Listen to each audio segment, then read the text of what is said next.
Greetings, ladies and gentlemen. The last war of humanity is already going on. We are under attack by the enemy against whom we have no weapons. Our enemy has neither soul nor feelings. It does not have a shred of honor or justice. It is cruel and inhumane. It attacks recklessly and mercilessly. It destroys everyone in its way, sparing neither women nor the elderly or children.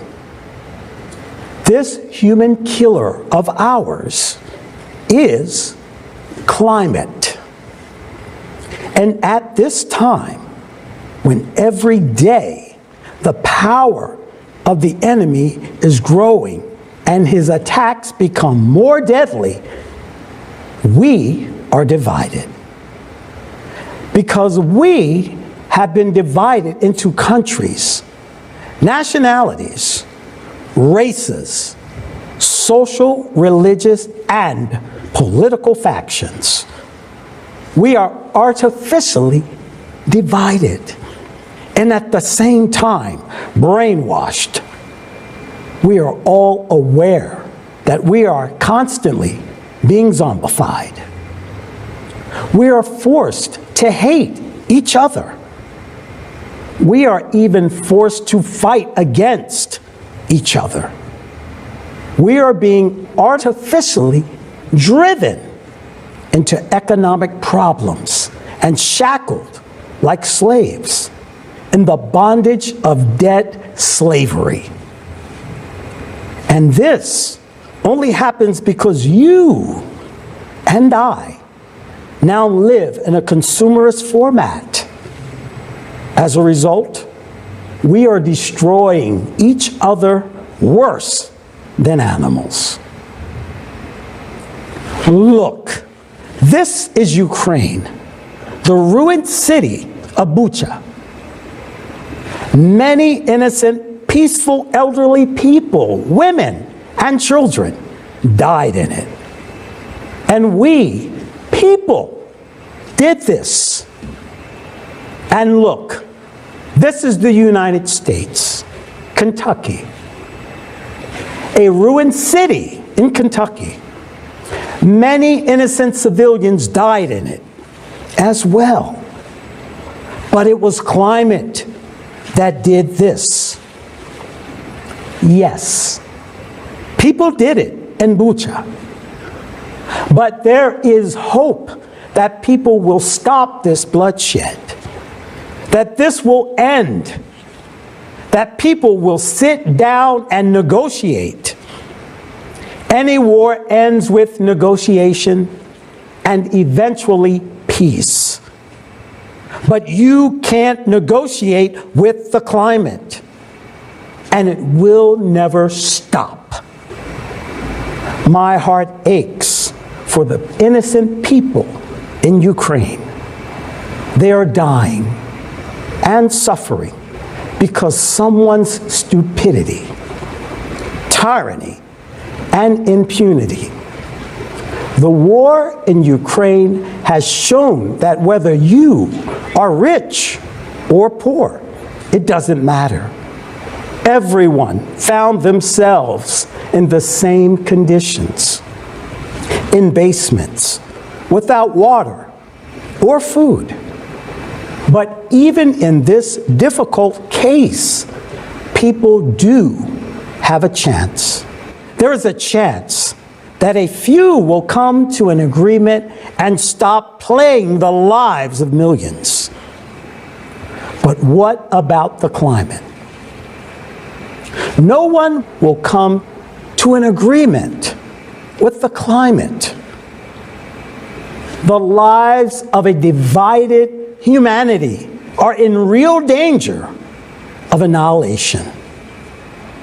In today's consumerist format, with our inhumaneness, hatred, and greed, we are violating the sacred right of every human the right to live. Our society is in death agony at the peak of violence, slavery, and inhumaneness. At the same time, there is an undeclared war aimed at the destruction of all humanity. Our enemy takes no prisoners and has no sympathy for anyone. It is ruthless. Its power and might is increasing every day. Its goal is to destroy all life on this planet and turn our beautiful Earth into a dead planet like Mars. How many more millions of us have to be killed before we are convinced of the inevitability and ruthlessness of the climate? How many more mass graves and sacrifices are needed for us to stop our consumerist madness and selfishness and indifference? How many more of our children, mothers, and loved ones should die before we finally unite and take action? This is the last war of humanity. And if we don't take up this challenge now, tomorrow, the climate will destroy everyone. It will simply wipe all of us off the face of the earth. We are totally unprepared for this war. In the consumerist format, we really have nothing to confront the climate. All we do is wage an information war against the climate. But the climate doesn't even know about that. The climate does not read newspapers. The climate does not watch television.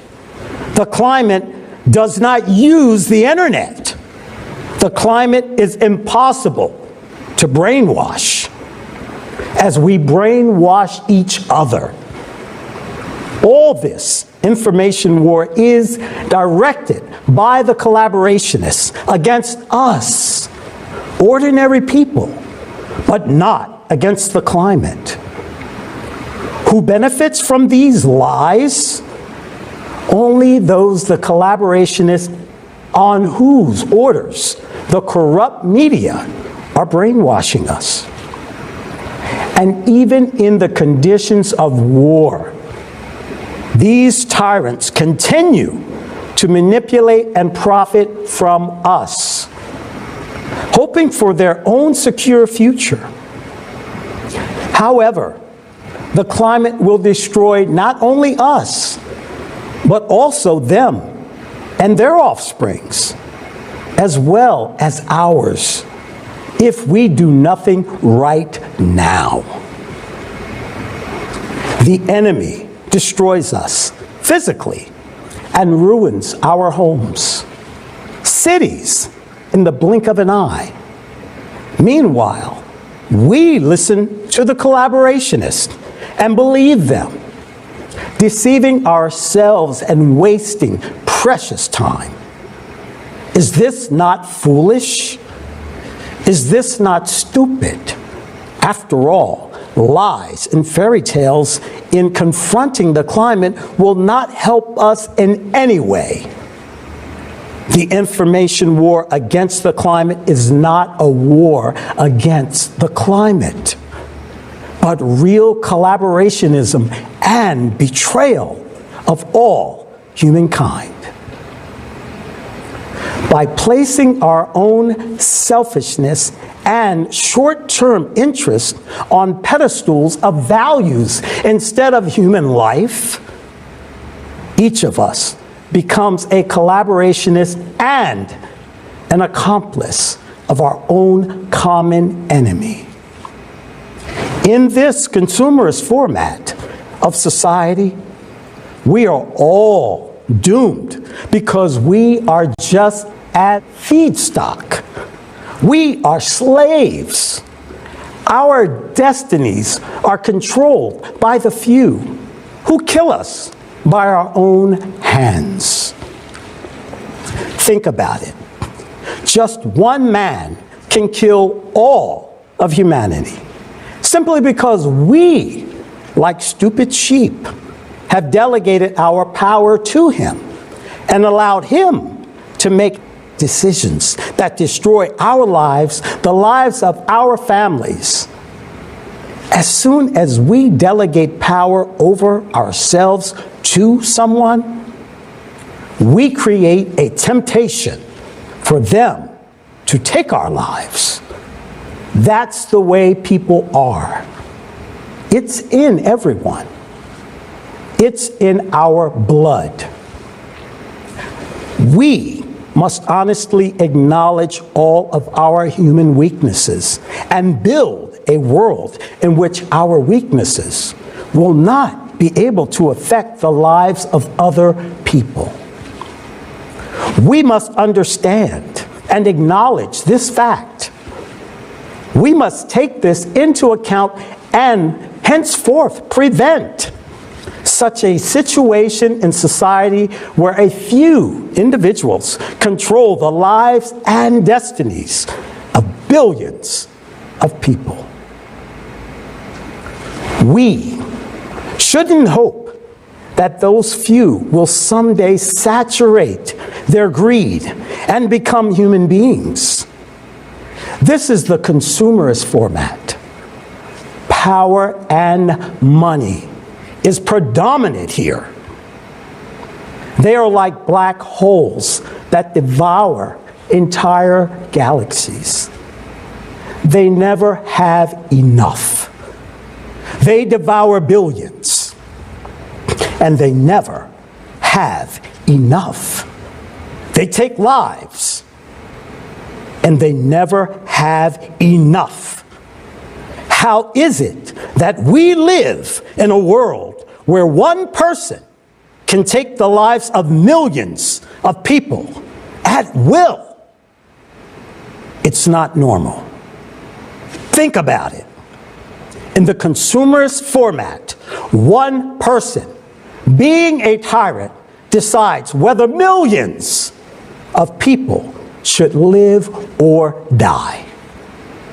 While in the creative society, millions of people must decide whether one person should live or die, even if he is potentially dangerous to society. But this is life, human life. Why is this happening to us today? Because we allow this to happen. We ourselves have allowed the consumerist format to exist. We are divided. We are manipulated. And we accept it through our silence, inaction, and egocentrism. We keep playing these imposed games like sheep. But we want to be treated like human beings. As long as we remain like sheep, we will be sheared for profit and killed for fun by our own hands. It is mean, despicable, and unacceptable to resolve geopolitical issues at the cost of human lives. I call immediately to stop ambitions, double standards, and killing people. There is no reason to allow anyone to take a human life. I emphasize the life of each of us, neither economics nor geopolitics. Nothing can justify people's deaths. Yes. We can understand those who defend themselves, but there is no justification for those who kill peaceful, innocent people while defending themselves. That's inhumane. It's no longer a defense. It's already an attack. There is no justification for violence in human society. All violence must be rejected from our society. It's an element of the animal world from which we, as human beings, must get rid of in order to become a true civilization. Otherwise, we have no future. I appeal to everyone. Convey this to all, even to those who don't want to hear it. Make them hear it. There's nothing more valuable than human life. You can restore a house, a business, even an entire country. But you cannot restore the life of a human being that was murdered. If we look at the present day world with open eyes, removing the blinders that mass media has imposed on us, it is horrifying how inhumane and heartless we are. Even someone who considers himself to be innocent is a liar, because he doesn't care about deaths on another continent. He doesn't care about hunger, violence, and slavery of others, because he is brainwashed, egoist. He's a consumer. And such a creature cannot be called a human being. A human is the one who's not indifferent to human grief. We have been turned into weak-willed, greedy, and stupid creatures. Feedstock. Yes, it sounds offensive, but let's face the truth. In a consumer society, how will you resist the climate that is physically destroying us? By means of false accusations? By pictures in the media? Or false slogans? How will you explain to a zombified, egoist, idiot that climate's loyalty cannot be bought with money, and when the climate comes to kill this person in his own home, nothing and no one will save him? How do you explain to the egoist he must act now and inform everyone, because this is in his own interest, because this is about saving his own life? Only the creative society can save us from the climate by changing conditions, by changing the very format of society. We can all unite together and thus combine all of our resources and our entire human potential in the fight against the climate. You tell me, what must happen for you personally to understand and take action? What must convince you? The death of your family and friends? Your own death?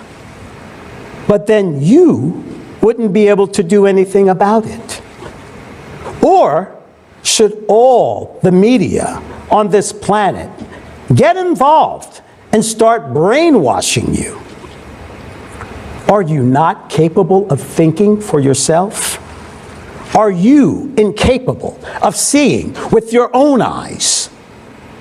What must happen for you to finally realize that the consumerist format is our common verdict, as well as your own grave?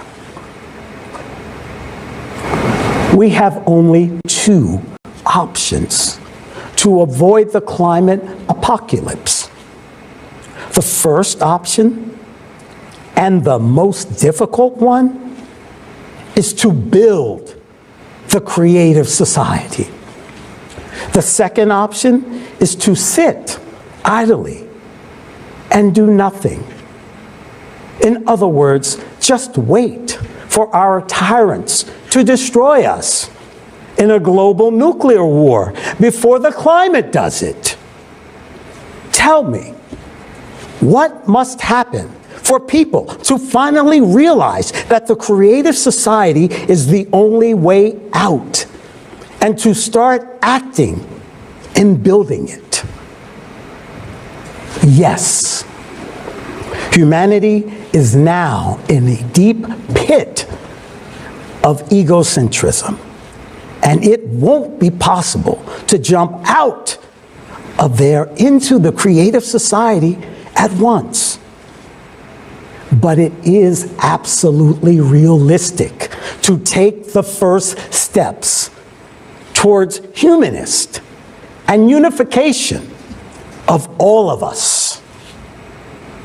We mustn't be silent. We must tell our friends and strangers about this. Building the creative society will only become realistic when we accomplish the first and most difficult step in building. That is informing everyone. We should reach the hearts of people for them to understand that it is beneficial to all. Everyone benefits from being human. Everyone benefits from being a united civilization. It is beneficial to each and every one of us because it is the only chance to survive. Yes, it is hard.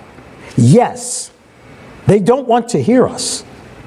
But we must do it if we want to survive, because we are people. We want to live.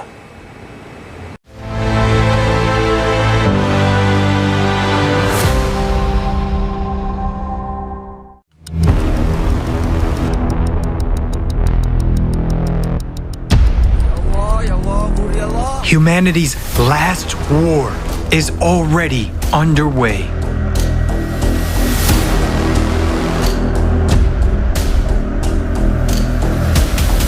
The enemy is destroying everyone in its path.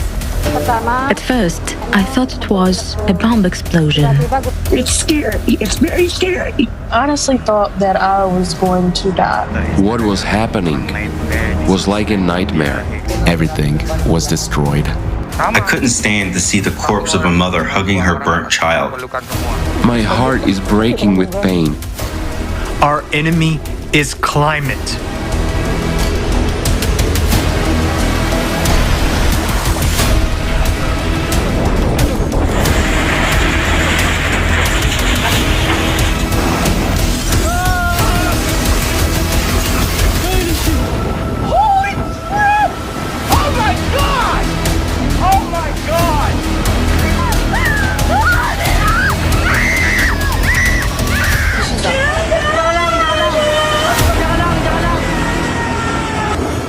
Everything was destroyed.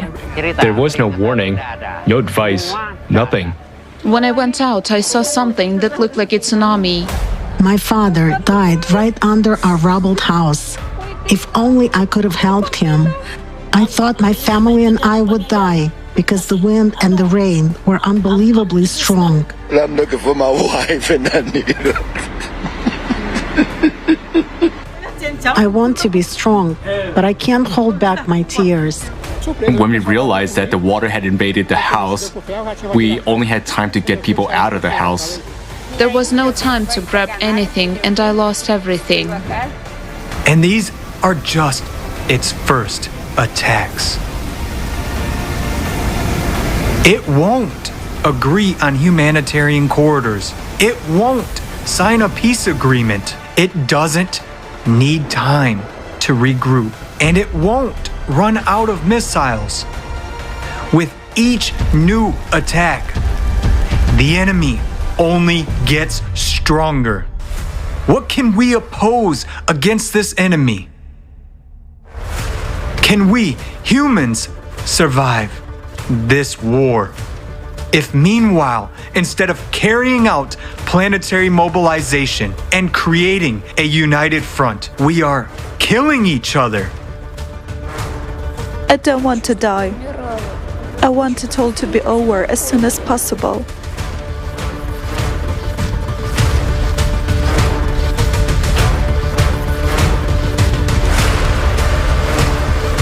Suddenly the windows started shaking, and with the second one, everything exploded. They were actually burnt alive. The second bomb dropped.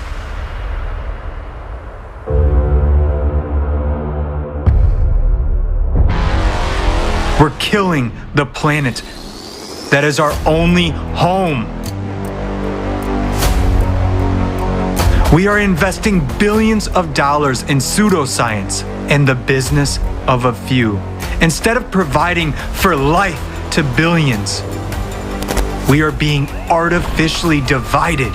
We've been inculcated with hatred for one another, and all for the power of a few over the billions over us. But before the climate, everyone is equal. Everyone will lie in one mass grave unless we rally our strength today and stand united against the common enemy. Yes, it's hard, but we must do so if we want to survive. For we are people. We want to live.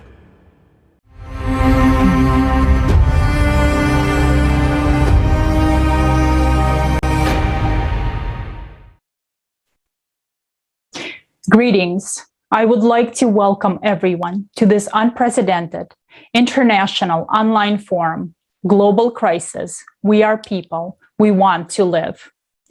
Thanks to the millions of volunteers from around the world, this event right now is simultaneously interpreted into 100 languages and streamed live to thousands of media channels and platforms in over 180 countries.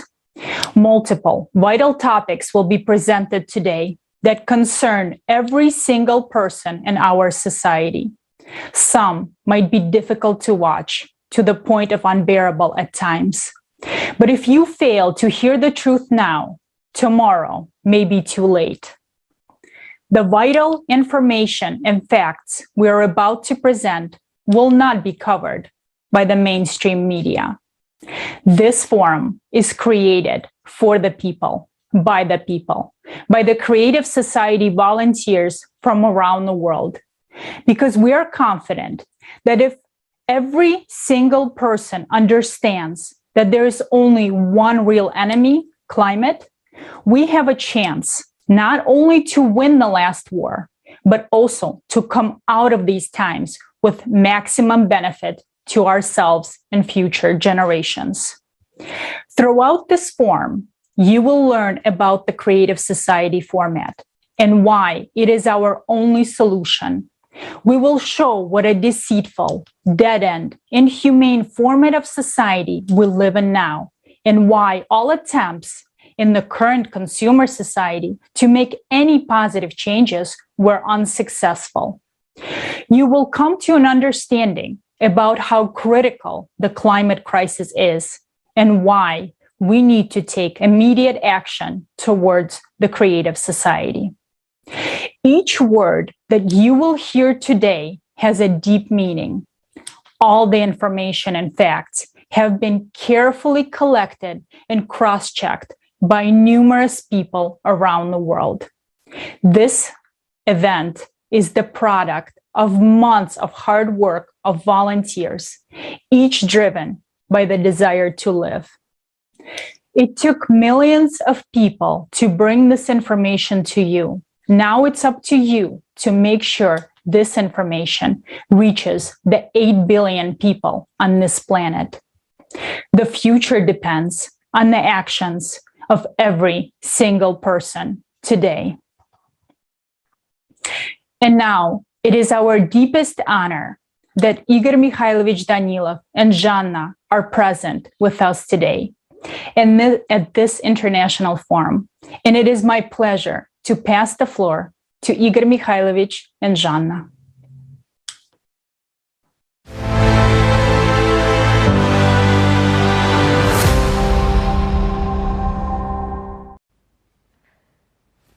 Hello, dear friends. Greetings. We welcome you at this significant All People's Forum. Humanity is experiencing hard times. Right now, it's important for people to consolidate and demonstrate their best human qualities. It is precisely now that the destiny of humanity, which depends on everyone's choice, is being determined. Yes, many people are now going through great sorrow. It's a pity that the state of internal maturation and awareness is passing through such tragic events, which take place all over the world and aggravate day by day. Remember that every day of inaction in the consumerist format entails missed opportunities and lost human lives. Whereas every day of active informing about the creative society is a chance for saving people's lives and survival of the entire humanity. Therefore, now as never before, the choice, truth, and actions of every person are extremely important. I would like to express my personal gratitude to the true heroes who did not abandon others in a tough moment and lend a helping hand from their pure hearts, despite any circumstances. These people deserve respect. Thanks to their actions, events are generated that change the destinies of billions of people.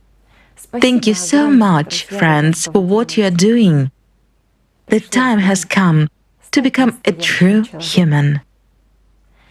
The time has come to create all conditions for the entire humanity to survive.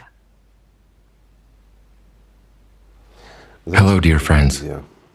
I'm honored to be with you today at this forum. It is not just a forum, friends. It's more than that. It's not just us coming together on the air, seeing and hearing each other. No. It is so much more than that. Today is a really significant day.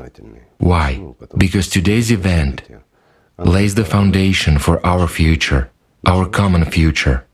And right now, every one of you who understands all the pressing issues of the present day, who understands all the problems that we face, we, as humankind, all of you, all who understand how serious everything is, and who are doing everything possible, everything that depends on us, in order to preserve tomorrow, even for those who don't want to hear about us, who are not interested in the climate, who frankly speaking, do not care that people are dying somewhere because it is quiet in his house.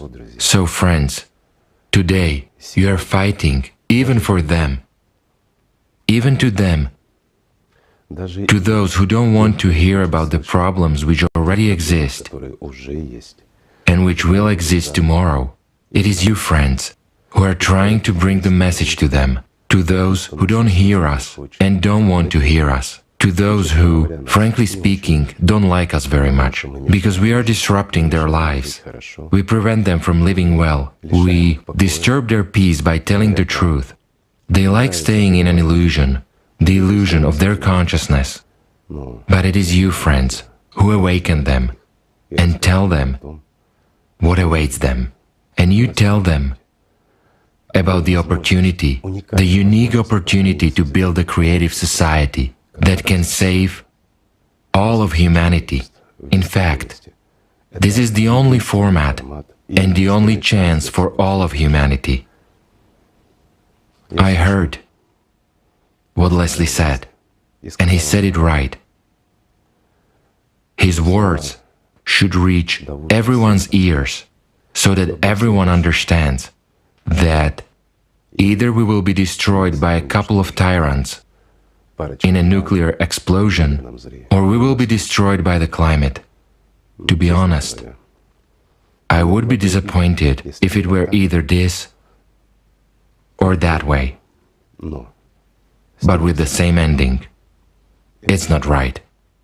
Our goal and task is to prove that we are human beings. Our goal and objective is to prove that we are a civilization, to stop the filth that we have, to stop killing people, to restore justice in this world, and restore the value of human life.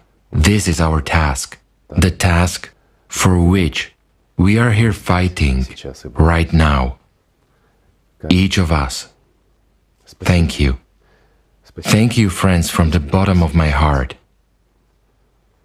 I understand that it's hard. I understand that they don't want to hear. I understand that they don't want to see. I understand the resistance that comes from those whom we hinder. We prevent them from stealing from us. We prevent them from killing us. We prevent them from living comfortably. But we understand that we are also fighting for their lives and for their descendants, not just for our own. And in this, friends, is your great merit. And that is the value of the entire creative society. The value is that we act for people and not people for us, that we fight for all of humanity and tell the truth as it is, even when they don't want to hear it. Yes, we would like to be heard. But we are well aware, friends, that the truth is the last thing people want to hear. This is really so. However, our goal and task is to make sure that this world remains. It will change. It has already changed, and not for the better. The climate is raging, it is gaining momentum, and we know that. But there's still a lot we can do. We can preserve this planet. We can preserve our home. We can save each other. That's what is most important, each other. Friends, we can save not only each other, but also our descendants, our humankind, and not just as humankind is right now, but as one civilization, in love, in respect, and according to the principles that we want to be applied to ourselves. Isn't that so? It is not easy. No, it is not easy, friends. But if we want it, it will be the way we want it to be. Thank you, friends. Thank you for being here. Thank you very much and most sincerely.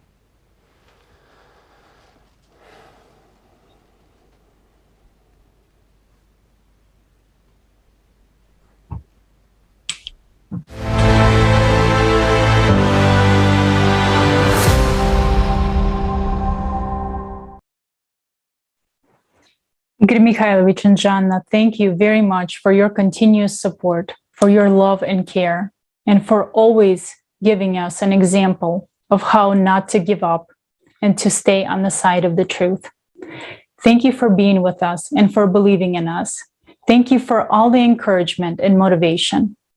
And we will use this chance to overcome our differences, build the creative society, and win the last war of humanity against climate. Thank you again for being with us today. And participants of the Creative Society Project daily monitor climate and geodynamic events. Since our last conference on December 4, 2021, there hasn't been a single day without climate disasters claiming human lives. Climate news is like the coverage from a war zone. It is all about death, damage, and devastation. Are we aware of the tremendous losses humanity has already suffered in this war? Now, while our attention is diverted away from our only common enemy, the climate, we are losing millions of human lives. Here's a summary of climate events over the past few months.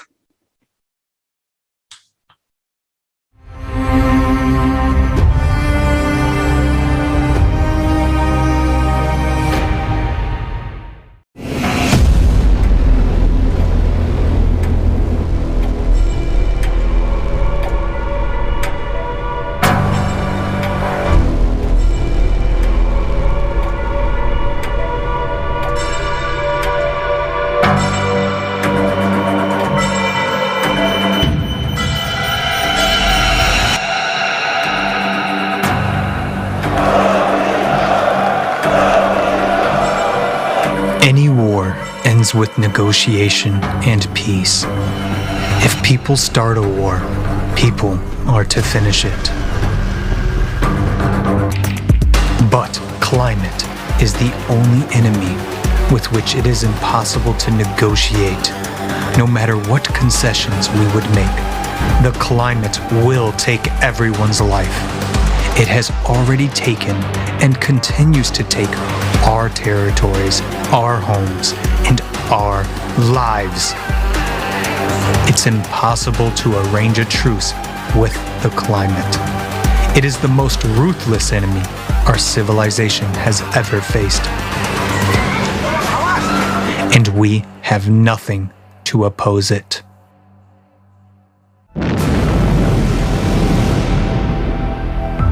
The last war of humanity has begun. It is an undeclared war.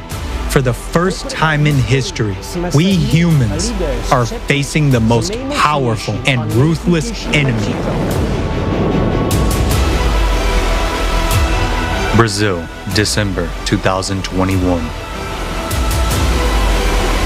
Nossa, nunca tive uma tragédia igual essa, não. Severe floods swept Brazil back in November 2021 and have not stopped until now. In just 4 months of this year, more precipitation has already been recorded in the northeast of Brazil than expected for the entire year. In December, a monthly norm of rain fell in just 2 days in the state of Bahia. As a result, 2 dams failed. 67 cities were flooded. We have almost 1.8 meters of water in some houses here. This was everything to me. Everything. The only thing I had was my home, and now it's gone. It's gone. We lost everything. Everyone here was left with nothing. Malaysia, December 2021. Several days of torrential rains caused a series of flash floods in Malaysia. We couldn't do anything. We could only carry documents and save ourselves. We didn't expect the water to rise 6 meters. Indonesia, December 2021. The eruption of the Semeru volcano was a deadly surprise for the inhabitants of Java Island. No one informed people about the impending danger. 11 villages were buried under ash and solidified lava in a matter of hours. At first, I thought it was a bomb explosion, and all of a sudden it was Simera erupting and spewing volcanic ashes. Suddenly dark, then it started to rain. The rain mixed with the ashes. Every time my son asks to go home, I don't know how to answer him. We don't have a home anymore.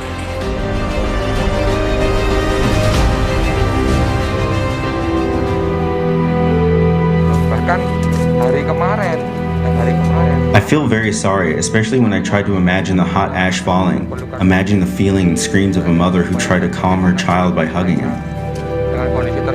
This is very sad.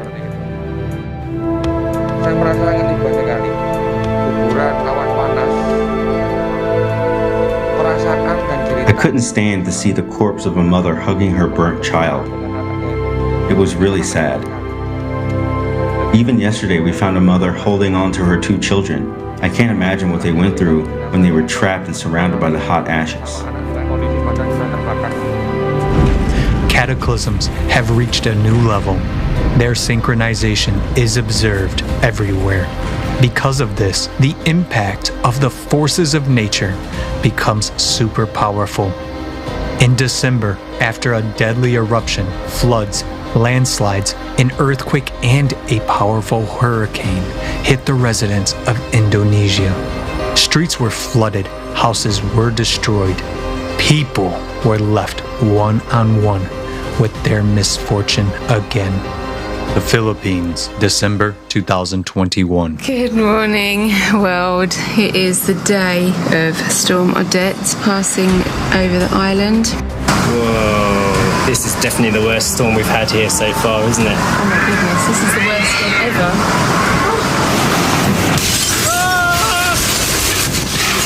Holy shit!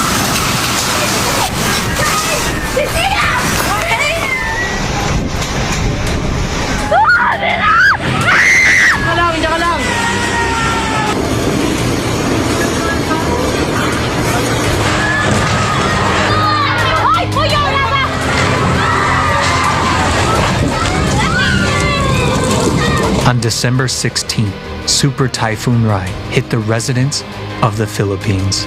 Experts warned people about the typhoon of the 2nd to 3rd category, but near the islands, the storm sharply intensified to the 5th maximum category. People were not ready for such a force of nature. The people were not aware that the typhoon will be a super typhoon level number 5. And that's when the people were got shocked and they never expected that it will be a worse typhoon. My father died right under our rubbled house. If only I could have helped him.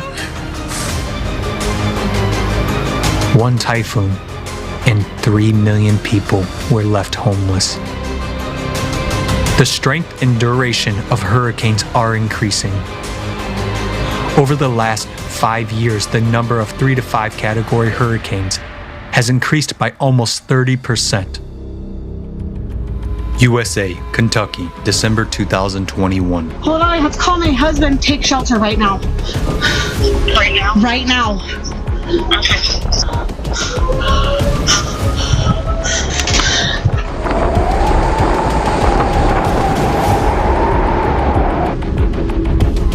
I'm through here and pretty much almost wiped 3/4 of this town out. Scariest thing I've ever seen in my life. I've never been in a tornado before, but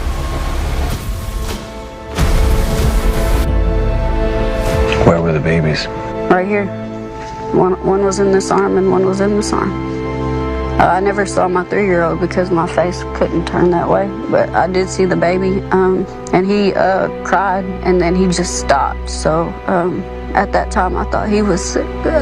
Oh God, but he wasn't. I never heard my 3-year-old say anything. Did Jalil die in your arms?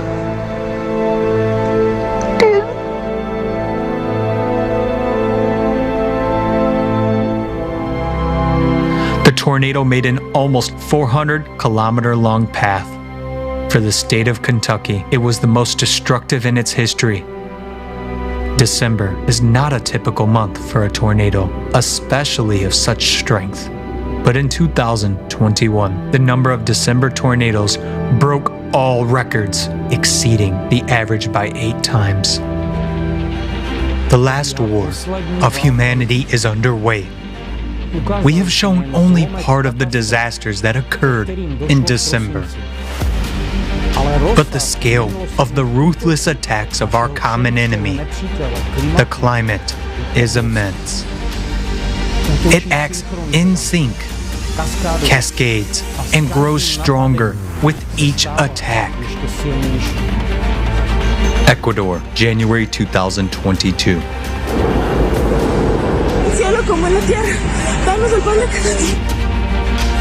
A powerful landslide destroyed a part of the capital of Ecuador, Quito. The reason was the strongest rains in the last 20 years. Everything we dreamed of disappeared in an instant. I tried to be strong for my children, but we are living a gypsy-like life right now. We are roaming from one home to another. How many friends did you lose? I think everyone. It was unbelievable that in seconds, everything disappeared. There were people shouting, "Help, help!" But the strong mud flow kept coming down. And in the house at the back, we managed to find a friend covered up to his neck. I don't know how he got into that house. Managed to get him out. What condition was he in? Bad, very bad.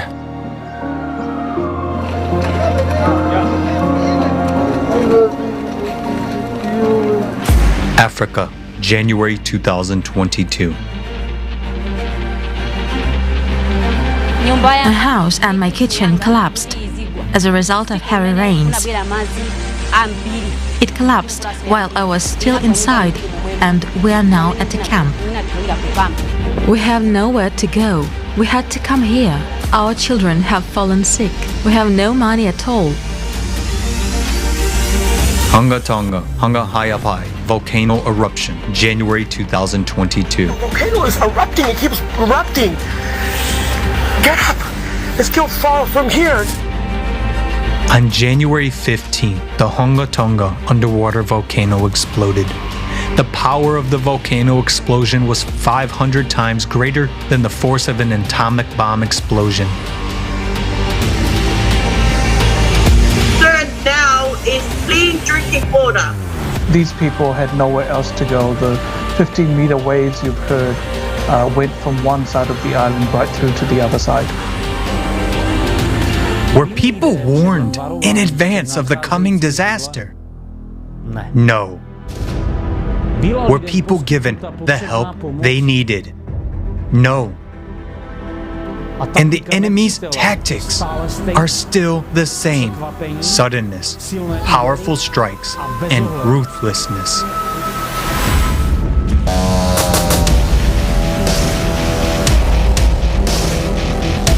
Fires, January 2022. Oh my God! I live right down the street. And look at this. This is so insane.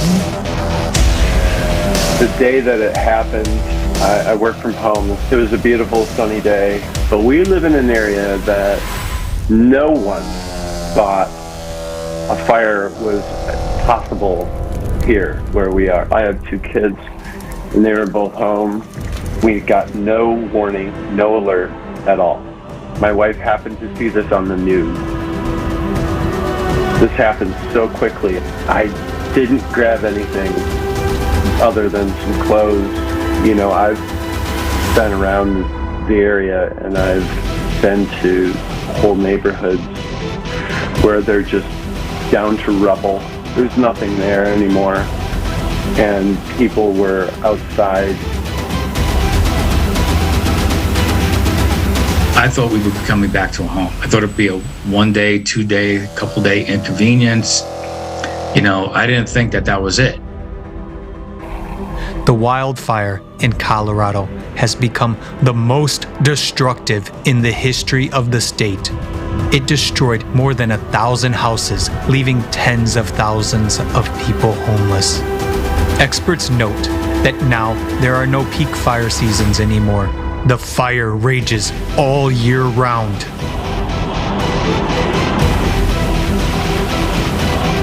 In the first 40 days of 2022, the number of wildfires in Argentina and Paraguay increased by 900% compared to last year. This is atypical, historic, it's never happened before. We've never experienced anything like this. We are really shocked.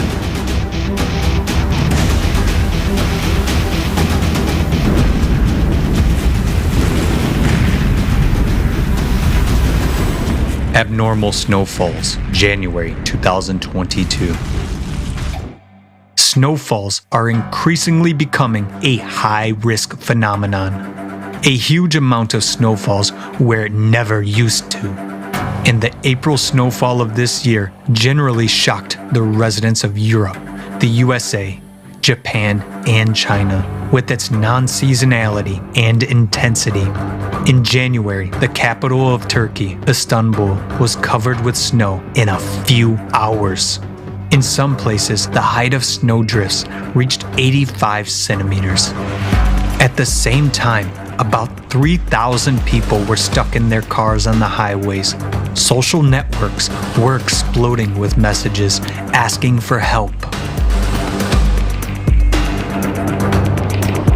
In Pakistan, thousands of tourists, having gone to a mountain resort, fell into a snow trap. Whole families went to admire the snow, and as a result,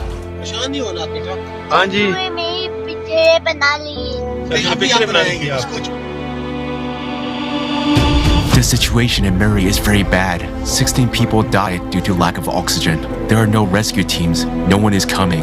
I can't believe it. All 4 people died in this vehicle. Look inside. All 4 are dead.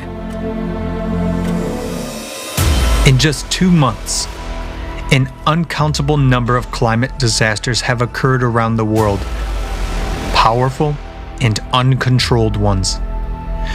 The dynamics and anomaly of climate disasters is growing right before our eyes. In just 2 months, we have seen how much the strength of the enemy has grown. And when you observe the rampant and tragic consequences of the climate disasters that have occurred, it seems that nothing can be more powerful. But the horror is that this is only a small part of the ferocious attacks of the enemy of humankind. And their strength and crushing power will only grow. What you have just seen is only a tiny fraction of the stories about the pain of people who lost everything in an instant.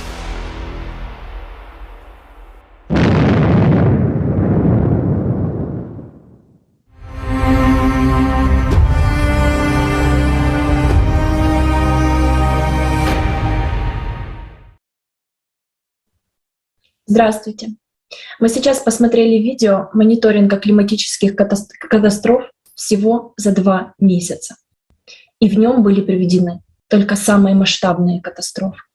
Сколько уже жизней унесено за эти 2 месяца. Чтобы подготовить этот ролик, трудилась огромная международная команда волонтеров из разных стран мира. Все эти 5 месяцев между прошедшей конференцией и этим форумом мы собирали и анализировали данные по климатическим катастрофам во всем мире. Мы делали это каждый день и были в шоке от происходящего. В первую очередь от того, насколько много катастроф происходит каждый день. Мы делали это, потому что нигде, ни на каких ресурсах не отображается полная картина. А значит, люди просто даже не понимают реального масштаба происходящего. Каждую историю из этого видео смотреть было невыносимо больно. Но мы с командой продолжали собирать эти истории. И в вечера новогодних завод, и просто ночами напролёт, потом утром вставая на работу. А некоторые продолжали сбор данных даже во время войны, находясь в укрытиях при бомбежках. Делали мы это из-за понимания, насколько серьезная сейчас ситуация на планете с климатом. И если ее не начать изучать, если не собирать эти данные, если не оглашать их на весь мир, то шансов выжить у нас, у всех, просто не останется. Я не климатолог, но даже мне не нужно было прикладывать много усилий, чтобы увидеть, что за последние 5 месяцев масштаб климатических катастроф очень сильно вырос. Наша команда аналитиков подготовила статистику этого нарастания климатических катастроф. Сейчас я приведу только ее небольшую часть. Штормы. В одной только Европе среднегодовое количество штормов с 2000 года по сегодняшний день выросло в 16,5 раз.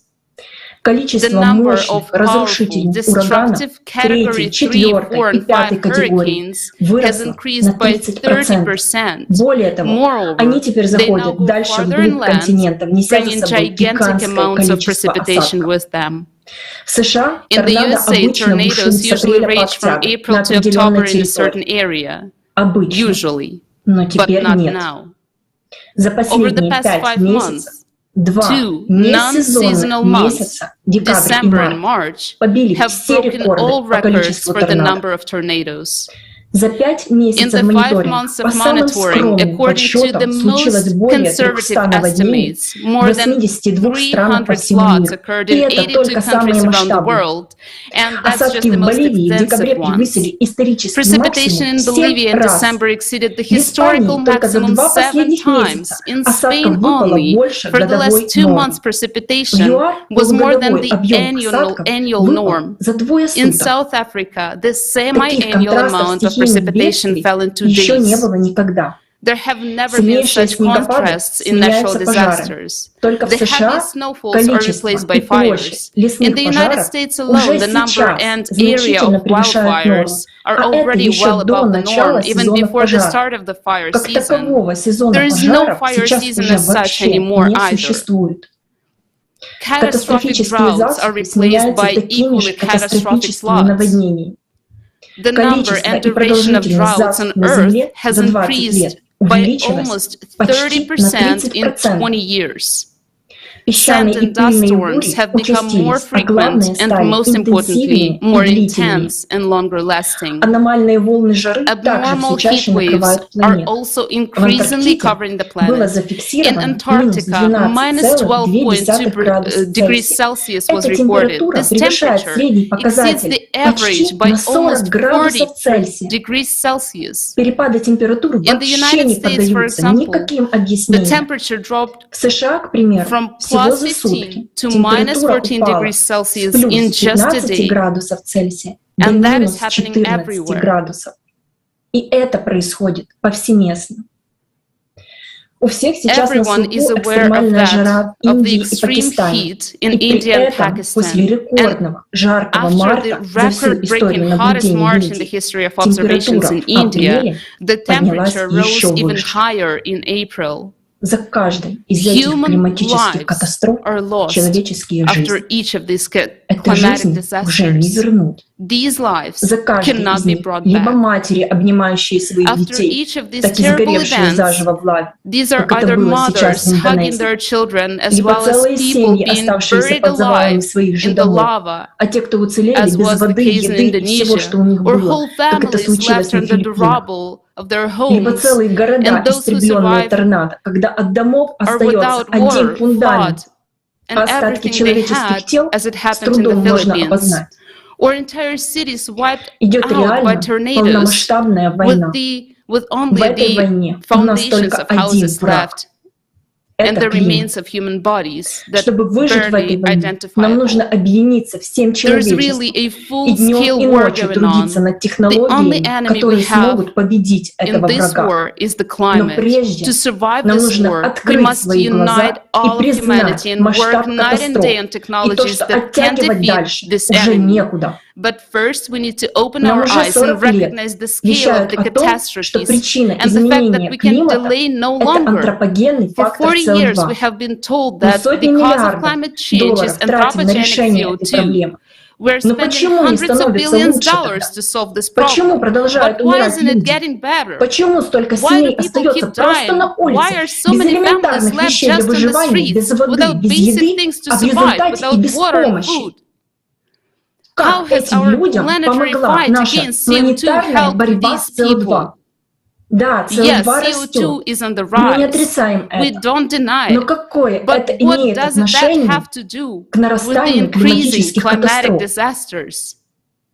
Я I'm обращаюсь к talking вам, to люди, you, people, вот к тебе to you лично. personally. Ты готов, Are чтобы you климат ready for разрушил the твой дом? climate to destroy your Ты home? готов, чтобы Are твоего you ребенка ready for унесло your потоком child to be наводнения, swept возникшего away by a просто flood ниоткуда? that comes out of Ты nowhere? уверен, что тебя Are you это не sure that it коснется? won't affect you? Ты думаешь, Do что you те think люди, those people истории whose которых мы stories we сейчас watch смотрели, today чем-то are any отличаются от different тебя? from you? Ты думаешь, Do что you они были think готовы? they were ready? А мы Are готовы? we ready? Ведь нам сейчас Because предстоит we will столкнуться с face катаклизмами cataclysms еще of большей even мощи, greater чем за power than последние in 5 the месяцев. last 5 С months. каждым днем The разрушительная destructive сила power of катаклизма cataclysms grows растет, every day. а мы как And общество we as даже не society do not изучаем even study this на problem надлежащем at a уровне эту proper проблему. level. Наша наука занята Our сейчас science is busy совершенно with something другими completely делами, и different, мы теряем and we are драгоценное wasting время. precious А ведь time. это наша But жизнь. these are our lives. Будь уверен, Be что sure that буквально совсем literally скоро, very soon, если не if торнадо not a придет в твой tornado will дом, come to your house, так then a наводнение, flood, an землетрясение или earthquake, or a тайфун. typhoon. И эта And стихия this natural не будет disaster will жалеть spare ни neither твоей your life жизни, ни nor the жизни life твоих of близких. your loved ones. А в созидательном And in the обществе creative society, такого не this will случится, never happen. потому что Because by объединив научный combining the потенциал, scientific мы potential, создадим we технологии, will с которыми create климат нам technologies with which больше the не climate будет will no угрозой. longer be the Никогда. threat to us. Именно поэтому That is сейчас why так it важно, is чтобы now so каждый important человек that each активно person actively информировал informs о построении about building the созидательного creative общества. society. Absolutely right. We are not prepared. We are not ready to withstand the climatic catastrophes.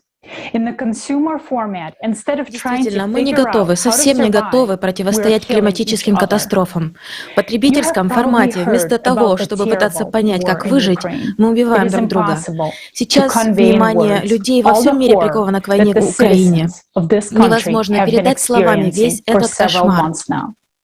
The war came suddenly. Nobody wanted it. Why are we, as humanity, allowing for such animal behavior to happen? Don't we see that we are not enemies to each other? Right now, let's just take a look at the events that are happening in Ukraine.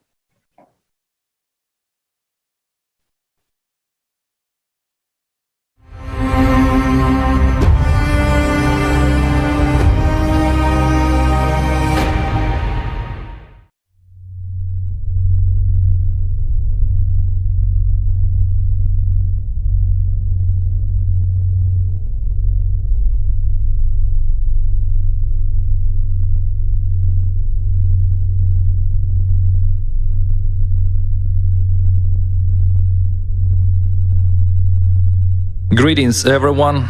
My name is Konstantin. I'm 38 years old. I am a resident of the city of Bucha.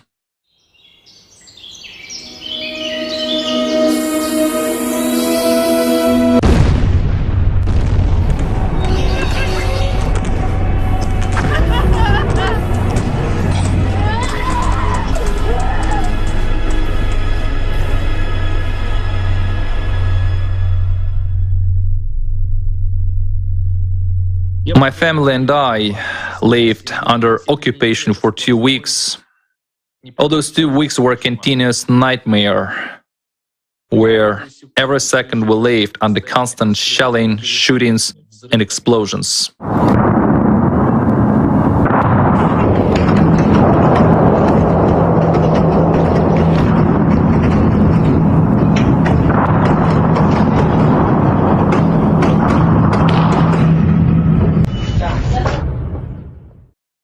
When you start talking to people, they say, no, you can't leave. The troops have already arrived. You can't leave. They killed people. So what could I do? I have a family, my wife, my child, and my mother. The first question was, how much food do we have? There was very little water because the water supply stopped. We had as much water as we had managed to store. But it would end very quickly anyway. I was aware that we had to go to a shop, okay. How far is the shop? Well, I understand that the store is about a kilometer away, right? So I had to cross 4 main streets, let's say, so as not to get killed on the way. Yes, as a father, I understand that I had to go there alone and couldn't take my wife with me. There was a big chance that both of us would be killed on the way to the store or back, so I had to go on my own. If one of us were killed, at least the child would stay with his mom, right? I mean, our child would not become an orphan all at once. That was really a hell of a choice. We found ourselves in a situation where we had neither stores, all of them had been vandalized, nor a pharmacy. So there were no medications and no doctors, nothing. Just live and survive as you can. We accidentally met our common acquaintance at the well, and she told me, "Do you have bread?" I said, "What bread? We haven't seen it for 2.5 weeks." She said, "Why don't you go to that woman? She bakes bread, but only if you have flour. She doesn't have any flour." Well, to go there wasn't an easy task because snipers were shooting everything through, and there were APCs all around. We went there once, twice, 3 times, then they started shooting like hell, and we couldn't go out for a week. Then we were standing in the yard, and I saw that woman coming. Jesus, they came here under flying bullets. Her explanation was simple. She said, "You haven't come for a week. First, I wanted to check if you're alive here or not. Secondly, I brought bread." Once we were walking to the well to take water, and a man was just shot. For what? Because he was going for water. He didn't make it to the well. Afterwards, his body lay there for 10 days, and they wouldn't let anyone take it away.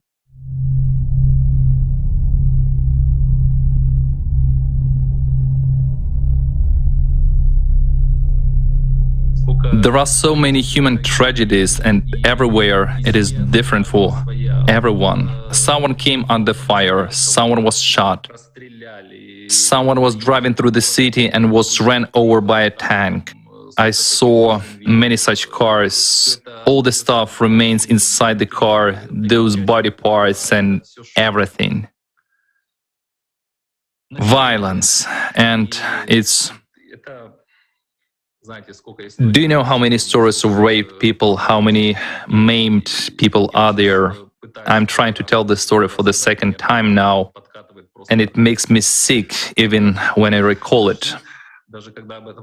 When bodies of raped children are found, a tortured 8-year-old girl raped, and then you find out that when they did the autopsy, they found at least 11 different semen samples.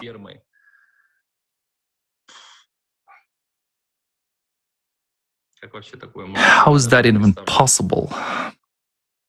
I can't even imagine that. How many women were maimed? How many husbands were killed? It's already been told. When they broke into the yard,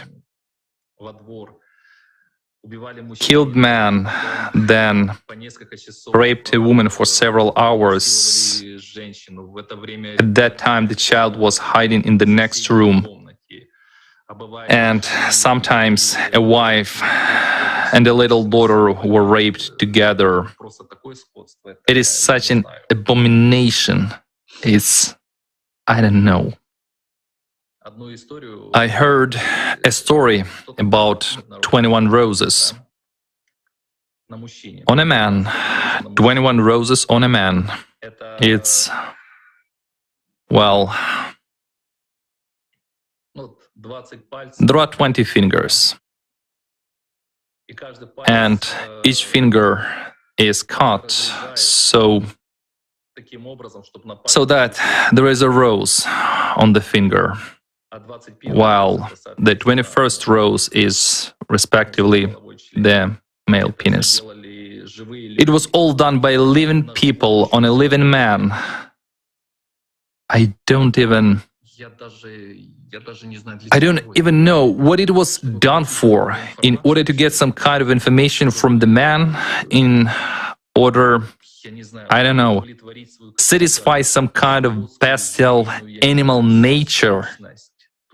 Well, I know. People, what have we actually come to? Due to the war that is now going on in Ukraine, clients report complaints about their children being raped by the military. There are a lot of such complaints. I'm addressed by the clients who have 2 girls, and both girls were raped.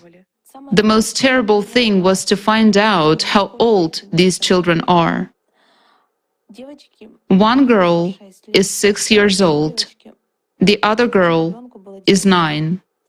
6 and 9 years old. People address us. Literally, soldiers came into the houses where women were and raped women. I mean, it's not just one case, but those are houses where the military came, kept women hostages and raped them. My client, who was in Bucha all this time, she was sitting in the basement with her husband.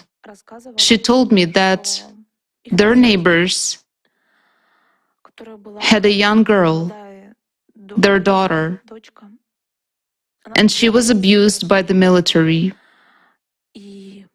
Her parents couldn't do anything because they were shut down in the basement, and they were sitting there and they just heard their child's torments. As a matter of fact, everybody in the street heard the child's torments, but there was nothing people could do. All the neighbors are traumatized and they recall it like a bad dream. That fear, which is now tormenting many men, that I should have gone there, it doesn't matter that I could have been killed, I should have saved her.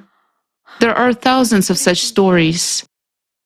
There are many stories of people who try to evacuate. Those are ordinary people. Let's say several families gathered, friends, neighbors, relatives. And there were stories when people were evacuating in 5 or 7 cars at a time, and they were just bluntly shot, despite the fact that the cars had inscriptions, children, children, children on them. The cars were shot from all sides, and it's unclear for what.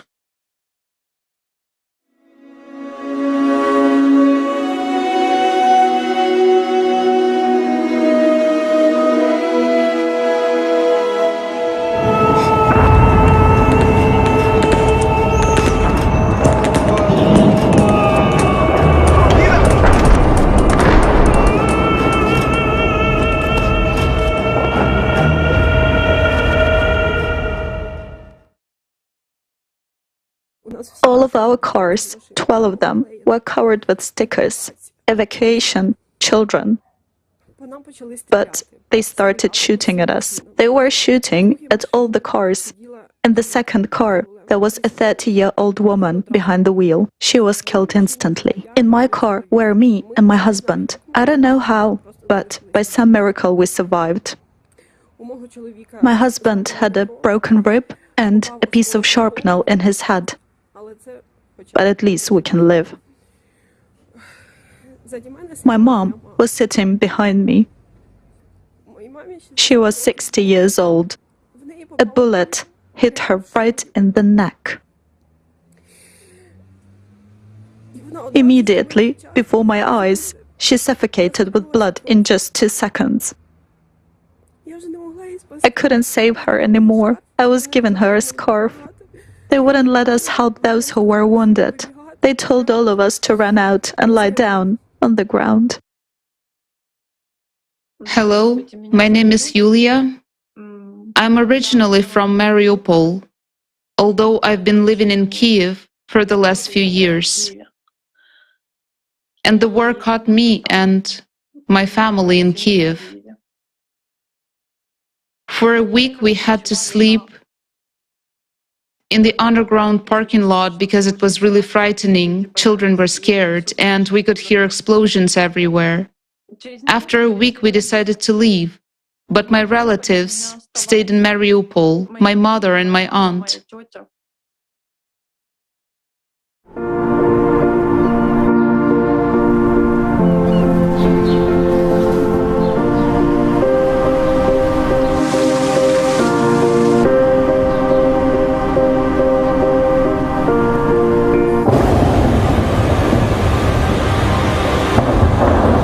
Лежишь у тебя.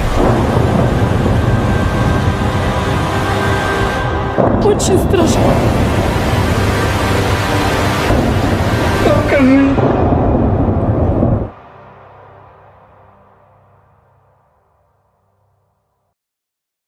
The entire street where I spent my childhood, there's almost nothing left of it. Every other house has a graveyard in the vegetable garden. I mean, people buried their relatives that had been killed by airstrikes or mortar shelling near their houses because nobody took away the bodies.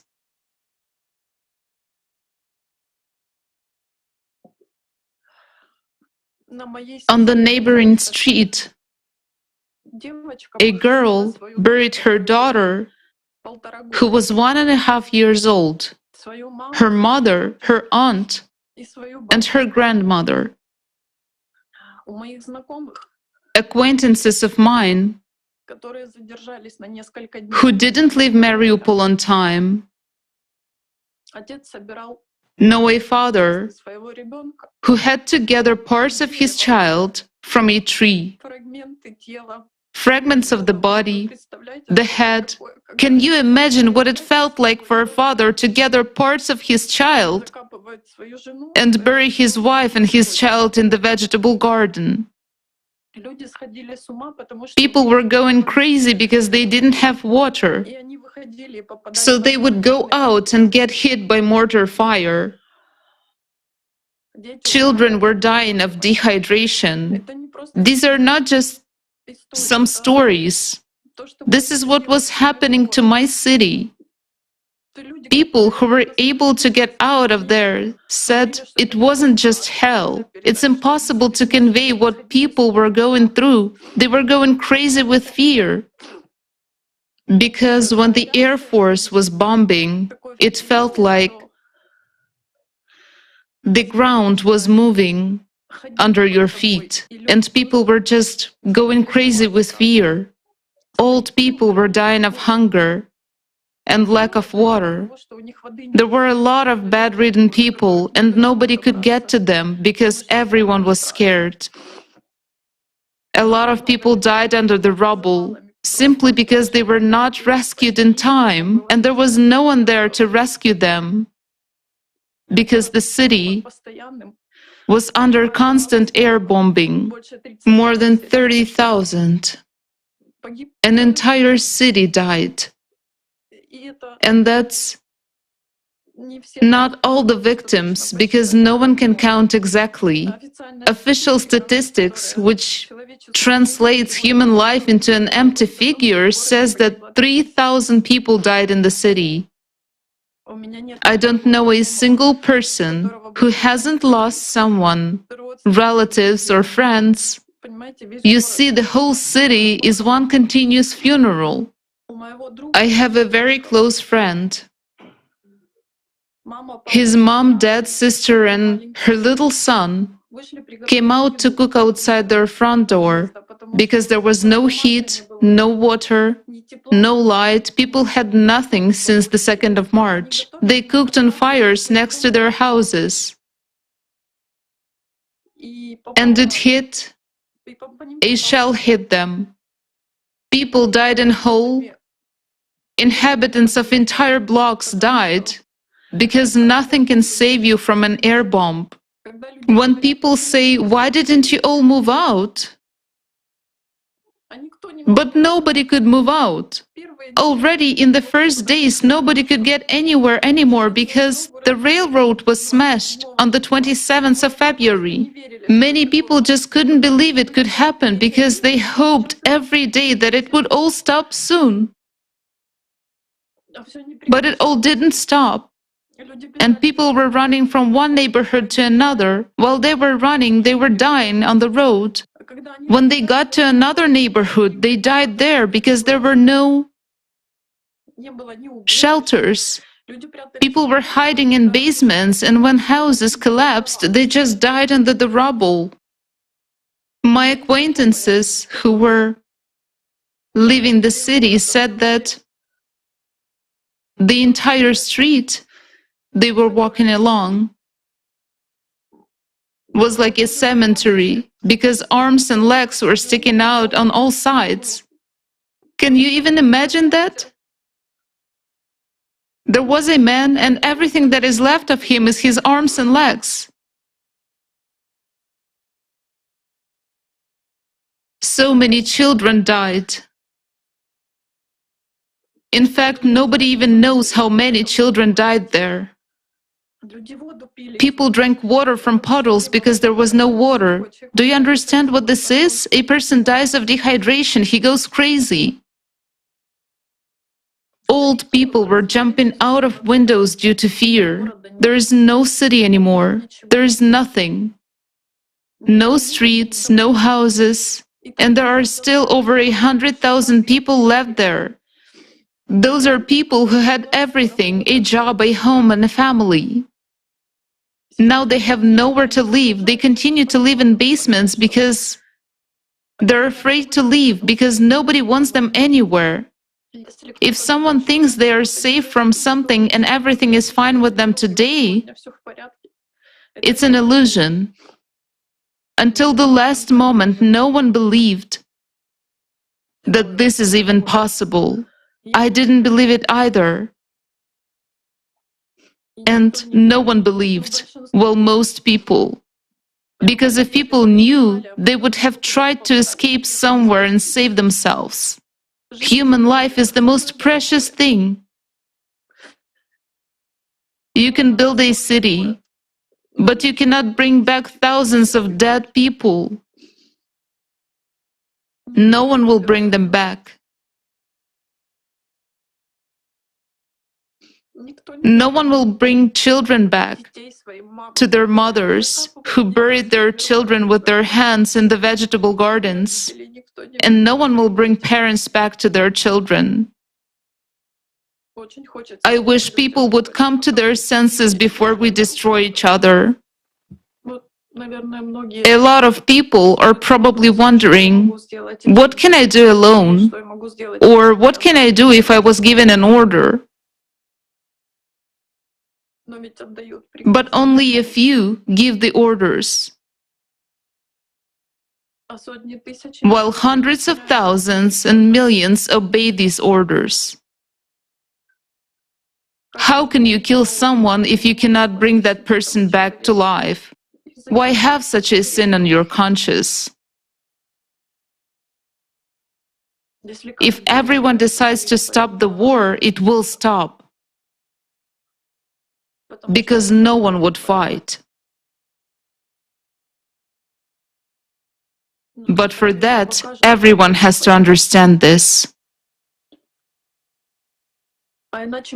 Otherwise, we will always depend on decisions of certain individuals who give orders while the rest of us blindly obey them. In general, how can a human life be put a price on?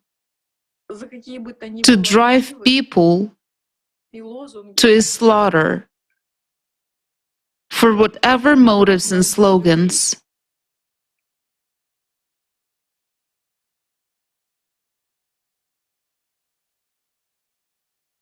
That's the world we have built. We, people.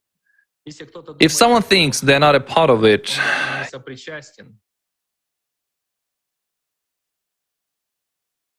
you know, when you're sitting under bombing, shelling, and explosions. I think everyone who had lived through it asked himself this question: what have I done to deserve this? Why me? Why is this happening to me? Am I guilty of something? Definitely I am. What am I guilty of? I'm guilty of being inactive in building the creative society. I'm guilty of supporting the consumerist format. What is scary is that it's us, people. We built the society ourselves. We allowed that to happen. We watch this television, those commercials. We listen to some liars, cheaters, scoundrels. We follow the orders of some crazy psychopaths who imagined that they are gods, that they could send whole armies to foreign countries, kill people and rape women and children there. I ask myself, who created all this? What is this for? Who gave anyone the right to take away my life or your life? Who decides who should live or who should die? Excuse me, what the fuck? You see, why the hell do people have to suffer because one or more psychopaths, misanthropes, decided to divide something among themselves or have some kind of geopolitical shutdown?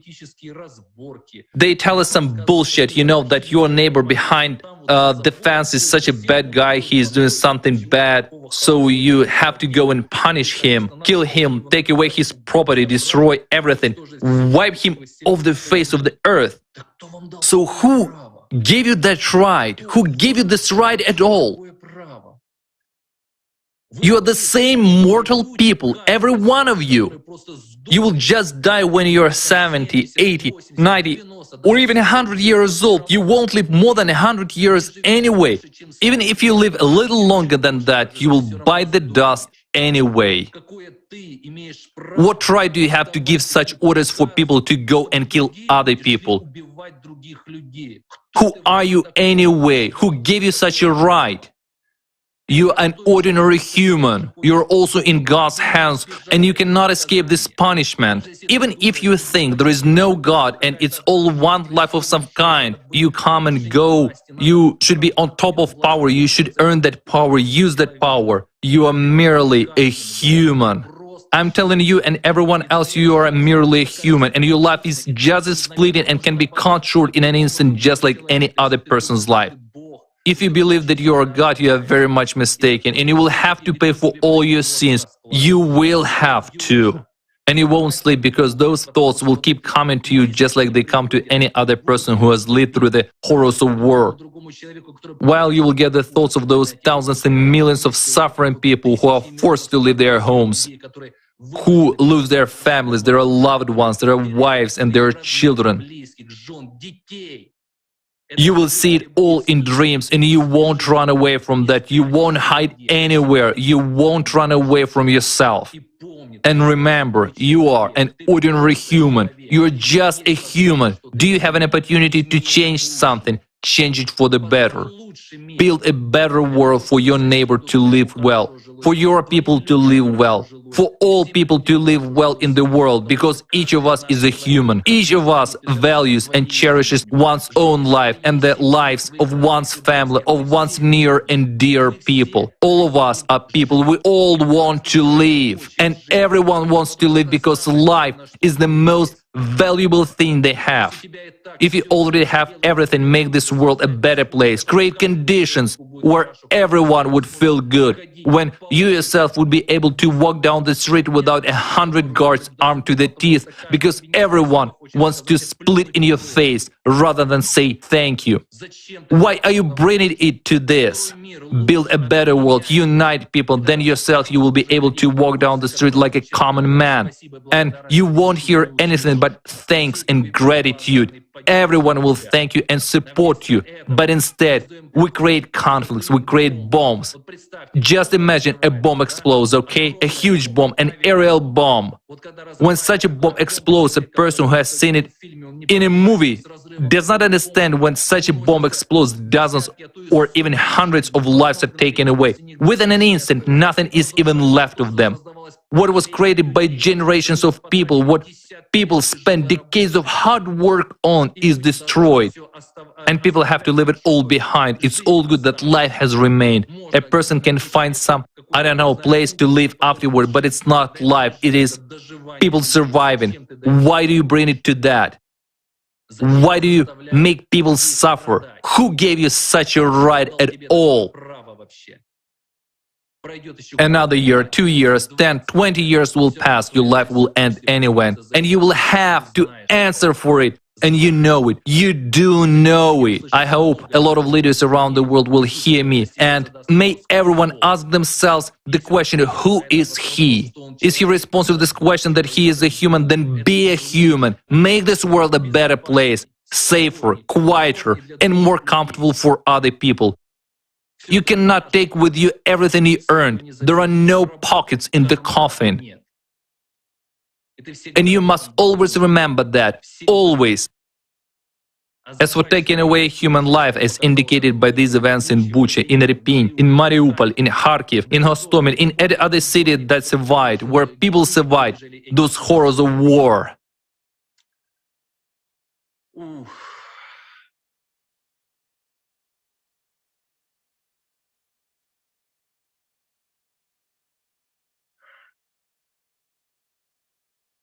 Think about it before it's too late. Life is very short, and so is yours. So is yours. Because you are just a human being. And we're human beings. We're all human beings, and we all want to live. Life is the most precious thing each of us has, and every person's life should be protected as your own. You didn't give it, and you have no right to take it away.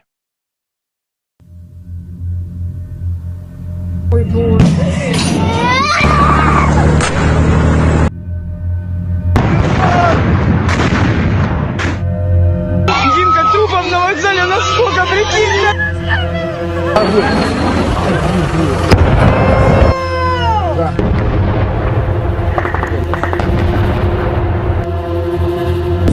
Это все в Буче.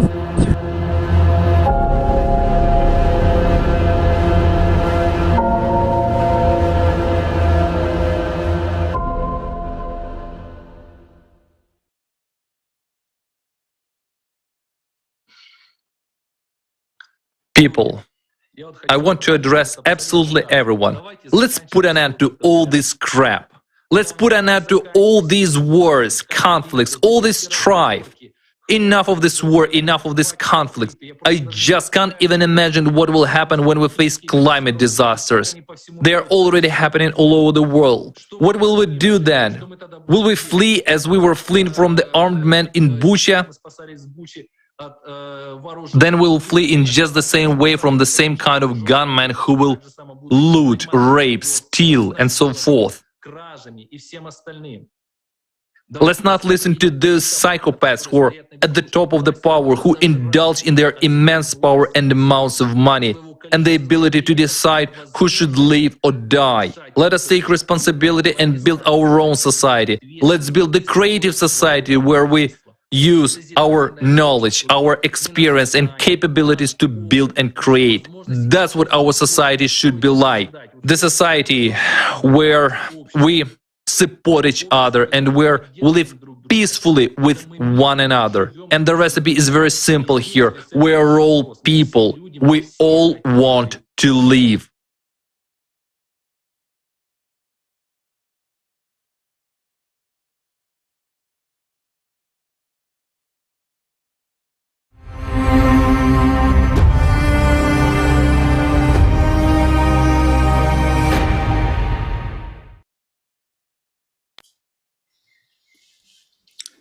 Can there be any higher purpose that could justify death, the loss of human life?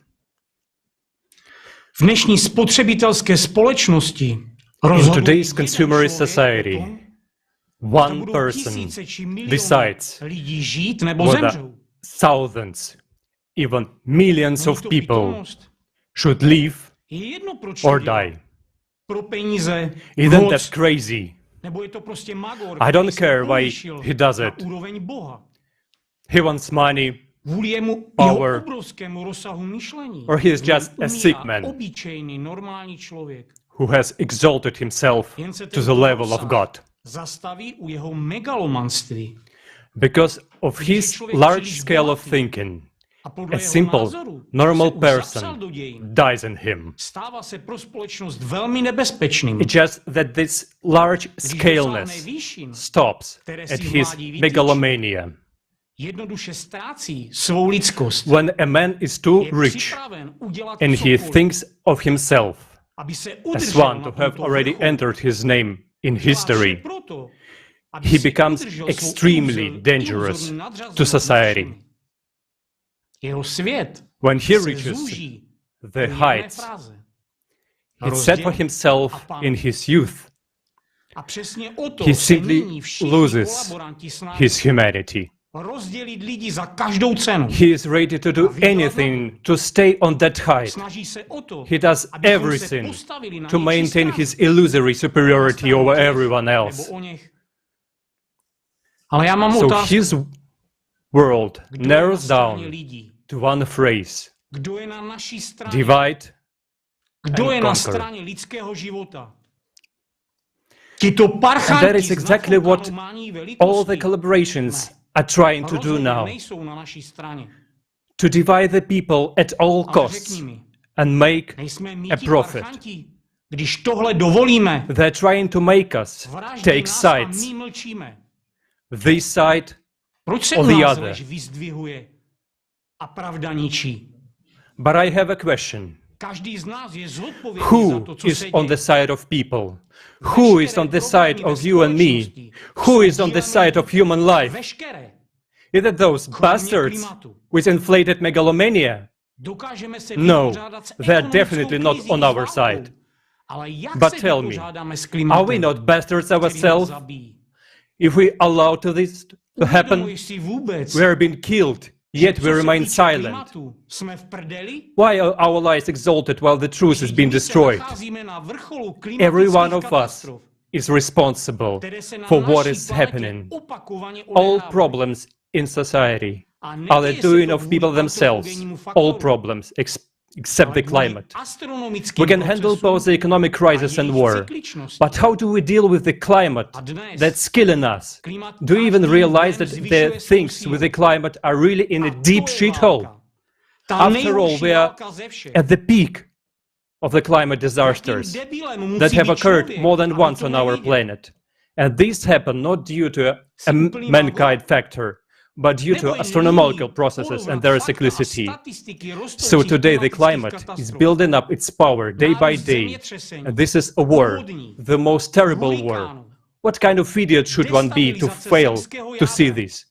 Are you a complete dumbass? Or you're just not too lazy to compare facts and statistics of escalating climate disasters, increasing earthquakes, floods, hurricanes, destabilization of the air score? Yes, the wars that people wage are horrible, but the climate is the worst war for all mankind.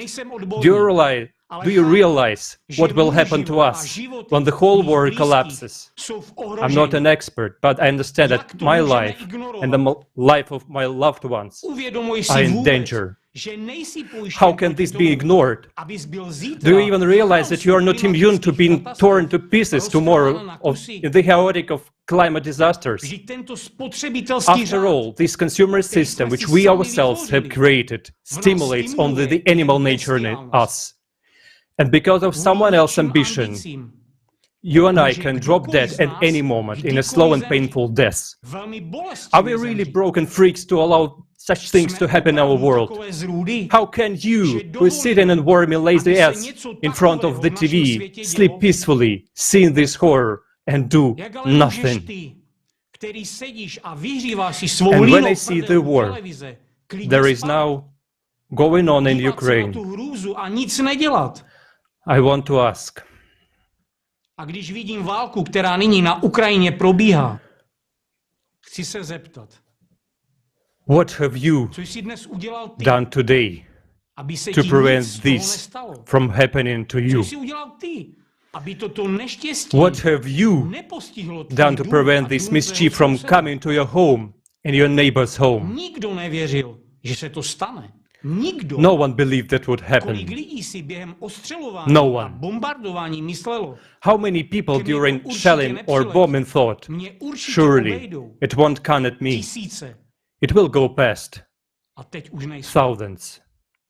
A And ty they're si teď already taky gone. myslíš, že tě klimat So now if you obejde. also thinking that climate will not affect you, Stejně jako ti, you're wrong. kteří už na vlastní And kůži like those zažili who have co je already to experienced bezmoc a helplessness beznaděj. and despair, Klimat se dotkne každého. the climate will affect everyone. Když ti zničí život, pak And si when it řekneš, destroys your life, já jsem mohl něco you'll udělat, think, ale I bude could už have pozdě. done something, but it will be Takže too co máš late. teď dělat? Je to jednoduché. Informovat všechny So o what to do jediném now? východisku, It's simple. které nám jako Inform lidsku zbývá. everyone of the only option Tvořivé we, společnosti, as humankind, kde je have left život každého člověka in the creative na society, prvním místě. where the life of every human Souhlasí s tím, comes co se v této first. nelidské spotřebitelské If you společnosti agree děje, with what's going on right now tak jdi za svými dětmi in this inhumane consumer society, then go to your children and say, I'm a a bastard. jestli nejsi I won't parchant, do anything. tak se zvedni z kolen a křič. But if you are not a Křič bastard, o tvořivé společnosti. then get up of Křič your tak knees silně, jak jen and můžeš, shout about the creative dokud to society. neuslyší všichni. Shout as loud as you can Jinak nás klimat zničí until všechny. each person hears you. Otherwise, the climate will destroy us all.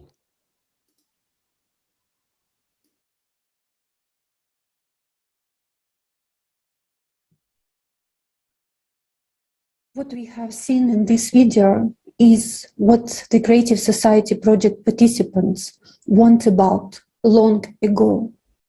Those participants from Ukraine who were knocking and warning mankind at the time acted because they cared. They took an active part in preparing and conducting the global crisis forums. They initiated and conducted international roundtables. They were reproached, asked, why are you scaring us? Why are you talking about climate disasters, wars, and violence? We were not frightening, we were warning. And now we see that just in a few months, everything has changed. Everything got so much worse. Today, participants of Creative Society from Ukraine already speak as eyewitnesses, witnesses, victims, and refugees. What else needs to happen so that we realize that something needs to change for us to start taking actions? Does it take all 8 billion people to become victims of the climate, an aggressor or a maniac, for us to finally understand? Do you realize that it will be too late to change anything then? Do you realize that right now, as this forum is taking place, people are experiencing all the atrocities and horrors we have seen in the climate monitoring video and in the video from Ukraine right now? Isn't that enough to realize how important it is to reach out to all people you know? Tell them how important it is for their future and safety to know about the forum and to be with us now. We, participants of the project Creative Society, understood that. We realized that Creative Society is our only chance. And this is what motivates us to take action. We understand how important it is to get the word out of the world. Already today, there are heroes who are saving us. We are proud of them. During the forum, we will learn more about them.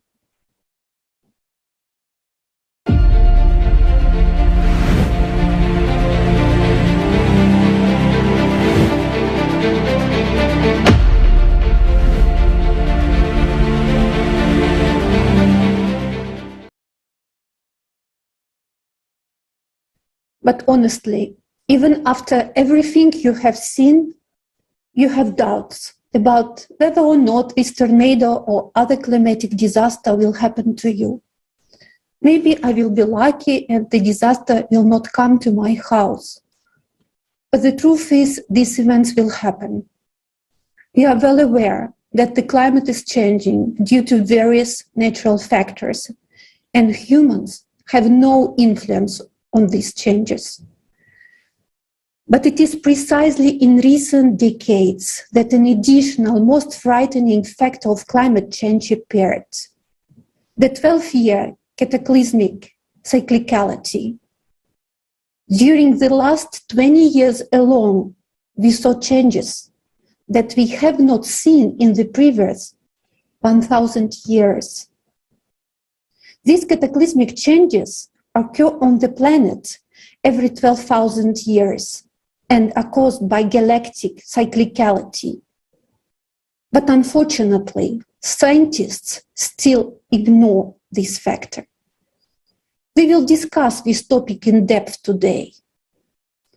Unfortunately, this information is not available in the mainstream because it doesn't fit the official narrative. But this is the information which will help us win this war with climate.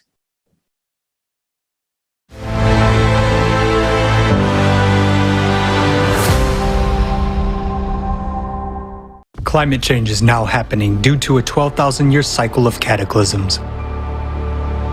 We are not talking about global warming, supposedly caused by human activity.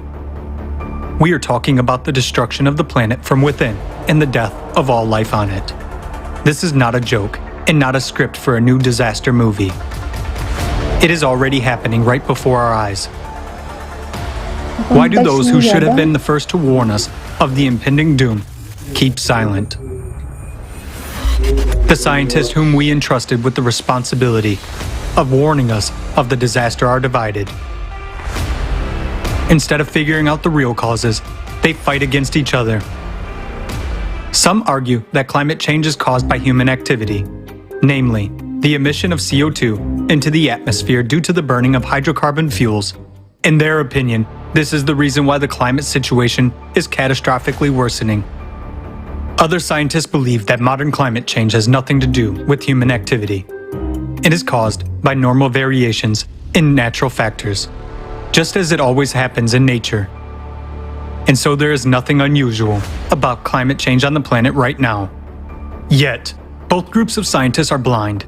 They lack complete information and are very much mistaken. The climate is changing critically. Deaths and destruction are covering more and more territories every day. But it is not because of humanity. It is time for us to speak frankly. Why do you intimidate people and make up some scary stories? The climate has always changed for natural reasons, and there's no catastrophe. This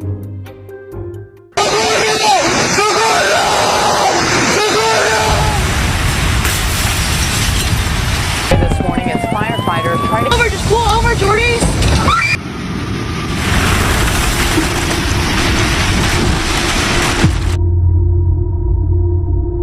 And there's no catastrophe.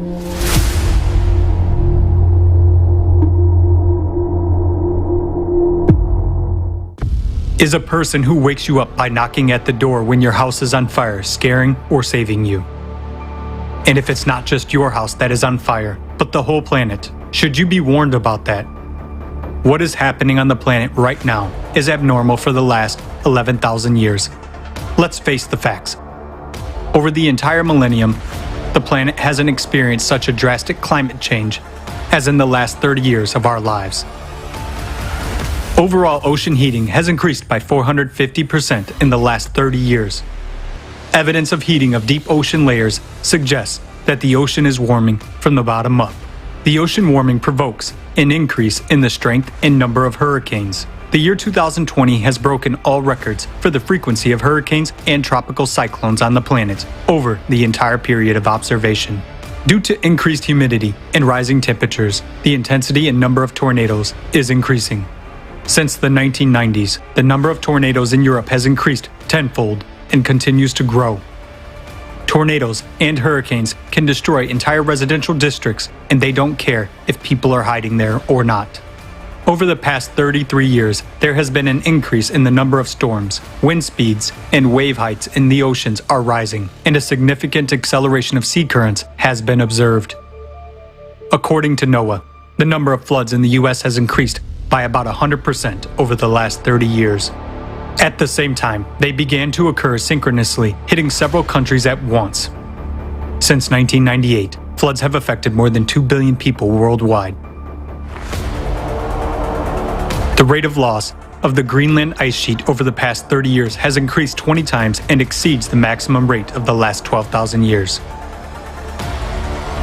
Numerous studies indicate that the cause of melting of glaciers is the increase in geothermal flow. That is, heat from the bowels under the Greenland ice sheet. Over the last 30 years, the rate of ice melting in Antarctica has increased by 65%. Moreover, this is happening only in the western part of Antarctica, where there is a huge magma chamber and 140 volcanoes, the heat of which melts the ice from the bottom up. Despite the fact that high mountain glaciers are melting, lakes and rivers around the globe become shallow, and water escapes into the depths through cracks. According to research by American scientists, water levels in the world's largest rivers have dropped significantly over the last 50 years. Around the world, thousands of water bodies disappear, but at the same time there are powerful downpours. For example, in China, despite frequent floods, more than 28,000 rivers have disappeared in the past 20 years, roughly half of all the country's rivers. The number of extreme fires is growing, and they do not cease even in winter. Nowadays, on average, 7 times as many large wildfires occur in the western United States every year as there were 40 years ago. Even the Arctic is already burning.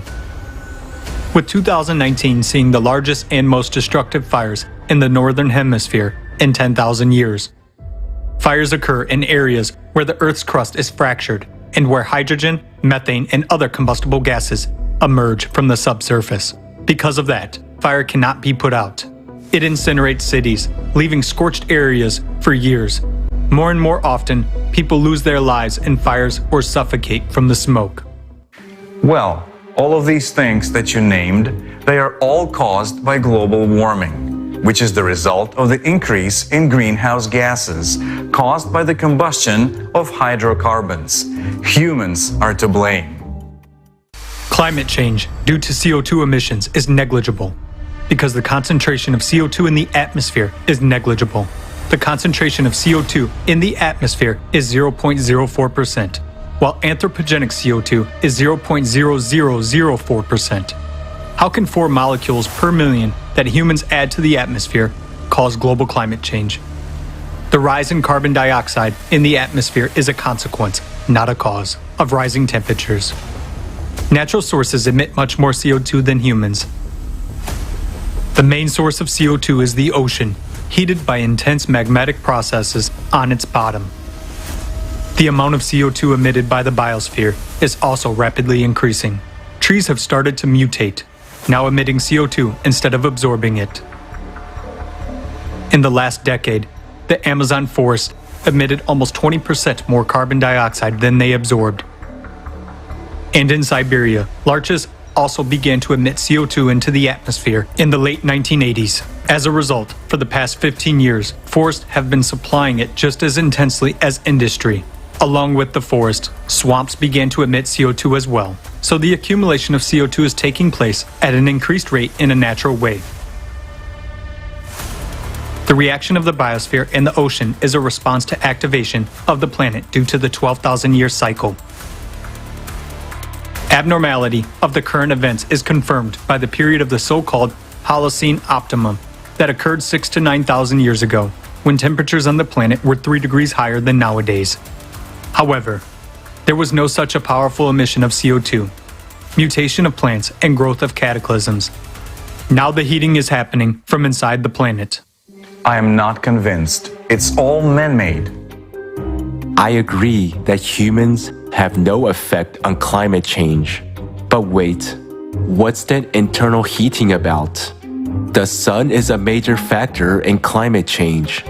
The present-day climate change is characterized not only by an increase in global temperatures, but also by an increase in seismic and volcanic activity, which is many times more serious. Since the 1990s, the energy of earthquakes has increased significantly. The number and magnitudes of earthquakes are increasing. The seismic activity in the Pacific Ring of Fire has increased 2.5 times between 1990 and 2021. The number of earthquakes at the ocean bottom, on the boundaries of plates along the mid-ocean ridges, is growing. All over the Earth, underwater and surface volcanoes are actively awakening. The growth of volcanic activity is recorded by the volume of erupted lava. 90% of active volcanoes are located in the Pacific Ring of Fire, and their activity is increasing every year. All these earthquakes and eruptions are also caused by humans. As a result of global warming, the glaciers are melting. The load on the Earth's crust is decreasing. That's why the crust cracks and lava pours out. This is a mistake. Firstly, there are no glaciers in the Pacific Ring of Fire, which could increase seismic and volcanic activity there.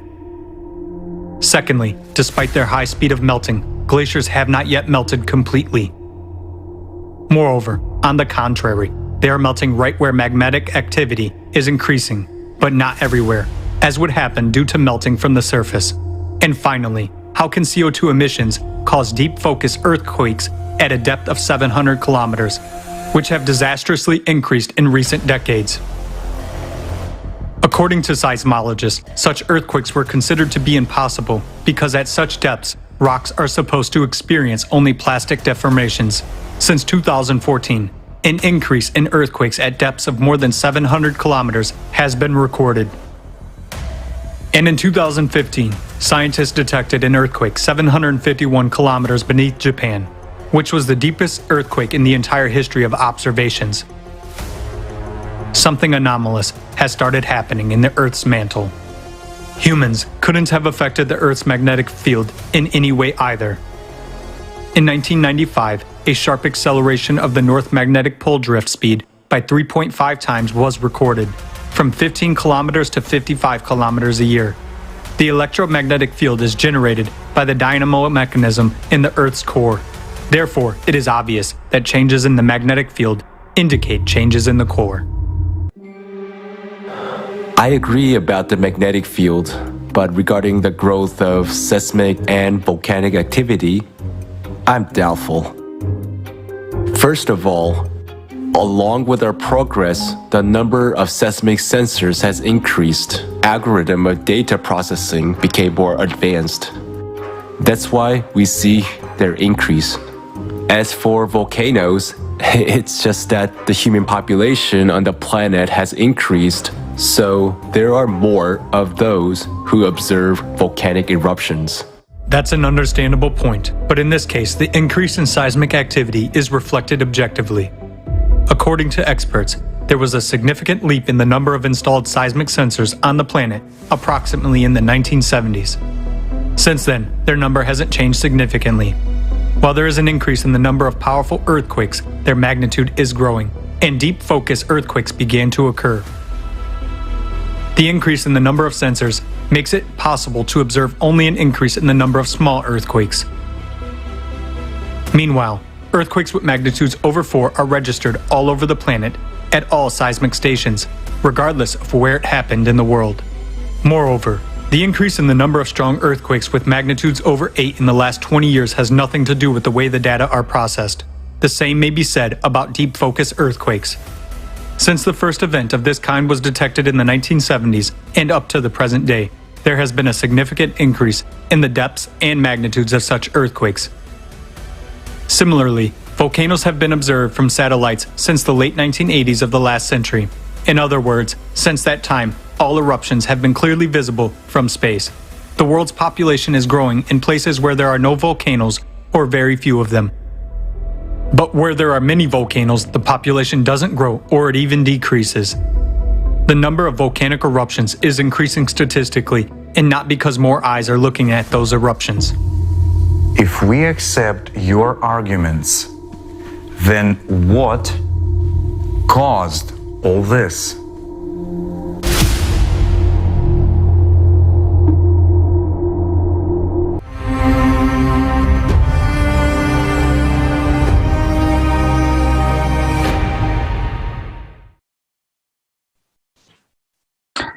This is only the first part of the video about the 12,000 year cycle. The second part will be shown later in the forum. And you just learned about the real cause of climate change. The facts and statistics prove that we are already caught up in the inevitable destruction. We are already at war. So far, nothing is being done to study the cyclicity of 12,000 years on a global scale. Imagine you have been diagnosed with kidney failure, yet your doctor tells you that you need to trim your nails in order to get better by the year 2030. Absurd, isn't it? But this is exactly how we are approaching the climate crisis right now. We are not concerned with the root cause because we're running a business and not saving human lives. I hope you understand how important this information is. And this is why this live broadcast is being simultaneously interpreted into 100 languages by volunteers so that everyone can know the truth. I'm glad that there are scientists who understand that cataclysms are growing and their causes are much more serious. I would like to now introduce Mr. Douglas Vogt, a science writer, researcher, and professional member of the Geological Society of America, who will present geological facts confirming the climate change cycle of 12,000 years.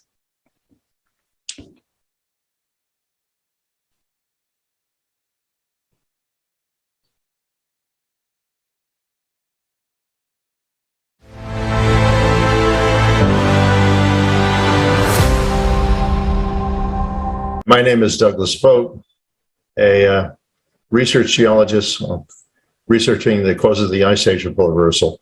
And we're doing this conference for Creative Societies Forum, and I hope you enjoy it. And you're going to learn a lot of what's really causing the climate change. What has the most influence on our climate? Now that little green thing there, that spot there, that's our Earth. That's in size of proportion to the sun.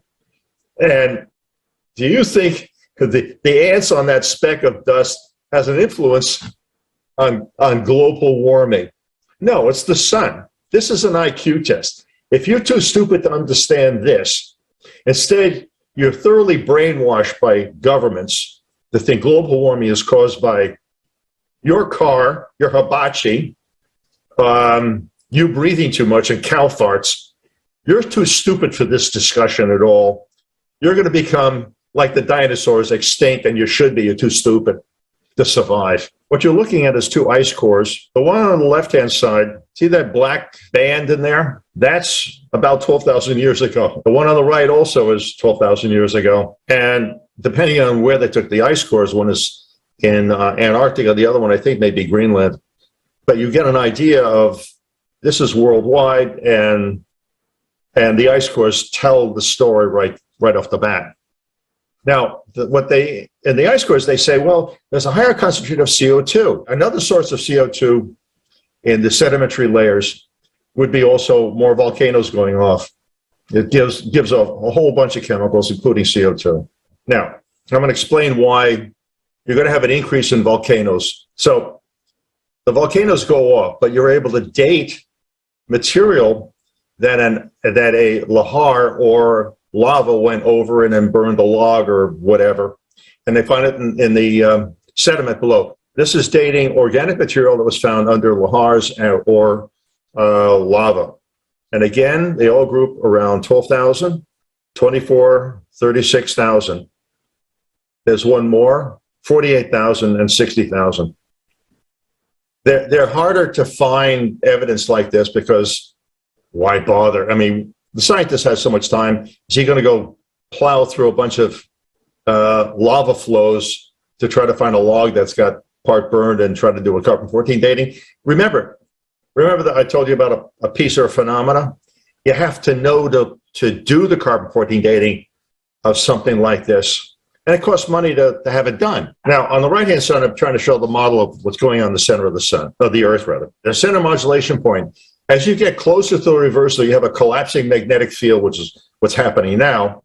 It's exponentially collapsing. So it heats up, and the heat percolates through the lower mantle, the upper mantle, and then finally, what happens, you'll wind up with, these cavities with magma in it, start getting bigger and hotter, and you're going to have more and more volcanoes going off, which is the case now. There's over 25 or 30 volcanoes going off now. The worst will be about a year to 2 years after sunspot maximum. We're going to have a lot of these things going off, and there'll also be an increase in earthquakes. Like I said, this is going to be a lot of earthquakes because between the upper mantle and the crust, it's going to be more fluid and liquid.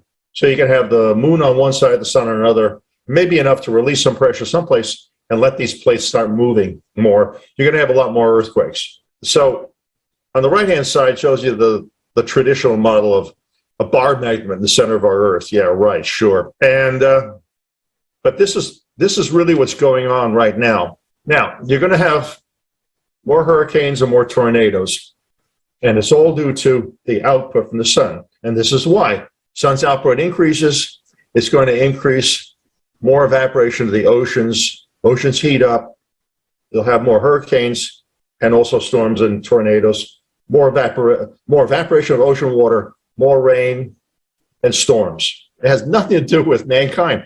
If there was nobody on the planet, this still would be going on. We're seeing this thing happen on other planets in our solar system. There's nobody there. They're not driving any cars. So, I mean, I'm telling you, you have to fish through the disinformation that's created. Government wants money by taxing you because you're hurting mommy Earth.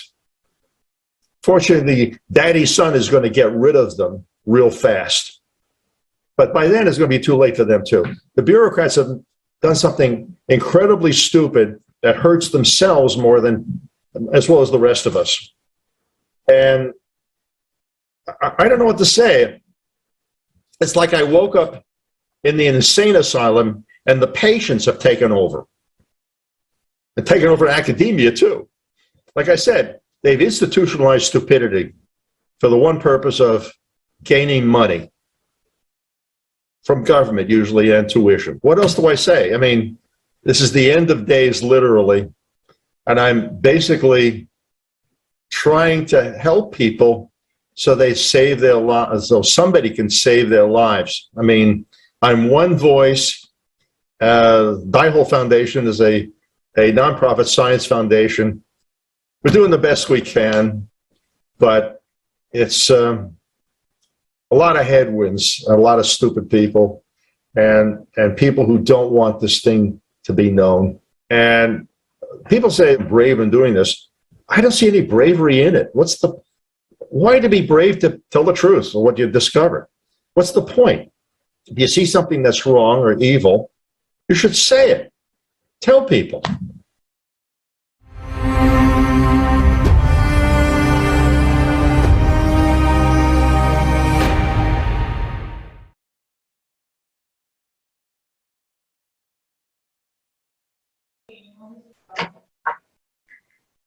Thank you again to all the honest scientists, researchers, and just people who are not afraid to share the truth. If you're asking, what can I do? The answer is simple. Right now, it is very important to share the information you just heard with everyone. Use social media, email, or text the link of this forum to your contact list. This will save the lives of people, including yours. A creative society will benefit every single person, and only by being united together, we can build a peaceful and safe world. There is no time for unhealthy competition, PR for personal benefit. Only together we can survive and build the perfect future for all of us. Do you remember how fast the information about Elon Musk buying Twitter spread? This is how fast, if not faster, the information about the war with climate needs to reach everyone, because our only true enemy will not take any prisoners. It will kill everyone on its path. And this can happen anywhere, at any moment. We need to share the truth today, because tomorrow will be too late. There are people who still don't know about creative society and about our only enemy, climate. So stop sitting. There are tons of ways to spread this vital information. Now, let's take a look at the devastating events that are happening around the world in the last few short months.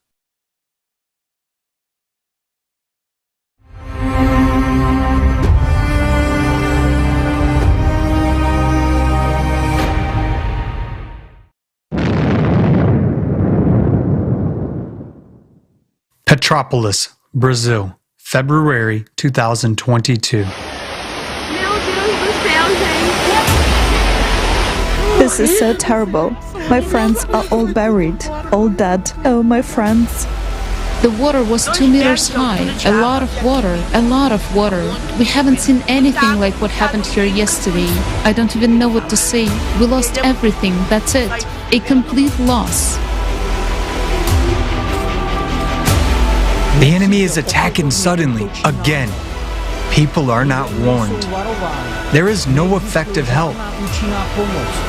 Rescuers cannot cope with such a scale of consequences.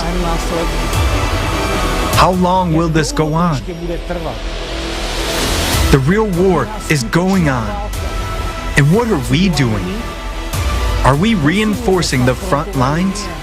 No. How long can we remain inactive and silently watch people like us dying? Storms in Europe, February 2022. The number of storms in Europe is growing before our eyes.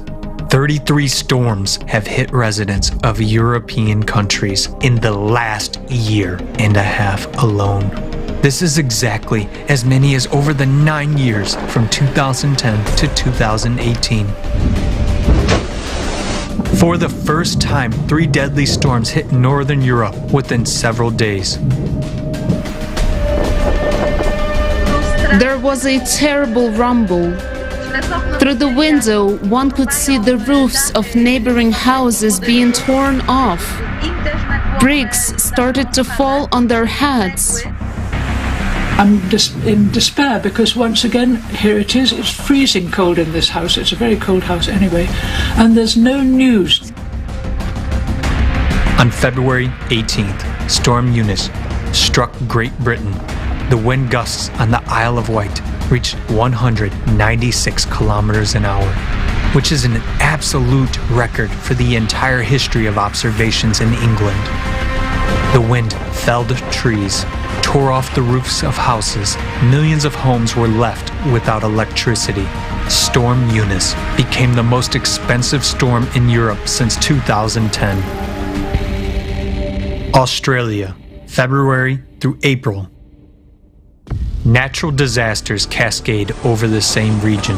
People do not even have time to come to their senses. From the end of February to the beginning of April, residents of Australia's east coast experienced 3 historically unprecedented floods in 100 years. In 2 states, more than the annual precipitation norm fell in a week. The flood really occurred around 2 or 3 in the morning. Most people were asleep in their beds. So this was a case of not realizing and waking up to strange sounds and noises and realizing there was water in your bedroom and you're on a 2nd-story building and you no longer can get out of your house. The cities now, they look like a war zone, and there's nothing much left for people to recover. There's 26 of us on the roof waiting to be rescued. As you can see, all our cars are now destroyed. Something I've never ever seen in my life. Everyone has lost absolutely everything. It's absolutely devastating. Thousands of people were forced to leave their flooded homes several times. In Sydney, March was the rainiest in the history of meteorological observations. The city of Lismore, with a population of about 44,000, was completely flooded. Japan, March 2022. Hey everybody. So about 20 minutes ago, we had a really strong earthquake we experienced here in Tokyo. It was actually, epicenter was up in Fukushima. The news is saying 7.3, 7.4.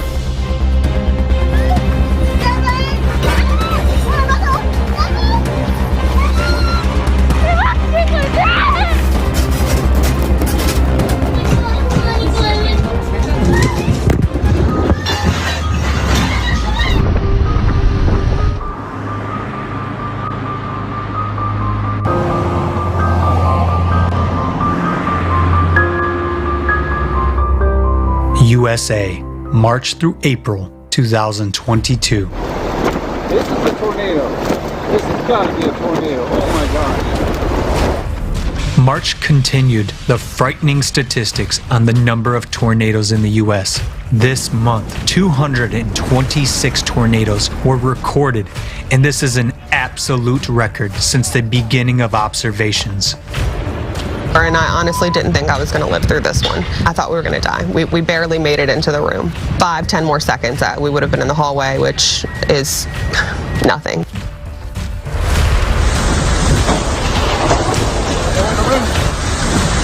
I ran into my master bedroom closet and just sat in there, and I came out and noticed everything was destroyed.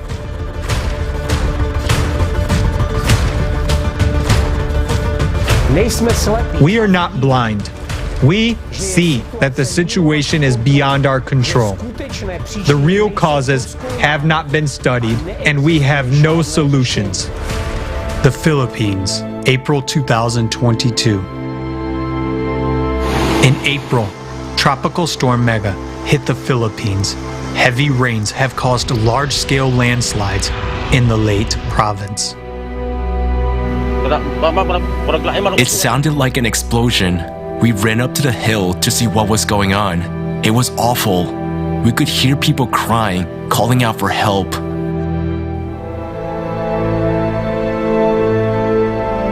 Your house was swept away by the mud. Yes, it was gone after it was hit. I was afraid for my children. I did everything I could, but I lost hold of my child because I was under the water and swallowing mud and water.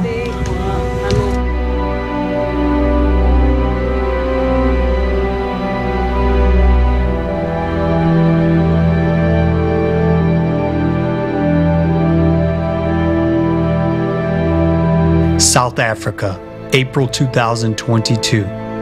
Residents of South Africa were hit by an incredible amount of precipitation. Near the city of Durban, almost 6 months of precipitation fell in 48 hours, breaking the record for the entire history of observations. This caused the deadliest flood in South African history. There were houses over here, and the flood just took all these houses that were here and goes straight to the water. We heard people shouting. My brother and father tried to rescue them, but by then the houses were covered by water and the tree collapsed on the houses. We didn't know what happened to them. I just want you to listen to the cries of family members who lost their loved ones. It's very painful to listen to.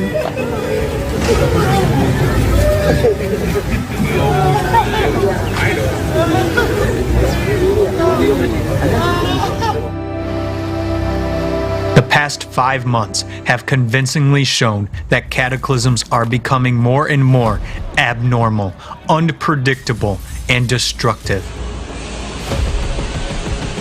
The worst climate forecasts are coming true right before our eyes. Even with a huge international monitoring team, we are not able to cover the full scale of what is happening. Floods, heavy snowfalls, fires, storms, and tornadoes have swept through all the continents. Every country has experienced the attack of our common enemy, the climate. We need to face the truth. We are not ready for this.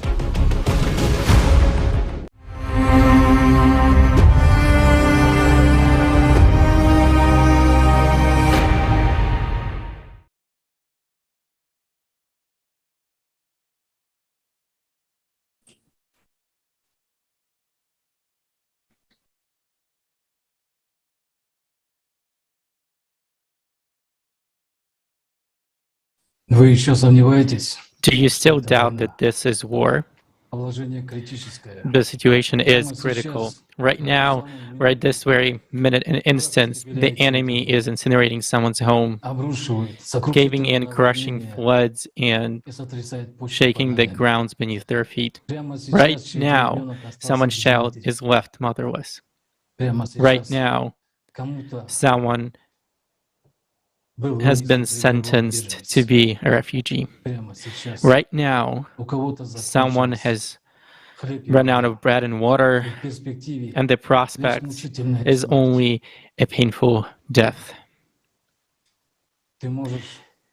Can you say with confidence that you and your loved ones will be spared of this misfortune? How many more lives must be taken by the climate away from us for us to pay our attention to it? The world is now watching with horror what is happening in Ukraine. It is an enduring pain for many of us. It is the grief that gives the hearts of mothers whose sons have gone to war. It is the fear that grows into despair of people under fire or dying under rubble. The war in Ukraine is indeed madness. When you see it, when you hear about it, but what has been done in the cities of Ukraine will be all over the world, on all continents, in all cities, because the climate is millions of times more serious. Because of the climate, no one will survive in the long run. But right now, it doesn't bother us as much as the problems of war. And because the climate is much milder, we have this illusion that it will pass by or not catch on to us.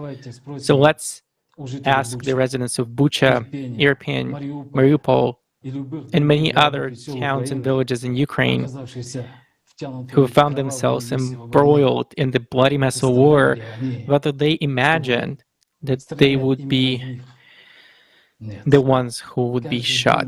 No. Everyone thought it would be hit the house next doors, but not his. Everyone thought it would happen to someone else, but not to them. When it happened to them, the epiphany came. And what we are going to wait until the last minute when an enemy will get into the house and start killing. Only then we are going to start moving and shouting help. No matter how much we shout, we can do nothing. There will be no place to move to. No one will open the green corridors. No one will lend a helping hand because they will be buried alongside with all their hopes of survival. When it's the rocket whistle will blow over our heads everywhere, there will be nothing else to do that we will be able to do. Although we don't want to notice as the enemy is already in our homes, already affecting us, affecting the economy, taking our homes apart and lives, and today the climate is ruining, drowning, and killing. Images of rooftops flying away are becoming a commonplace, and this is already perceived by you as a natural occurrence. It doesn't happen to you personally. It happens to others. It doesn't affect you. It doesn't bother you. And the fact that those are our lives and the territories that capture are expanding, you don't realize that. Today the ring is tightening around each and every one of us. Tomorrow you will wake up in the middle of the night and you will have nothing. There is a full-scale war going all over the globe, but we turn a blind eye to that. We artificially hide from this problem. And why? Because deep down inside, we are panicking about it. We need to stop being cowards. It is the time for us, for all of us, for all the humanity to become courageous and brave. Our only chance and hope is to build a creative society. All other options lead to death of the planet. And these are not just empty words, this is a fact. Stop pretending it doesn't concern us.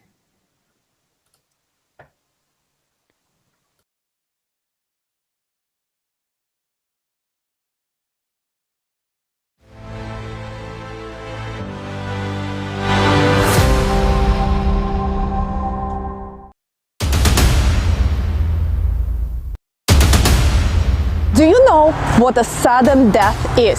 Soon we will all be affected by it, including our children and loved ones. It happens in an instant. In just 30 seconds, the entire city gets buried under rubble. People go to bed, and in the morning, they are just gone. In just 30 minutes, water fills the entire house. People are rushing out in their underwear while someone is breaking windows to save those who became trapped in the flooded homes.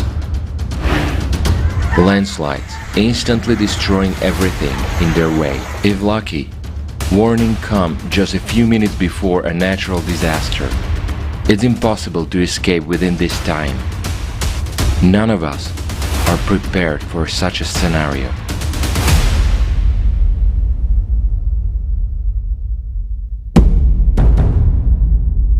According to official figures alone, the number of natural disasters has increased fivefold over the last 50 years.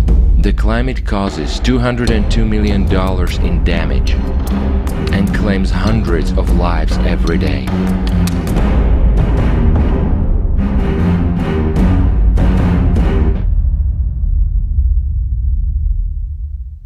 None of us would want to be among the dead. We reached out to experts around the world to find out if our society is prepared for rapidly increasing natural disasters. Climate situation has greatly changed the way fires behave. Climate change causes fires to become more destructive as they now form convective storms and smoke plumes which become very tall and massive, causing smoke plume tornadoes that already become much more aggressive and dangerous to the entire fire brigade, as we can see.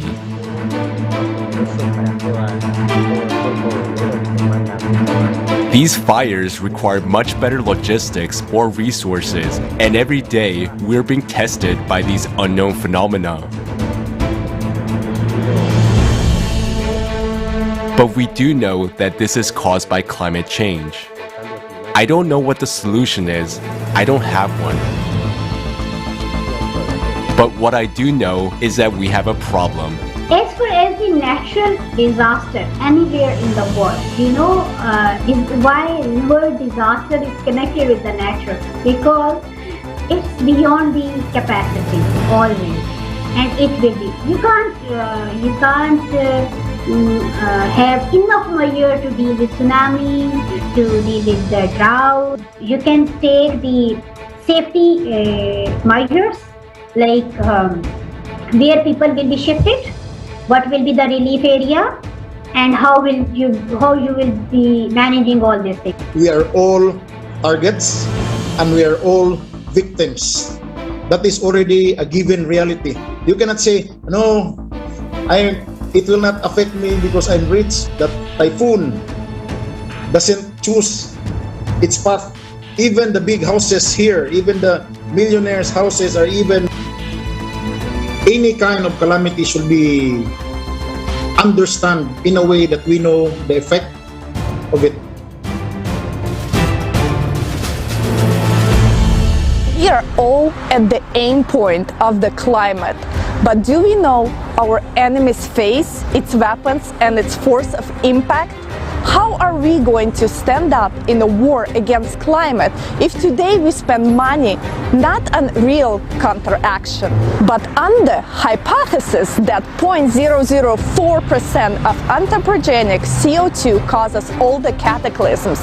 They assure us that reducing carbon dioxide emissions will stop the cataclysms. However, there are more and more natural disasters, destruction, and climate refugees.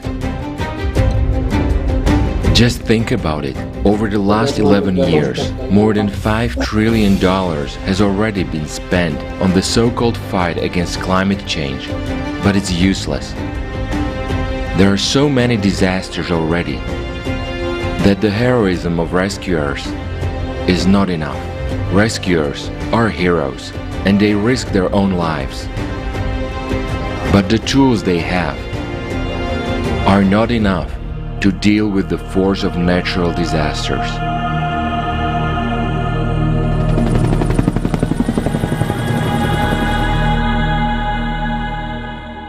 We pay attention to anything but preparing for the unavoidable cataclysms. Do you know what to do if your house collapses on you? Can you even be confident that you will be rescued? After all, half of the countries today don't even have early warning system for dangerous emergencies, whereas forecasting systems have proven to be inadequate. Lack of coordination and bureaucratic procedures and paperwork make it impossible to effectively save millions of lives in current consumer society. You know, number one is it's all about sending and spreading the right information. It's always about information system, because once people are informed and once you become active, We have actually been able to significantly reduce the number of casualties in many disasters, which have been on the rise lately in large-scale disasters, because we invested in informing in advance, in warning systems, and in structures where you can take shelter. That is very, very helpful. And wherever they didn't have it, there was a huge problem because human lives were simply lost. And that is not an option. So I was very surprised really at the scale of the deaths and destruction, because from my point of view it looked like we could forecast this event coming. So something is going wrong in the communication chain of these warnings. And this is a consequence of the consumerist format, where money, even if allocated, is stolen by officials and embezzlers. This is our money, the taxpayers' money. It is taken from our pockets, but why does it not reach those who save our lives? Why should your life and the lives of your children depend on the decisions of a few individuals? It's inhumane.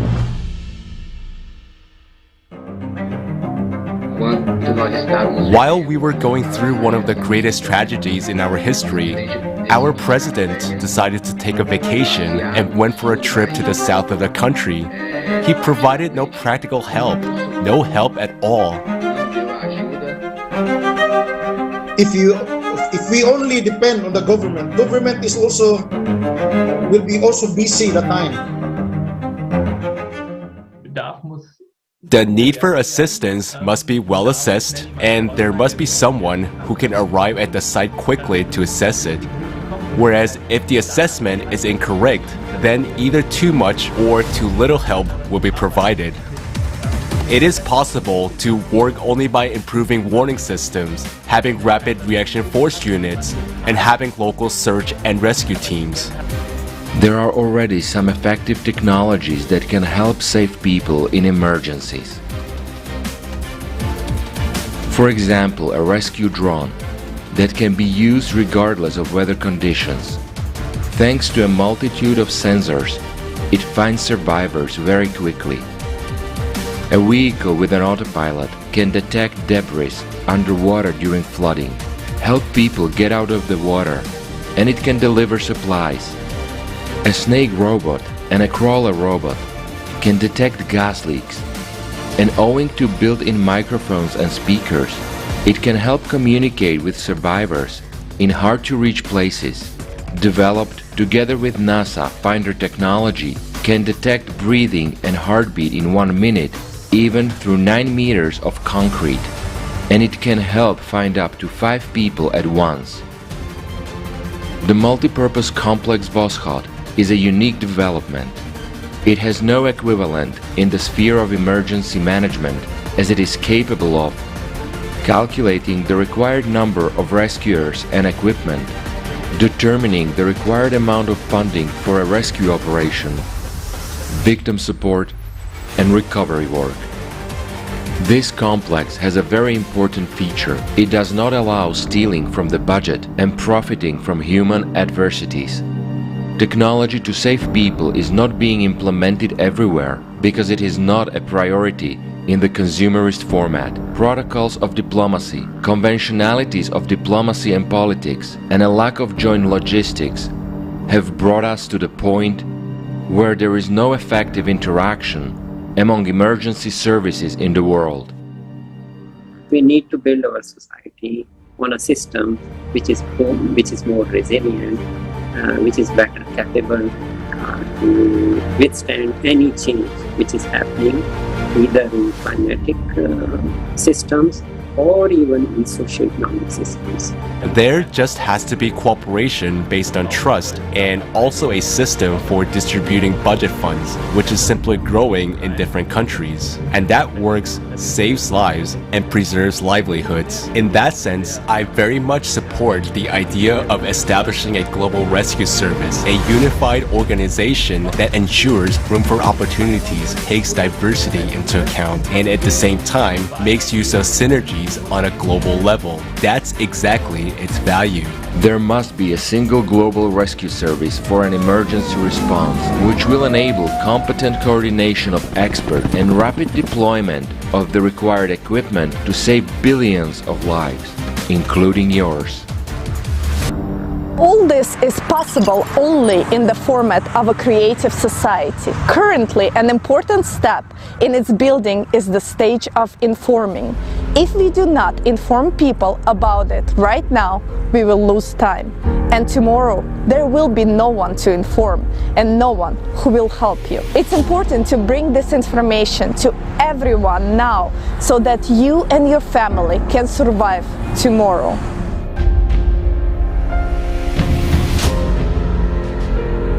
Research and other things, and even in the lowest floor there is 2-3 victims which are from small hole they are crying, and they are sending light signal from their mobiles, and that's it's very embarrassing for us that we are not doing something, because they are asking that just pull out, but it's very difficult to pull out them.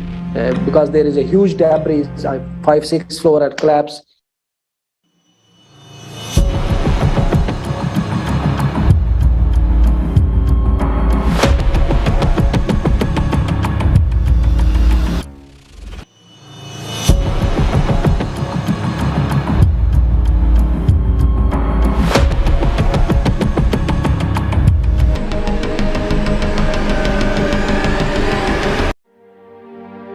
During Typhoon Yolanda, because when I arrived 4 days after Typhoon Yolanda in 2013, it is the first time in my life to see dead bodies everywhere. And government was not able to attend it right away. Some already decomposing. And it is the worst for me of all the situation I was attending. Like the pain really went into my heart, and you know the smell of dead bodies are everywhere you go. And it was also very sad because some did not die because of the typhoon. Some died because somebody stole their food. Some died because somebody stole their water. Very, you know, like something that we cannot, that we will always say, I hope it will never happen again.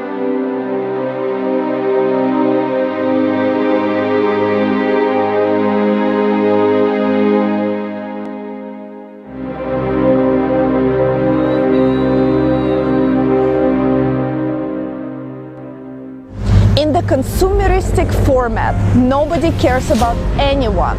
Nobody cares about your life. And at the time when it's vital for us to unite, we are being divided. Just think of it. According to the official figures alone, conflicts and violence cost society more than 14 trillion annually. We spend huge amounts of money on developing the latest weapons instead of saving human lives, our lives. Isn't that ridiculous? The media is brainwashing us to think that it's normal. But is it normal? What are we, insane and incapable of thinking and analyzing? How could this be? In a civilized society, enormous sums of money are spent to take our lives away, yet they save on saving our lives? We live in a crazy world. There is everything turned upside down. Make your own decision to die in a consumerist format or to live in the creative society. The choice is yours.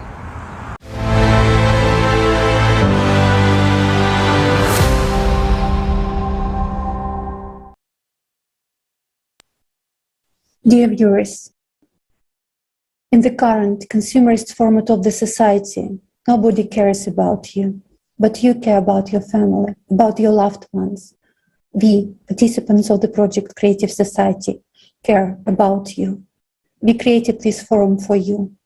Please, make it valuable to everyone you know and love. Right now, if you're asking yourself, what can I do? Please, share this information. Share the link to this forum in all your social media networks. Please, don't stay silent. Send your feedback. Record videos about what you think, what you understood. This information is crucial to save your life and life of your beloved ones. Let's save our lives together. Please repost this video. Invite as many people as possible to participate in this forum. Together, we can make it.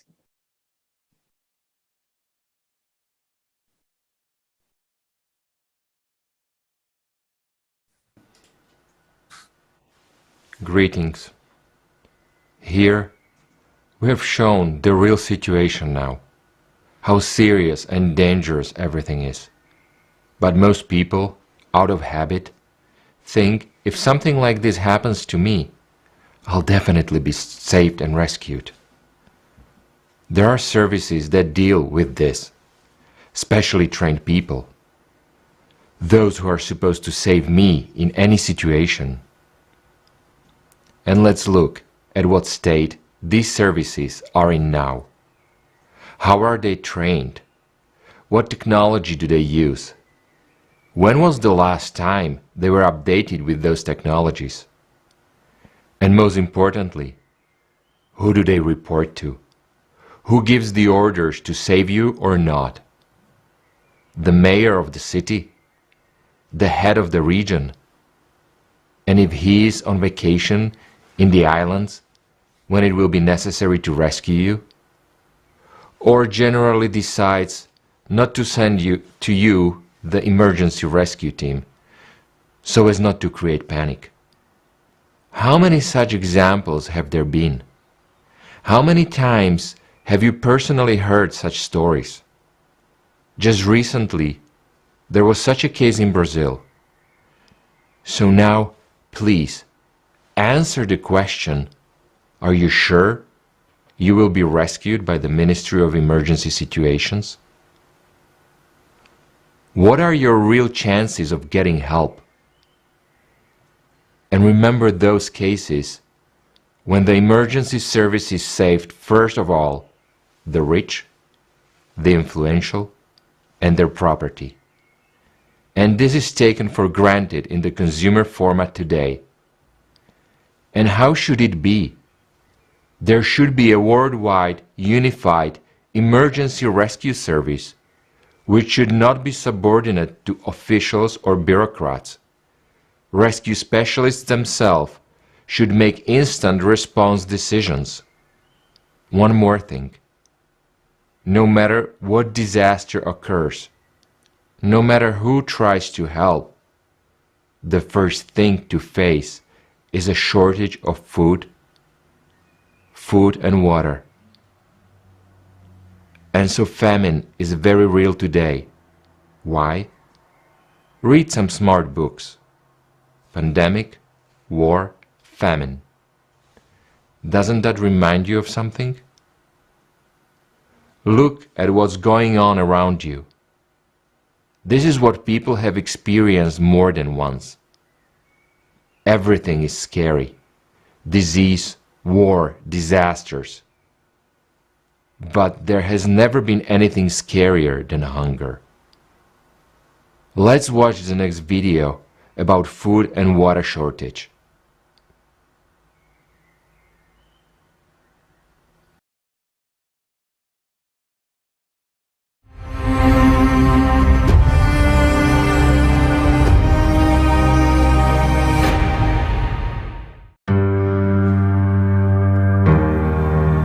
(2021) Haiti. Due to ongoing natural disasters, people were pushed to the brink of survival. An acute hunger gripped the whole country. When all animals and everything around, even the leaves on the trees, had been eaten, people began to eat sand and clay, trying to trick their stomachs.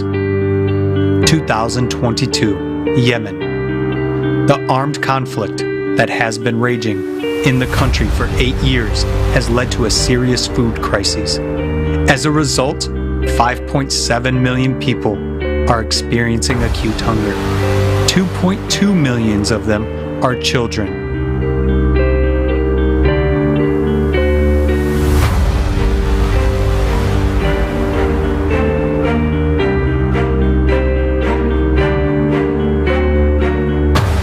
Hunger, the new reality. The modern world is a theater of the absurd.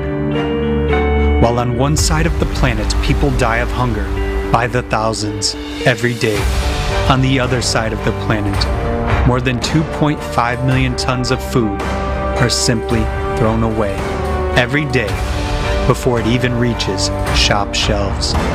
If we distributed this food to those who are undernourished, every needy person would get 3.5 kilograms of food a day.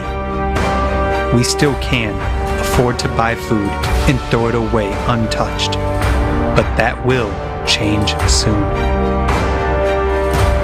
During the pandemic period from 2020 to 2022, the prices of basic foodstuffs have increased by 45%.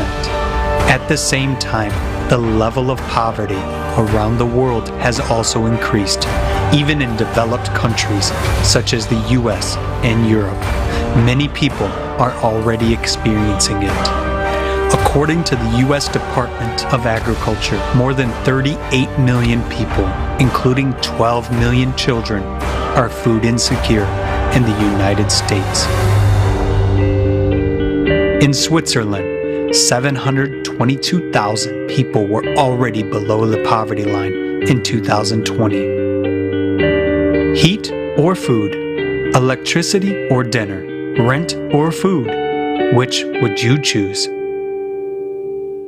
In affluent countries, millions of people who face hunger make these difficult decisions every day.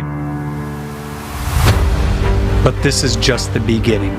The year 2022 brings new challenges for humanity. And now, even those organizations that were supposed to protect us from hunger and poverty claim that today the world is on the brink of a food catastrophe. In the modern consumerist format of our society, wars, pandemics, and economic crises are just another excuse to make money off us. It is a very profitable business which brings huge profits to a few, while the remaining 99% are hurtling towards the abyss of impoverishment. It is therefore naive to hope that anyone other than ourselves is really interested in seeing the situation improve. The events of 2022 have shown how much we all depend on each other. The consequences of one country's problems are sweeping the world. While we are fighting each other, imposing sanctions and food embargoes, the number of hungry people around the world is skyrocketing. Meanwhile, our planet is approaching ecological collapse. Pollution and drying up of water sources, erosion and soil degradation have made more and more land unsuitable for growing food.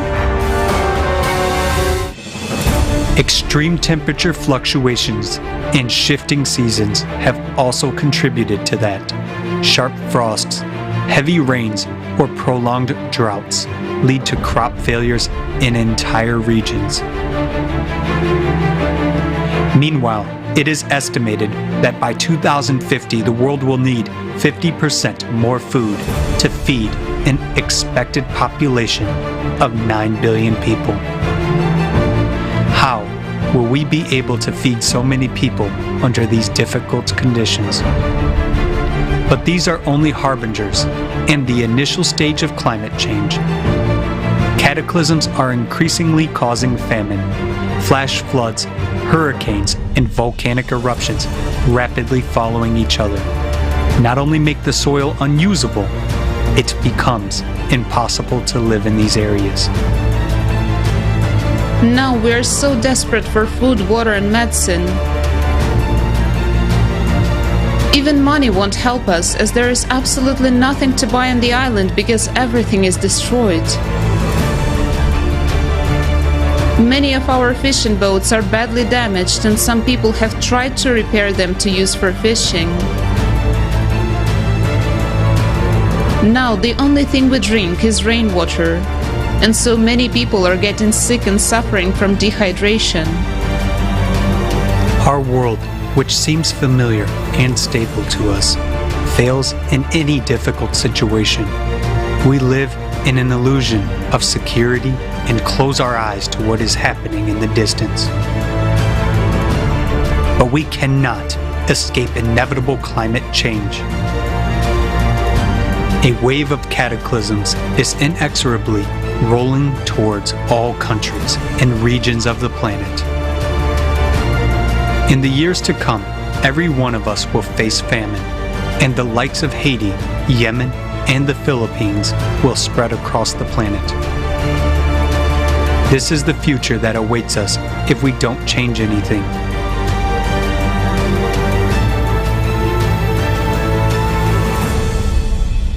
We can sit around and wait for someone to solve these problems, relying on international organizations, governments, and the powers that be. But when hunger comes to our home, no one will care about us. Everyone will be concerned only with their own survival.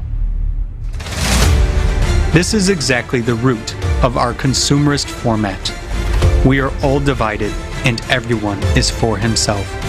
And such an attitude towards each other will be our suicide in hard times.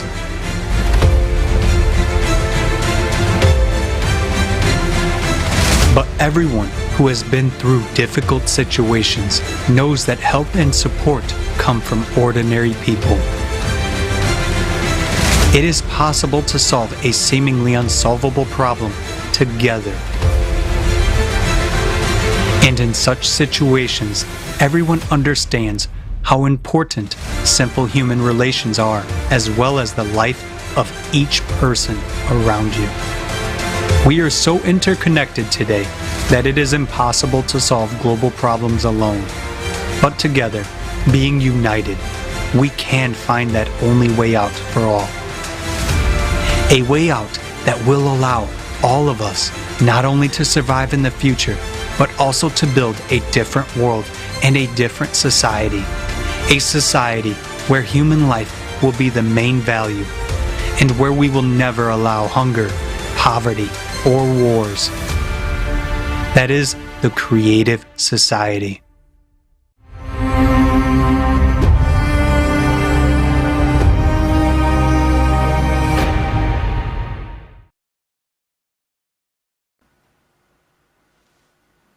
Many people now watch and do not realize how serious it is. The state of hunger changes a person's psyche. Do we realize what we are capable of when faced with life-threatening hunger and thirst? Next, we will be very difficult interview. It is a famous case. You can read it on the internet. You can find it yourself. You have no idea what a person is going through. And when he is in a state of starvation. So be warned that the interview is not for children.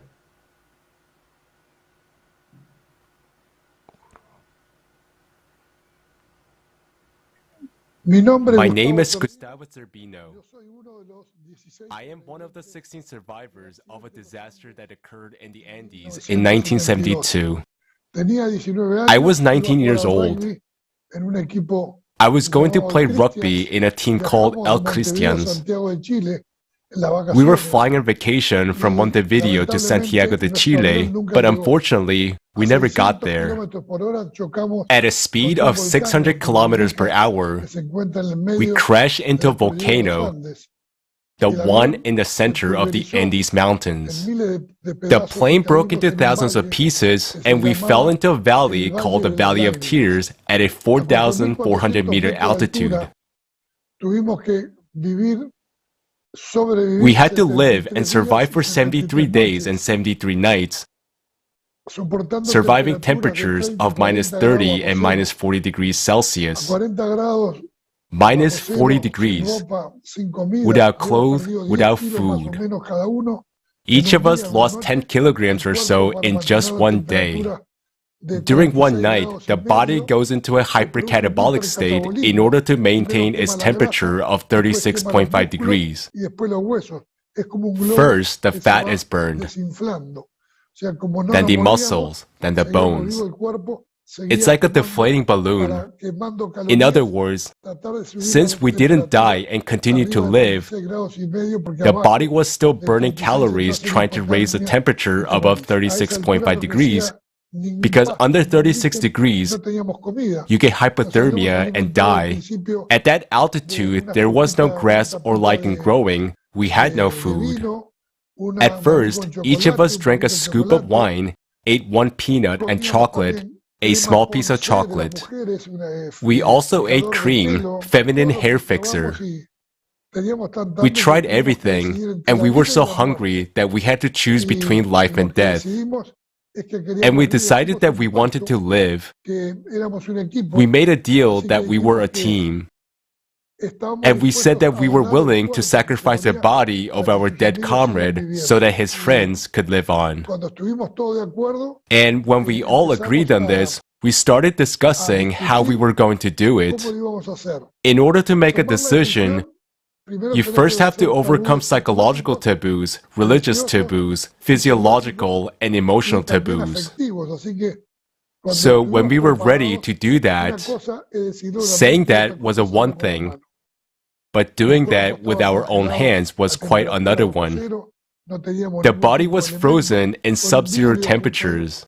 We didn't have any tools. With a piece of glass, a piece of tin or metal from airplane, we first had to try to cut the pants. It was like taking a lamb from a freezer. It was as hard as a marble statue, so it was very difficult. It was a really tough taboo at first, but by the next day, we crossed the line, and this became natural for us. However, there are two things I want to tell you. First, there is no such thing as hunger. When you don't eat, your body begins to digest itself. You start synthesizing enzymes, protease to digest protein, lipase to digest fat, amylase to digest starch. So what you feel as unbearable is actually thirst. It is thirst. We were getting water from snow, we were chewing it, and our gums were bursting. Our mouth, our lips were bursting from chewing ice. Until we invented a machine for obtaining water. The thirst was unbearable. We drank water and immediately urinated because there was no salt in it. 1 molecule of salt is what holds 4 molecules of water. So we were drinking water and losing sodium, potassium, and magnesium. The color of our urine was similar to the color of Coca-Cola. And there came exhaustion. We were completely exhausted. We kept pushing and pushing away the threshold of pain, the threshold of anguish, and the pain of hopelessness. We went through the most unbelievable hell one can imagine, but since we had no choice, we had to deal with that. This is the kind of suffering people go through when they are faced with the problem of hunger. Imagine 30,000 people starving to death every day. There are facts and statistics how much the problem of hunger has grown. And it has grown tremendously. But it doesn't have to be that way. We can feed every person in the world. Such technology does exist. Let's watch a next video.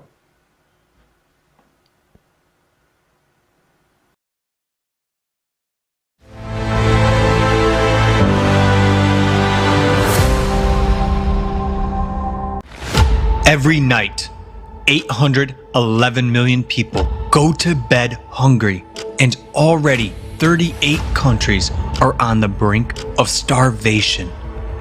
We live in times of instability, pandemics, economic crises, climate disasters, military conflicts. They put millions more people on the brink of starvation. Are you sure you won't be among them? In the consumerist format, no one is secure against starvation these days. But it is such an absurdity. Why? Let's take a look at the technology that already exists. One of them is vertical farms. They have great advantages compared to conventional farms.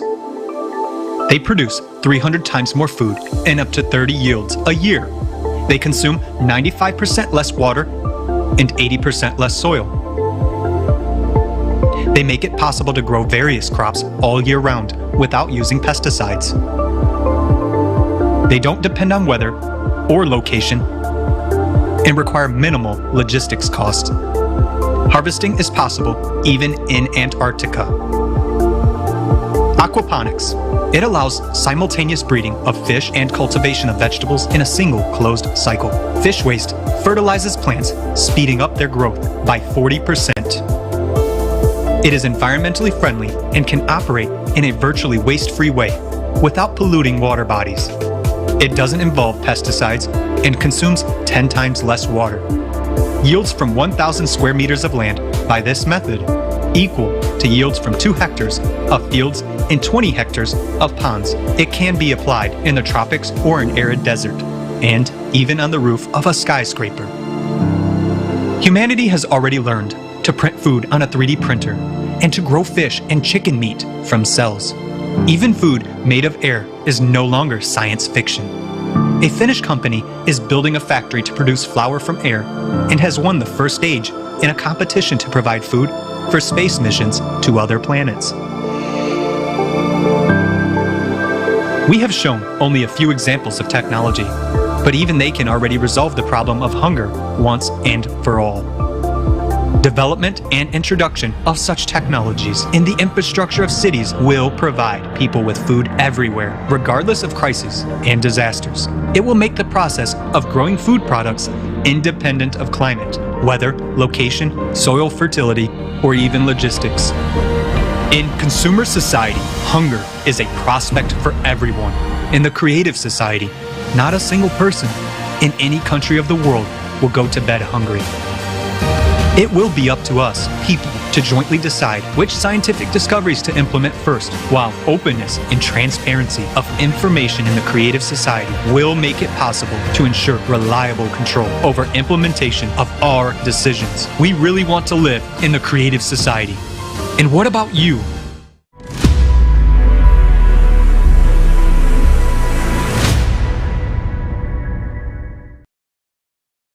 Friends, as you see, the information presented today is vital for all of us.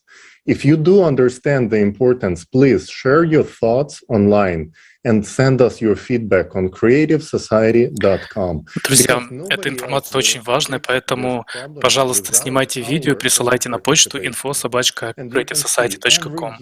И вы можете увидеть, что больше и больше международных организации борются с голодом, но количество голодающих тоже ежегодно растет. И тут возникает логический вопрос: куда уходят деньги и почему эта проблема не решается? Хотя технологии, как мы видели, уже есть. Давайте посмотрим, как работают благотворительные организации действительно.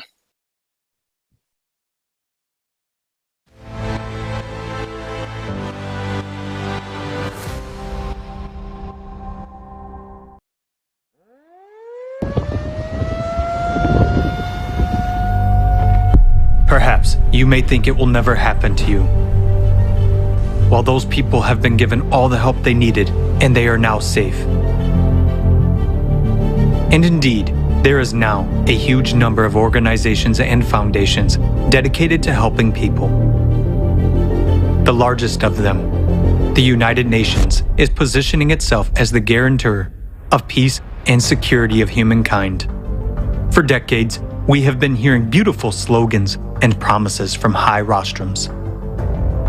If you listen to these loud statements, it may seem that we will solve all our problems. There will be no more poverty, no more hunger, no more wars, and we will all live well. After all, there are over 100 international organizations working under the aegis of the United Nations to solve the world's problems. For every new problem, a new organization is created. Every year, UN member states pay huge contributions to these organizations. In fact, this is money from our pockets. These are the taxes we pay to the state. Between 2010 and 2020, according to official data, the 44 UN organizations alone raised $540.4 billion. Contributions to the UN organizations have increased by 58% over 10 years. But let's take a look at what we have achieved over this period of time. The largest amount of money today goes to solving the problem of hunger. The main UN organizations to tackle this problem are the World Food Program, WFP, and the Food and Agriculture Organization, FAO.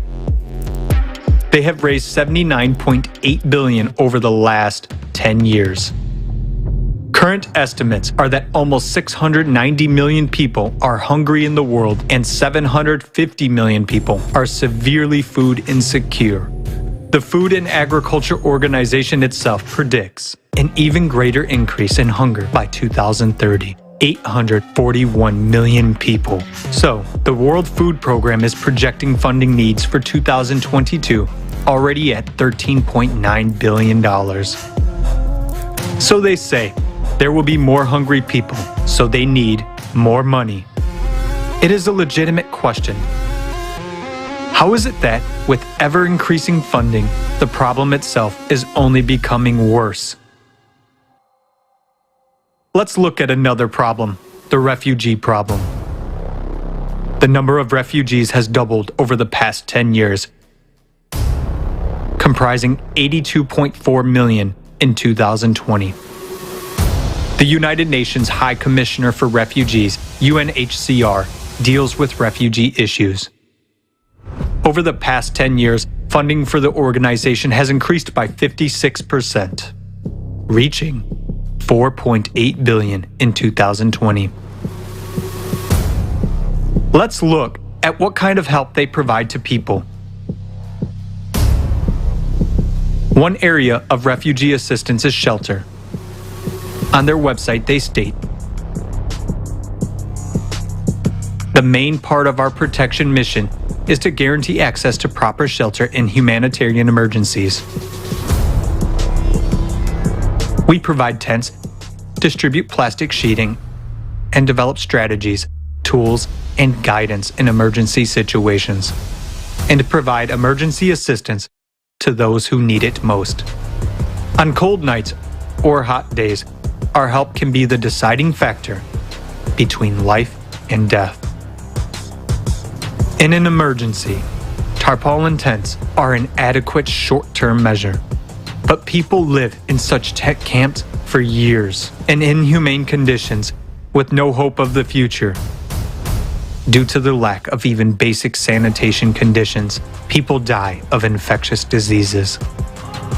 Who benefits from the problem not being solved? As long as there is a problem, there is funding. And if the problem is solved, there will be no funding and therefore no organizations. As long as there is a financial interest, as long as someone makes money from it, no one will solve the problem. The UN itself is very much like a transnational corporation in its structure. There is a parent company that coordinates and manages the activities of its other companies, but each brand is a separate business entity. In 2020, more than $3.7 billion was spent to maintain the UN bureaucracy on staff and director salaries, health insurance, holidays, business class flights, and other expenses. The planned expenditures for the renovation of the Palace of Nations alone in Switzerland, where the UN headquarters is located, is $871 million. With this money, 174,000 houses could be built using 3D printing technology. How many refugee families could benefit from this housing?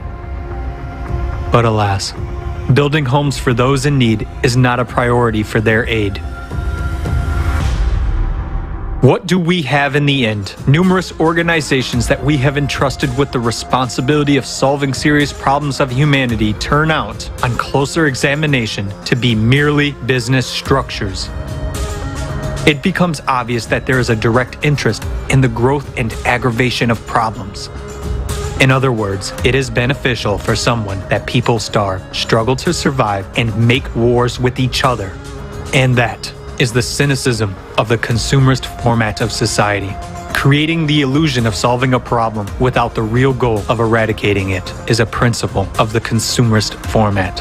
Under such conditions, it is tantamount to anesthesia for a fatal illness. And even closing or reforming some organizations or firing some individuals will not save the situation, because new ones will come in their place and do the same thing, making money off our lives. Today, because of our tacit support for the consumerist format, we are all on the precipice. The rapid escalation of all crises will soon bring us all, without exception, to the brink of disaster. What kind of help will we get? A piece of tarpaulin for shelter and a couple of bottles of water?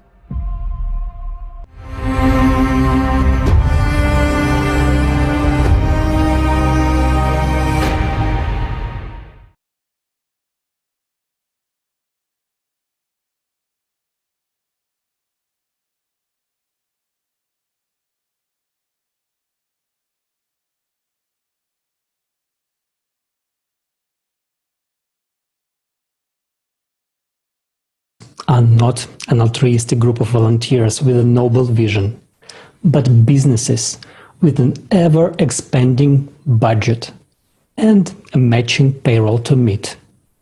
And their funding methods are closer to racket at the state level.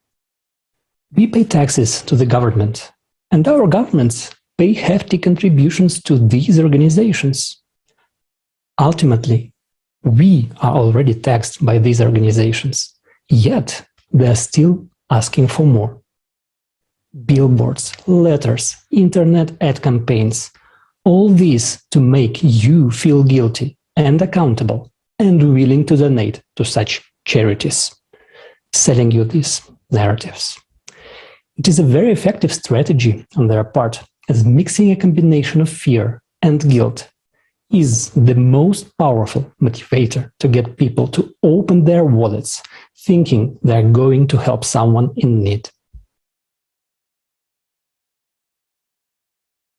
One thing should be pretty obvious by now. This scheme will not work if the problem goes away. And here lies a fundamental conflict of interest. No problem, no money. Less of a problem, less money. No wonder we never solved a single problem, only got more of them. Let's be honest, in this consumer format of society, we are too accustomed to shifting the responsibility to someone else. What a relief it is to know that so many powerful organizations took the responsibility to fight world hunger and poverty, prevent wars and climate change. We were so happy to tick this off our to-do list that we never questioned either methods or results. Didn't check the publicly available financial reports. Instead, we did what was expected: acquiesce and look away. We live in those times when continuing business as usual will lead not only those on the brink of starvation, but everyone to sudden death. The choice is ours. Continue looking away or choose to build a creative society where human life is the highest value, the life of every human being. Decide to dedicate all human potential and all funding to really solve the problems at the root, once and for all. Given the combined spending on funding the organizations and CO2 mitigation, the problem is not the lack of money, but the lack of responsibility for our own lives.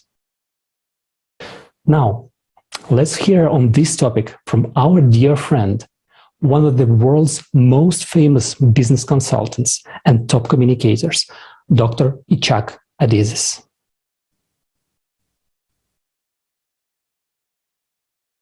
Those that believe in the human life are scattered. Thousands of non-for-profit organizations philanthropic organizations, everybody working for himself for a certain goal. They take care of abused children. They take care of abused women. They take care of cancer. This takes care of I don't know what. Thousands, millions of philanthropic organizations working alone by themselves. We will never win. No chance. Guys, in Santa Barbara where I live, there are 900 philanthropic organizations. They don't talk to each other. If we took around the world all philanthropic organizations, well-meaning organizations, you know how many people belong to them? Probably 1 billion people. You know how much money there is? More than 1 billion. Billions of dollars. Not together. If we did put it together and have a common strategy, how we are going to change that business world, we can do it. We can do it. Because let me tell you something. I work with the business world. I work with CEOs of companies all over the world. They're not bad people. They really are concerned about what's going on as much as you and me. They're concerned that their children very soon will not be able to play in the street, out there in the field, in the park, because the sun will destroy them and give them cancer. We are not protected anymore. That they will not know flowers anymore. They will not know animals anymore. They're going to be sitting at home playing computer games all day. They cannot go outside because of crime. Because they're going to get cancer from the sun. They will not be able to breathe. They are concerned. Each one of my clients, CEOs, are concerned. So how come? The dynamics of the system makes them do it. They don't have a choice. If you are a CEO, if you don't produce the profits that the stock market predicts you should produce, your owners are going to sell the stock, your stock is going to go down, and you will be fired. They don't have a choice. The system took over, and we are all victims of the systems. We are not the villains, we are the victims. What we need to do is change the system. But in order to change the system, we have to be politically powerful. You're not going to change the system unless you're politically powerful, because politicians watch on the votes. How many votes do I get? We need to get these billion people together to say, we will all vote for those politicians that believe in what we believe, and they will change the system. If we don't change the system, it's not going to work. But in order to change the system, we need to get the politician on our side. In order to get the politician on our side, we have to get the voting. In order to get the voting, we have to get together. And people don't understand. You know, they're taking care of abused women and abused children and abused this and that. Nice. But you know what? It's not going to change the world. It's going to get worse and worse and worse and worse. Democracy is not working anymore. You think that we have democracy in America? Don't kid yourself.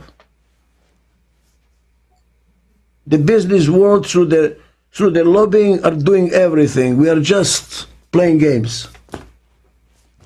The world is becoming too complicated for democracy to work. Dictatorship does not work either. We need a new system. Everybody is getting excited to change the world, but nothing is happening. Except that we go and we burn some tires and when we make demonstrations. That's not going to work. What we need is to get organized. Through this platform, we need to get people to say, okay, We have a chapter of Creative Society in America, chapter in Santa Barbara, chapter in New York, chapter in Kiev, and we all start working in unison. And I'm glad that it's a Creative Society, which I believe should be the constructive society, is making it as a goal to do it in the future. You are blessed, and I congratulate you on your effort. Thank you very much.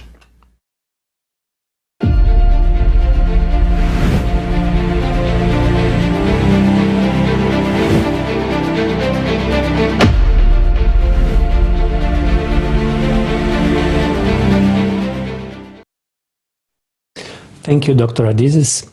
Your observations are spot on. Having so many organizations fighting the same cause, each on its own, is like resistance fighters battling the same enemy, but separately and in different locations.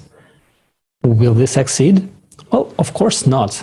They will only win if they unite, if they join their forces. And until that happens, the enemy is already conducting a massive attack. The historic deadly tornado in Kentucky in 2021 showed how helpless we are before its fierce force and might, how individually vulnerable we are. Let's watch a video.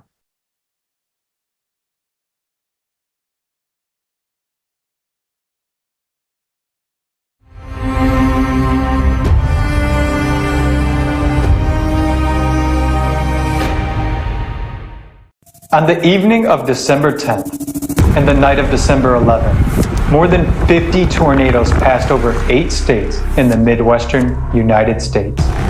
It was a series of powerful tornadoes. The ferocious whirlwind lifted debris from buildings it destroyed to a height of more than 9 kilometers.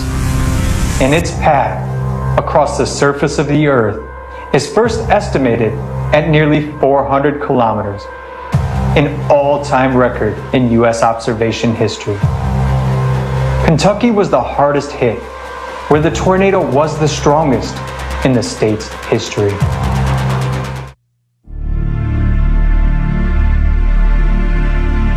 And I'm gonna miss her so much. I came back last night, but they were screaming.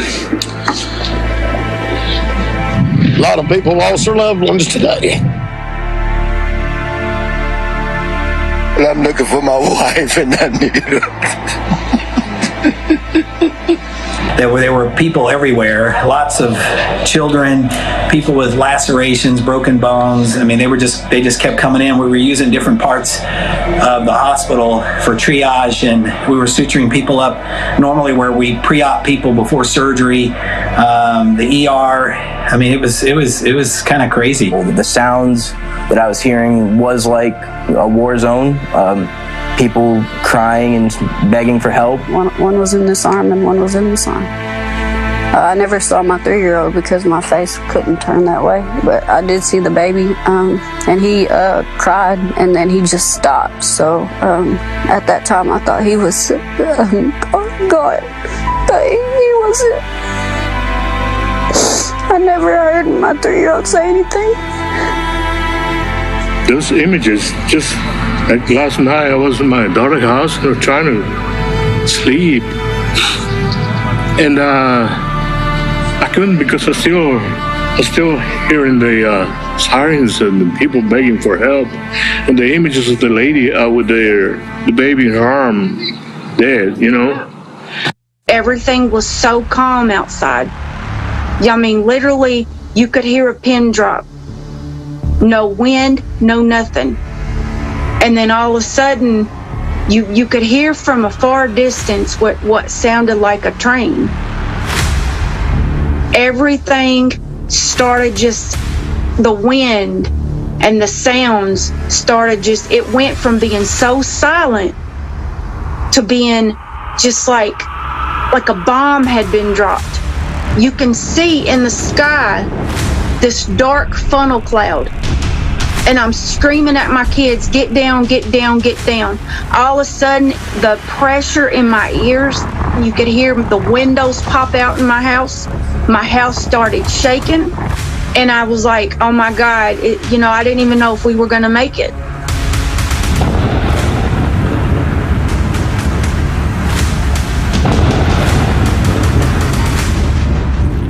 I don't think anybody was prepared.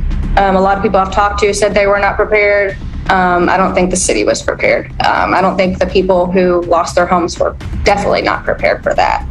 I never thought it was going to happen to me. No one ever thinks it's going to happen to them. No one was prepared for this. But for what reason? The tornado formed as early as 10 a.m. on the coast and began its movement inland. And from a certain point, its trajectory was clear. Why didn't people evacuate? The town of Mayfield suffered more than any other. It became a mountain of rubble.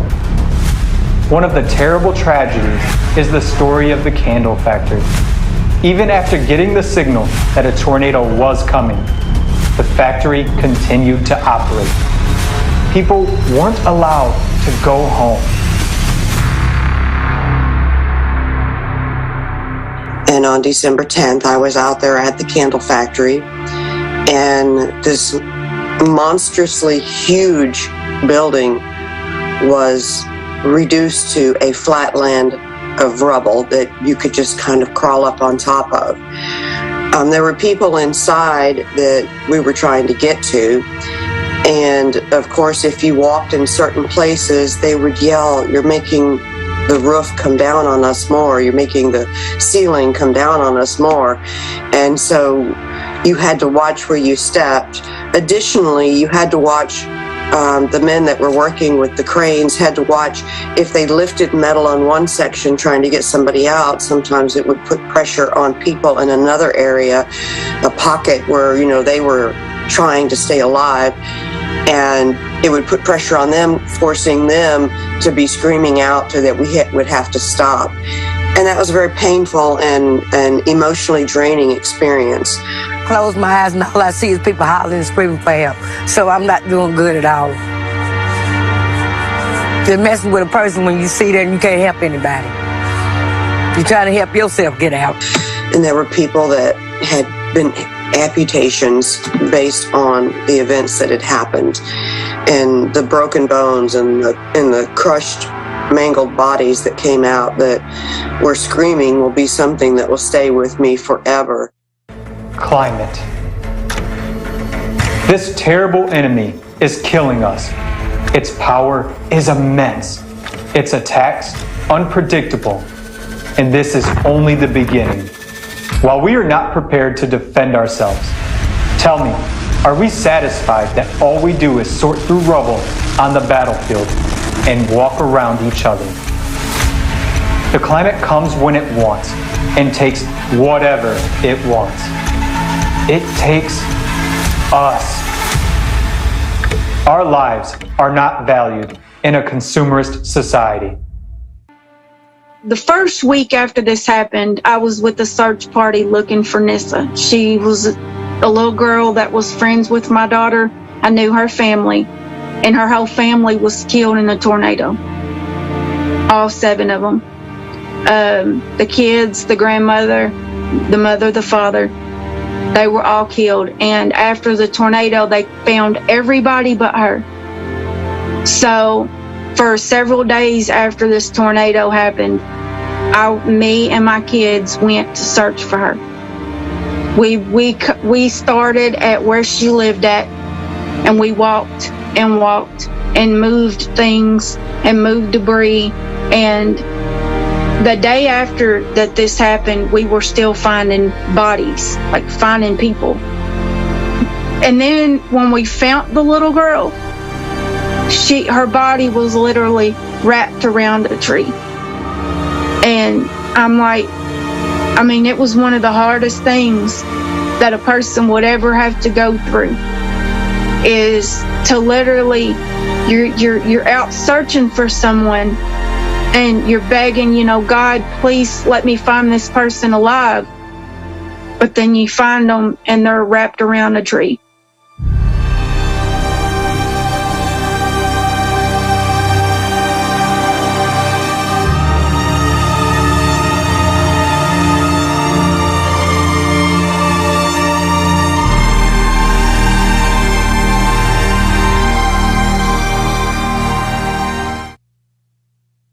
this whole square, this whole town was obliterated at a level you can't put words on.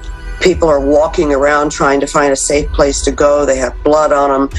And my husband fought in Iraq, and so he's seen a lot of devastation.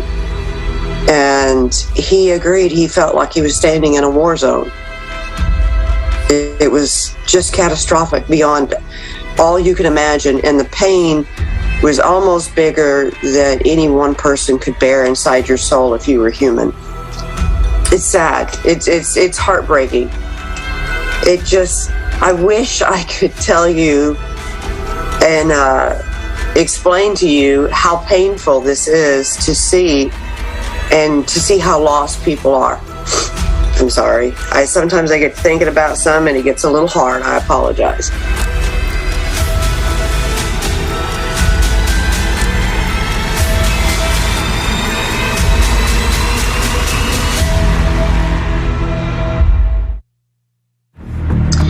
And now we're probably more in a level of frustration because people want to know, where is FEMA?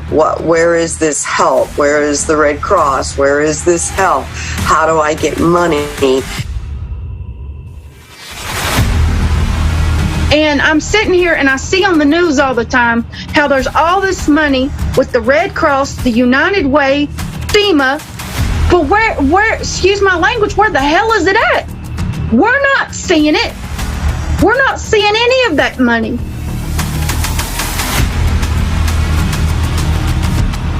And then you're told, like I was told from FEMA, well, all we can do is offer you a loan. Well, what am I going to do with a loan at a high interest rate? And not knowing what you're going to do and thinking the government is going to step in and is going to help you? No, they're not. No, they're not. No, they're not.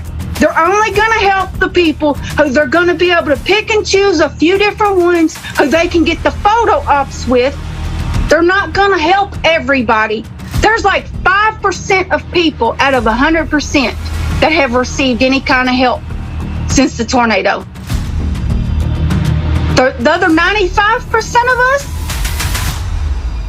don't know what we're going to do.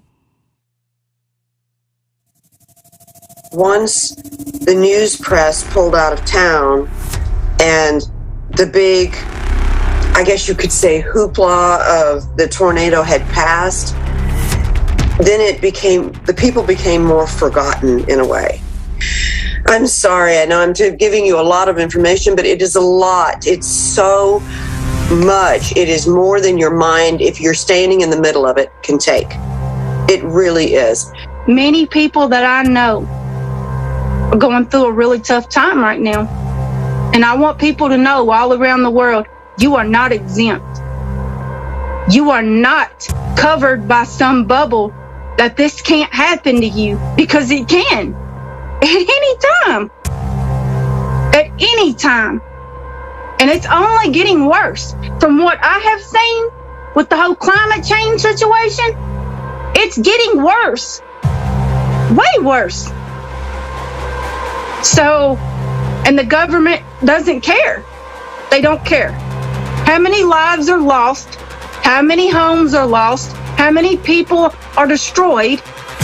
They don't care. And that is my own personal opinion based on what I have went through here over the last month. Our lives are not valued in a consumerist society. And how else can we explain that it is more important to the powers that be how they decorate their homes for the holidays? On social networks, they write huge posts about it and about people's deaths. They sometimes get off with one line, but our lives are not just lines on social networks. Cataclysms are escalating. Look at how much things have gotten worse in the last few years. Even a fool can calculate this progression. Human casualties will increase hundreds, if not thousands of times. We will see for ourselves how our children will not. become adults. Is that what we want? It's time for us to act. And as us people, we need to come together to make sure the government does their job, no matter what country you're in. And if we can't come together and stop with all of the diversity and the hate and focusing on the wrong things, then we can't never make change. Change happens when more than one person sticks together. That's how change happens. To me, we should all want better for the generations to come. But it starts with us. It starts with us. And too many people right now are so worried about the me syndrome of being selfish and feeling entitled that they're not worried about the generations to come, the people who are coming behind them. And it's sad. It's very sad. Because I want to know that when God takes me off this planet, that my kids or my grandkids that are to come, they're going to have a better way, a better space, a better place to live. And until we get that love and that unity together, we can't get nothing done. So that's what people need to do. They need to start looking at their neighbor or looking at their friend and saying something kind for a change. Say, I love you, my friend. You mean something to me. I want your life to be better.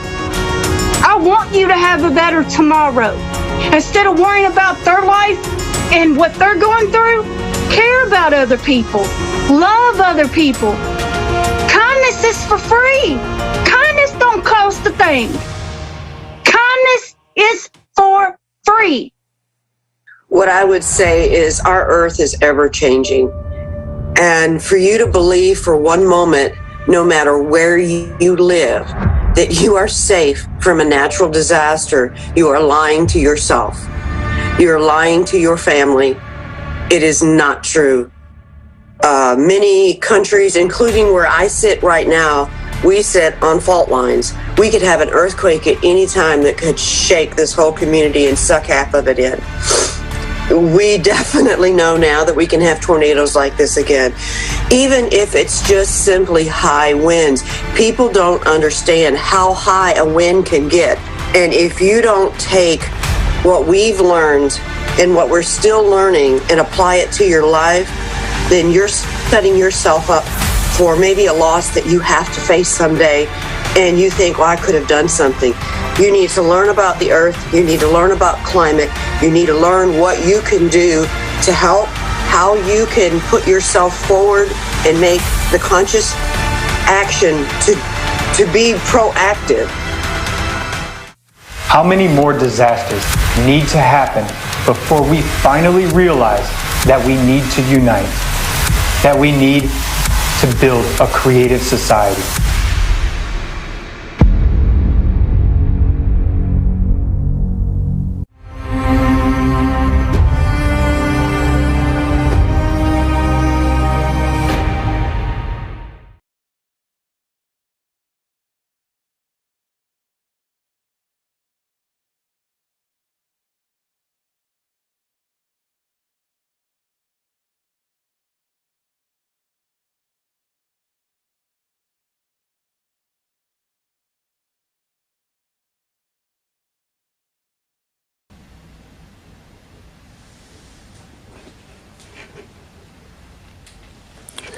December 2021 will always remain in the memory of many Americans. It's a heartbreaking tragedy for Kentucky and for our entire nation. My heart aches with pain for each and every affected person. It hurts. It hurts that someone lost a child or their entire family. Their beloved people, each of them, wanted to live, and be happy. But unfortunately, even in an economically advanced country, such as the United States, people were left one-on-one with their own misfortunes. Tell me, can we call ourselves a society where such things are possible in a civilized society? What kind of society is that in which the tragedy that took lives is forgotten as soon as the media stops talking about it? Where the interests of business, economics, and politics are valued more than people's safety, more than human life. What actually can be more valuable than life? The consumerist format is heartless. It makes us so callous that our reaction to people's grief becomes like they deserved it. People died. They lost everything. But there are those who say, those Americans deserved it. Billions of people today hate America. They hate the ordinary American people. We know that. And we understand why this is happening. But we, Americans, are wonderful people and nice people. Just like you. All Americans, all 332 million, are good people, except for just a few bastards, because of whom all of us are hated. All people in the world are wonderful, yet those few scoundrels are in every country around the world. They are the ones who have been feasting and continue to feast on our coffins. The masters of our pockets and our lives. But we are actually the ones who allowed someone, just think about it, to have power over our lives. Someone decided if we should live or die. While we, ordinary Americans, love people, yes, they brainwashed us and make us hate. They impose on us to hate an external enemy. But, my friends, this is manipulation. If you take that away, you will see how beautiful we are. You will see that we are capable of loving and giving life and creating and not destroying. And you will realize that this is what we all want. We are manipulated just as you are manipulated. Unfortunately, because of a handful of scoundrels who are confused and have forgotten that they are humans, we, Americans, are now hated by billions of people. And here in the United States, we have the situation when one half of the country hates the other half. We have been divided within our own country. Although we, Americans, are one nation. We are artificially divided and forced to hate each other, just as you are forced to hate us.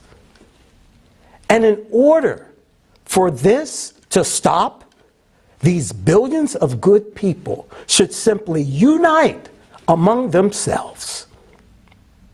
We must change our attitude towards each other.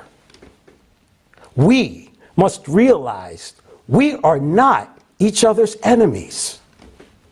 We must oppose the climate. We must oppose the climate, just as we are now giving to war against each other. We're fighting against each other. We must understand that the climate is our only enemy, and that we can only survive by uniting. Believe and know that everything will change. I believe in a great future for Americans and a great future for the entire world. I believe in Americans. I believe in the entire humanity.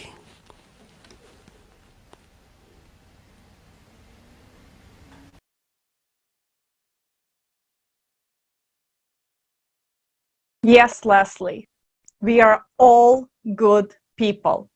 This is why we all gathered here today to look into each other's eyes and see the truth, see what's possible when we believe in the humanity. Unfortunately, we have been divided, as you said, and it can be clearly seen in our global spending habits and priorities. For example, did you know that the consumer society we live in right now costs us more than 14 trillion each year in conflicts? This information comes from the report titled Economic Value of Peace 2021 by the Institute of Economics and Peace. Just think about it. 14 trillion a year on a global violence and conflict. This includes war, terrorism, domestic violence, human slavery, the cost of crime to business, the cost of intelligence agency, the cost of initiation, recovery, consequences of violence against humanity.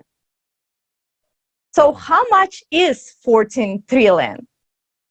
Well, 1 trillion is in $100 bills stacked up on top of each other is 631 miles or 1,000 kilometers, twice as high as the International Space Station. Now times that by 14 and we can wrap around our planet with a nicely stacked $100 bills, still not reach 14 billion. Now that's a lot of cash slipping away from our own pockets to fuel someone that doesn't want us to. Is this fair? With global debt of 2026 billion, do we have any business of spending 14 trillions every year on killing each other? Is this insane? We have no other choice than to build a peaceful society that starts with creative society format, putting human life as a main priority. Even a couple of trillions, we can inform the whole world about the creative society in a matter of hours. In weeks, we can fix all social problems, including food and water crisis, housing, healthcare, logistics, counteract climate change, and develop science and research that will benefit all of the humanity. The best part is that you and your life will improve tremendously. You will feel happy and fulfilled, fully taken care of, with a bright future ahead. So how do we shift our format of society to creative society in the entire world? Easy. Now is the time to share this information with everyone you know, so they can decide for themselves whether to rot in a consumer society or thrive in a creative society. Share this live broadcast now.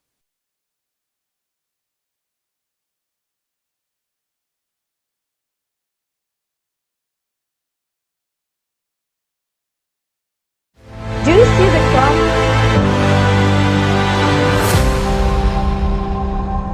USA, December 2021. A catastrophic tornado swept through 10 states.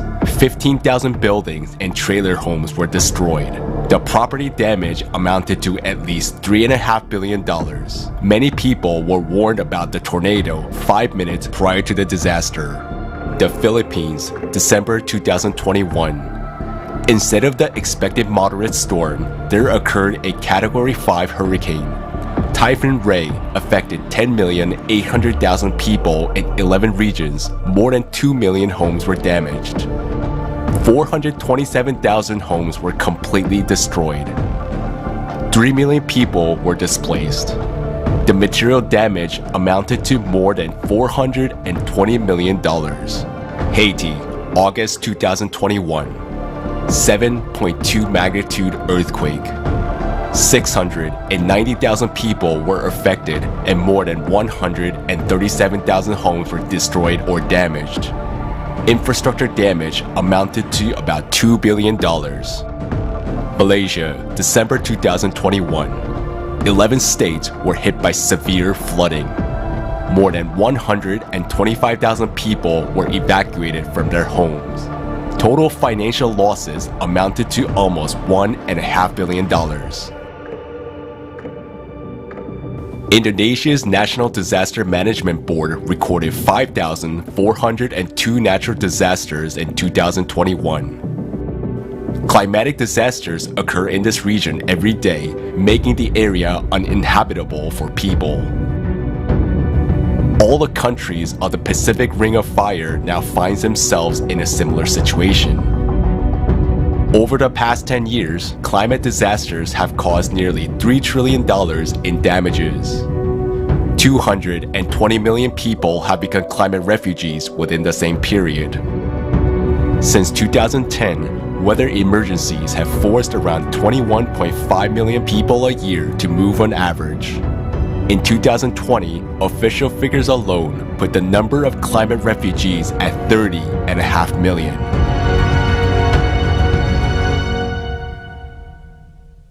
We, inhabitants of this planet, are now in the most dangerous situation. Just within a day, the forces of nature are leveling entire regions to the ground. It will take years to rebuild these regions, which we simply do not have, because a new disaster comes along. What are we doing to prevent deaths of people, destruction of their homes during the cataclysms, death from starvation, and because of the absence of normal living conditions after the terrible destruction? What are we doing to prevent this? What are we doing to keep our whole world from descending into this chaos? Over the last 10 years, more than $5 trillion were spent on fighting the climate. This is the so-called climate financing. $5 trillion. But people are still suffering and dying from climate disasters. And as we can see, the amount of climate finance increases every year. But what have these enormous amounts been spent on? 94% of this money, that is $4.9 trillion, was spent on reducing greenhouse gas emissions. In terms of climate finance, this is called mitigation. In other words, how do we fight the climate? We spend almost $5 trillion on business development that will supposedly help reduce CO2 emissions. The proponents of the theory of human impact on the climate are very active in convincing us that reducing CO2 maybe will stop rapid climate change and save the planet. This theory has led to serious economic, political, and financial constraints on the world. Many governments strive to comply with directives to reduce CO2 emissions and develop green energy, even if it's not beneficial for them. The bulk of climate finance was allocated to renewable energy sources, mainly solar and wind power plants. 3.4 trillion spent on this. But did it really help to stabilize the climate? As we can see, no. The number of natural disasters continues to grow at an alarming rate. So these funds do not solve the problem. So what do? Perhaps they did help reduce the growth of the CO2 amount. It turns out they didn't. CO2 keeps rising. So how does that work out? We've already spent $5 trillion on nothing. Moreover, it seems that the more money is invested in this business, the more CO2 emissions increase. All the more so, these business investments have had no effect on the real climate situation, have they? Things keep getting worse. Okay, but we've got 6% of climate finance left. Maybe it's spent on actual help to people. Let's have a look. These funds were spent on so-called adaptation, that is, adapting to natural disasters that have already happened or to their expected consequences. Adaptation includes, for example, improved crop production in arid areas, climate-resilient infrastructure, access to water sources, and early warning systems for climate disasters. Yes, that's definitely important. But how much is spent on warning us and keeping us safe in the event of cataclysms? Only 1% of global climate finance is used to make us aware of the dangers in advance. Did the people in the US, the Philippines, Haiti, or Malaysia feel any effect of these adaptation measures?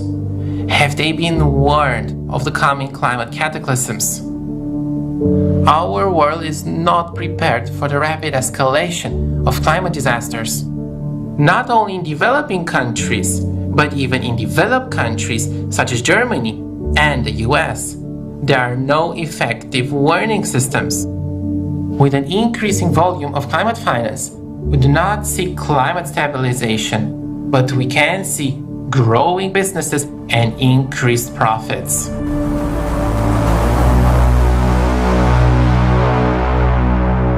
More and more countries are facing terrible disasters, and my country is no exception. What usually happens in this case, houses are destroyed, terrified survivors look at what was once their homes. Yes, rescuers arrive, and people rake through the rubble trying to find survivors. The first humanitarian aid arrives. Yes, at first, certain mechanisms work. People try to help, but what happens next? Who compensates people for their homes and everything they lost? Who helps them pay off a loan for a house that no longer exists? What help can they expect in 6 months, in a year? There was over $40 million gave to the state of Kentucky. Everybody that I have talked to is like, well, where's that money at? Where did that money go to? It was gave to Kentucky to help us, but we ain't seeing it. We ain't seeing it. Everything that has been paid on my home to fix any of the repairs on my home so far came out of my pocket. I had to go take out a small loan because my roof was so messed up. And then you're told, like I was told from FEMA, well, all we can do is offer you a loan. I don't need a loan. What about all the money that was gave to FEMA to help us? We're not seeing it. Everybody that I have talked to has said the same thing. I was offered a loan at a high interest rate. Like, what about the help that we were supposed to be receiving? There's like 5% of people out of 100% that have received any kind of help since the tornado. The other 95% of us don't know what we're going to do. It happens not only to people, but to entire countries. In 2019, Mozambique was devastated by tropical cyclone Idai. The damage amounted to about half of the country's national budget. The country requested $620 million in aid, but less than half of that amount was raised. As a result, Mozambique was forced to take out an IMF loan of $118 million to begin reconstruction. And where are those $5 trillion? After all, this is money from our pocket.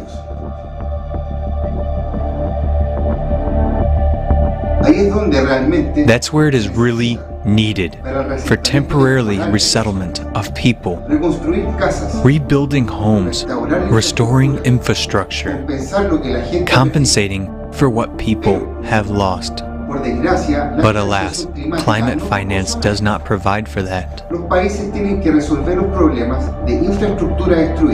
Countries have to solve problems with destroyed infrastructure, unemployment, lack of housing, and people's livelihoods on their own.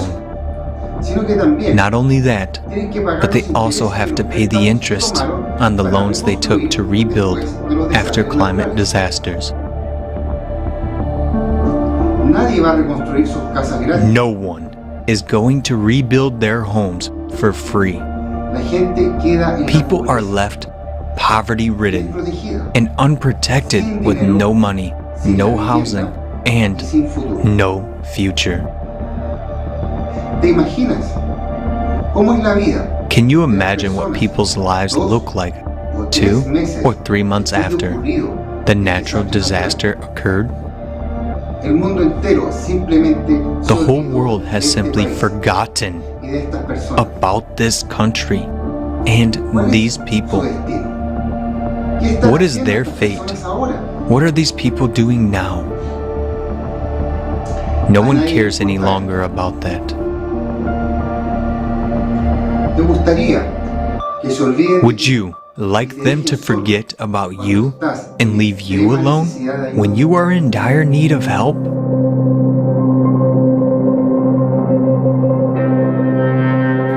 Should that surprise us? Alas, in our consumerist format, no one cares about my life, your life, or the lives of others. It's even okay to make profit from people who find themselves in life-threatening situations. All around the world, the number of climatic disasters is steadily increasing. More and more people are suffering from climatic disasters.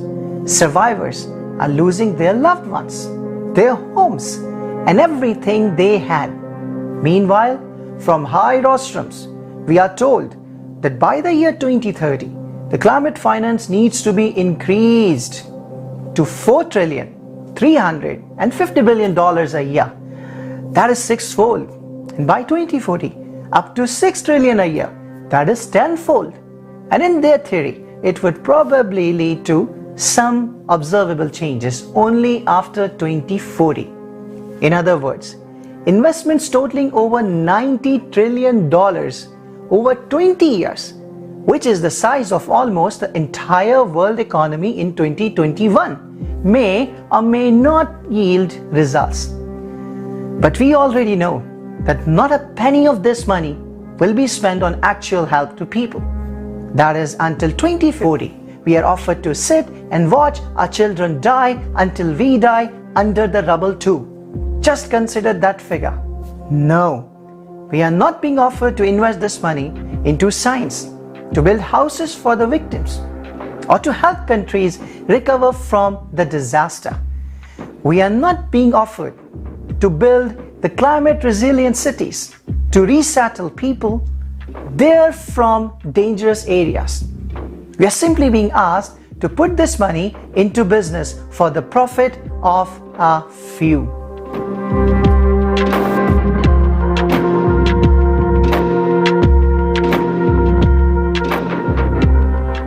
The bottom line is this: a few just get enriched at the expense of our lives. They do nothing for real protection from climate disasters. If something happens in our country, no one would help us just for the sake of it. They would give us a loan and force us and our children into debt slavery. No one is really working on solving these problems. The funds are invested neither in the study of causes nor in the prevention of climate disasters, nor in people's warning and protection. Our planet is already at war with the climate. What we fail to realize is that this war is escalating. The climate delivers unexpected blows to countries. We are losing people, our homes, and all our usual life. The situation is not improving. We are not solving the underlying problem, but we can see the progression and acceleration of natural disasters. We are losing the most precious thing of all, our time. When climate disasters overtake all countries and continents under the current consumerist format, we will simply start killing each other for salvageable lands, for water and food. This CO2 nonsense has to stop while we still have time, while we're still able to influence something. We need to take the climate problem seriously instead of stuffing wallets by imposing false theories. CO2 is rising, but it is not causing climate disasters. We need to understand that these false scientists are willing to do anything to keep the theory alive. After all, $5 trillion is a very powerful argument to continue this lie. And they will stop at nothing. They have nothing sacred left. They're interested neither in human lives nor in the fate of our planet. For all these years of fighting CO2 and for the amount of money spent on it, we could have created an artificial satellite on the Earth's orbit and everyone could have moved there. But this money is spent for nothing. As long as we keep shifting responsibility and wait for these pseudoscientists to solve our problems, we will stay in mortal danger. We need to change the format of society to a creative one and allocate funding toward the scientific development and research of the real causes of climate change. We need a scientific community that will not cover up the business of collaborationists, but will actually solve the problems of global climate changes. Otherwise, we will simply perish as a civilization from the climate disasters well before 2040.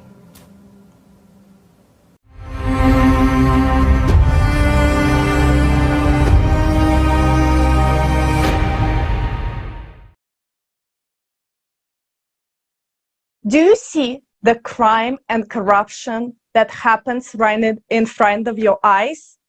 We are being fooled while the climate is taking millions of lives, and the true reasons for climate change are not studied. We are wasting our time and attention on the biggest corruption scheme in the world, CO2, which is the biggest scam of the century. Now, we are not against CO2. We know that CO2 levels are rising, but we understand that it has nothing to do with why the climate is changing. This is the truth. Let's hear how we were made to believe in this deadly fairy tale. And please share this live broadcast with everyone you know. Let's get unstupid together. Thank you, Olga.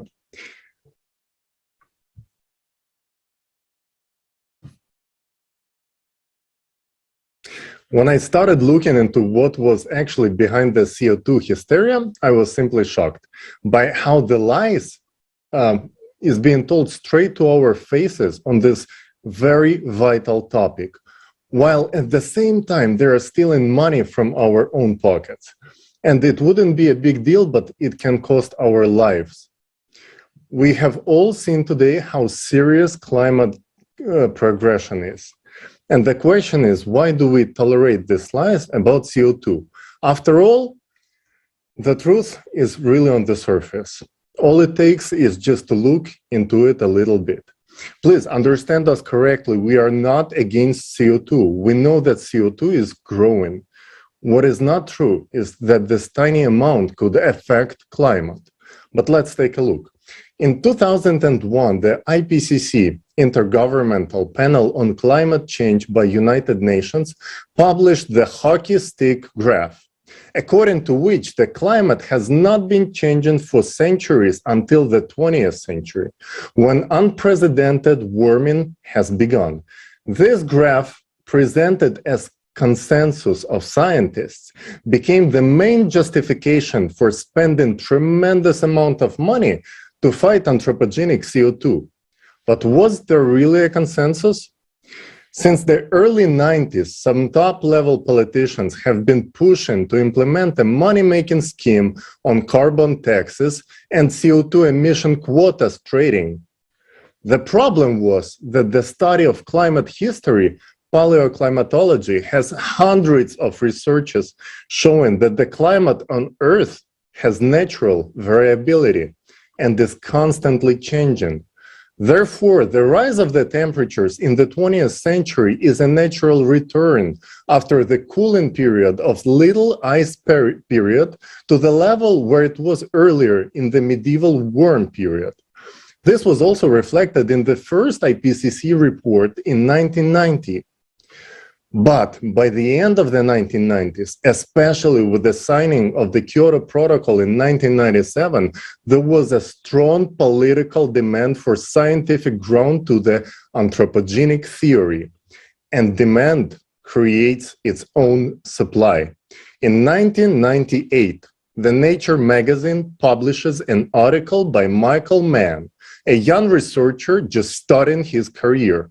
Using proxy data like tree rings, he drew a graph of temperature for previous centuries, straight as a hockey stick handle. In fact, he simply erased Little Ice Age. And the 20th century's temperatures, shooting straight up, were taken from a completely different set of data, thermometer readings. Conclusion was that this is unprecedented warming in the history of the Earth, caused by nothing else but anthropogenic CO2. Next year, 1999, man extends the graph for another 400 years into the past, erasing the medieval warm period as well. And that is exactly what politicians were looking for. What happened next, we found out 10 years later, when in 2009, ClimateGate emails were published online, exposing the communication between the scientists and the IPCC leadership, just exactly like WikiLeaks did. The mainstream press media were silencing this story as it was bringing the light to how IPCC was pressuring the scientists and how they were acting to hide the data. One of the most notorious letters was regarding the hiding the decline. In the letter, British climatologist Phil Jones described how he used Michael Mann's Nature trick. Nature is the magazine in which he published the original hockey stick graph. And the trick itself was to crop the data from the tree proxies that was showing a decline in temperatures in the 20th century, and then mix it up with the thermometer data, hiding the substitution by smoothing out the lines. It was done to make it look like all the data sets are showing unprecedented rise of the temperatures and, quote, to hide the decline. Honest scientists were horrified by what was revealed in ClimateGate emails, but corrupt rhapsods of journalism were right there to attack and stigmatize them. Climate heretic Judith Curry turns on her colleagues. The choice of words is not a coincidence. Heretic is a renegade from a church because cult of anthropogenic global warming is not a science. It is a religion that has its own messiah, holy scripture, and inquisition ready to burn at a stake anyone who is not willing to accept the dogma. And the dogma about CO2 do not need to be checked and verified. They must be believed. This reminds me the Emperor's New Clothes fairy tale. Everyone in the scientific community knows that the king is naked, the hockey stick is fake, but to say it out loud is to expose yourself to the wave of bullying, defounding, demotion, and stigma of climate denier. The boy in the fairy tale, who was the only one to voice the truth, that the emperor has no clothes, in this reality, at best will receive an answer that his feedback is not being peer-reviewed, and in fact, the emperor has the clothes. It's proven by a scientific consensus, which, when checked, turns out to be just as fake as the hockey stick. This is a lie. This is a multi-billion-dollar business, and this fraudulent graph is still on their website. They falsified the data. By hiding the decline, they misled the world leaders and the people. A massive campaign for the ratification of the Kyoto Protocol in parliaments around the world was based on this fake graph from 2001 IPCC report. And it cost us hundreds of billions of dollars each year to fight 0.4% of anthropogenic CO2 in the atmosphere. That 1% from the total of 0.04% CO2 in the atmosphere. And each one of us pays for these lies. A tremendous amount of money goes to the scammers and global pickpockets each time we fill up a gas tank or buy anything in the store. This is $632 billion in 2020 alone, with a zero result at all. The tsunami in Thailand in 2004 took away 300,000 human lives, and it wasn't caused by CO2. So as Fukushima and Haiti weren't either. The explosion of Tonga volcano, unprecedented floods of recent years, and at the same time, deadly droughts and shallowing of water reservoirs. It's not caused by CO2. It is the cycle, and we are on the very edge. And these traitors keep publishing their hockey sticks. A new version with a longer handle. Now they say it's a scythe. And the scythe is with which they mow down our money and our lives. $90 trillion by 2030. Just to compare, the annual gross product of the world, all countries altogether, is 84 trillion. And are you willing to pay for it out of your own pocket? Because the price of this lies is not just your financial well-being, but also your life. Because nobody is addressing the real cause of the climate change, cyclicity. Thank you.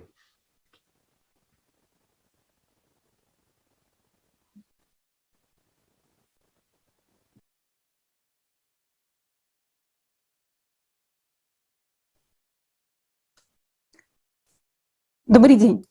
Greetings.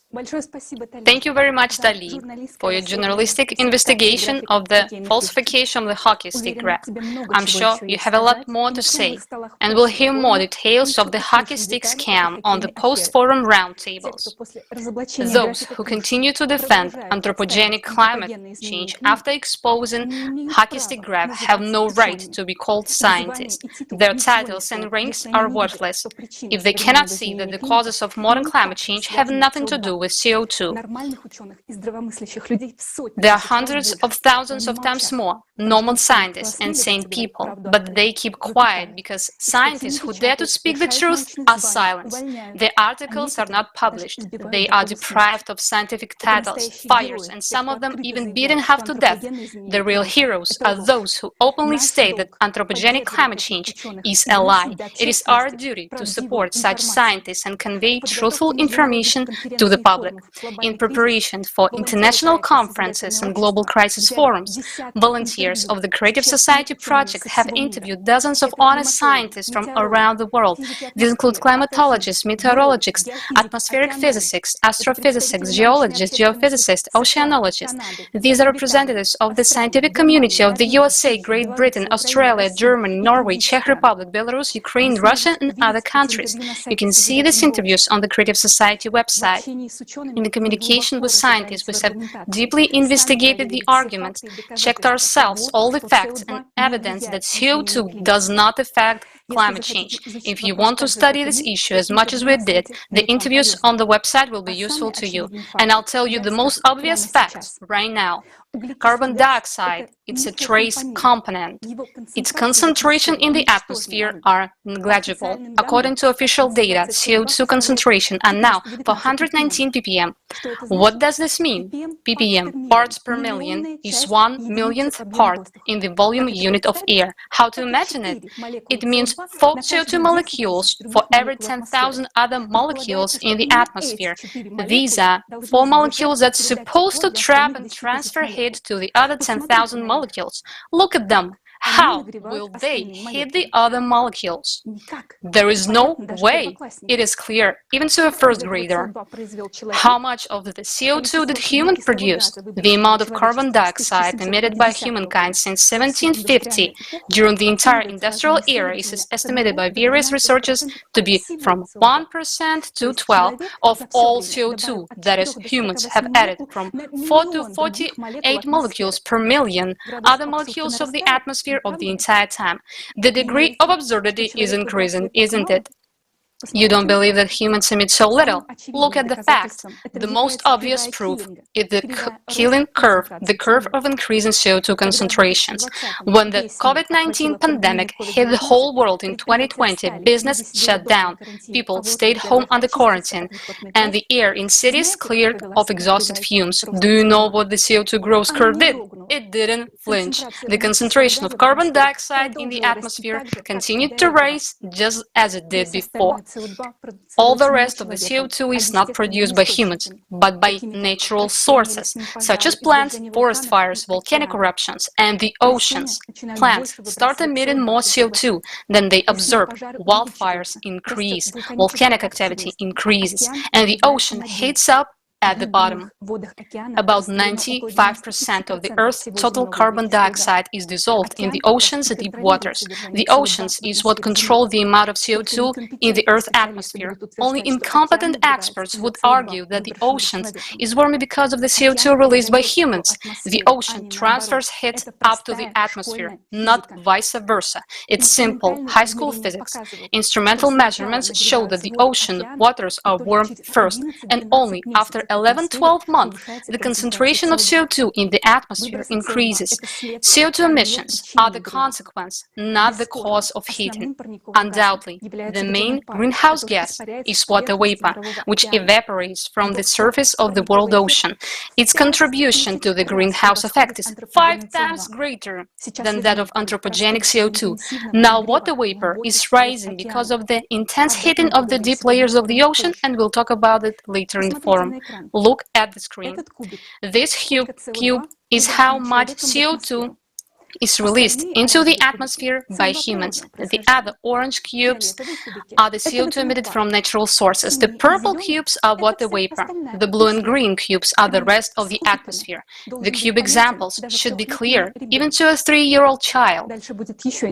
It gets even more interesting. It is well known to climatologists that an increase in the concentration of greenhouse gases in the stratosphere at an altitude of 20 to 50 kilometers leads not to a warming, but to cooling of the atmosphere. This is called stratospheric cooling. That is, the CO2 supposedly hits the lower layers of the atmosphere and it cools the upper layers. Such a selective gas. Do you want more news? There are many scientific papers on how anthropogenic CO2 over the Arctic and Antarctica doesn't hit the air but cools it. Isn't it interesting that CO2 not only acts differently depending on how high above the Earth it is, but also depending on external geographic location. CO2 has also acted capriciously over the past centuries. It raises the temperature and then lowered it down, but we have to believe that is exactly the cause of climate change right now. And you know, there is another fact that has come as shock to me. In ice cores from the last 100,000 years of the pre-industrial era, when there was no cars and factories yet, CO2 concentrations were much higher than today's for 100 ppm. For example, it was from 700 to 5,500 ppm. However, in 1985, when the climate anthropogenic hysteria began, these data began to disappear from the articles to make it convenient to fit the results of anthropogenic scam. We are not against CO2. It is indeed rising right now, but it's just not affecting the climate in any way. CO2 increases intensely every time there is a period of global climate disasters, which happens once 12,000 years, and ice core remembers it. That's why for those liars who made up hockey stick graphs who are willing to kill 8 billion people for the sake of money needs to falsify the studies of glacier cores as well. Now, because of this corrupted Judas, the mouths of honest scientists are being shut, and we are losing precious time. Millions of people are dying. The number of climate refugees is growing. For 40 years, they continue to lie to us that we humans are to blame for global warming. We are forced to reduce our already negligible concentrations of CO2 and led to believe that this should keep us from dying. Had anything improved with climate? Every day that the world lives under the guise of anthropogenic CO2, there is another day that brings us, the whole world, closer to the abyss. We should have been studying the real causes of climate change by now and looking for solutions. But billions of dollars keep going the drain of the CO2 myth. The time will come, and we, people, will ask everyone where and why this money was unreasonably spent. Why was our money wasted on air? And who will bring back the lives of people who died in disasters? The theory of anthropogenic climate change is scientific nonsense. That's why we don't care about it. We talk about the real causes of climate change and geodynamic because we stand for lives of everyone on the planet, everybody's life, even those corrupted Judas. Because we are people and we want to live.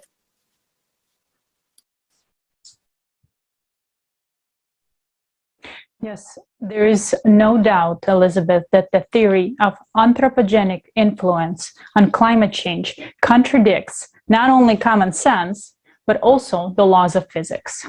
Despite this, falsified theories are not seen as pseudoscientific today, but are becoming basis for socially significant decisions that are already radically altering lives. Now, our next speaker is Klaus Ermicke, who will talk about what is the greenhouse effect. Mr. Ermicke is a managing director of Klaus Ermicke GmbH, head of the KE Research Service. Let's hear from him next.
Well, I started observing the whole thing myself about 30 years ago.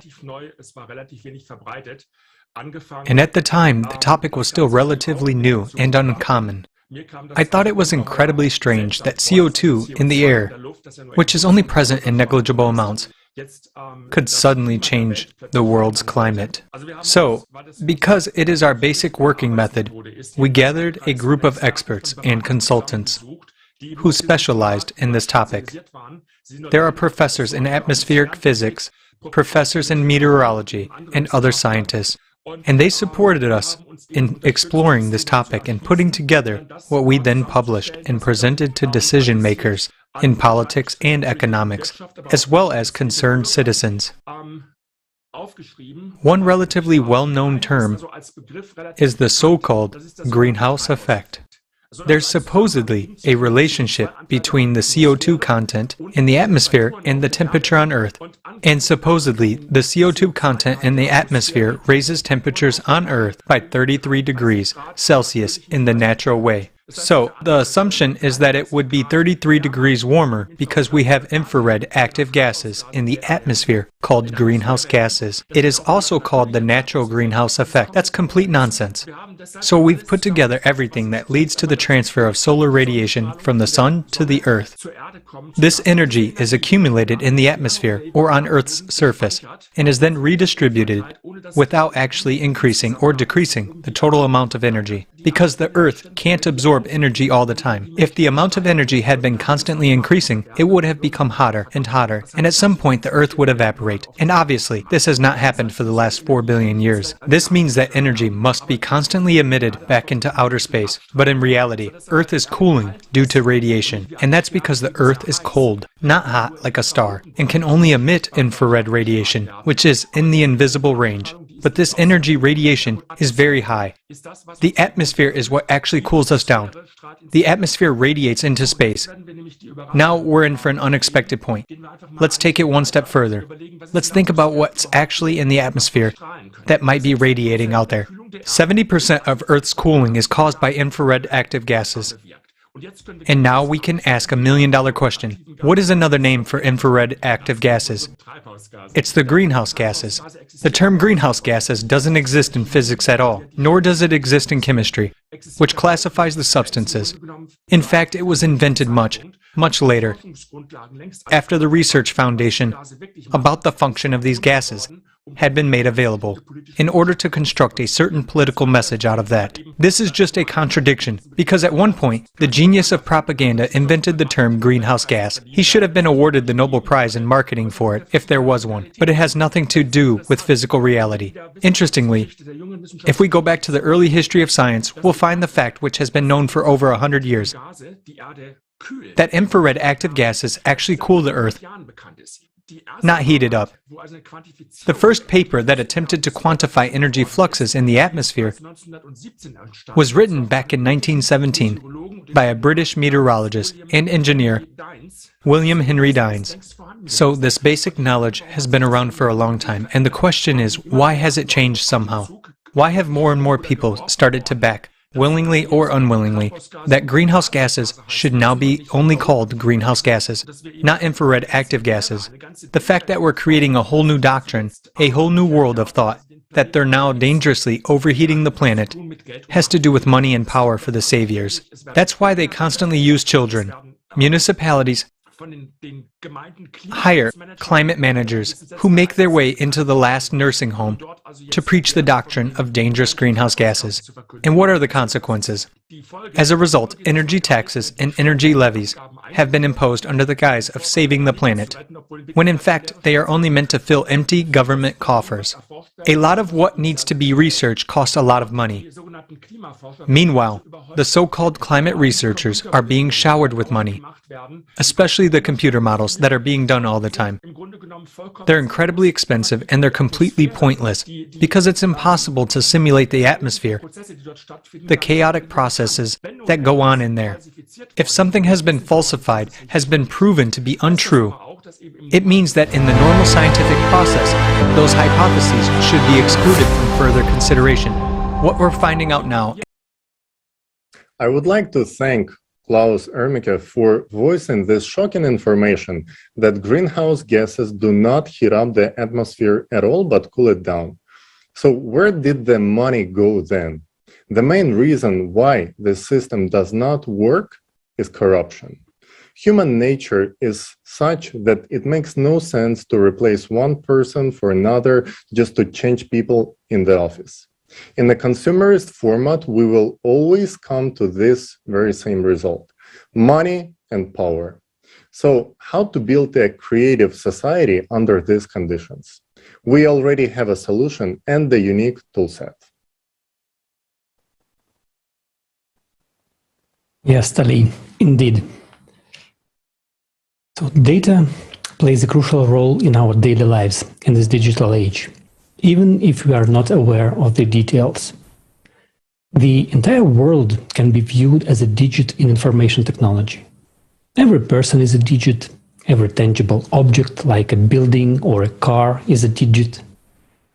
Even intangible objects like copyright are digits. It is indisputable that economics and finance are a world of digits. We gather huge amounts of data on everything we do, every second. Not only our online transactions or a millisecond pause while scrolling the newsfeed. But unfortunately, data literacy is extremely low today. Therefore, people are simply drowning in the amount of data, failing to keep up with the pace of technological development. Well, this, in turn, slows down the pace of development of science, technology, implementation of new technologies, innovative ideas, and, as a result, civilization itself. Well, there is another related phenomenon that hinders the development of our society. Some players are taking advantage of the fact that no one can process all the data to organize shadow money flows. Well, these points lead to reasonable questions. Will humanity manage to use the data it possesses to its advantage?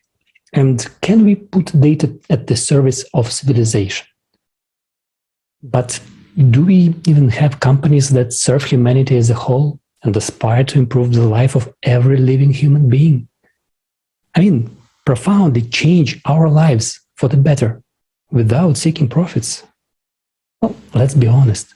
We don't even have a real collaboration in our divided society. Instead, every company exploits people and data for its own profit, to make us buy more of its products or sell our data to someone else. Well, even if we could agree on pulling together all the data to do something meaningful, there's not enough computing power to process it. Or at least using the conventional logic and current programming methods. Well, luckily, today on this planet, there's one company that could tackle a problem of this size. The solution will determine the future of humanity. And I am talking about none other than XP Energy, the creators of the first artificial consciousness, Jackie, who recently presented their latest product, the Voskhod multipurpose complex. All the unique technology and possibilities XP Energy possesses were involved in developing and creating the complex. The Voskhod multipurpose complex is a global aggregator of all existing digital data and a single data processing center based on hybrid artificial intelligence. Even the name wasn't chosen by chance and is very symbolic. It is associated with sunrise. When the sun rises over the horizon, its rays of light illuminate the darkness and shadows that inhabit it disappear, thus revealing reality. The sunrise brings life and hope. So, what does it do?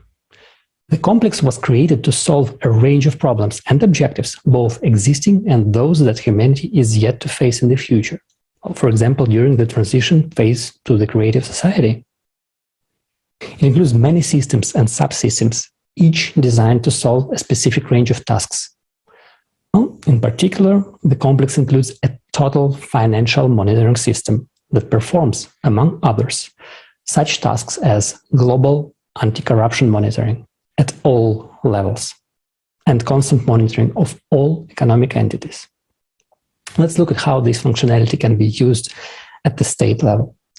Well, when deployed, the Voskhod MPC is integrated into all digital systems of the state and has complete oversight of the entire financial system, allowing to monitor the situation in the state economy in real time. This ensures the transparency of the use of funds at all levels. Voskhod MPC identifies and monitors any illegal schemes of money trafficking, including their uncontrolled withdrawal abroad. It identifies the entire circle of people involved in illegal schemes. It also helps to detect weaknesses in the legislation, management, and control system, making embezzlement impossible. Just think about it. Total transparency and the eradication of corruption sound like a death sentence in a society where, according to the official numbers, up to 25% of the size of any state's annual budget is lost to embezzlement. The complex sees every coin's movement and opens up everything that is now hidden a secret. And it doesn't matter whether it's cash or bank transfers. Unlike humans, the complex does not get sick, does not steal, doesn't have depression, is not subject to temptations, emotions, doubts. It is not concerned about itself and its future. Instead, it works with data and relies exclusively on real numbers and facts. We read and watch more on voskhod.software. But now, let's watch a short video that will give you more exciting details.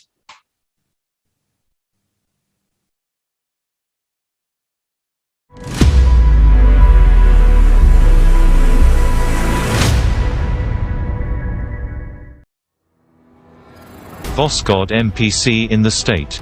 Despite the fact that Voskhod MPC was created for the transition period from a consumerist to a creative format of society, it can be effectively used at the level of the state or the Commonwealth of States and in the consumer society. Of course, in the consumer format, the democratization of information is out of the question, as it would make the state vulnerable. In this regard, the use of Voskhod MPC at the state level should take place in closed mode, with direct subordination to the head of the state. When Voskhod MPC is installed and integrated into all digital systems of the state, it carries out total supervision of the entire financial system. This ensures the transparency of the use of funds at all levels, allows the control of all financial flows, and operates with accurate data regarding both public and private capital. Voskhod MPC solves the problems of almost all controlling services and departments much more effectively while carrying out supervision for corruption and misuse of budgetary funds. In a consumer society, the weakest link at any level is the human being. The entourage of the head of any state is not an exception. Sometimes even his inner circle includes people who play a double game. The Voskhod MPC functions preemptively. It allows to identify such people timely.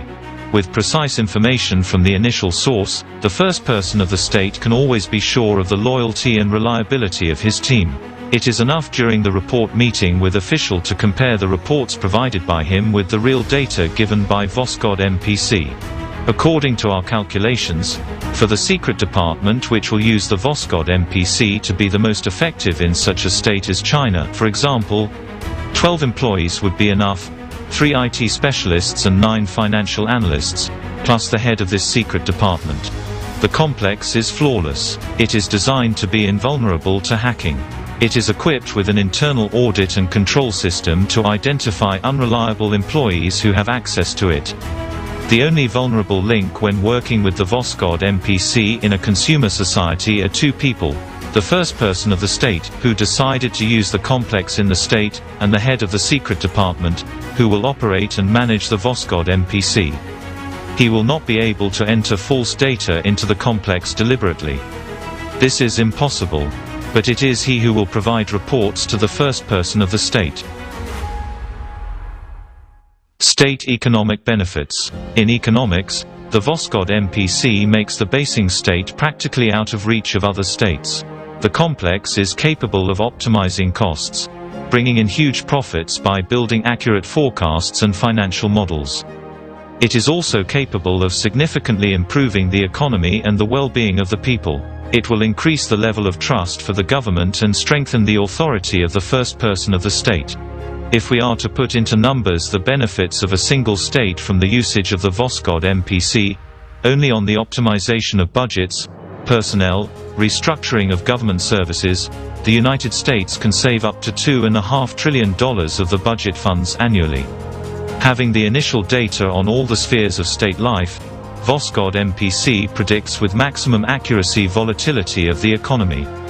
This enables reallocating budgetary funds between industries and companies with maximum efficiency, mitigating, reducing to zero, the negative effects of the crisis phenomena in the world economy, and using forecasts with maximum profit. Extensions and flexibility. There are methodologies for working with 31 sectors of the economy implemented in the Voskhod MPC. The XP Energy team has created Voskhod MPC with the possibility of its continuous development and improvement in case it is required. Suppose a new sector or industry of the economy appears. In that case, the functionality of the complex can be extended in a very short time. For example, the emergence of space tourism, which will undoubtedly become a new leisure industry in time, as well as planned flights to neighboring planets. Also, an industry that is about to burst into our lives and become an everyday occurrence. This refers to the industrial development of asteroids, or in other words, the extraction of raw materials on the asteroids and space bodies. We are ready to pass the Voskhod MPC to the state whose first person is ready to implement the creative society in their country.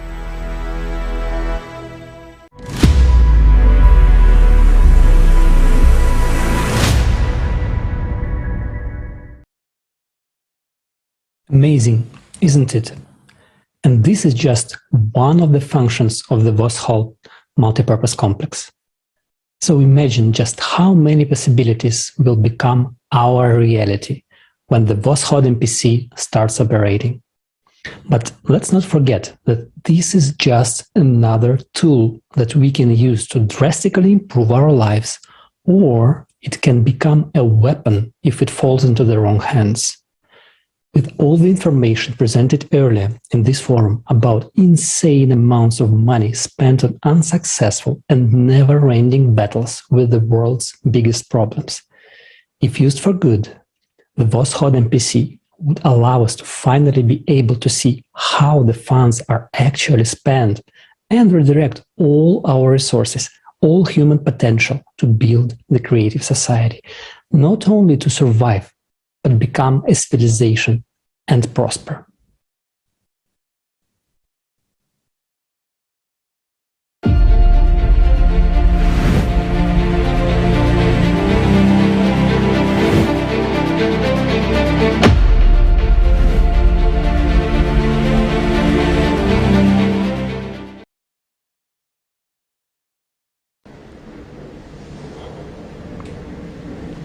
We, as humanity, have tremendous opportunities. We already have the technology to save our lives and the entire civilization. But we cannot use it for the benefit of people because we are not a civilization yet. Today, there is no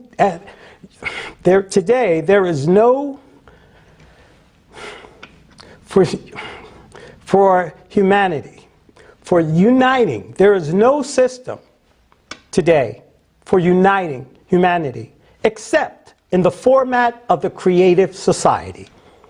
This is the only salvation for all people, and it is in our hands. It depends on our choice whether we live or not.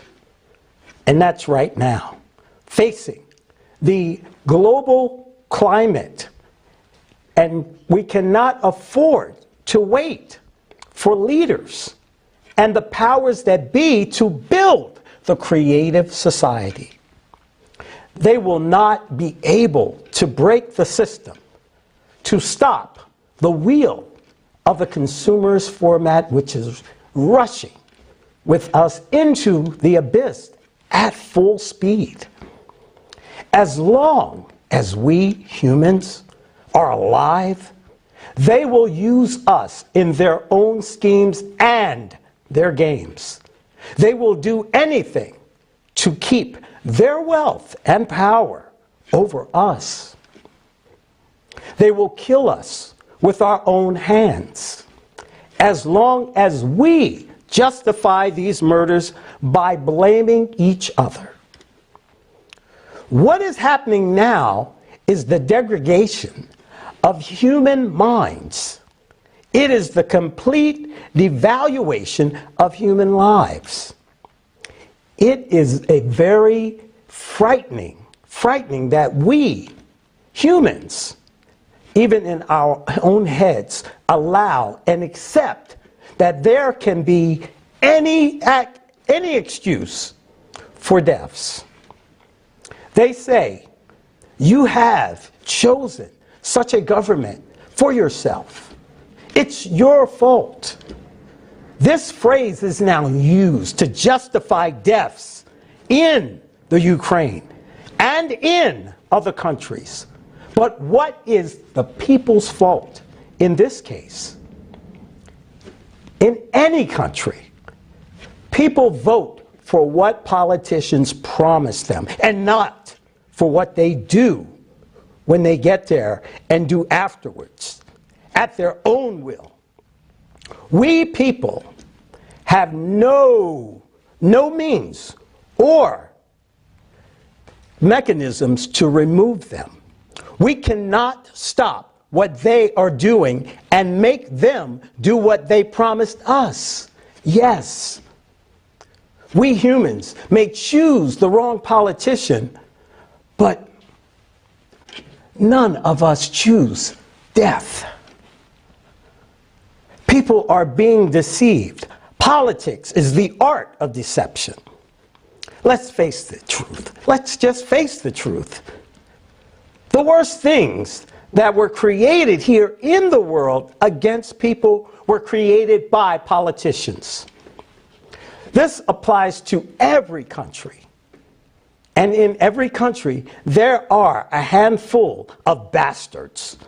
Because bastards are not nationalities. Bastards are people who have forgotten that they are human beings. And there are such bastards everywhere. They believe they have the right to impose on us some super idea for which we supposed to die. Tell me, what kind of a great idea is that? Can anyone, or can any idea more valuable, is there any idea more valuable than human life? How can an idea justify murders? If you are indignant now, if you do not agree with what I'm saying, it's only because you are in a time where you are hundreds and thousands of kilometers away, and nobody has come to kill you and your family. But when the bombs come to you, when bombs come to you and missiles explode in your yard, what will justify it? What will justify it? Only then will you understand that there is nothing more valuable than human life. But then it will be too late. You will be dead. And only a politician's idea will remain. Tell me, is it worth it? Tell me, are you willing to die for a political idea? Do we really need an idea to die for? Nobody wants to die. Politicians start wars and send us to die. But sooner or later, every war ends. A lot depends on politicians today. But the most important thing depends on us, people, whether we live in peace, It depends on us whether we live at all. While we, people, we do want to live. We do want to live. And if a politician makes a mistake, if he leads you and me to death, then we should have the right to recall our votes. The right to recall a person from this office. That's the very way it should be. But when we don't have the right, it means we are given one person complete power over us. But how can one person decide how the whole country will live? In the creative society, there can be no power. We do not need power. We know what it does, and we know what it leads to. The word is the most powerful weapon. It begins and ends everything. We must stop being silent. We must stop waiting. We should build the creative society ourselves. We have no one to hope for. It is up to us, people. We have to do it ourselves. I believe in us. I believe we can do anything because we are people. And we, all of us, we want to live.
This amazing song was created by the people for the whole humanity, because we are the people and we want to live.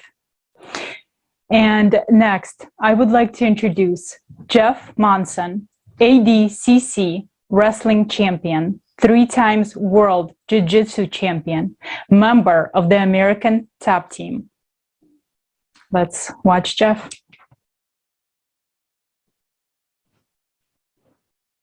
Hello, I'm Jeff Munson. I'm very excited to be on this forum because I have a lot to say, and I feel very strongly about the advocates of this forum and what it stands for.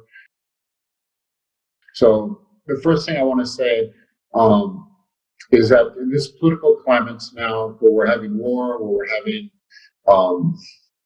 global warming, we're having conflicts, we're having problems, with people being traded, as slaves or as sex slaves, as people living in poverty still, and sanctions. And there's many, many terrible things you can read about in the news every day or watch on TV, like the world is terrible. But I want to emphasize that there are many, many people who are pushing for a better world, and a better world is possible. And the main idea of this is it starts with us. We can't rely on governments. We've been relying on government since the beginning of time, since the feudal system with kings, since capitalism with the free markets, with elections, with democracy, voting for presidents and representatives in Congress and Duma members to try to fix things. When you participate in the world, when everybody has equality, when you can look at somebody on the street and know that they enjoy the same freedoms as you and they have the same opportunities as you, and they're participating in the world as you, I don't think there's any greater joy as a human being than this. It's like everybody in the world shares this same feeling of unity within ourselves, within the human race. We're all people. Well, like I said, we all want the same things. So why can we not work together? We're intelligent. We can spend people into space. We can make these crazy weapons that can destroy the world. We can do all this stuff. If we can do this, then we can have a system where we have unity and peace and where we're all working together. This is our last chance to come together. So we're going to come together, and we right now we can choose to come together, or we're going to be forced to come together because we're in a system where either war or climate change or this has forced us to understand that we're not going to survive as a species unless we come together. But right now is our last chance to do this, like willingly, without any environmental influence, like telling us that we need to, without like our imminent destruction. So, guys, tell your neighbors, tell your friends, tell them that you want to make a change and that you're willing to make a change, and that you want them to make a change with you, whether you know them or you don't know them. Guys, this is such an opportunity. Like, I'm so excited even talking about it. I just imagine outside walking and meeting people and talking to people and traveling and seeing people that all want this, like this humanity to join together and for something better that includes every single person on earth. Imagine whether you're disabled or black or white or woman or man or child or elderly or whatever your profession, like join together for the same purpose, and that's the betterment of society.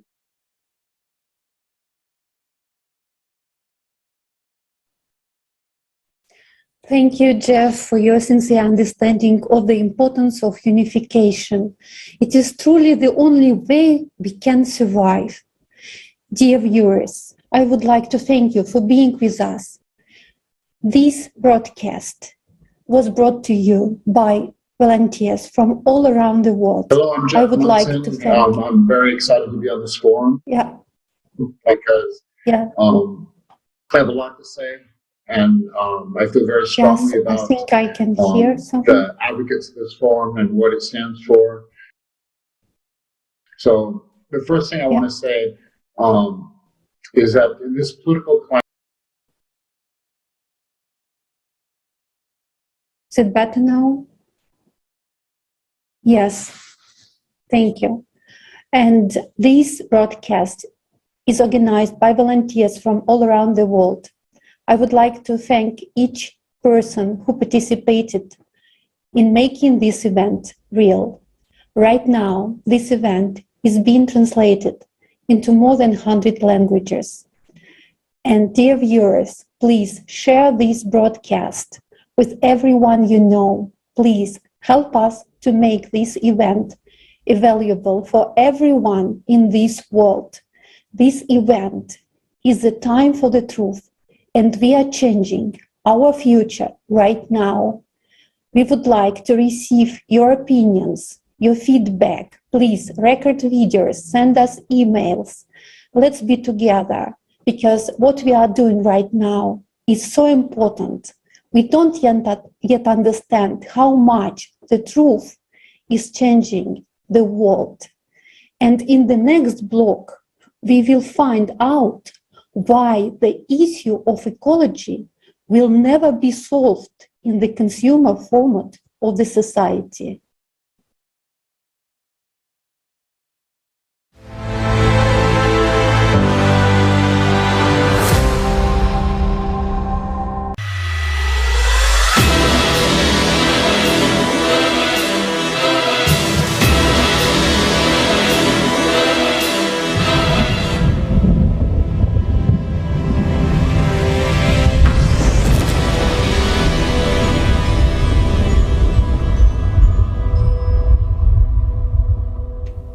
Case number 115, Fashion Industry. Crime against humanity. Defendant, the consumerist format.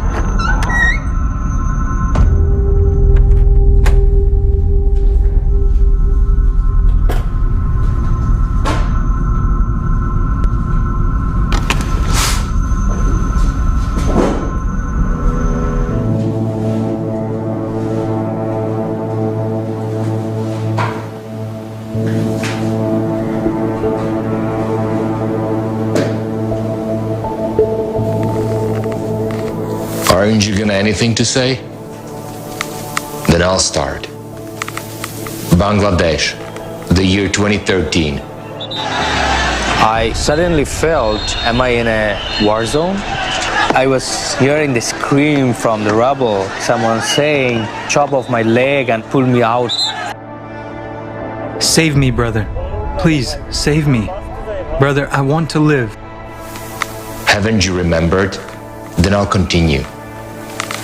Rana Plaza, an 8-story building, and 1,134 dead workers don't mean anything to you? And the managers were warned about the bad conditions of the building. And there were cracks in the walls. And yet, people were forced to work until the tragedy happened. Among the dead were women and underage girls. We didn't want to go up in the factory, but management forced us to go and said there was no problem with the building. We took a pen and wrote our addresses and mobile numbers on our hands. This way, our parents would identify our dead bodies. I know. You'll say these are isolated cases. Then explain why dozens of thousands of people annually die in cotton production. According to the latest report of the Global Slavery Index, the production of clothing is the world's second largest industry in terms of slave labor. Let's move on. To produce one t-shirt and 1 pair of jeans, 1 kilo of cotton is needed. According to the World Wildlife Fund, it takes up to 20,000 liters of water to produce that 1 kilogram. 20,000 liters would be enough for 1 person for 27 years if they drink the norm, which is 2 liters a day. And this happens while the supply of fresh water is only 2.5% of the total amount of water on the planet. Do you understand that? At the same time, every third inhabitant on the planet has no access to clean, fresh water. Are genes really more important than human life? Indonesia, the Citarum River. The Citarum River is one of the 3 dirtiest rivers on the planet. But 40 years ago, this river and its surroundings were considered a tropical paradise. This is what the Citarum looks like now at its source, and this is what it looks like when it crosses major cities. Today, there are more than 3,000 factories around the Citarum River, a quarter of which work to export fabric for the world's clothing brands. Each of these factories dumps waste products into the Citarum every day. The Citarum is now a cocktail of chemicals with dead animals floating in it. The content of heavy metals exceeds all permissible norms here. Mercury concentrations are 4 times the safe standard. According to the 2013 report on the downstream impacts of water pollution in the upper Citarum River, West Java, Indonesia, 25 million people depend on the Citarum River. Heavy metals are not degradable. Boiling the water does nothing. People who regularly drink this water are at the risk of getting cancer, mental retardation, very slow growth. The scary thing is, it's this same water that irrigates these paddy fields, and everyone who lives around here eats rice that's grown in fields like this one. The factory usually dumps wastewater into the river at midnight. They'll check first if the coast is clear before dumping the toxic waste. How does that make you feel? You have protection when you're inside the factory, then you put the stuff in the river. It's ironic that I'm sometimes responsible for what's happening. I am conflicted and concerned, but I need to eat, so I have to work there. 3 million people work in the textile factories, manufacturing, dyeing, and sewing clothes for major fashion brands is a $12 billion industry that has kept Indonesia's economy the largest in Southeast Asia. But its price is an ecological disaster and destruction of people's lives. China. 70% of rivers and lakes are polluted in this country. In 2017 alone, the Chinese non-governmental organization, the Institute of Public and Environmental Affairs, IPE, recorded that the textile industry had committed more than 300,000 violations of environmental standards. In China, the degree to which rivers are cleaned plays an important role in the political race. That is why special stations have been set up to record the emissions of various factories. But the problem is that these stations control only those regions that are upstream. So it turns out that the activities of downstream companies are not only unregulated by the relevant laws, but do not even come under control. Aren't you tired of your lies? According to the study, National Prevalence and Effects of Multiple Chemical Sensitivities, from 2008 to 2018, the population's sensitivity to chemicals increased by 300%, including articles of clothing. This is despite the fact that most brands claim their materials and dyes are environmentally friendly and safe for people. Or shall we continue about environmental friendliness? Just like many people on our planet Earth, I was cruelly deceived by the fashion industry. This deception was the following. When I came to a store for another purchase, I paid more attention to those items which were labeled as made from recycled materials. And I certainly gave them preference. But imagine my surprise when on one of the websites I saw goods with similar labeling, yet many times more expensive. And I wondered what the difference was. Why do the prices differ so much? So I started my own research, and what I found really shocked me. Our clothes are usually made of composite fibers. For instance, if it is polyester, they add cotton and rayon to it, and you understand that it is almost impossible to separate all that. We take an ordinary sweater made of mixed fiber, which includes accessories. All this has to be sorted, detached, checked, and then given to recycling and production processes. Thus, it is really a very expensive product that simply cannot cost little money.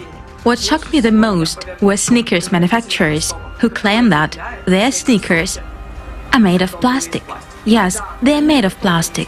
But the big question is, what kind of plastic is it? Because as an ordinary consumer, I believe that sneakers have plastic soles. Hence, it is logical that a lot of sneakers are collected and new sneakers are made from them. Or it is that plastic, those plastic bottles, which are recycled. However, everything turns out to be quite otherwise. In fact, sneakers are made of new plastic. So not only do we already have a big problem with plastic, but we also keep producing it, and we say that our sneakers are environmentally friendly and made from plastic. That's how the fashion industry lulls us into complacency, and instead of really taking care of the environment, we only pollute it even more, thinking that when we buy products labeled as made from recycled materials, we thus help our planet. But in reality, we are killing it by producing more and more worthless goods. Therefore, it seems to me we should stop being blockheads who can be easily deceived. We should start thinking about what the consumerist format foists on us, and we ourselves should figure out and understand what is really going on. The reality is that currently only about 1% of clothing is actually recycled in the very literal sense of the word. 1%. 1%. 1% is recycled. If you're talking about recycling in terms of taking fibers and breaking them down and turning them back into new fibers, it's 1%. In order for the fast fashion outlets to recycle what they make, it would take 12 years to recycle what they sell in 48 hours. Okay. Explain me this. Why do you produce 400 billion square meters of textiles a year, and 60 billion is just waste? With this amount of fabric, you can rob our planet 800 times. At the same time, 1 truckload of clothing is burned every second, and tons of new clothes are thrown into the landfill. Tell me, will you ever get enough? Casualties, slave labor, destruction of rivers, ecology, and overproduction. What is all this for? Your cynicism, greed, your boundless cruelty cannot be hidden behind the bright, colorful label of the fashion industry. You have forced billions of people into the trap of consumption and put them on the brink of survival.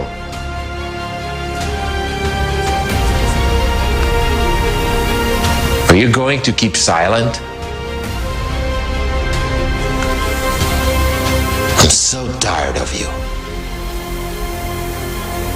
I know what I should do with you.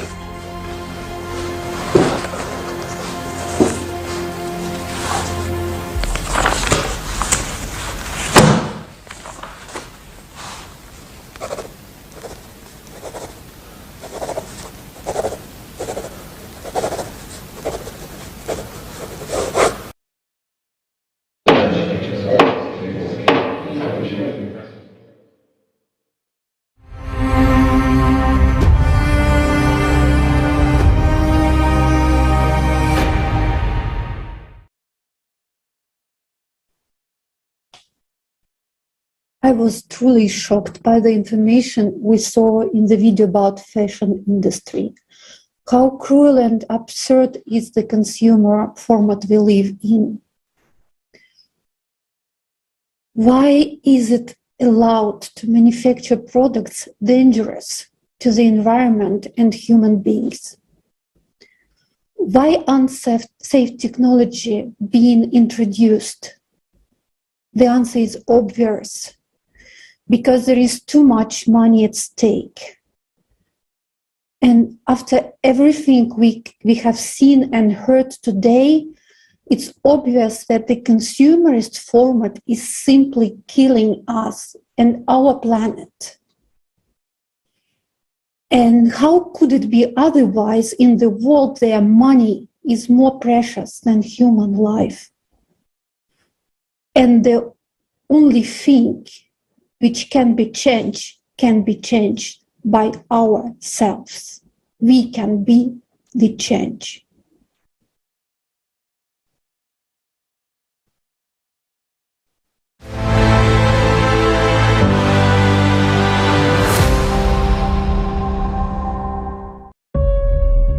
Your life is in danger. You live on a planet that is dying. The ecology that provides the conditions for your survival is almost destroyed and continues to be destroyed at a catastrophic rate. But the truth is that this cannot be stopped in the current consumerist format of society. The format of lies, cruelty, and absurdity. Do you want to change that? Then let's take an honest look at what is happening now.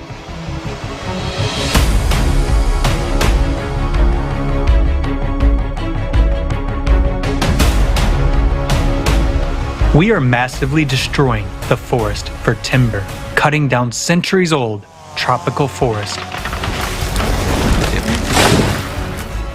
to plant coffee, cocoa, and soybeans because they are well paid for.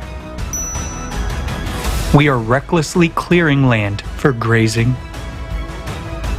gold mining, and destroying the forest for so-called green energy. We have lost as many forests in the last 100 years as we did in the previous 9,000 years. The forest gives us oxygen, mitigates the effects of climate change, protects the soil from erosion, and preserves biodiversity. Where the forest disappears, all life dies. But in the consumerist format, we can't give up logging because the forest industry implies millions of jobs. Countries' budgets depend on it.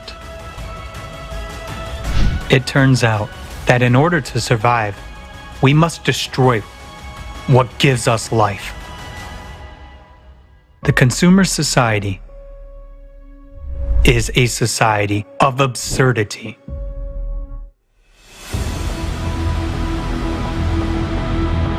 Today, there is not even a single well-functioning system for environmental monitoring in the world.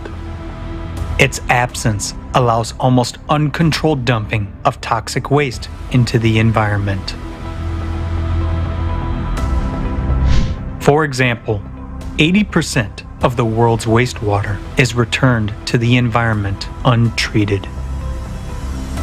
More than 2 billion people are forced to use a source of drinking water contaminated with feces.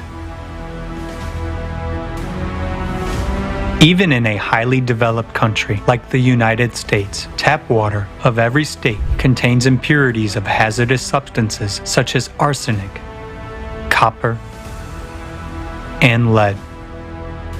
The amount of fines for environmental violations is far less than the cost of environmentally friendly technology. The money from the fines goes into the state budget. At best, they are allocated to eliminate the consequences, but the cause still remains. And why eliminate it? We can continue to fine and sell emission quotas and licenses. As long as one can make money on this, the problem will never be solved. They just throw dust in our eyes, creating the illusion of an active fight against environmental pollution. The consumer society is a society of lies.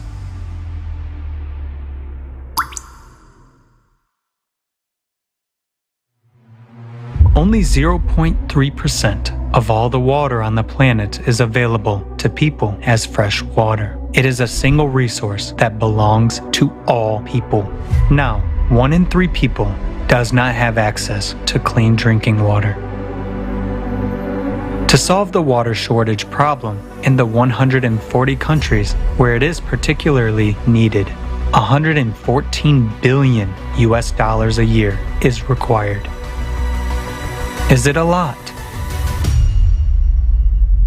Just to compare, the global annual military budget for 2020 was $1,930 billion.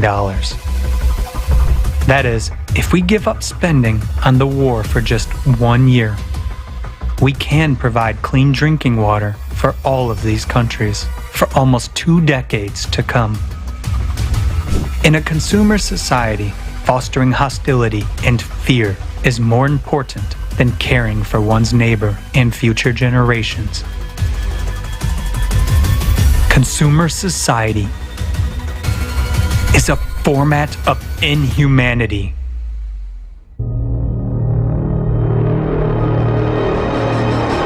Another serious problem of our time is that there are no accessible and safe technologies for waste disposal. Our planet has become a giant landfill. For example, less than 10% of plastic is recycled. The rest we just throw away. Entire garbage islands have already been formed in the ocean. Microplastics have been found in the ice in Antarctica in 83% of tap water samples, and even in mothers' placentas. But it's a poison that contaminates people and nature. At the same time, the production of plastics is constantly growing. The volume of the global plastics market in 2020 was about $580 billion. Another paradox of the consumerist format. We are destroying nature and ourselves for money. Only in a consumer society can one make billions of dollars selling poisonous substances.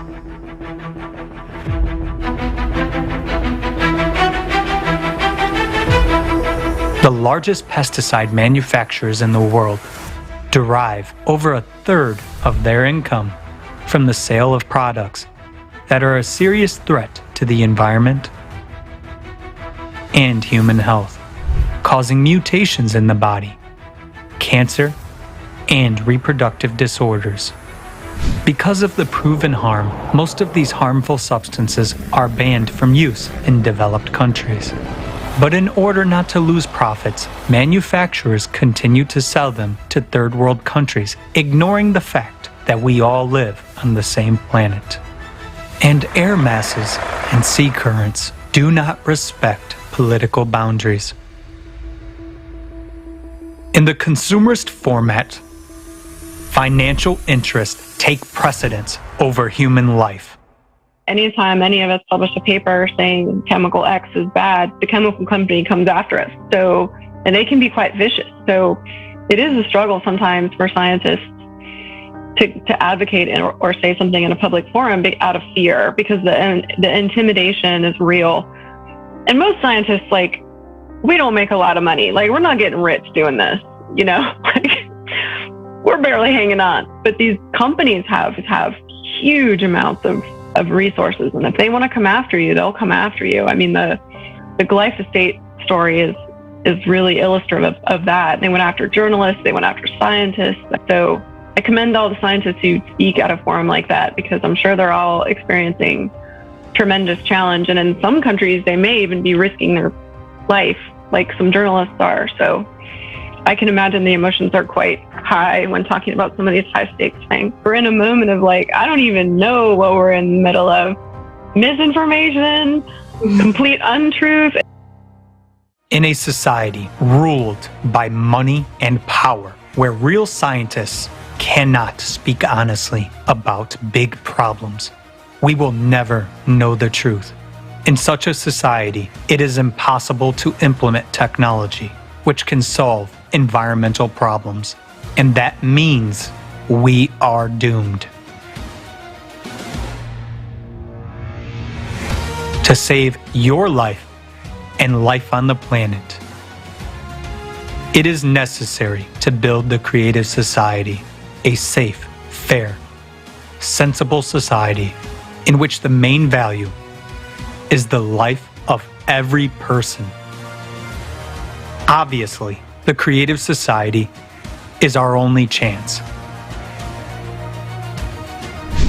By informing about the creative society, you save the planet. Tell everyone about this. Thanks to you, the truth will spread all over the world. And when all people learn about the creative society, by joining together, we will build it very quickly. What is impossible for one is possible for all of us together. Take action to save lives.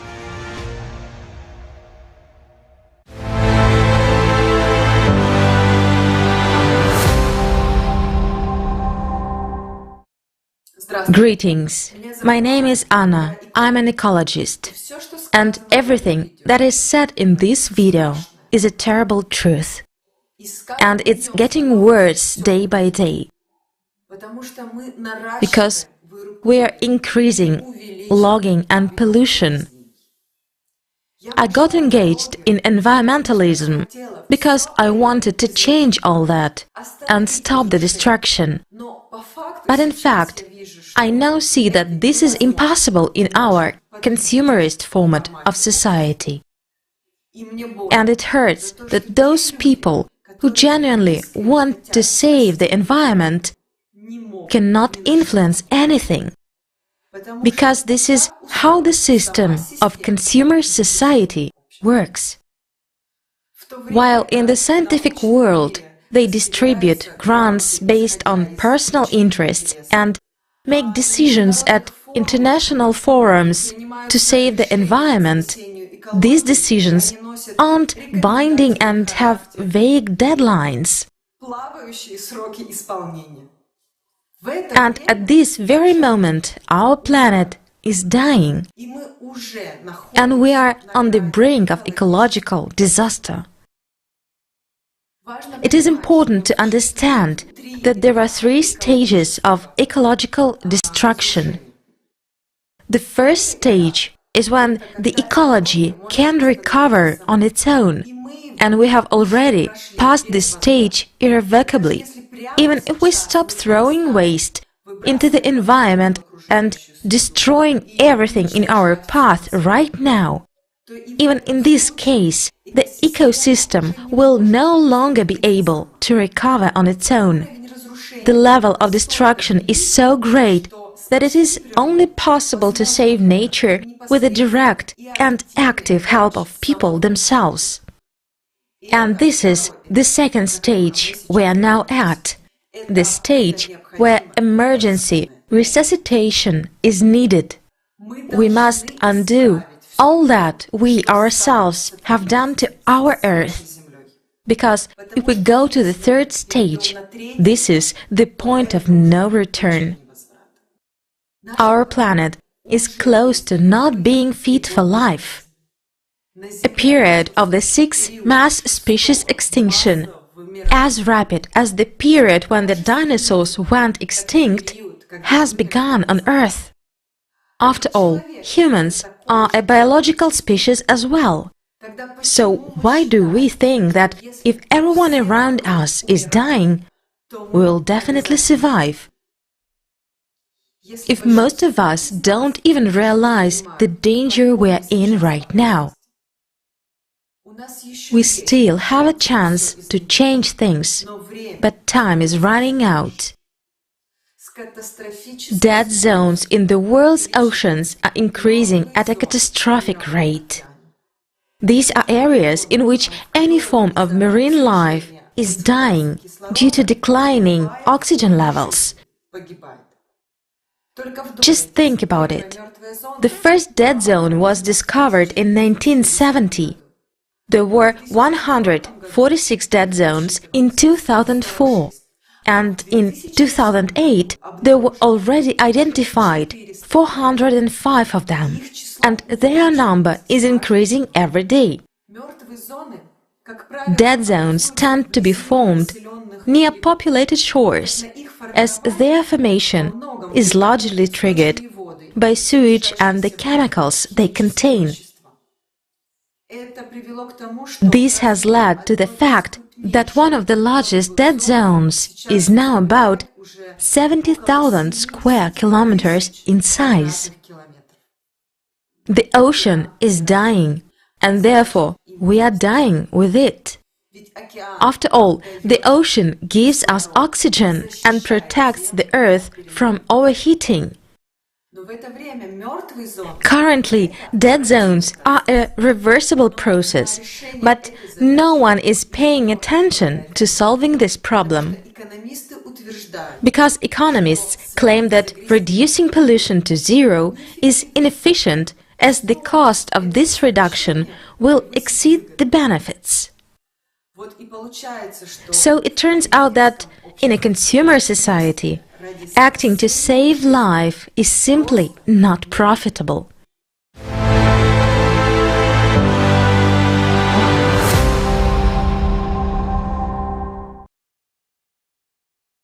Shocking facts. Today, there are a lot of technologies for desalination, purification, and production of drinking water. But at least 2 billion people are drinking water contaminated with fecal matter. Let's watch the following video and you will understand who benefits from you drinking fecally contaminated water.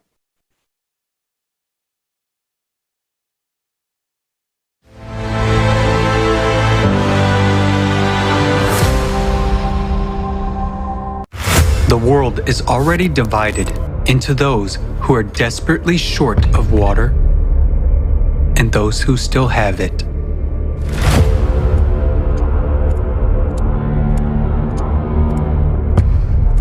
According to UN data, humanity needs to wake up to the looming water crisis.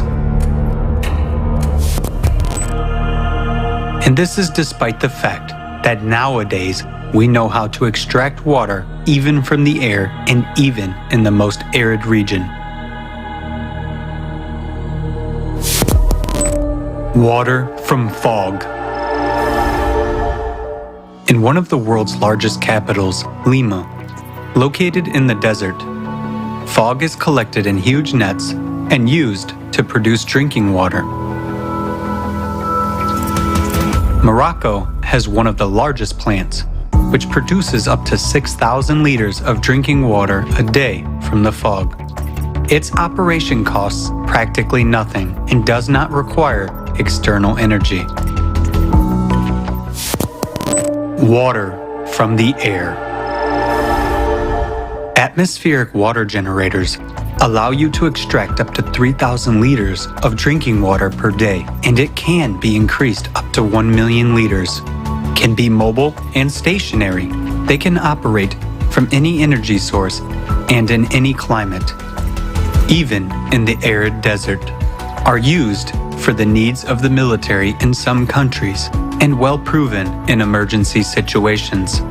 For example, in 2010, after the Haiti earthquake, the generator produced thousands of gallons of clean water for drinking, wound washing, and surgery. Do you agree to die of thirst in the presence of such modern technology?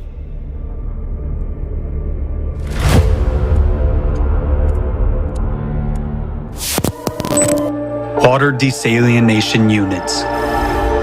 Worldwide, about 16,000 desalination plants purify ocean water from salt and turn it into fresh water.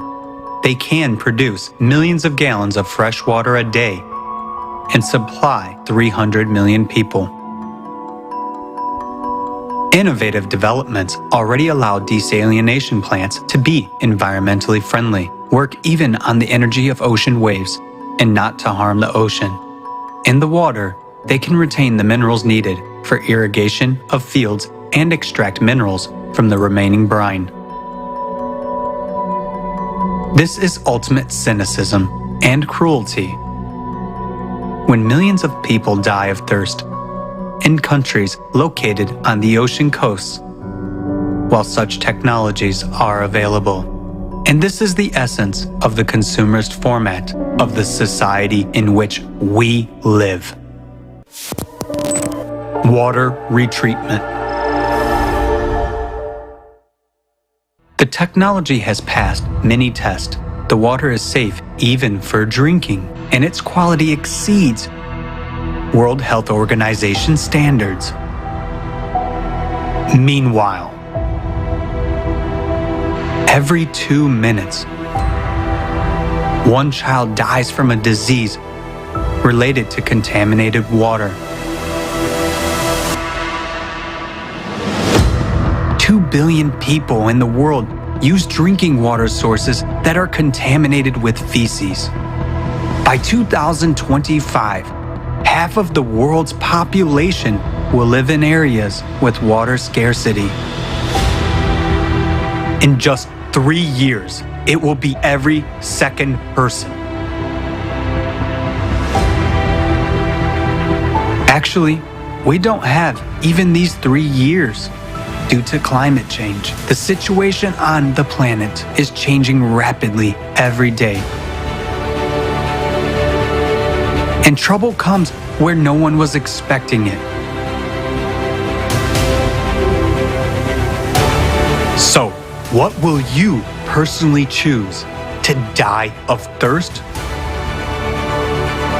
Or to drink fecal water? That's the choice which you have in a consumer society. Nowadays, humanity has all the necessary technologies to provide water to drink for everyone.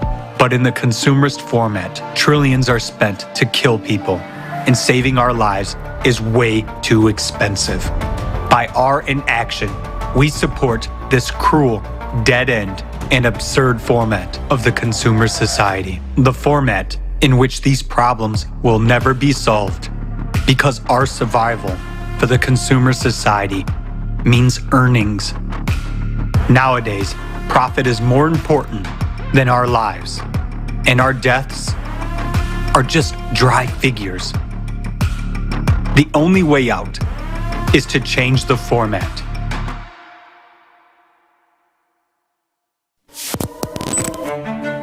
The most important thing you can do now to save your life, the lives of your loved ones, and all people on the planet, is to join in informing about the creative society, because only by changing the format of society will we be able to prioritize the value of human life. We will introduce advanced technology everywhere and guarantee the protection of every person's life.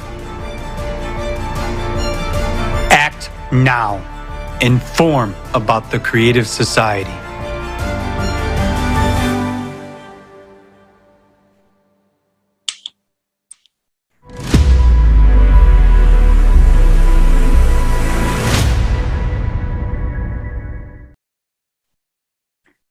This was just one of the examples how the consumerist society works. We have everything we need for the betterment of human lives, but it is not accessible. Let's take a look at another example of how the consumerist society is robbing us of our lives. Let's take a look at the country of Japan. Already today, scientists from different countries are predicting a mega earthquake that will happen in Japan. But they cannot declare this information because there is no solution on what to do in the current consumerist society. People there are not warned. Let's watch a video on this topic.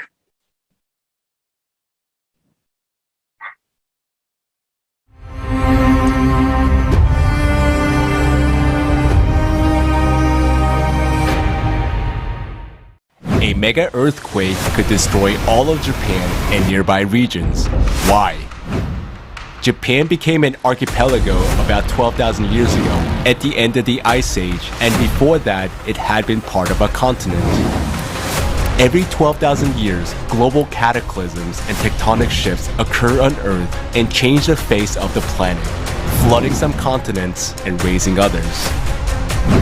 Now, our civilization is living at the end of the 12,000-year cycle, which means global and catastrophic changes are underway.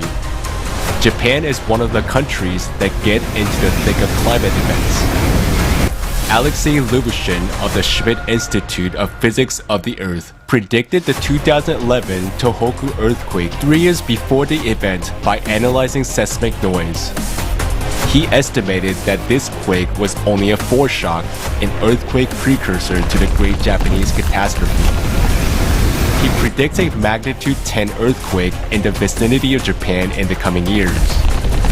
The destructive power of such an earthquake is up to 32 times stronger than the one that occurred in Tohoku. Our civilization has never experienced such a mega earthquake yet. German seismologists also predict a new earthquake in Japan in the next few years with a magnitude of 10 or above. Everything points to the Nankai Trough near Japan. Researchers at Kobe University also warn of an impending mega-earthquake in the Nankai Trough area. They have detected accelerated tectonic plate movement there. International research has shown that a magma dome is rising rapidly from the planet's interior. It intrudes from the mantle, deforms the Earth's crust, and causes earthquakes. An active magma upwelling during a cycle change will cause unprecedented tectonic movements in the area. The consequences will affect all neighboring countries. Such a mega earthquake could cause a devastating volcanic eruptions in Japan. Already now, magmatic activity is being registered in Aira, Aso, and Kikai calderas.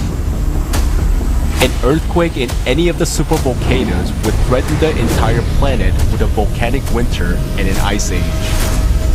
Even a nation so prepared for earthquakes cannot withstand such a force of destruction. We simply must warn the people of Japan about this danger so that they can be resettled to safer areas in advance, and that is 126 million human lives. Their country can disappear from the world map at any moment. Is a country as developed as Japan prepared to deal with the coming apocalypse? Would other countries be willing to help it with resettlement? In the present format of consumer society, relocating the people of a particular country is not feasible for economic, political, and other reasons. Would such a mega earthquake be a problem only for Japan? No borders, no walls will stop the climate from attacking. It is merciless, and it takes no money. In the face of planetary danger, all scientific and technical potential must be united for the future of humanity. Only in the creative society format is it possible to have simultaneous peaceful resettlement of 126 million people. The creative society is our only way out. By spreading this information, you're saving the lives of billions of people. We should act today, right now, so that all of us can have a tomorrow.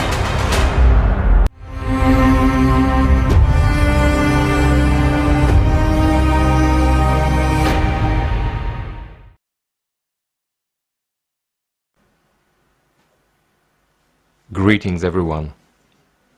I'm honored to be a part of this awesome forum. Thank you so much to everyone who participated in the preparation of this event. Thanks to our combined efforts, today we can voice the truth to the world. It hurts me very much for the people who suffered from climate, who have faced its cruelty and destructive power. Now, I would like to address the skeptics. You know, I ask myself, what more needs to be shown? What more needs to be said to you to have you understand that humanity is dying right now in a full-fledged war? Some people say that we are supposedly manipulating the topic of climate. Tell me, how does that benefit either one of us? They say that we are intimidating people. Intimidating? Since when does knowing the truth mean being intimidated? The climate is not a tool for us to manipulate. Climate is our common enemy.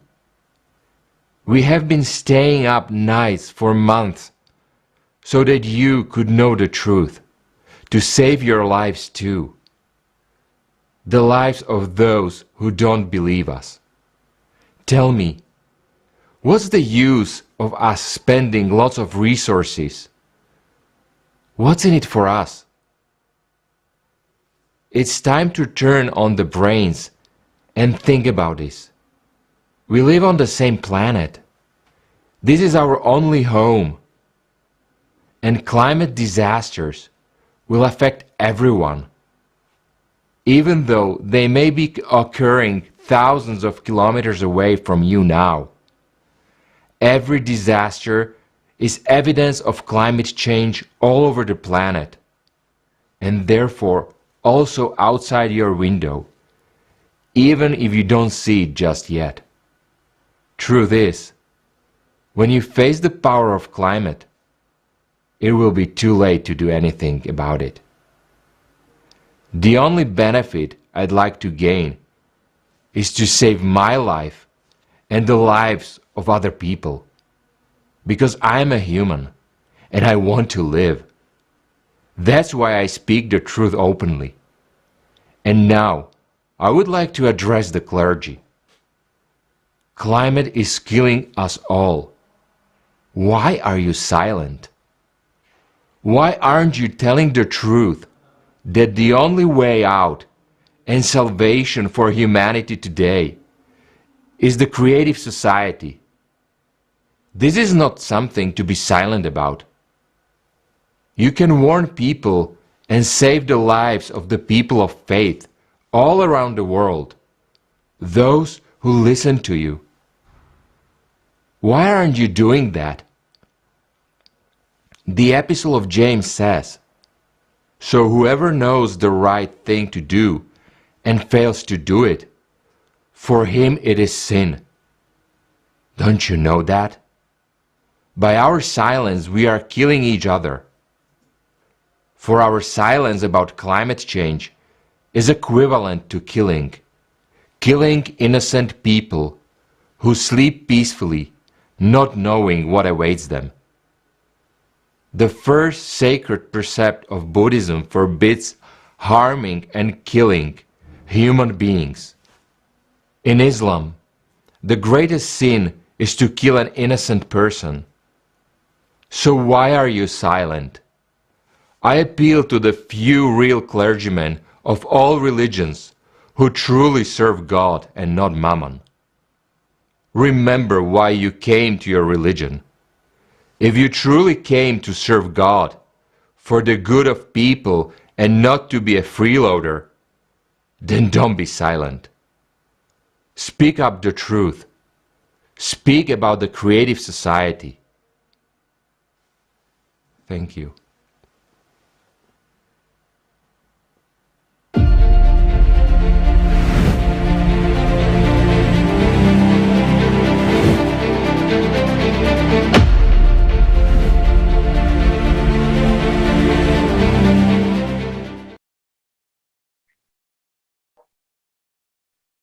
We have heard from the scientists that there is a possibility that a magnitude 10 earthquake will occur in the near future. The energy from such an earthquake will be 32 times greater than the magnitude of number 9 earthquake. That occurred in 2011 in Tohoku. Our civilization has never seen an earthquake of such magnitude. But unfortunately, every time during the cycle of 12,000 years, not only earthquakes occur, but also supervolcanic eruptions. Next, Joe Blundell will tell us more about it. Joe, is a researcher, inventor, and entrepreneur. Joe, the floor is yours.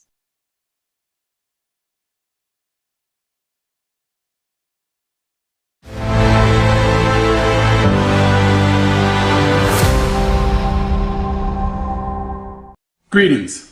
My name is Joseph Timothy Blundell, and I would like to thank the Creative Society for allowing me to speak at this historic conference.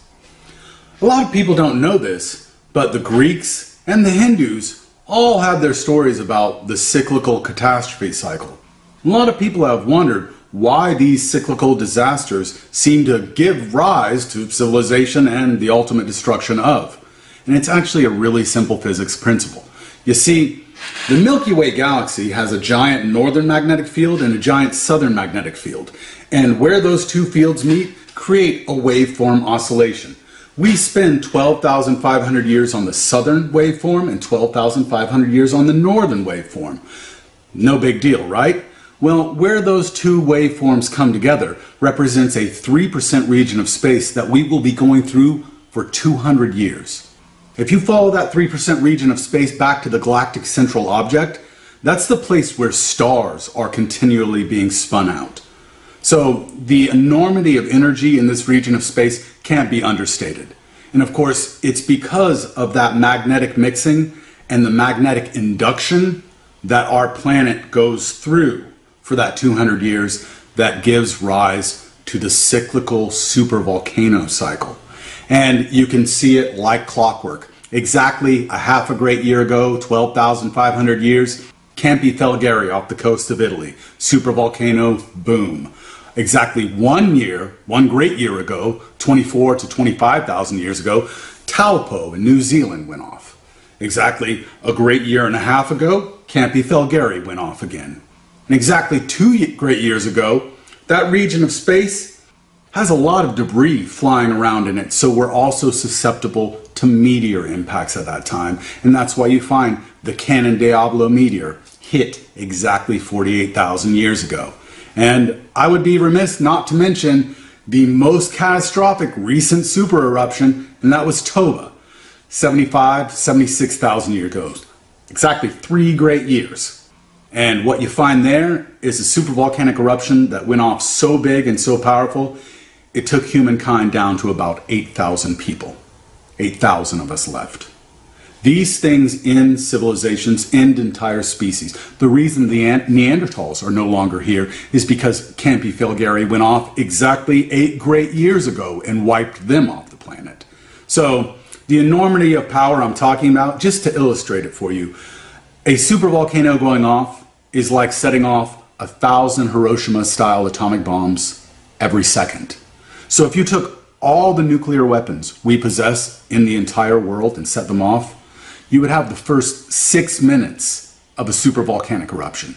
That on average lasts 49 days.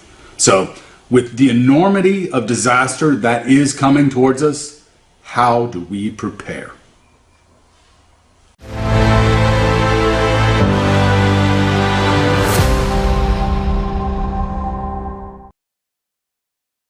Joe, thanks so much for studying the cyclicality of 12,000 years. And dear viewers, stay with us as we will dive deeper into the facts of what is already happening to our planet and what we can expect in the near future. We would like to also thank all the researchers who speak about the real causes of the climate crisis. They are the real scientists who care about the lives of people, even when they are being threatened. We want you also to know that we honor you and all your work. We would like to announce that an independent platform is created by volunteers of the Creative Society Project from 180 countries with the support of scientists, researchers, professionals, and experts in order to unite scientific potential with a single goal of identifying the true causes of climate change that are not related to human activity, and providing the general public with truthful information about the processes taking place on the planet. We invite all the scientists and researchers to join. And also, dear viewers, please remember to share this broadcast, the one you're watching right now. I'm sure by now you already understand how important this information is for every single person. This is the information that will save lives, your life, the lives of your family, and all the people on this planet. Please share. And also right now, as you're watching this international forum, please record a video feedback of yourself. What are your understandings? Maybe an invitation for your friends or family members, your co-workers, and send it to us. Also, send it to info@creativesociety.com. We would love to hear from you. And now let's watch a video about earthquakes and volcanoes, whose intensity and frequency is already increasing abnormally.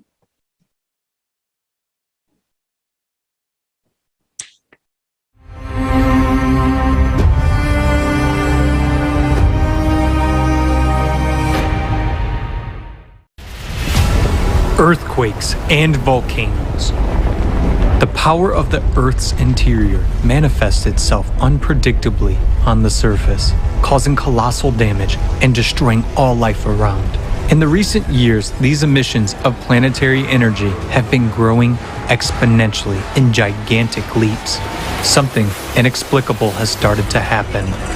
In 2015, a record-breaking earthquake was registered near Japan at a depth of 751 kilometers. This had never been seen before, and indeed was considered impossible by the scientific community. Earthquakes were thought to occur only in the Earth's crust and upper mantle when blocks of lithospheric plates break and shift. At great depths, matter is more malleable and does not behave like brittle glass, but rather like plasticine.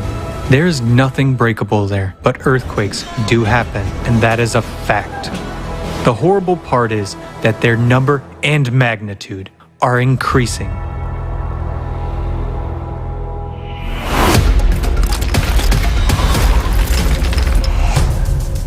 Earthquakes are not only becoming deeper, but they are also getting closer to the surface,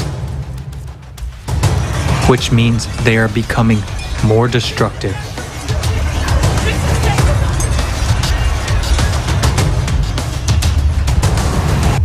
Today, more and more of them are concentrated at a depth of about 10 kilometers. For example, an entire series of 36 seismic events of significant magnitude from 4.5 to 7.0 occurred near New Caledonia in early April 2022. Just one earthquake of similar magnitude and depth in August 2021 in Haiti caused fatal damage and killed more than 2,200 people. The deadly threat is increasingly rising to the surface of the Earth. Right before our eyes, cracks are appearing and faults are being activated. The ground is literally crumbling beneath our feet, swallowing whole houses. Faults have been activated in the USA, Kenya, Iceland, Turkey, China, Lake Baikal, and other regions. Each of them can cause enormous damage. It is an abyss opening underfoot. Yuri Kuzmin, Doctor of Physical and Mathematical Sciences, professor at the Institute of Physics of the Earth, has carried out a large-scale study of shifts in the Earth's surface in fault zones. The dominant anomaly turned out to be the subsidence of the Earth's surface. This suggests that the Earth's crust is spreading apart due to planetary expansion. The Earth is literally bursting at the seams. The number of observed earthquake swarms, that is, of clusters of rhythmic shocks, is increasing on the planet. A swarm is characterized by almost similar magnitudes of seismic events that occur at short intervals in a local area. The number of seismic events in individual earthquake swarms has increased from a few or few dozens to hundreds and sometimes thousands. Their magnitude and duration have increased. This is due to the intrusion of magma and hot gases into the microcracks of rocks. Swarms are now being recorded not only in fault zones and near volcanoes, but also in more quiet regions. The Palgar region of India, located in a quiet continental region, began swarming with earthquakes in September 2018 and continues to this day. In just 2 years, about 5,000 earthquakes of a magnitude up to 3.8 occurred within a small area.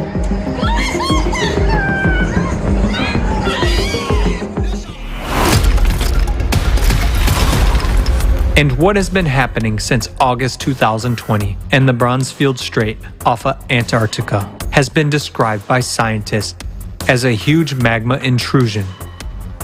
Some 85,000 earthquakes have been detected in the first 6 months, with a maximum magnitude of 6. Normally, these processes occur over geologic timescales as opposed to over the course of a human lifespan, said study co-author Simone Czeska, seismologist at the Research Center in Potsdam. Magma is literally devouring the lithospheric plate from the inside, having traveled 2/3 of the way to the surface in 6 months. Only 5 kilometers of rock remain before a catastrophic rupture occurs. And that is just one example. Similar things are happening everywhere. And now we face one big question. What the is going on? While there has been a catastrophic increase in the number of earthquakes in recent years, and researchers and eyewitnesses confirm this, official seismological services are trying to deny it. The world's seismological services have strange discrepancies in their data. Their graphs show the number of earthquakes decreasing sharply. However, different services show it happening in different years. It seems that the world's geophysical agencies conspired to tell lies, but did not agree on what exactly. If we turn to the international portals for collecting official geophysical data from different countries and put all the information together, we get the following picture. As you can see from the graph, in general, there is no decrease in seismic activity whatsoever. Why is no one talking about this? Why are there no plans to evacuate people from dangerous areas? The reality shows that we will not be warned or evacuated when the most critical situation occurs. Just think about it. If they lied to us about the intensity and number of earthquakes, why should they save us? So only one is a whole area to serve as a maternity clinic. It's damaged. 7.6 earthquake was responsible for something like 80,000 deaths, injuring tens of thousands, and caused extensive damage in northern Pakistan, leaving It is quite discouraging that the number of earthquakes of magnitude from 3 to 4 in the database has decreased by 10 times. And for some countries, such as Indonesia or the Philippines, it has been reduced from several thousands per year to almost 0. How can this be? Where have some 24,000 earthquakes disappeared without a trace? Did the sensors incidentally fail to detect them? What the f***? Are we being taken for fools? Why would someone fake seismic data? They do it to confuse people, to hide the real picture of what is happening, and to conceal the impending catastrophe, thereby criminally disregarding the lives of billions of people for the sake of power and profit. The most frustrating thing is that these seismic data are used by scientists to conduct serious research. No one comes across the idea to doubt their reliability because they are from official sources. There is a monopoly on seismic data in the world, and these monopolists reserve the right not to even explain the data manipulations. And while these collaborators are busy faking data, A magmatic apocalypse is brewing in the bowels of the Earth.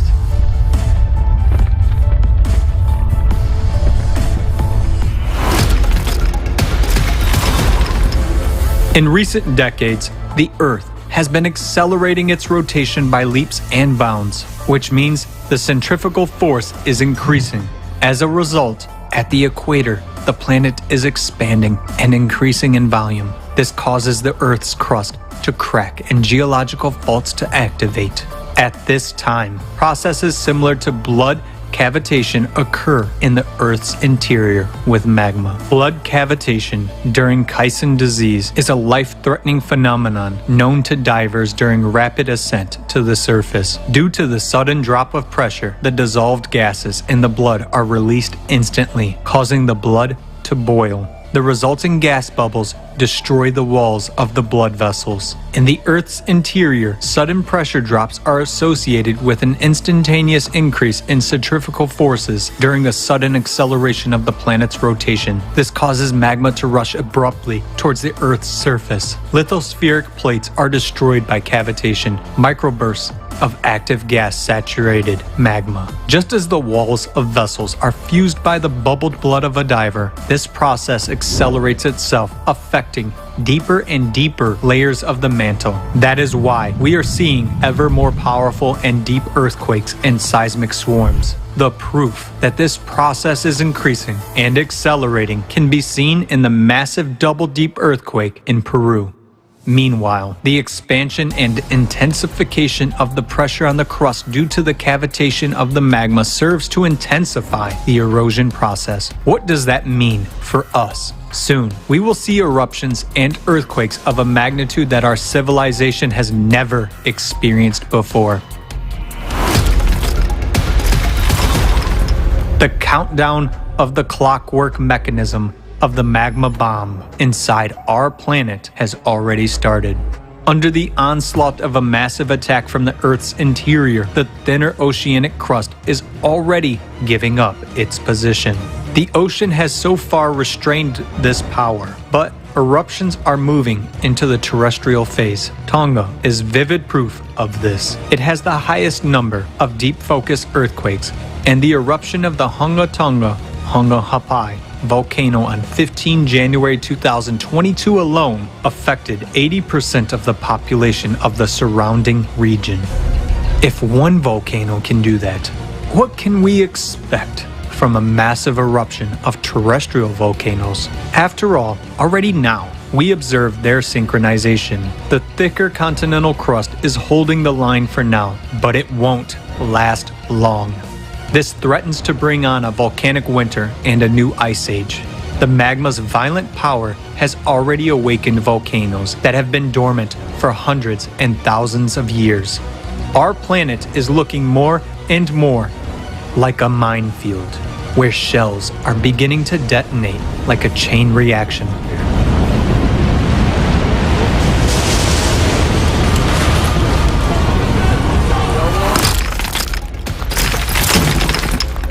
But an even greater threat is fraught with those volcanoes that have not yet woken up. Giants, such as Yellowstone, Campi Flagre, Elbrus, Flach, Kikai, are called doomsday volcanoes because the eruption of any of them could lead to the extinction of all life on Earth. They have held back the power of the Earth's interior for a millennia, but now they are showing signs of activation. When the magma beneath these volcanoes reaches a critical point, the scale of the catastrophe is hard to imagine. Our planet is splitting apart, yet we are busy with something else. Endless problems of the consumerist format cover our eyes, not allowing us to see the main thing. We are deceived by data manipulation. Earthquake statistics are manipulated in the same way that temperature data is. Those who do this keep quiet, some for the money, and some, perhaps, not to scare people and spread panic, so that people live out their last days in peace. Because it was so suffocating inside. I couldn't breathe. People die inside the dead body inside the house. It's a nightmare. Well, I'm pretty well fucked. I fell through that hole.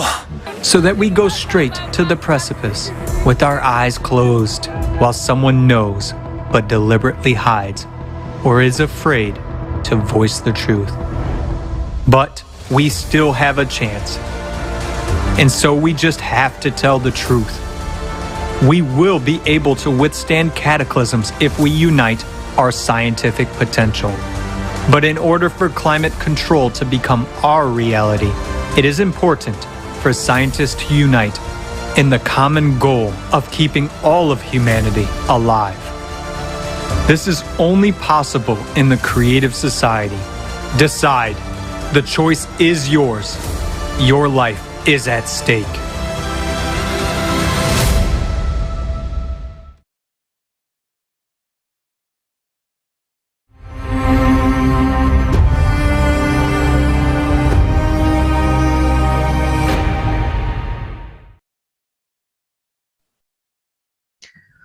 It's a crime against humanity to suppress these facts about climatic disasters.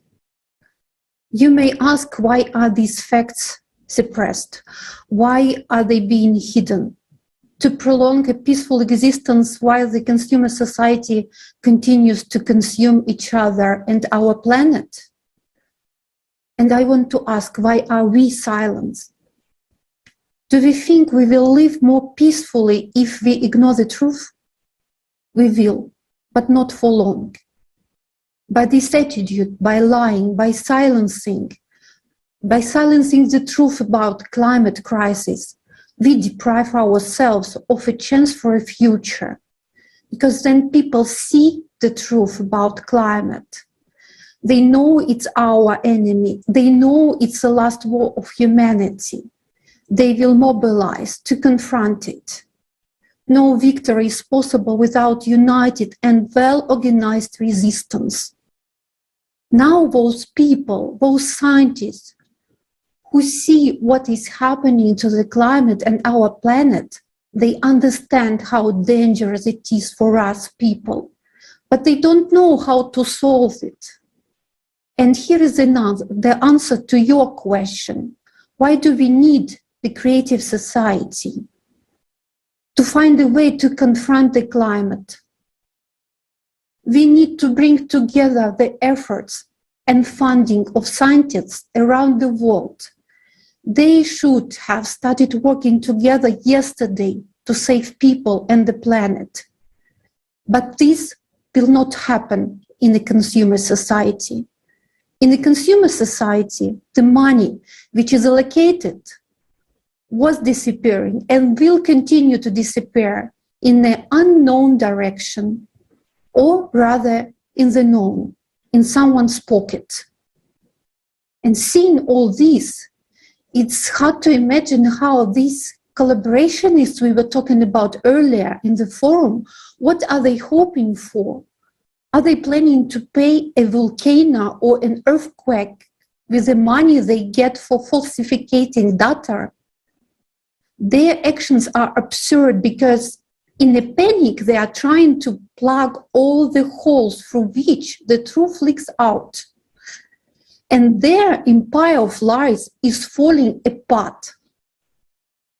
In the meantime, millions of people are already losing their homes and are forced to seek shelter in other countries. People are fleeing for a better life.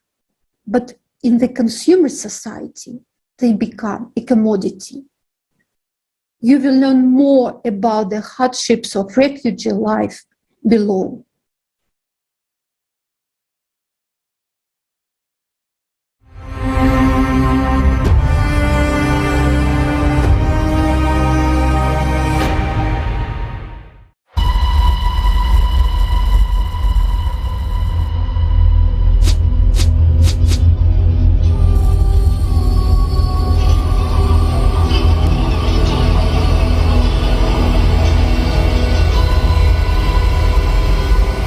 What kind of torture did you face? They used to burn us alive, to beat our mothers, sisters, children ruthlessly. They used to gang rape women and burn them alive after rape. We have come here to save the lives of our mothers and sisters. The 21st century. What's wrong with us? Boundless cruelty, inhumanity have become the basis of our society. Nobody is sure of their safety. Today, military conflicts and climate disasters arise at any time, anywhere in the world. Nowadays, a refugee is a 100% prospect for every inhabitant of our planet. Do you know what it's like to be a refugee? Here, in Kutupalong refugee camp, it's like a prison. So we've already lost our beautiful life. So will our children's future be ruined in the same way? Why did we come to Bangladesh? We've faced so brutal tortures. Why did we sue Myanmar authorities in the International Criminal Court? But still we are deprived of our legitimate rights. How long will last our grief as refugees? It's been 30 years since we became refugees. We have no future. What would be our children's future? Yes, and actually now it seems that it has been more than 30 years. For 30 years we weren't able to live like human beings. There is no place in this world where we are able to live safely. Our lives in this refugee camp have become more miserable than that of prisoners. When people become prisoners, they are appointed a lawyer to escape from that. But we've been living here like prisoners for more than 30 years. And in the whole world, there is not a single lawyer for us. We want to escape from this awful prison. If the Bangladesh government wants, they can free us from this prison. We want to inform the whole world, all lawyers of the world. We don't want to lead a life of refugees anymore.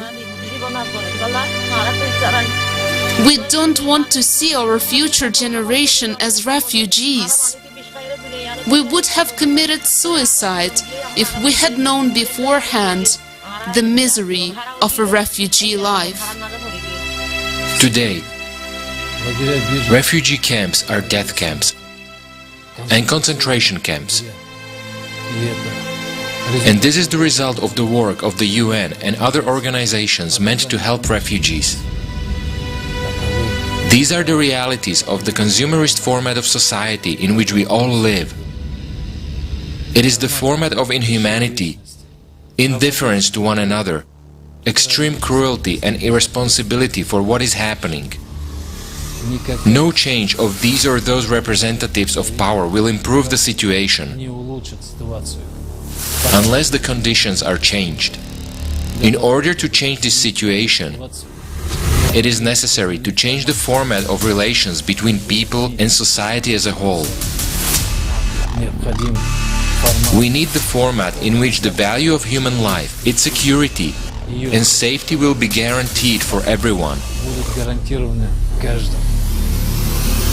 And humanity, mutual help and support will be the basis of interrelations between people.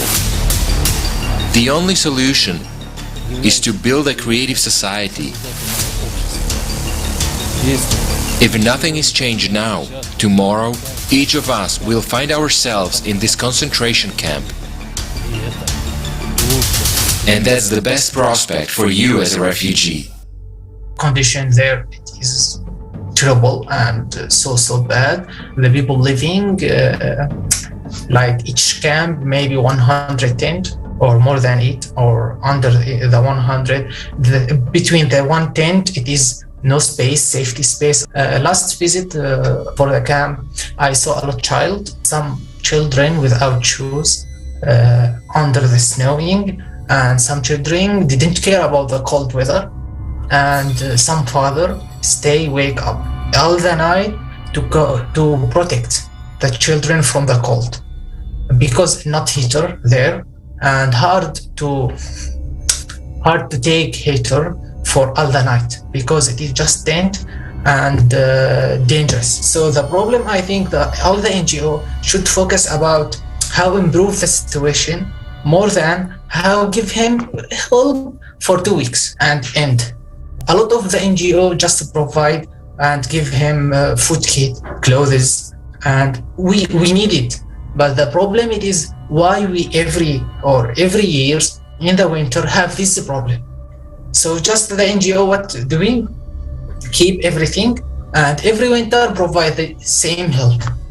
If the money collect from the 1 years and building home or houses for the people, you will not have this problem again.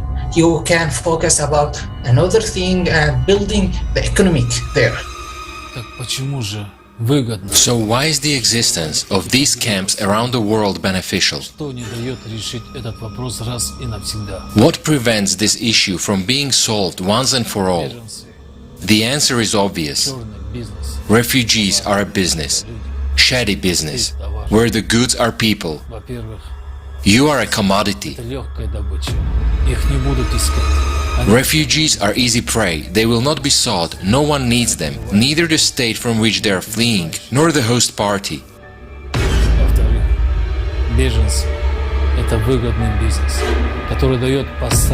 Refugees are a profitable business that makes a steady profit. They can be sold several times with minimal investment, earning a maximum income. A refugee is a commodity that is in constant demand for sex trade, cheap labor, and organ trade.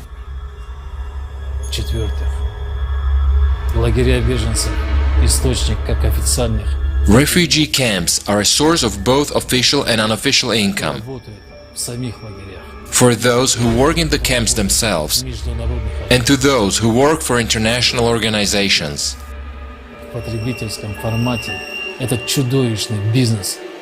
It is impossible to stop this monstrous business in the consumerist format because there is an endless demand. State authorities are involved and there will always be reasons why people are forced to flee.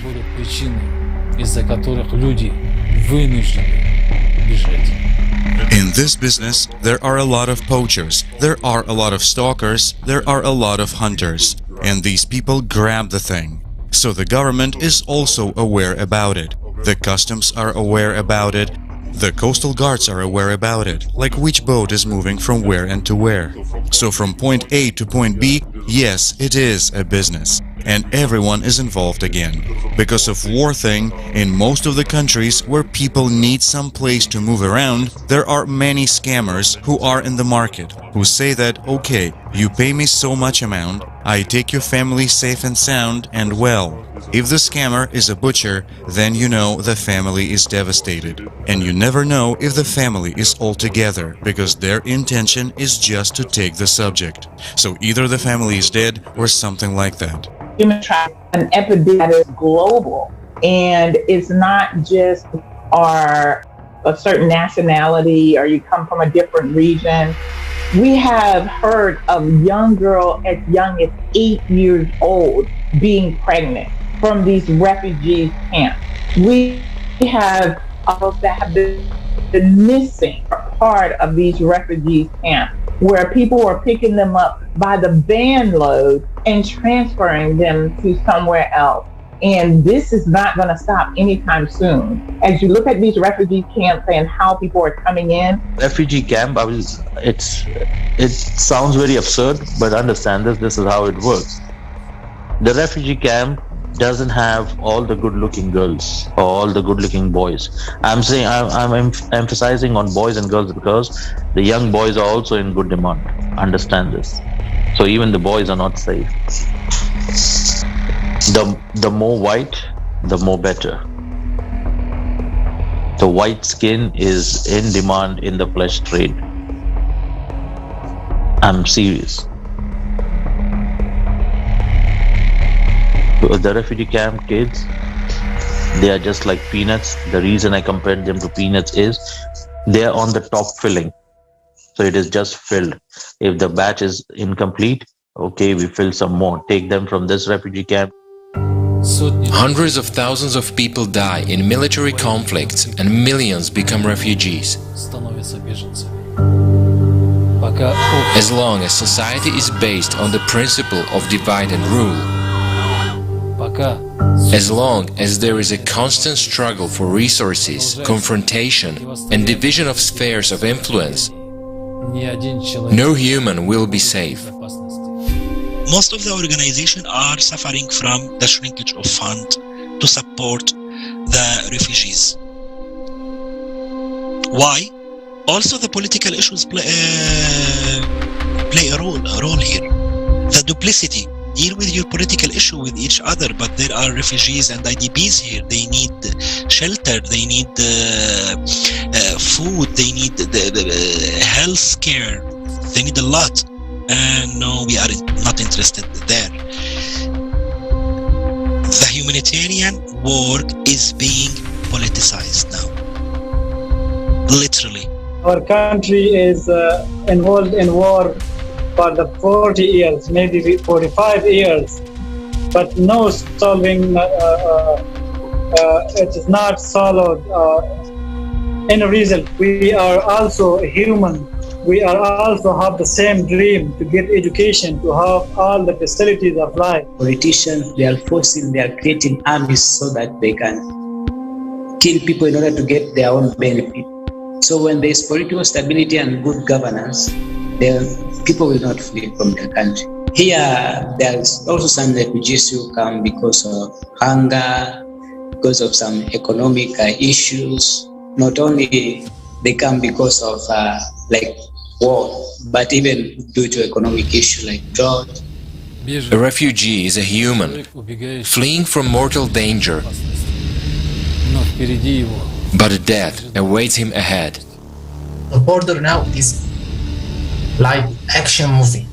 A lot of people can't cross because the army maybe catch him, maybe the army think him enemy and shoot him. And I saw a woman with the child killed near the border, just 10 meters, just trying to cross. Today, the climate is forcing huge numbers of people to leave their countries. There is no place for these people anywhere in the consumer society, only in refugee camps, which are already overcrowded. But even there, they have no escape from the climate. Due to climate change, we have to expect that in the next years and decades, really serious catastrophes with large movements of refugees can actually occur. You know, we see people put in desperate positions in terms of, you know, through conflict, through climate change, people that are displaced can no longer carry on their lives as they have been, and they find themselves in desperate situations, and as a result of that, there are people ready and willing to prey on those people in desperate situations, you know. And whether we are talking about migrant camps and people being targeted with promises of significant amounts of money for parting with organs, you know, body organs, or whether actually they're taken from a position where they're put into, offered a job, only to find out, you know, effectively it's almost like a labour camp. These things are absolutely happening. It's going to have this vicious cycle, and we've been seeing it, and I think advocates in the human trafficking, the anti-trafficking field have started to talk a lot more about the really close intersections of human trafficking and climate change, because you can't, one is going to exacerbate the other. We're doing a story for some project we're having of people that were affected by floods, and they lost their homes. And this mother is a single mother of 12 kids.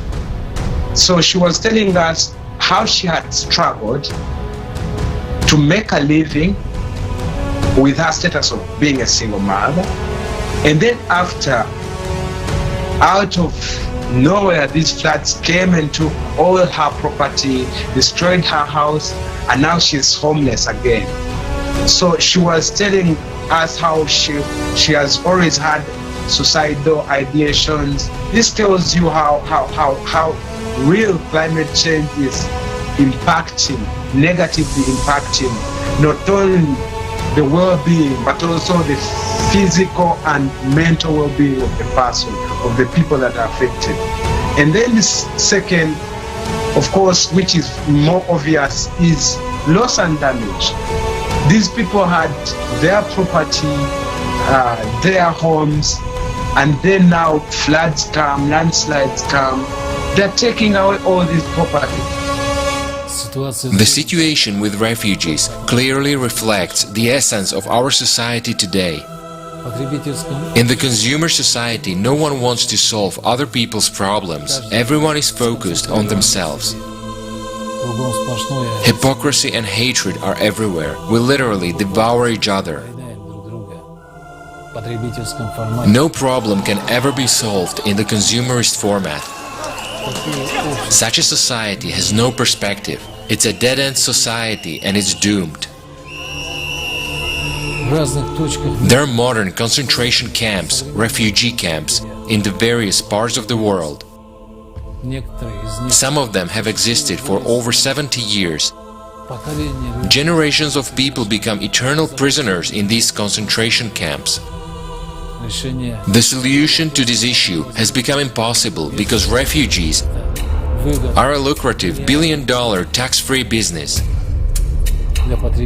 For the consumerist format of society, people are commodity.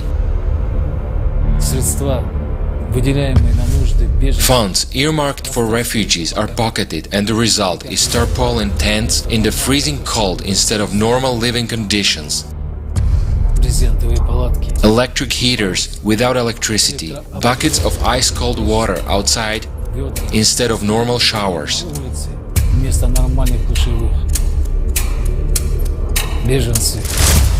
Refugees are people trapped between states without rights or protection.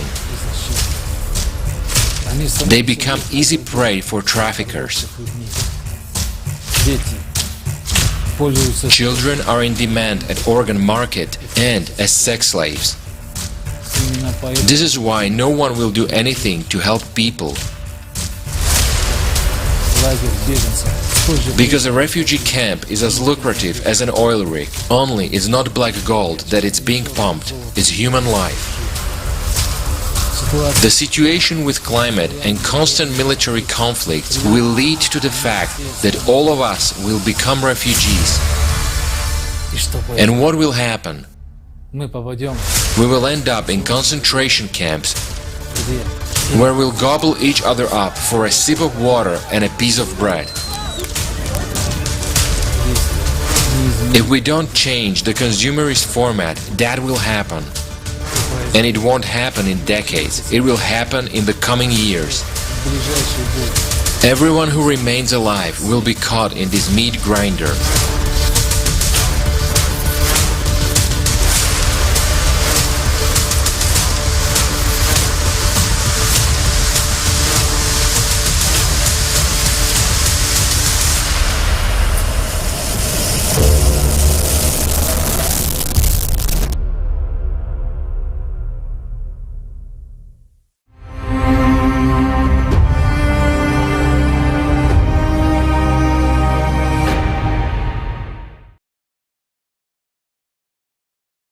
Now you may ask, how does it affect me? Why show such horrors? Why do I need this information? It concerns you directly. Imagine if your child, your little girl or boy suddenly has to displace somewhere without you. It's scary even to think about it, isn't it? In times of global climate disasters, the migration of large numbers of people is inevitable. And if we don't change the format, the market for human trafficking and human organs will be constantly replenished. Violence dominates everywhere because the consumer promote itself is the cause of violence. But it shouldn't be like this in a normal society. The fact that we behave worse than beasts is a sign of the deep degradation of society. It's really scary. And it's a consequence of the consumer format. Now imagine that we enter our near future as a society of degenerates. So you ask, what can I do now? Right now, our biggest problem is that people are divided, most are divided. There is no unifying idea, or only hatred. But everybody wants to live. Isn't it a unifying idea? Nobody wants their house blown up or destroyed by an earthquake. Nobody wants to find himself in a war zone. We are people, we are human beings, and we all want to live. Isn't that a unifying idea? And if we really want it, we have to hurry. We have a ready model, the creative society. It's a just and safe society. Do you think your child's life is worth the effort to bring people together now?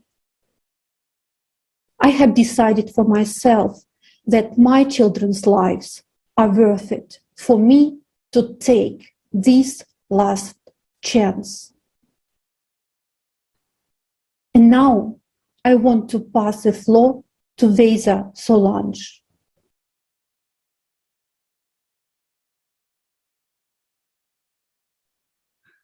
I'm from Angola, but I'm currently living in South Africa.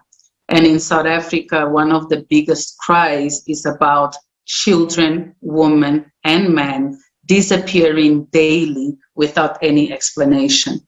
The crisis of human trafficking is increasing more and more every day. Authorities don't seem to be doing anything about it. You open the newspaper, you switch on the news, and you don't even hear anymore about the thousands of people going missing daily. There are people all over the world right now that have been either taken from their home or they were taken as they were on their way to school or even to work. And it seems like no one is paying attention to those people. Human trafficking is destabilizing homes. Human trafficking is yet another cruel way of taking away the value in human lives. And this is affecting society in such a way that people are feeling so helpless that they are pretending that it is not happening. And we truly need to stop pretending, stop closing our eyes and opening our eyes to the truth. If we feel like the people that are meant to protect us are not protecting us anymore, then it is our responsibility to protect each other, to watch out for each other. A lot of the times, the only reason that evil is so bold is because it knows that no one from the good side is going to try to do anything. That is where the watching out for each other comes in such an important way.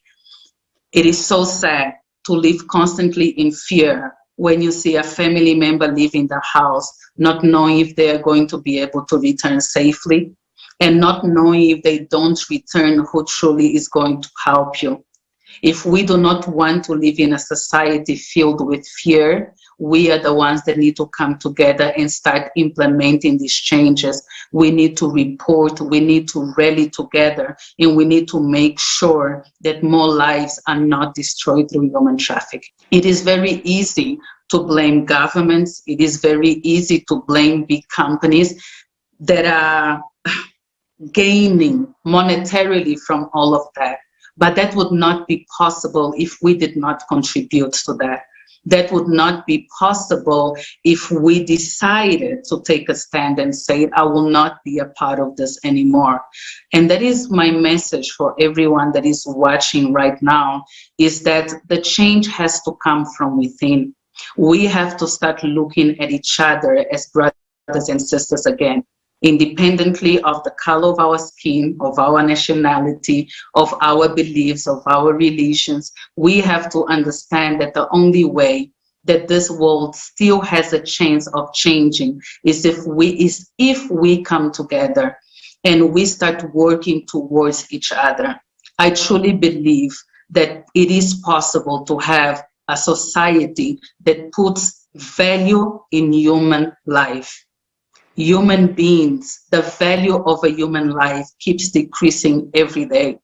The value of a human life today is based on what they can do for somebody else, how much they earn, and what you can get out of them. I also want to urge everyone in reminding that it is our responsibility to seek for the truth.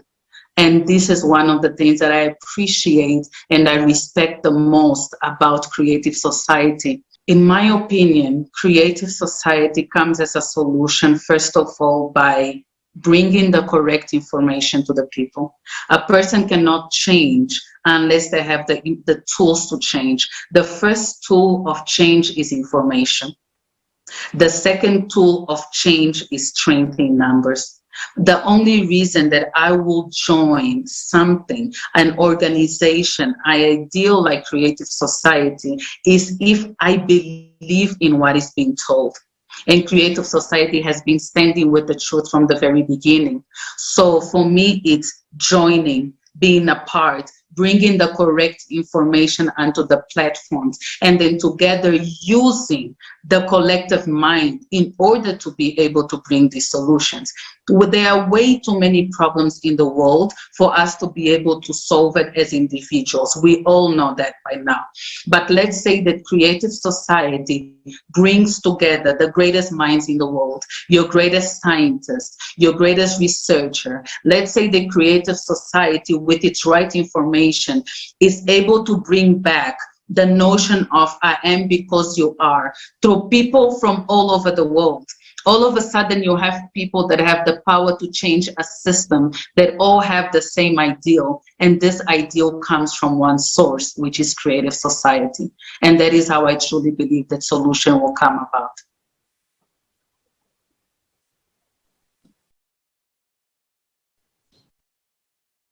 Thank you very much. Thank you very much, Vesa, for sharing.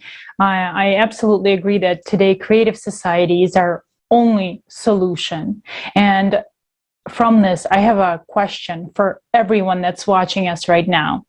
Do you believe that if we continue to exist in the current consumerist society, do you believe that we have a future? There is no doubt that every single person thinks about where this world is headed and understands that something needs to change. The time has come to stop pretending. It's time to stop lying to ourselves, and it's time to unite and solve all our problems together so that we can look in the mirror and know that we did everything to change this consumerist format of our society into the creative society and win the last war against climate. Plus, we have technologies today that will help save people's lives. Let's take a look at the next video so you can see for yourself.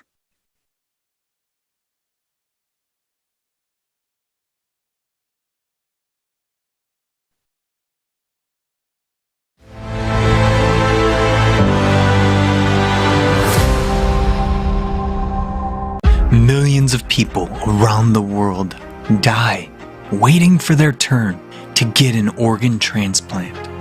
In China alone, 1.5 million people are on the waiting list.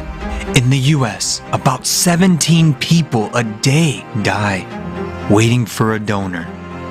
And to get a new kidney, a much in-demand organ, one has to wait from 3 to 5 years. In India, only 3% of those in need receive it. Tell me, what will you do If you or your loved ones need an organ transplant, are you sure you'll live long enough to get your turn? Here are the barbaric methods that are used to solve this problem in today's consumer society. Every hour, a kidney is being sold on the black market.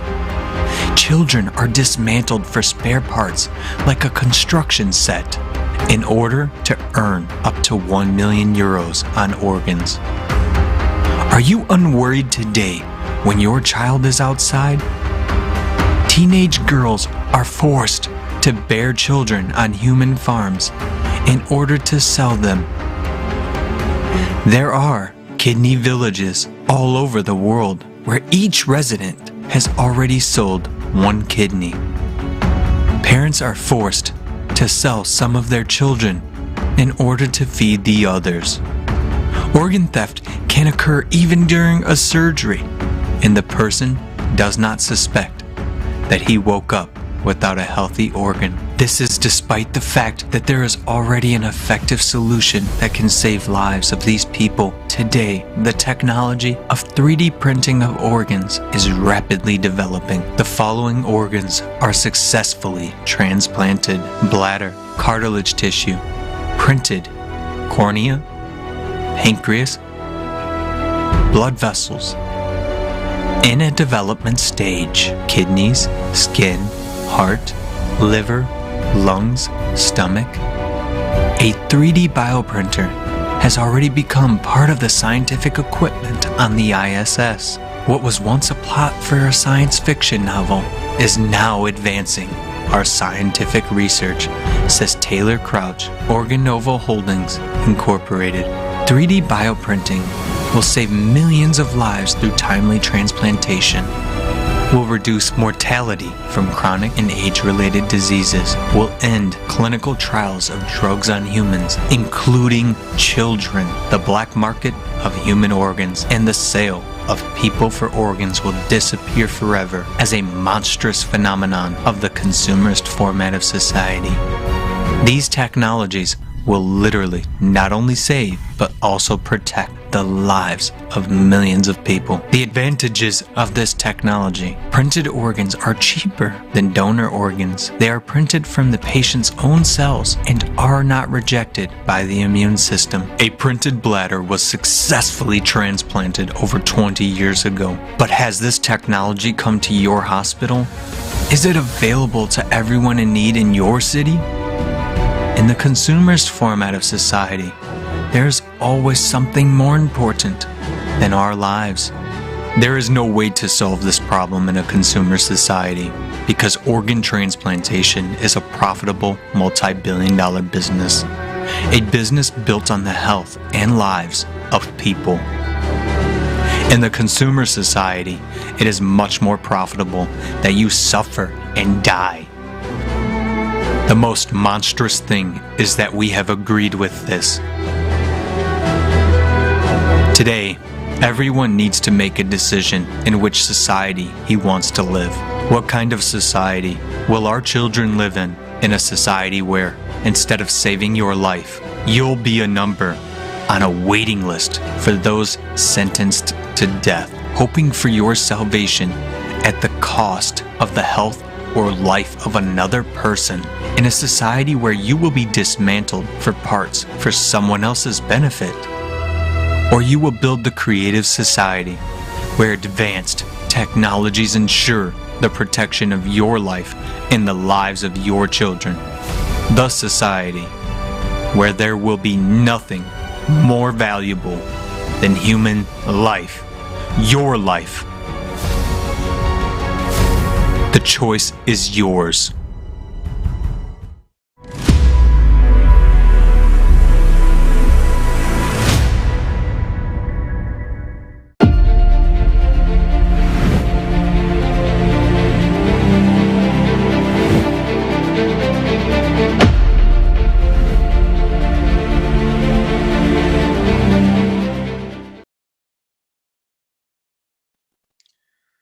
It just doesn't make sense.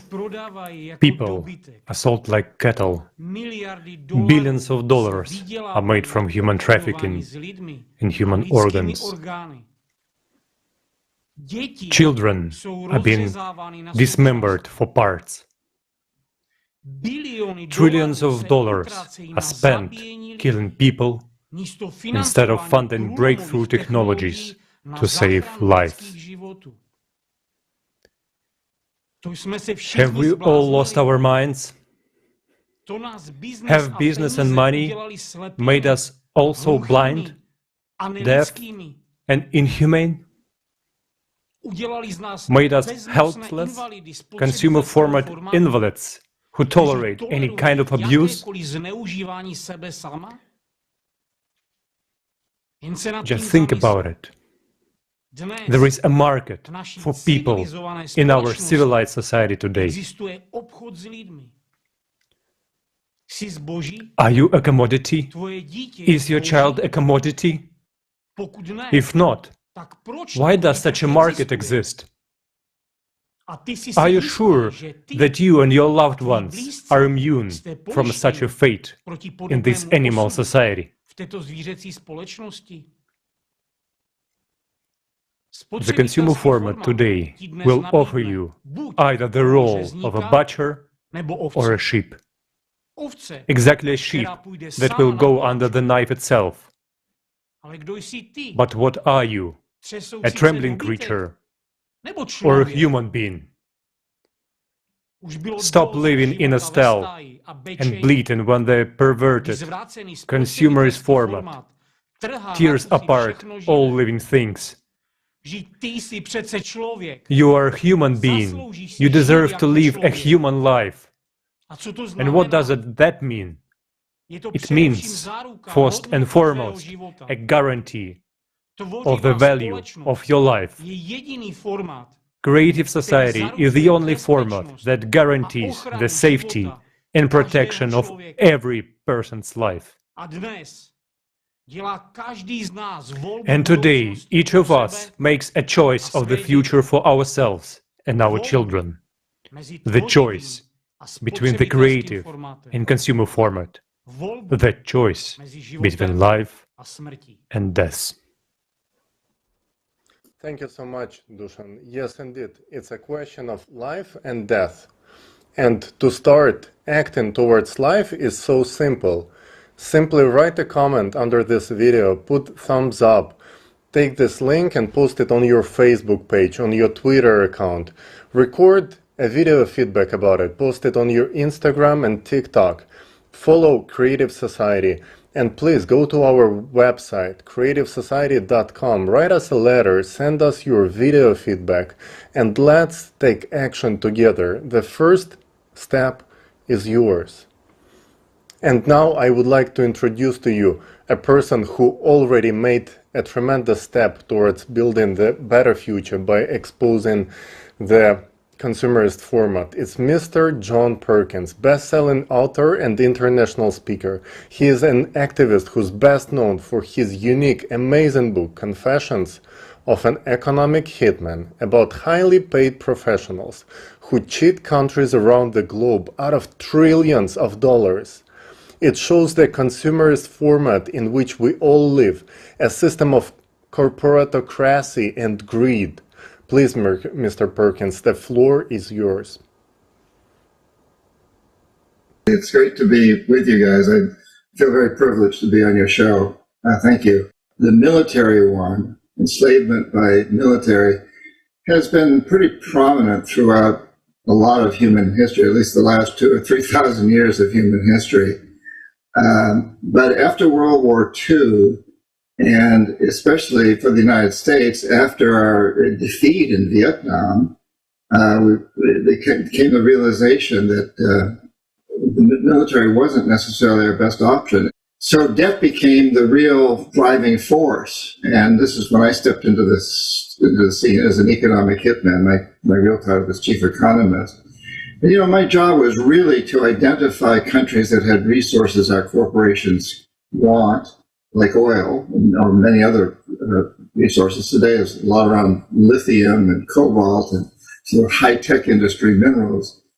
But anyway, we'd identify such a country and arrange a huge loan for that country from the World Bank or one of its sister organizations. But the money didn't actually go to the country. It went to our own corporations, the infrastructure projects in that country. And these were projects like industrial parks and electrical systems, highways and ports and airports and so on. Big infrastructure projects that made huge profits for our own corporations, first of all, and also helped a few wealthy families in these countries. The families that own the industry, that own the banks, the commercial centers, they benefited from better electrical service and bigger ports and highways. But the majority of the people suffered, actually, because money was diverted from health, education, and other social services to pay off the debt on these loans. And in the end, the country couldn't pay off the loans usually, and so we go back in through the IMF and arrange to refinance, but that always meant that the country had to sell its resources real cheap to our corporations without environmental or social restrictions, maybe vote with us at the United Nations, allow us to build a military base on their soil. And so that was the way that we really enslaved these countries with debt. And we're very successful at it. A great example that I cite in my book is Colombia, a country where I've spent a lot of time. I had an office in Colombia, and we've supported a police force in Colombia and military training of Colombian soldiers for years, and with the excuse that what we're doing is training them to fight FARC, the narco traffickers that are sending narcotics, they're sending cocaine primarily into the United States. The fact of the matter, many of these troops are actually being used to protect U.S. corporations, oil companies, and other companies that are threatened by they may be threatened by terrorists, but in a way, some of the threats are truly legitimate from the standpoint of the people, because you build a huge hydroelectric site on a river, and you do an awful lot of damage for the people who live upstream and downstream of the dam, of the local campesinos, the local farmers, and you provide electricity to the very wealthy in the big cities, to their industries. And the local people don't even get electricity. They see these huge transmission lines going over their properties. So we use this excuse of militarization to fight terrorism or to protect ourselves from some perceived enemy. But often the real reason for doing this is to establish ourselves as a power in these countries and protect our own businesses. The debt that these countries take on has to be paid somehow. And it's usually paid by cheating the majority of the people in the country. So money is taken from education and healthcare and other social services to pay off the interest on the debt. And then a second thing that happens is when the debt can't be paid, which is intentional, really, we try to set up these loans. By we, I mean whoever is running the system that I call the economic hitmen. We set up these loans in a way that they almost can't be paid off. And the collateral on the loans is the resource that's still in the ground, oil, lithium, whatever it happens to be. And so at some point, we go in and say, hey, since you can't pay your debts, we want access to your oil, your lithium. And at that point, we could often create tremendous damage to local environments and to local systems. So people in areas that are being drilled for oil or mined or where pipelines run through are terribly damaged by this. And ultimately, the entire country is damaged. And this is a global economic system that's consuming itself into extinction. It's a very destructive system. It's based on the goal of maximizing short-term profits, regardless of the social and environmental costs. I did this for many years because I thought I was doing the right thing. I learned in business school, the World Bank and all these institutions promote the idea that when you invest, when you give all these loans to a country and you invest in infrastructure, the economy grows, the country prospers. And we can show statistically that happens because we measure growth and prosperity by gross domestic product, GDP. In the United States, there's 3 individuals that have as much wealth as half the country of the United States. So you can just do a back of the envelope calculations, and it shows that if those three individuals made 10% on their assets last year, and half the country lost 3%, and the rest of the country, the other half, just stayed the same, you would show a growth of almost 4% in GDP. It would look as though the whole country prospered.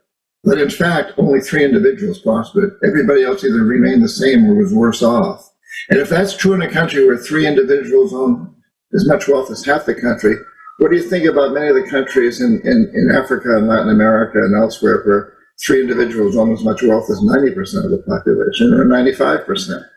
And so it's a system that's skewed. The measurements are skewed in favor of the wealthy.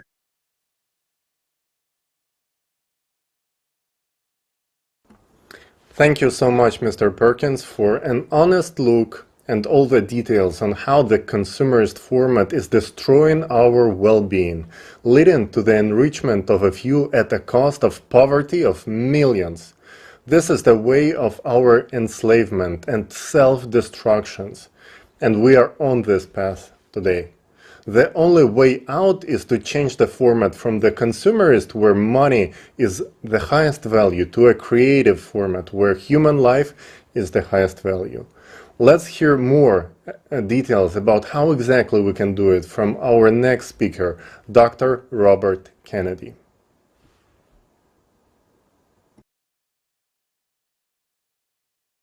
Well, I certainly would like to thank the organizers for inviting me to speak. It's a great honor and a privilege to join such a distinguished group. What I'd like to talk about today is something that I think most of you are very well acquainted with, and that is problems that we confront as we live in these very difficult and traumatic times.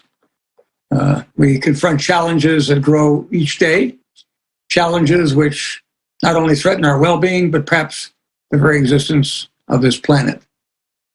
Unfortunately, I would say so far our responses to many of these challenges have been characterized by denial, confusion, dissension, and delay, often driven not only by ignorance, but by greed or national agendas at odds with the broader needs of our citizens and the greater international community.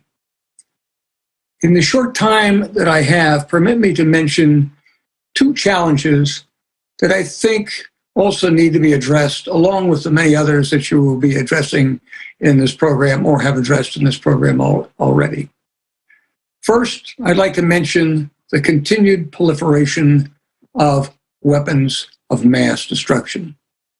Despite the fact that we have treaties such as the Treaty on Non-Proliferation of Nuclear Weapons and the Chemical Weapons and Biological Conventions, which include nearly all nations, several states today remain outside of these treaties and are known to have or are developing nuclear or other weapons of mass destruction.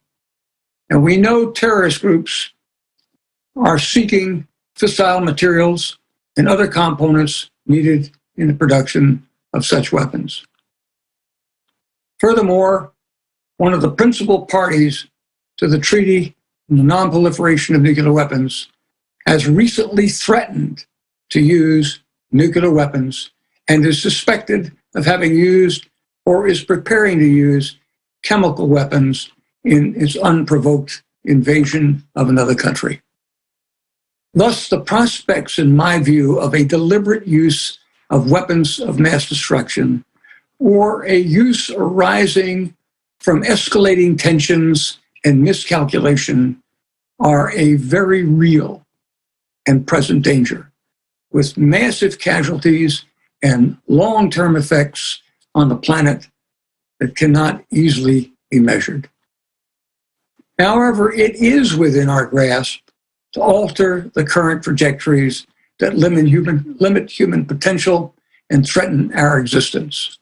We must guarantee that the consequences of any use of nuclear, chemical, biological, or radiological weapons are so odious that no state would dare to do so. We also must redouble our efforts to further reduce the numbers and availability of such weapons and reinvest our scientific potential in technologies that will advance humanity. The second thing I'd like to mention is income inequality, both within and among nations. Just 1.1% of the global population hold nearly half of the world's wealth. Over 55% of the world's population hold only 1.3% of total global wealth. And unfortunately, ladies and gentlemen, the gap is growing between the rich, super rich, and the rest of human society. Moreover, COVID has exacerbated the problem. 2020 marked the steepest increase on record of the global billionaires' share of the wealth. Such inequality not only breeds contempt, but also discontent among the poorest people and nations, and gives rise to conflicts within and among nations. Sadly, it also has a significantly adverse effect on economic growth that is so essential to the betterment of mankind. It is true that over the last 4 decades, extreme poverty has been significantly reduced in some parts of the world. The world economy has been growing. For many peoples and countries around the world, increased productivity has significantly reduced poverty. But many, unfortunately, remain impoverished. As Max Rosen and Esteban Ortiz Ospina noted in their article on global extreme poverty, to quote them, "Global poverty is one of the worst problems the world faces. Too many people often go hungry, suffer from poor health, lack basic medical care, have less access to education and vital services, and regularly have no light at night. Each day, 25,000 people, including more than 10,000 children, die from hunger and related causes. Some 854 million people worldwide are estimated to be undernourished, and high food prices resulting from climate change and unwarranted wars may drive another 100 million into poverty and hunger." Addressing income inequality, both within and between nations, may be even more difficult than dealing with the proliferation of weapons of mass destruction, because it is often driven by greed. Wealth, in and of itself, is not a bad thing. Excess capital often is reinvested in the economy and provides jobs, as well as seed corn for technological innovations that improve the human existence. However, the conspicuous accumulation of wealth in excess of need often has deleterious impacts on humanity. Those who have a lot of money make a lot of money with it. Money makes money. As a result, most of the money flows to the top of the financial pyramid and is concentrated in a few, who often are much less interested in improving the lives of the poorer segments of society, which they frequently view with disdain, than accumulating more wealth to themselves. This is what we call greed. Does anyone really need a 400,000 square foot home? That's right, 400,000 square feet. A home owned by a tycoon in Mumbai, India. And he is not alone among those who own homes that are over 100,000 square feet. Who needs a 590-foot mega yacht? You can buy one today from the Emir of Abu Dhabi. Or maybe you can make an offer to Russian billionaire Alshir Usmanov or his 500-plus foot yacht. And again, those people are not alone among those who own such mega yachts. It is sometimes argued that the building of such homes and mega yachts have a positive economic impact. But does that money trickle down to those in need? The answer, if you look around the globe, seems self-evident. In today's society, the rich get richer and the others become relatively poor. The gap between the rich and the poor is growing in leaps and bounds. The price of this is the lives of billions of people who, given better health and education, would contribute greatly to improving the human condition. This inequity, ladies and gentlemen, must not stand. Can it be changed? Not easily. Money talks. Money not only buys mega yachts and mega homes, it buys autocrats and democrats.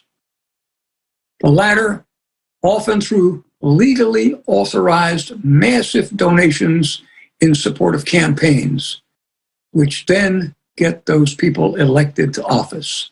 And of course, while those people once elected will adamantly deny it, it strongly influences their decisions, which favor their wealthy contributors and not necessarily the general public. On the other hand, autocrats are bought directly and indirectly through corrupt practices. How else would the likes of Vladimir Putin acquire an estimated $200 billion? Such money provides autocrats with funds to pay off those who keep them in power, the oligarchs, the internal security forces, the military, as well as fund their means of repression and or buy off the public. What else would an autocrat do with $200 billion? So what can be done? We need to work toward a major change in the way we view peoples and societies. The world won't change on its own. Among what needs to be done, big money needs to be reined in. We need to respect other peoples and cultures and views that they offer that differ from our own. We don't have to agree with those points of view, but we should respect those points of view while articulating our own. We need to limit armaments and be willing to confront unwarranted, unprovoked aggression. And finally, ladies and gentlemen, we need to move beyond the narrow definition of the individual and national self-interest and think creatively about how to solve the pressing problems that threaten our future and the future of the planet. We need a more creative society. And again, thank you very much for inviting me to speak. Thank you, Dr. Kennedy, for raising these important topics. It is unimaginable that 3/1000 of the world's population hold most of the world's wealth. Well, this has serious repercussions on our society and has to change. Let's watch a video showing the solution.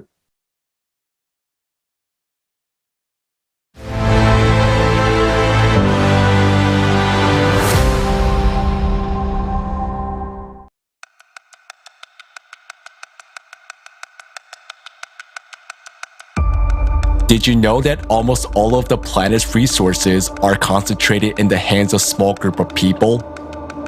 Today, only 1% of people own more wealth than the rest 99% of the world's population. And the trend is that this world's wealth is flowing into the hands of this 1% at a great speed. Since 2020, the wealth of the world's 10 richest men has more than doubled.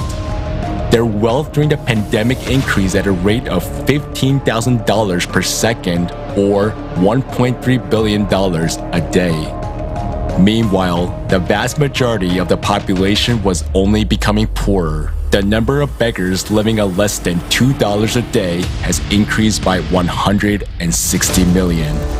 According to WHO, every day, more than 25,000 people die of hunger and more than 5,000 die of lack of water and unsanitary conditions. At the same time, 1% of people who own the world's corporations, banks, and stock exchanges have a tremendous amount of money on their accounts as a debt load, which would be enough to solve not only the problems of hunger, lack of water and food, but all the material problems of humankind in general. Why did this happen? And why is the situation only getting worse every year? The reason is a consumerist format of our economy, which is based on unlimited accumulation of private wealth or capitals. The world economy is growing due to the growth of huge corporations owned by individuals in our world. These global corporations become like monopolies, killing and taking over national small and medium-sized businesses. And the more capital is in their hands of a few, the faster they get richer and the faster billions of people are becoming poorer. Growing like a huge octopus, world corporations and their owners influence national governments. They lobby their interests, promoting their business, getting cheap labor, buying up natural resources for peanuts, and destroying the environment. We as a society have long had no control over what is going on. Even governments are no longer in control, falling under the power of interests of a few. Poverty, hunger, and inequality are not the worst of what this unlimited enrichment leads to. By getting unlimited wealth in their hands, they gain unlimited power. This becomes the cause of military conflicts. After all, wars are not started by ordinary people.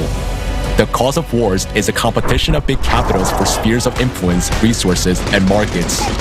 World military expenditures over the last 20 years amounted to $35.5 trillion. While millions of us die in these wars, the few simply earn huge capital on that.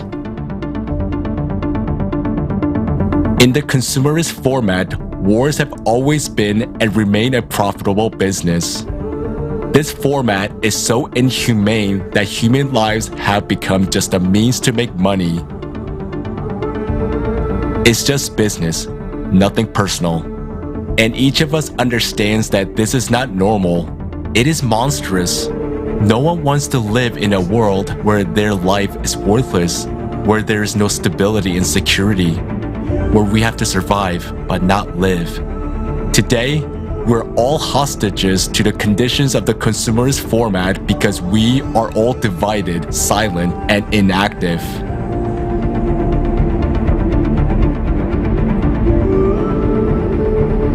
In order to change this, it is necessary to change the format itself, that is, to build a creative society. A society where the life of every human and the provision of their needs come first rather than the interests of the 1% of people. However, we can only build creative society if we unite. And our key step to change this inhumane economic system is to limit wealth. That is, we will set wealth thresholds. And as the entire society, we will determine that limit. This will make the endless race for enrichment pointless. This will bring the economy back to its normal purpose of providing everyone with decent incomes and all the necessary goods and services anywhere in the world. Limitation of wealth will help us to redirect funds which are now kept in the accounts of a few individuals towards solving real problems of humanity and development of society. This does not mean that if a person has earned a certain amount of money, he no longer has the right to work. He has. But the super profits will be allocated to the needs of society. It will be prestigious to benefit society by developing one's own business, directing super incomes into the development of urban infrastructure, education projects, healthcare, technology, and science. By limiting wealth, we protect ourselves from usurpation of power, from the influence of corporation on production, finance, mass media, new technologies, as well as other key spheres of society. And this will benefit everyone, ordinary people, entrepreneurs, and even those who now own large capitals. Businessmen will be able to live without fear that some laws might be passed that will destroy their businesses. They will no longer be afraid of their business being taken away by global corporations, and they will simply stop worrying for their lives and the lives of their families. Limitation of wealth will free up funds to help implement the creative society concept.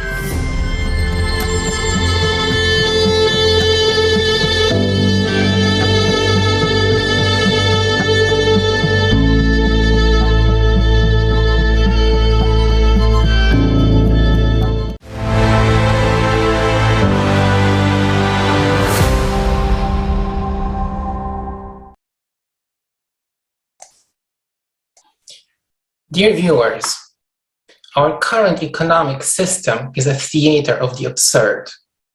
It gave birth to a myriad of problems in the world: poverty, hunger, slavery, violence, and war, as nothing can stop the race to maximize profit. In this consumerist format, our life is worthless. It has become merely a means to make money. It seems that the richest 1% in the world that have corporations, wealth, and power live well. But this is just as much an illusion. After all, the more money a person has, the less real freedom and the more problems he has. Why would you need a yacht worth billions of dollars or a huge mansion if you can't even feel secure there? After all, the more wealth you have, the more security you need. And in spite of it, you can't be sure if you're really secure, as you could be betrayed at any moment, and this would cost you your life. So what's the point of such wealth? Just to create a golden cage for yourself in which you suffocate in fear for your own life? To create the pictures for others to envy? Or to be looked at like an exotic animal in a zoo to be admired? And here is the absurdity of our play of the consumerist format. We are all slaves. Some people who do not have money starve to death. Others, trying to earn it, barely have time to live. And others who already have wealth sitting in their golden cages are afraid to get out of them. Now let's look at the numbers. To end world hunger forever, sustainably, we need an additional $33 billion per year for the next 10 years. To provide social protection through child benefits, maternity allowances, disability leaving allowances, and retirement pensions in all developing countries, we need an additional $484 billion per year. To ensure universal health coverage in all developing countries, that is for 6.6 billion people, we need an additional $707 billion per year. So that's a total of $1.2 trillion per year, which we apparently cannot afford. And now the other side. We currently spend $571 billion per year to finance very profitable green businesses under the pretext of reducing CO2 emissions. We have spent on average $1.8 trillion per year in the last 2 decades on wars. So we are spending 2 times more money, $2.3 trillion per year, to increase the wealth of a few and also kill each other, instead of solving our problems. How absurd can this be? And at the same time, there are at least 300,000 people in the world with a wealth exceeding $30 million. They are called ultra high net worth individuals.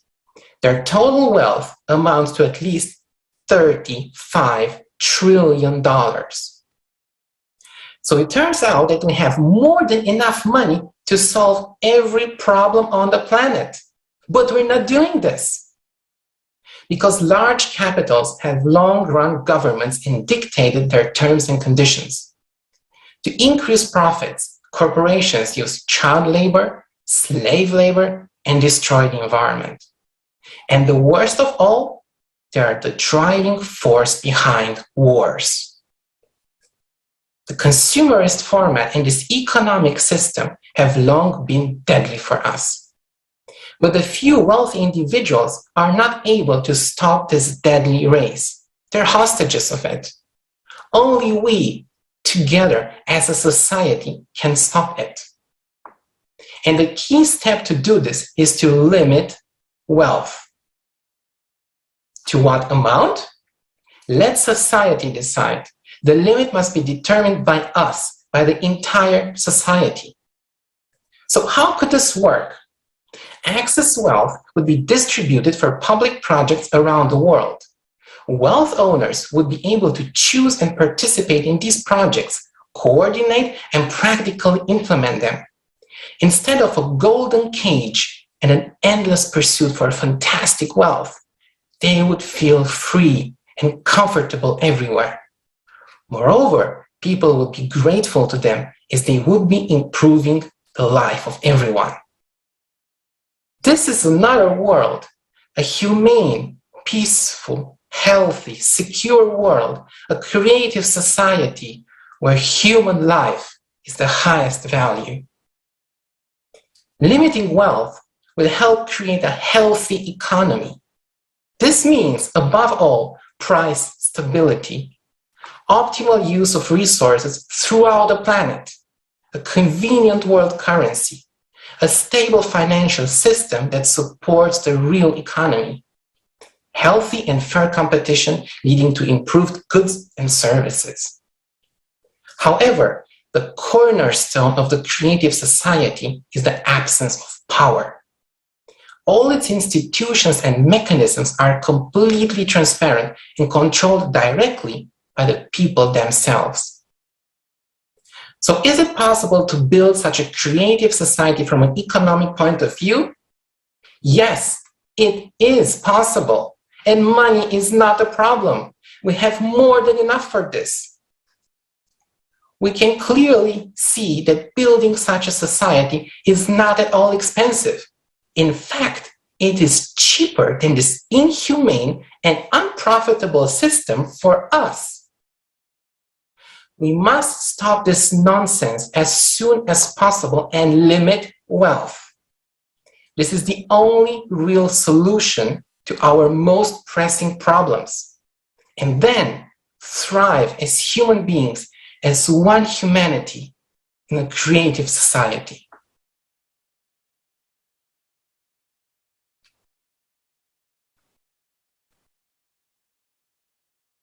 Thank you, Christian. Indeed, money is not a problem. The problem is how we spend it. But the even bigger problem is that in a consumer society, people are only willing to donate or invest in something that will benefit them directly. Most people cannot even wrap their heads around the concept that something can be done for the mutual benefit of all people from the purest intentions, like a project Creative Society. If something is too good to be true, we question the motives and assume that someone is behind and pulling on the strings. Some people even say that the project Creative Society is sponsored. No, no one is sponsoring us. Please, if you would like to sponsor, we will not turn you down. But so far, we are pulling this off on our own dime, time, and effort.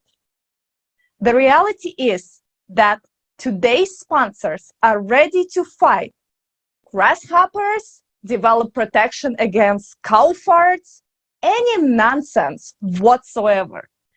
What is dictated to them by the world's most powerful? They are not helping humanity. Sponsors support charitable and nonprofit events that benefits them. Somebody hosts them, someone donates, and somebody stashes money away. Those are all circus acts to deal with their own problems.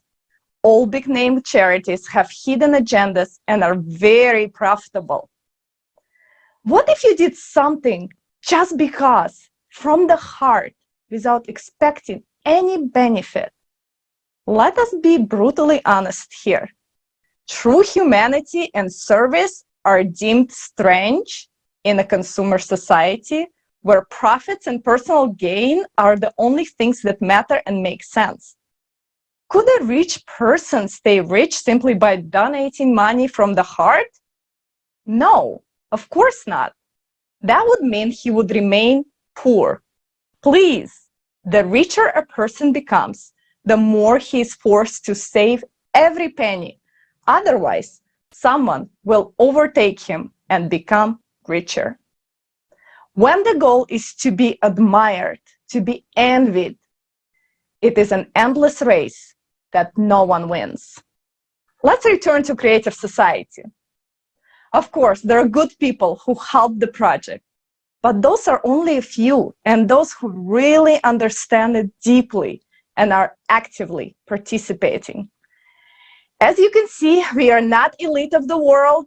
We are just regular people with families, kids, jobs, and personal responsibilities. Does everyone want to help? From the soul, of course. When a person sincerely helps, that is cool. That is human. And this is an honor. The real hero is the one who edits a video in the bomb shelter under shilling to explain to people the realities of consumer society and that we have only one way out. The Creative Society project now has no sponsors, but they are participants who seek to protect and save all of the humanity. What they do for all mankind is priceless, heroic, and selfless.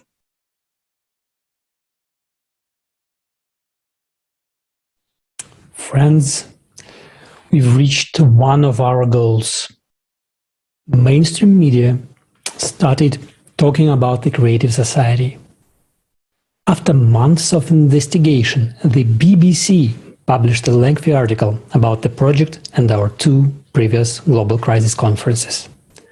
Although things did not come about exactly as we thought, completely ignoring the fact that we've been talking about the dangers of climate change for many years, which was unsurprisingly the main topic of both conferences mentioned in the article, and the main reason we are all gathered here today, the BBC labeled us as climate deniers. Regardless, we are thankful to the BBC for promoting the Creative Society and bringing people's attention to our events. We understand that the main reason for publishing this article was to fulfill someone's order to discredit the Creative Society for exposing the truth. We would not get any coverage otherwise. And here we are. The reporter who wrote the article, a pleasant and smart man, starts digging up facts all over the internet. He's a pleasant and smart man who understands and knows, but is forced to write nasty things because he was told to do so. Did we step on someone's toes? Well, of course we know it's the CO2, but we don't care about the CO2. You know, since there's already a backlash, if everything they said was true, and the money wasn't embezzled and spent on corrupt reporters, but on solving the problem, and there would have been results, no one would have paid attention to our words. But here they got scared, because we started to tell the truth. We're not doing it to expose someone as a liar or a thief. We started telling the truth because we are human beings and we want to live. Calling things by their proper names to draw attention to the problem that concerns everyone. We're all human beings. Clearly, the reporters were ordered to write about us, and they did the best they could. But they are also human beings. And what we are saying concerns them, their superiors, those who gave the order, their relatives and friends, Everyone. This is the consumerist format in its glory. We raise the most crucial topics, saying that we must unite to overcome the impending global cataclysms. And all they're worried about is not being able to steal money. We have also met such scientists. At first they tell us, oh, you're doing a good thing, I support you. And then backtrack, scared to lose their titles and grants. I was deceived, I didn't say that. That is the problem. But we are not idiots either. 40 years of funding from our pockets, trillions of dollars, we could have built an entire state. Instead, unfortunately, we were and are paying for a house that no one was going to build. We're not saying that the CO2 is not increasing. We're not disputing this fact. But it's ridiculous to assert that 10,000 of man-made CO2 change anything. All while there are stronger greenhouse gases, the CO2 clan says that the CO2 is the only parameter we can affect, so don't get distracted by the insignificant details. Friends, a bit more time lost playing this game, spreading the same propaganda, and our planet will become like Mars. Just look at the progression of climatic disasters of the past 10 years. Yet, they still think they'll be able to stop this by winning the info war. We are being ridiculed for believing in aliens. We do not deny their existence. If someone denies this, well, can they prove otherwise and that there's only one planet with life in all the galaxies? Well, isn't that a little presumptuous? Well, writing a couple of disgraceful paragraphs about Igor Mikhailovich Danilov did not help them strengthen their story. It did, however, show everyone else that only money is sacred to them. We understand why they are so worried, as some serious money is at stake, but we are not claiming their money. We are just saying that we are people, and we want to live. Since we are not concerned about our reputation or income, we sincerely thank the BBC for the great PR. Thanks to that, many people of all religions and cultures have joined the Creative Society, because we are telling the truth. Luckily, there are journalists who are not afraid of telling the truth and are doing so.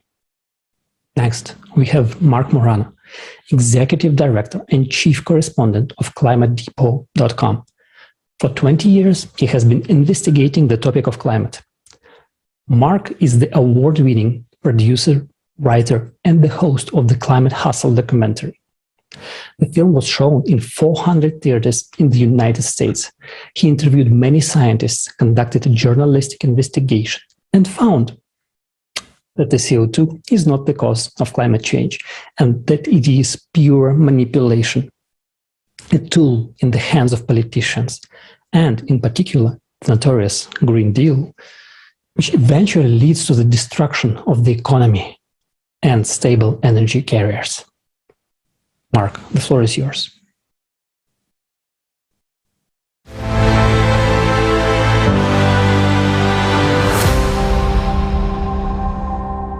Happy to be here today. Just first of all, by way of introduction, my name is Mark Morano, and I've been working on this issue since the early 2000s. I've been made environmental issues my passion, so I'm here to try to present a realistic realism view without the hysteria of man-made global warming. Summations for the public. Climate change is governed by hundreds of factors, variables. The idea that we can manage it by selecting at the margins one politically selected factor, carbon dioxide, is as misguided as it gets. It's scientific nonsense. This is UK scientist Philip Stott, who was in the first film Climate Hustle.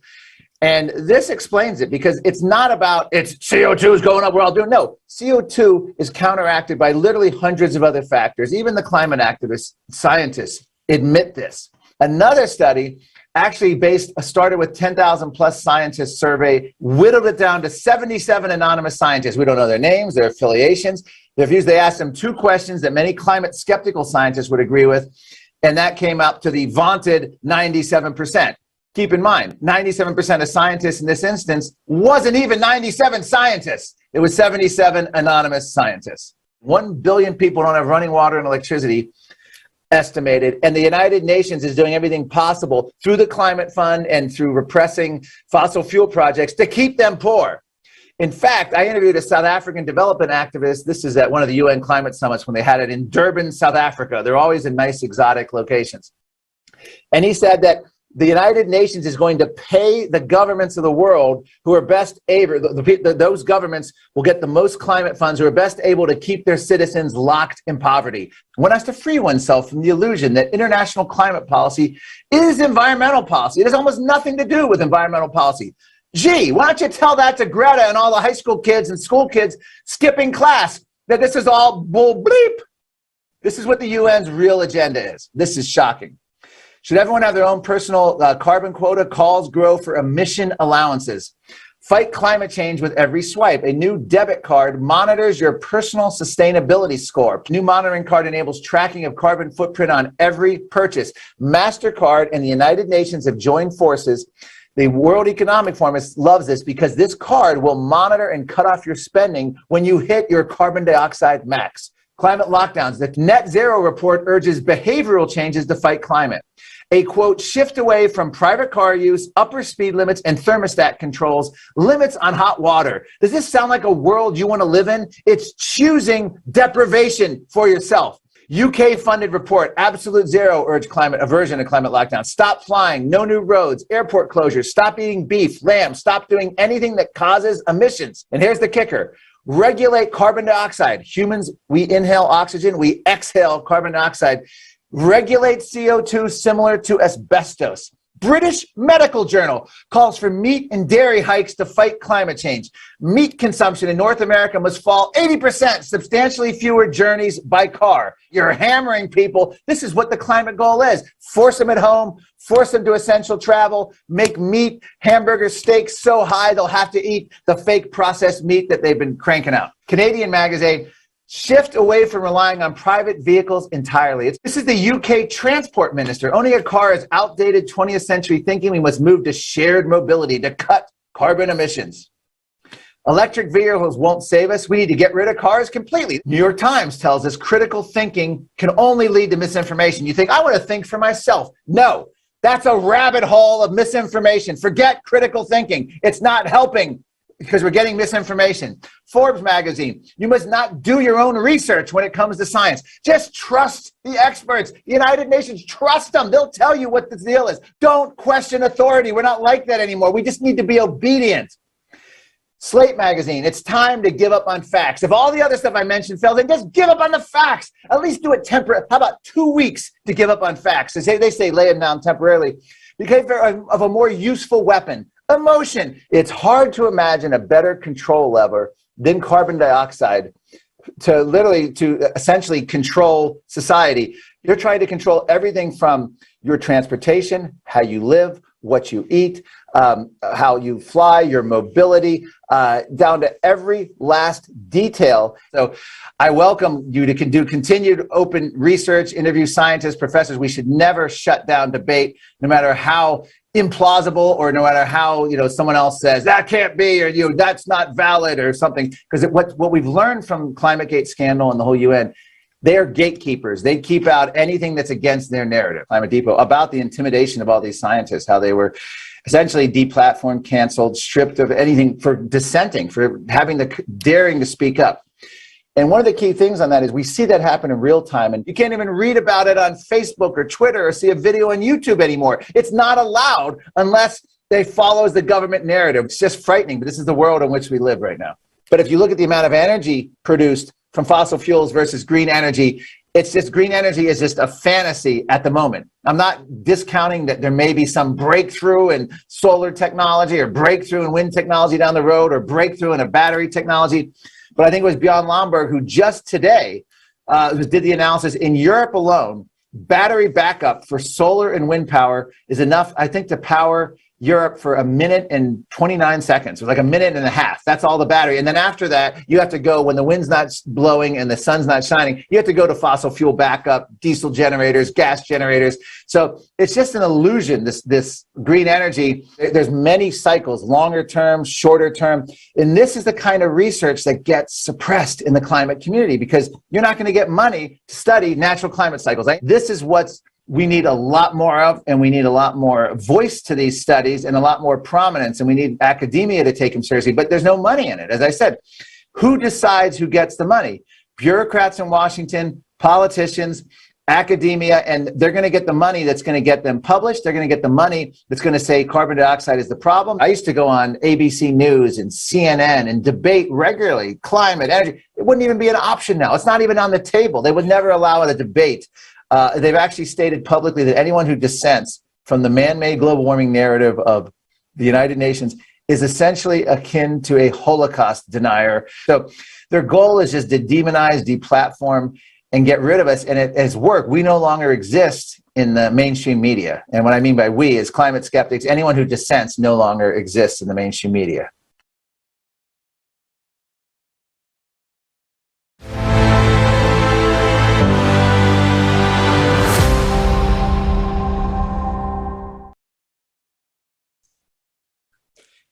Dear viewers, everyone must have thought once or thought till today that renewable energy projects are really great. The sun and the wind provide electricity for free with an untapped resource just in front of our eyes. That should be common sense, right? But common sense is actually that the wind doesn't always blow and the sun doesn't always shine. Even a child knows this. So what happens then? Good question, especially if we pursue a net zero policy according to the plans of the world governments. In developed countries, we're used to having electricity 24/7. That's great, but what is the reason for this? The coal-fired, gas-fired, and nuclear power plants have a guaranteed electricity output.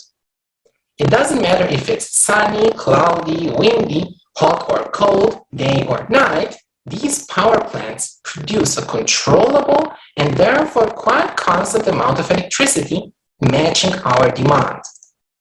But what is happening today as part of the green revolution is that we're taking off the grid power plants with a guaranteed electricity output and consciously replacing them by solar and wind power plants that have a guaranteed output of zero.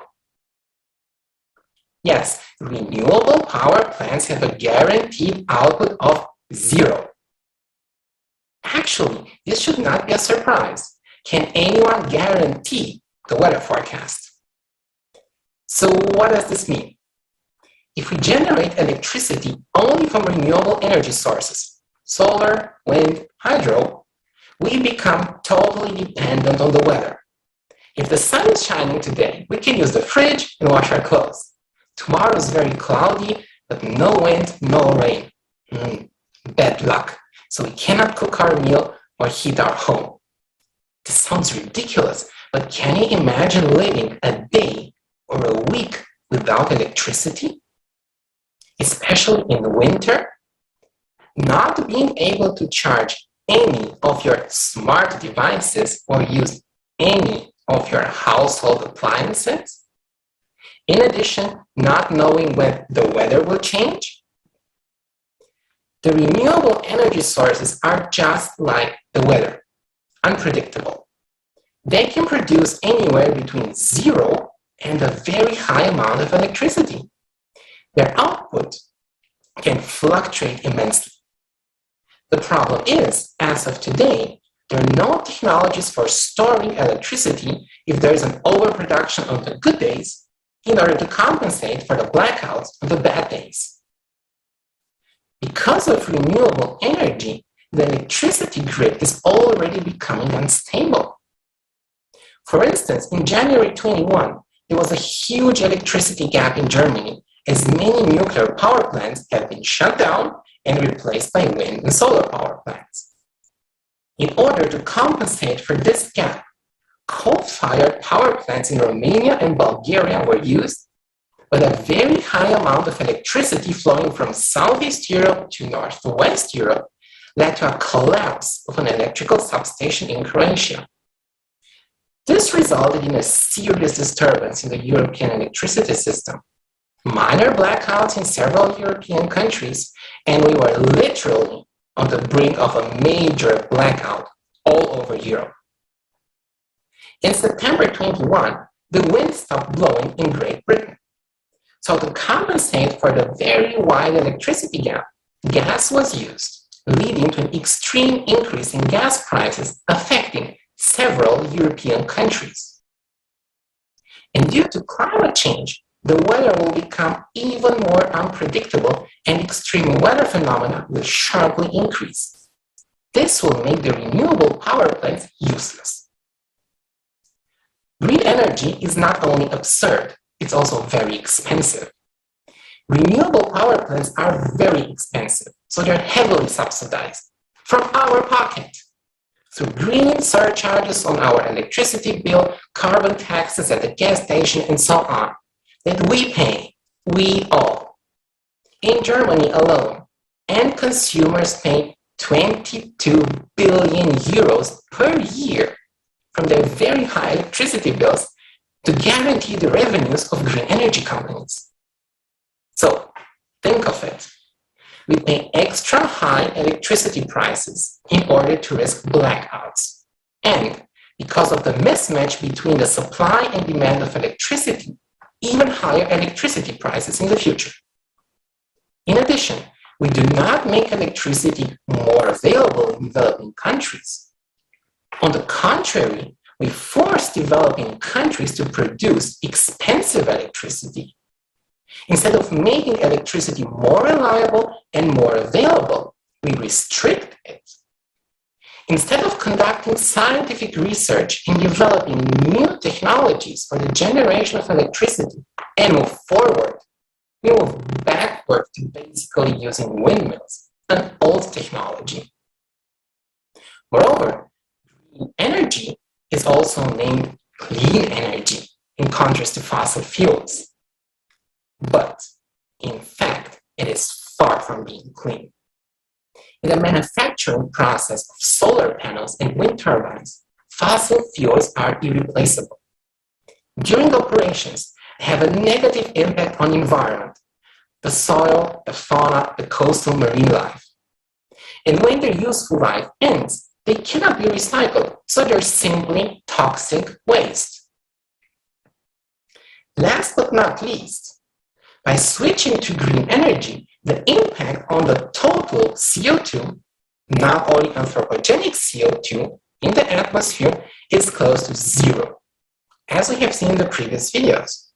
So all our very expensive efforts to reduce CO2 are anyway in vain. In spite of these obvious facts, the collaborationists are still pushing for the net zero and multi-billion-dollar investments into green energy. Last year, worldwide, $366 billion for new investments in renewable power plants were spent. In the last decade, worldwide, we spent $3.4 trillion for renewable energy. But it's absurd, but very profitable business, with no guaranteed electricity output, but guaranteed profits, while risking blackouts in the future. How ridiculous can this be? How much longer can we accept to risk our future, our prosperity, pursuing such an absurdity?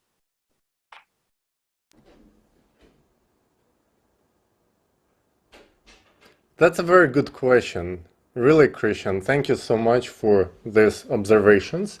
And I think everyone should ask themselves and answer for themselves.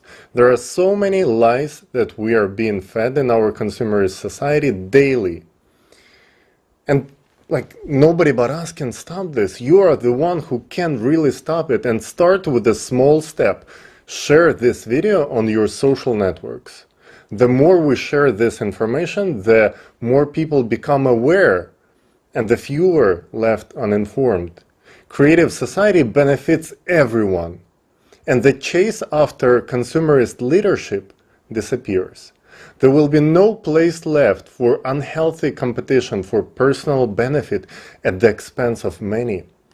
So those who only seek to promote themselves or their project or their personal interests should think twice before it's too late. As only united and being together we can survive what's coming up. Everyone says that we should unite, but everyone is calling for unity in some very specific, particular small case, for their political, personal, or any other benefits, some recognitions and promotions. This time, it's not about consumerism. It's about building a safe, prospering, creative society for everyone. There are people who still don't know about the possibilities of living in a creative society and the dangers of climatic cataclysms. So those who already know have this responsibility to share this information, explain, make videos, create clips from this forum, and share them on your social media. All across the vast majority of us have this reach out to hundreds of people. Let's do it together. Let's change this world. Thank you.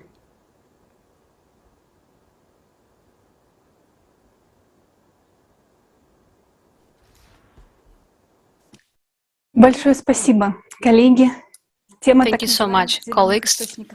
The topic of so-called green energy sources is very relevant in the view of our next topic. In a moment, you will learn some shocking information from the latest research on ocean heating and the processes taking place in the interior of our planet. It is worth mentioning that the devotee of the anthropogenic theory of climate change insists that it is human emissions of CO2 that heat the ocean, those very four molecules. This absurdity can be illustrated by an example in which a kettle standing on a stove warms the fire in the burner below it. This is absurd. The ocean stores 1,000 times more heat than the atmosphere transfers heat through the atmosphere.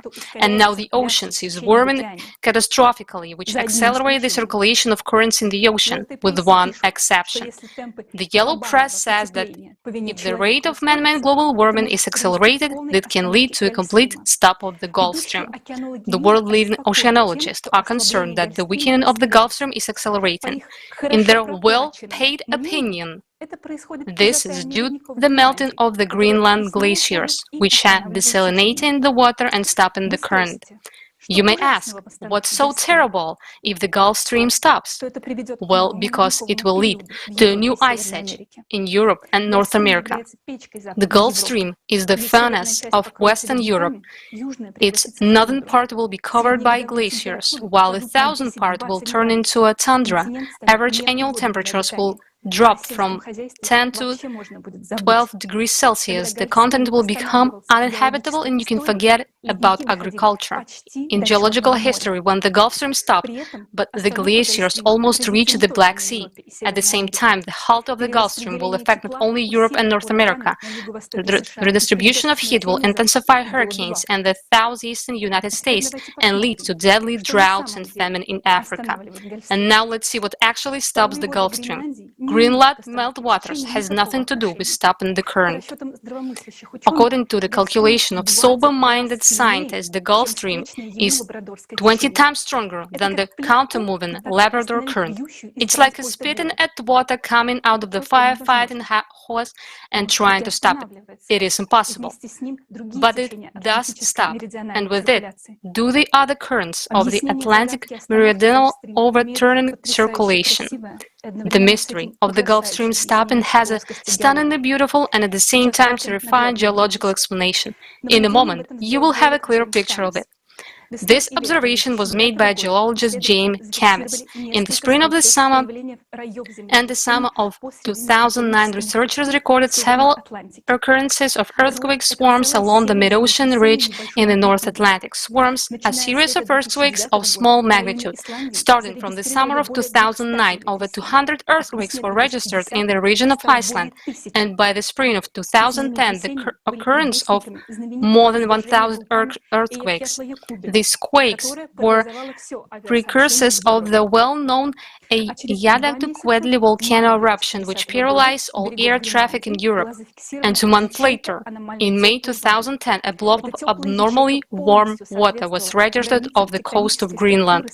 This warm blob corresponded exactly to the boundaries of the tectonic feature of mid-ocean ridges and faults, and it emerged directly in the path of the mighty Gulf Stream, just in the area of its overturning.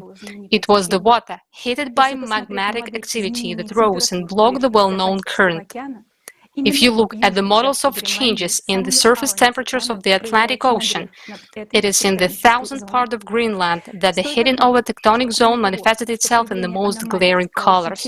It is worth noting that in addition to the fact that the emergence of anomalous thermal blob in the path of the Gulf Stream is a result of tectonic activity, the very melting of the Greenland glaciers from the bottom up that has been happening over the past 30 years is also a result of increased magmatic activity under these glaciers, which have been proven by scientific studies more than once. We was talking about it many times in the previous global crisis conferences. Now we realize that seismic and volcanic processes are intensifying in the North Atlantic region, which means that magma is rising intensively from the Earth interior of this region, and we don't know how much time is left until it bursts out. But instead of studying this phenomenon in more detail, the official science actually ignores this, money stuffing solely the research of the impact of the Gulf Stream collapse due to 4 molecules of CO2 per million. And do you know what the most interesting thing is? 12,000 years ago, during the period when our planet was coming out of the Ice Age, the reason for the launch of the Gulf Stream was the hotly disputed warming. That is, the modern global warming should only strengthen it. According to the laws of physics, the circulation of currents should accelerate with heating. In fact, it is accelerating all over the world. Only the Gulf Stream gradually stops due to the increased magmatic and seismic activity in the Earth's interior. Moreover, this already happened before. Just like now, the Gulf Stream stopped due to cyclical cataclysms more than 12,000 years ago. Aren't you tired of listening to these lies about man-made climate change? What else are they going to blame us for? If we are to blame, it is only for allowing fools to impose their opinion on us. Can we start being rational and stop accepting as truth everything that the collaborationists show at us? Due to the Gulf Stream collapse, Europe and North America will continue to cool every year, plunging them into an ice age. And at the same time, we suggested that we move away from reliable energy sources, blaming us for climate change, and that we transition to weather-dependent energy sources. When the Gulf Stream stops, wind turbines will be paralyzed by ice, the solar panels will be covered by snow. This is the kind of solution they are foisting on us in the fight against CO2, while in fact they are doing everything they can to take away people's freedom of choice. Even now, they are restricting people's use of electricity, give up meat, car usage, and suggesting they wear sweaters instead of using heat. Those who impose this will never value human life, because all they need is just obedient slaves. For all our lives to be valued, we ourselves should create a format of society where no one would dare to take someone's life and even endanger the life, safety and freedom of each of us. And it's up to you to decide, freeze to death or unite and change the format so that we can never again allow a bunch of idiots to be able to control the life of billions. And right now, I'm happy to introduce you to Professor V.S. Yim, geologist professor of the University of Hong Kong, who will share how important the contribution of underwater volcanism in the modern climate change.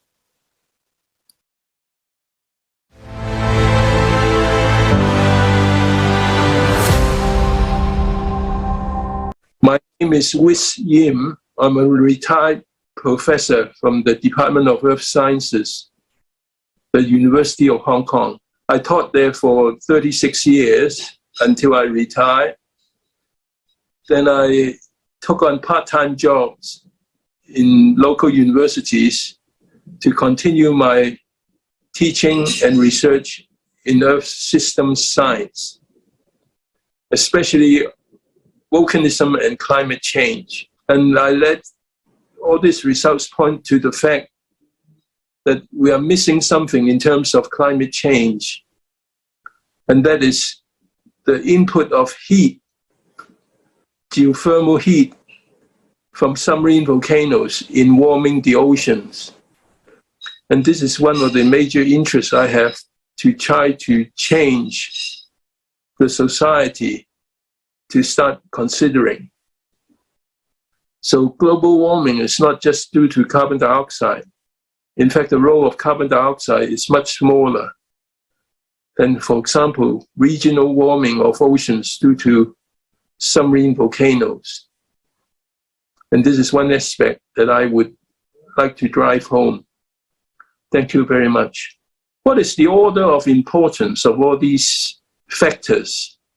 I think we've often forgotten. The first order importance are the astronomical forcing, including the sun. They're responsible for glacial interglacial cycles, solar cycles, monsoons, and also seasons. But some people now are suggesting carbon dioxide will change all that, making it first order instead. I think this is questionable. Second order importance, I think I would say, for volcanoes and volcanism. So the release of geothermal heat, and this is basically what is called plate climatology. Hot magma, basaltic magma, may be up to 1,200 degrees Celsius, and it can cause the seawater, the surface seawater, to be warmed up, forming hot seawater patches. But underneath the ocean, you can see a submarine eruption switches on hot seawater.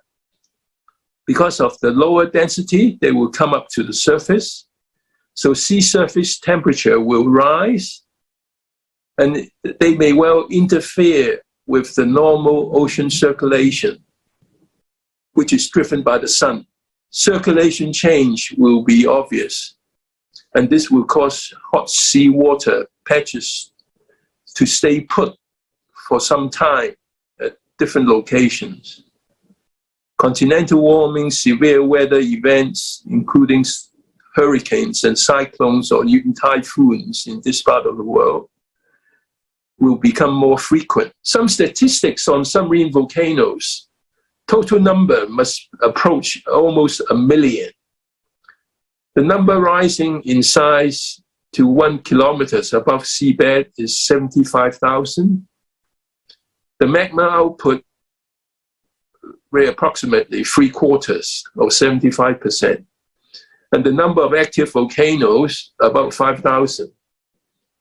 So they all release heat, geothermal heat, changing the normal ocean circulation. My conclusions.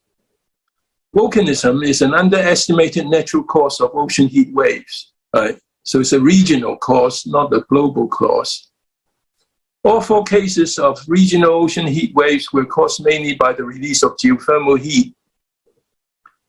Man-made carbon dioxide from fossils are not responsible, as far as we can tell, for these ocean heat waves. The occurrence of heat waves may influence sea ice extent in both the Arctic and the Antarctic. The biodiversity changes observed were of a temporary nature, which is inconsistent with global warming. Because sulfur dioxide released into seawater through volcanism is much more acidic than carbon dioxide, it is more likely to be the cause of coral bleaching, something also blamed on global warming by some people. Okay, thank you very much for listening. But I think we should all be interested in the truth. I think so. Have to get things right.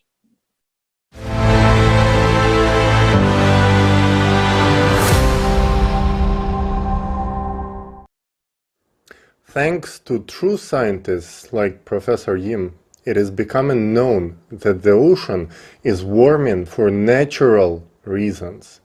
Many scientists understand this, but are simply afraid to openly speak up, and even less of them to study, because of the climate inquisition. This insane witch hunt and bullying that goes around. We thank Professor Yim for this, his honesty and courage to voice the truth. And now let's watch a video about the ocean heating, which shows in more details how exactly it happens and what will be the consequence.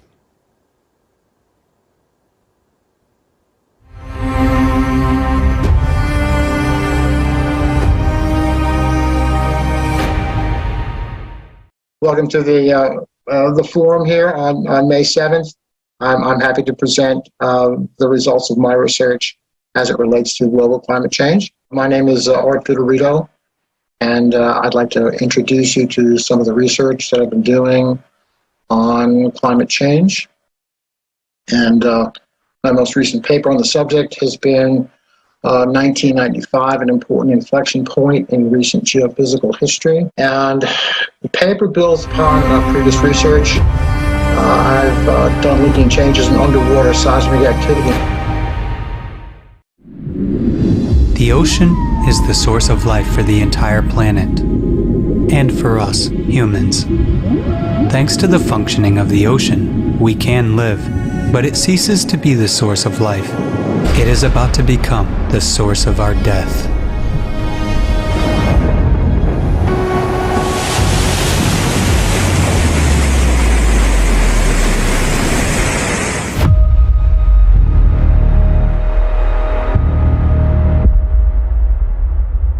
Just think about it. Ocean warming has increased by 450% in just 30 years. According to scientific estimations, for the ocean to heat up at today's rate, it would take as much energy as would be released if 7 atomic bombs dropped on Hiroshima would explode every second for a year. Let's see where this energy comes from if humanity doesn't detonate those bombs in the ocean. The direst fact is that the ocean is heating not only on the surface, but also at depth. A team of US researchers has found that the average depths of the ocean warmed 15 times faster over the past 60 years than they had been warming over the previous 10,000 years. And this progression is accelerating every year.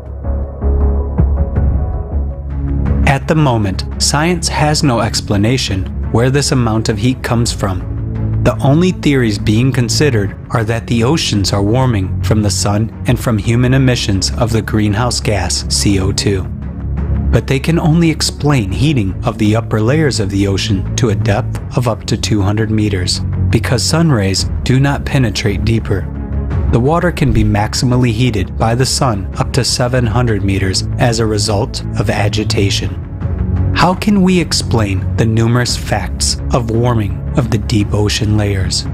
After all, at a depth of more than 4 kilometers, the water temperature was always the same and close to 0 degrees Celsius. But now, everything has changed. One of the facts indicating the enormous heating of the ocean at great depths was recorded by an international team of scientists off the coast of Uruguay. At a depth of 4.5 kilometers, the waters were found to be warming from 200ths to 400ths of a degree Celsius. Only to a layman, this heating may seem insignificant, but for experts, it's a terrifying fact. Christopher Manon, oceanographer, commented as follows: If you think about how large the deep ocean is, it's an enormous amount of heat. Think about it. How much energy does it take to heat such a volume of water as the world's oceans? That would require a colossal heat source. The energy required to heat it equals the energy of all the nuclear reserves on Earth multiplied by 3. What could heat the ocean from below like a pot on a burner so significantly? Let's dive to the ocean floor and see what sources of powerful heat are out there. As we plunge, we discover giant mountains at the bottom. Volcanoes. 75% of all Earth eruptions occur from underwater volcanoes. Previously, it was considered that underwater eruptions occur with a gradual outpouring of lava, while explosive eruptions are impossible because of the pressure of the water column. And thus, it was assumed that underwater volcanoes could not heat the water column. The outflowing lava would freeze almost immediately. However, recent research is changing our understanding of the mechanism of underwater eruptions. What is the mechanism of such an eruption? The pressure of the magma ranges from 10 to 30,000 bars. But the pressure of the water column in the deepest parts of the ocean is only 1,000 bars. And as soon as there is an abrupt burst of magma, the water boils up and the H2O molecules decompose into hydrogen and oxygen. This creates a gas-water cavity like a bubble with an internal pressure of hundreds or thousands of bars. And this bubble neutralizes the pressure of the water column. This is a complex physical and chemical process that can be compared to the flight of a hypersonic airplane at maximum speeds. The plasma ejected in front of its prow neutralizes the molecular resistance of the air, making the plane fly almost as if it were weightless. The combustion of oxygen and hydrogen creates the same effect in the path of the magma, resulting in explosive eruptions. The existence of such explosive eruptions is confirmed by the discovery of researchers from Leeds. They studied kilometers of fields of tephra, meaning settled volcanic ash, at the bottom of the Pacific Ocean near the Juan de Fuca Plate. A mathematical model showed that such plumes could only be formed by a massive explosive eruption.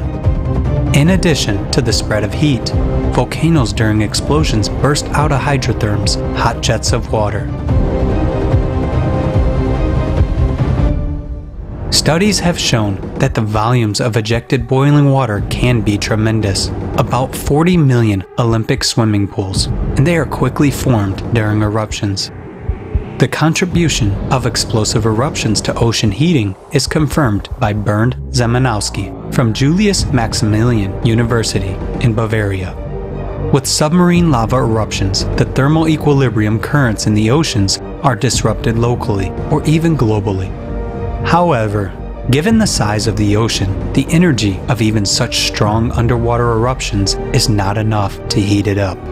Since active volcanoes are not located everywhere, and their eruptions are occasional, why then has the ocean heated up so much over the past 30 years?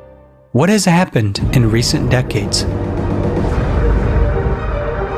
There are even more powerful energy sources that have activated only recently. To understand what these energy sources are, we need to look at the planet as a whole.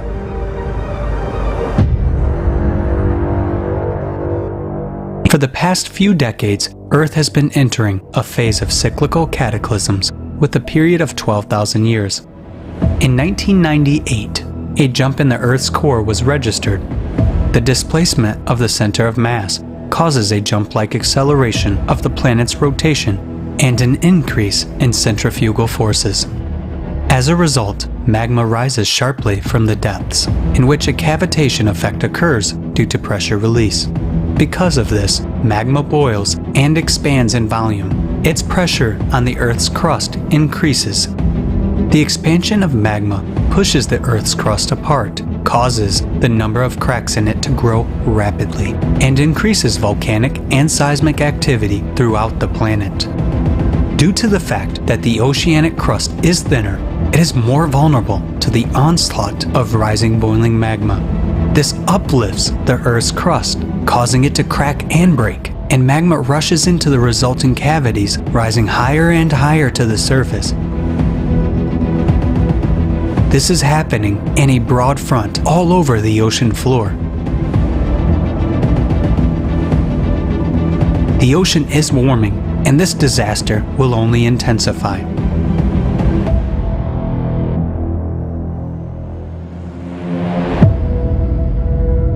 We already see examples of such anomalous heating everywhere, not only on the bottom, but also on the surface. At the end of 2013, a huge area of unusually warm ocean water, about 1/3 the size of the United States, formed in the Gulf of Alaska and began to spread. The water temperature in many places exceeded the norm by 5 to 6 degrees Celsius. Nick Bond, state climatologist for Washington, named this phenomenon the blob, similar to the sci-fi horror movie of the same name. In 2 years, the blob more than doubled its size and stretched by more than 4 million square kilometers of ocean from Mexico to Alaska. Near the coast of Newport, NOAA experts recorded this blob in September 2014 with a 7 degrees Celsius temperature rise in just 1 hour. Oceanographer Shell Gentleman commented on this event. I know that area really well, and 7 degrees is a huge jump. It wasn't due to normal daily heating, and that warm water was from the blob. Nothing like this has been recorded by climatologists in the entire history of observations. This abnormally warm mass of water, unprecedented in its scale and duration, has existed for several years and led to the death and migration of a huge number of marine life. National Geographic dubbed it the blob that cooked the Pacific. The consequences of this abnormal blob caused a large-scale environmental disaster, which by tradition was attributed to the influence of anthropogenic CO2 emissions, without even figuring out the true causes. In 2019, another blob was detected in a huge area of the Pacific Ocean, east of New Zealand, covering an area of at least 1 million square kilometers. The appearance of such anomalies began to suddenly become more frequent. Thus, the next warm spots appeared off the coast of southwest Africa and in the southern part of the Indian Ocean. There is something common that unites the places of formation of all these blobs. These are geologically active regions with a young, thin crust, with active underwater volcanoes, cracks, and deep crustal fractures. These are places of the most active output of hot and fluid magma.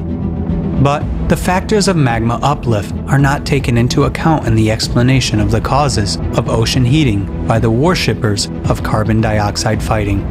Those collaborationists show their utmost incompetence. They don't care about the fact that very soon we are all going to die, including themselves. They ignore and do not even look at the factors of underwater volcanism, and they do not want to include them in the models, not to mention the study of ubiquitous magma uplift. After all, the impact of ocean heating on the climate is enormous. The ocean contains 1,000 times more heat than the overlying atmosphere. The ocean is called the kitchen of weather. The warming of its waters already enhances catastrophic typhoons and hurricanes, which annually claim thousands of human lives. According to Professor Alexandra Zhigalin, atmospheric vortices receive additional heat from underwater thermal emissions in the area of the Japanese tectonic zone, as far as Kamchatka. Now, we see the typhoons moving further north, and their ever-increasing destructive power. Let's recall Typhoon Rai in the Philippines in December 2021. It was the most devastating typhoon in the region in the last year. And beyond that, their power will only increase, and their destructive capacity will become more and more significant. The unprecedented heating of the ocean suggests that the ocean is already exhausting its ability to contain the energy trying to escape from the bowels of the earth. And when magma reaches the denser and thicker rocks of the continental crust, which on average is 2 to 3 times thicker than the oceanic crust, then the processes of cascading eruptions of land volcanoes will begin, and it will be too late to stop this process or to seek salvation.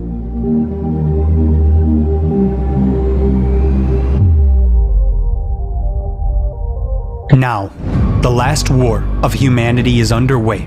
The danger level is red. Alarms are sounding all over the world, but most people on the planet are not aware of that. Are we going to continue to waste time and wait for the magma to rise and wipe us off the face of the earth? Or will we act right now? The catastrophe is rapidly unfolding. While the world science does nothing at all to deal with the problem. Instead, hundreds of billions of dollars are being spent to combat minuscule concentrations of CO2. This does not solve the problem at all, but only enriches the pockets of swindlers. And even more money is spent on studying the surface of Mars than on exploring the ocean floor on which our survival now depends. The ocean is already beginning to boil. Only those incompetent in these matters do not see by what enormous leaps we are approaching the point when the entire world will be on the verge in one big bucha. Not a local one, which is near Kiev, but a global one that spreads across our entire planet and that will not cease. Where there will be no hope for a truce, no green corridors, no humanitarian aid, and where humanity will be buried. It is an inevitability that we fall into by our own inaction. We need to convey the truth about the true causes of climate change to people all over the planet as quickly as possible in order to have time to find a common solution for the survival of humankind. This requires the will of each and every one. We must do everything now so as not to regret later on that we didn't do enough to build the creative society, that we didn't find the right words earlier. But when the bombs fall on our heads, we will not be able to do anything. Only in the creative society, where all people are united by the common goal of saving the lives of all people, is it possible to harness the scientific potential of the entire international community. Only then it is possible to create the conditions for the development of real science, which stands for the interests and lives of all people.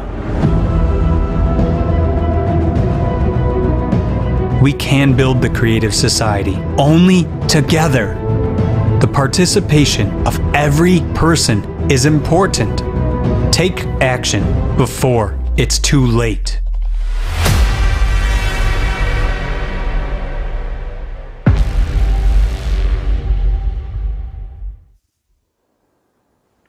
Obviously, we will not be able to cool the ocean, especially by stopping human emissions of carbon dioxide. The heating of the ocean is a consequence of the processes inside of the Earth. Professor Vitorito came to this conclusion. He showed a correlation between earthquakes on the ocean floor and rising atmospheric temperatures. Despite pressure from collaborators, he continues his research. Our team is conducting joint research with Professor Vitorito. We gathered evidence and data to support climate change caused by natural factors. Understanding the common purpose and importance of the creative society has led to collaboration and working together to study the natural factors of climate change. This is not just a science project for our entire team, but a really inspiring collaboration because we all understand the importance of building the creative society and bringing scientists together. Let's hear from Professor Vitorito himself next.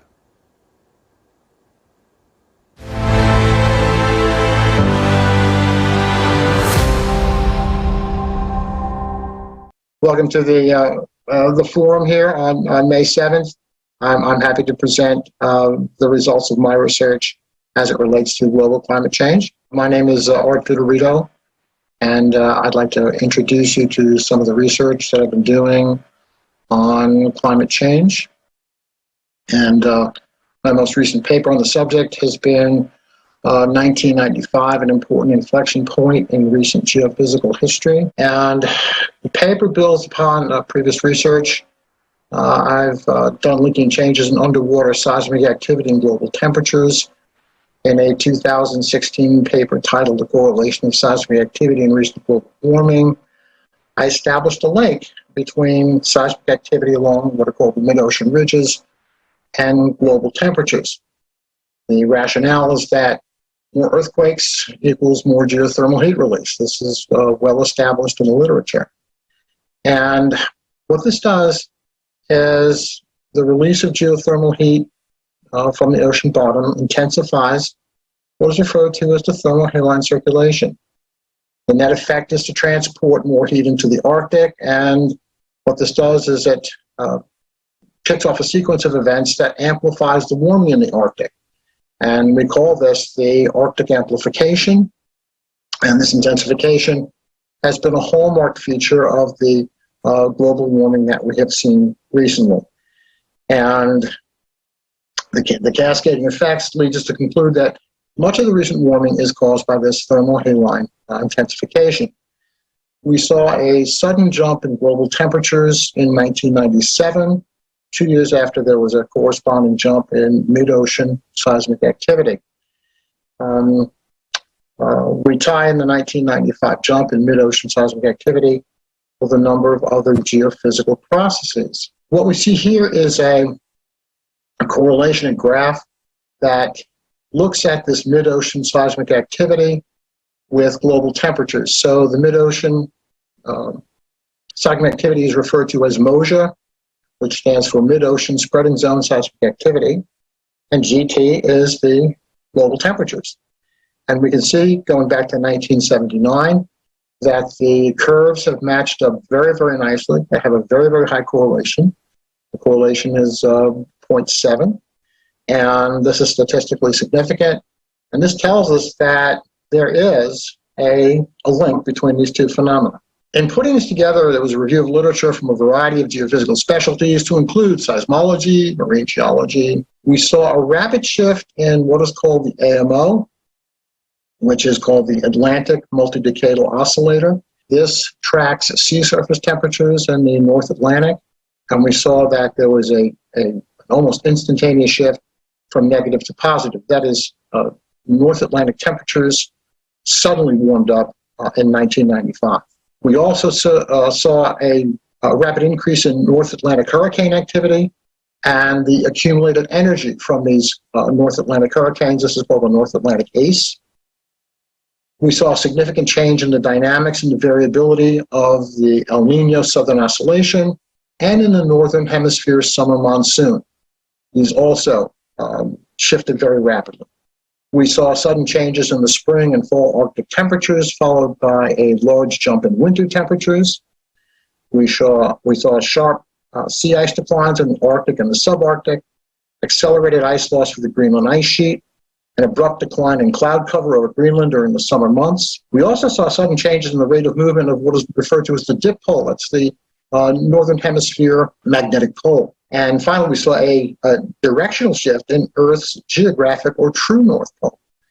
Now, if we look at this graphically, Arctic temperatures, we see here that the Arctic temperatures suddenly jumped up. This looks at the summer and winter means, and we see that the winter mean jumped up in 1995. I'm sorry, that this one was a little lagged. This was in 1997, but we see that the annual means jumped up, the black line. We see that in spring and fall, we see again this rapid change commencing in 1995.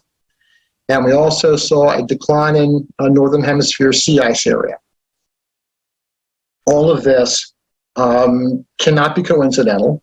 There appear to be very strong physical links between the mid-ocean seismic activity, and we are going to continue to verify the linkages between this mid-ocean seismic activity and global temps. Going forward, I monitor this on a daily basis. We need to build more data on ocean temperatures at depth. Ultimately, the goal of all of this work is to arrive at the truth as to what is happening with global change.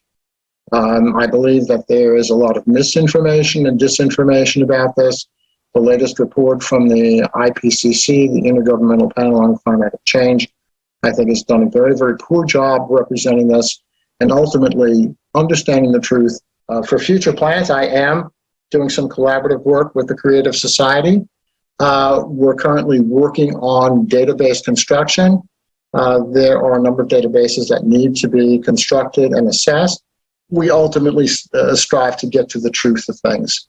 That is, it's the truth is always the best disinfectant, as they say. And this is what we need to find out. We have to continue to, as a society, you need to continue to have these forums. You need to continue to bring together people who have alternate points of view.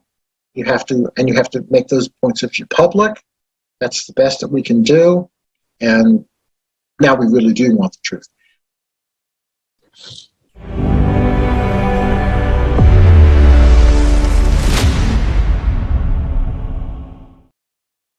Again, we would like to express our sincere gratitude to Dr. Vitorino for his dedication to finding the truth and for providing facts and evidence concerning what is occurring on our planet. And we will be releasing a full interview with Dr. Vitorino after this forum. And now I would like to remind our viewers that an independent platform has been launched by volunteers of the Creative Society Project from 180 countries with the support of scientists, researchers, professionals, and experts in order to unite the scientific potential with a single goal of identifying the true causes of climate change that are not related to human activity and providing these facts to the general public. And we invite all the researchers, scientists, experts to join the scientific community on the Creative Society platform. And now I would like to pass the word to independent researchers who have created their own channel that's called Grand Solar Minimum. And now let's hear from Jake and Mary.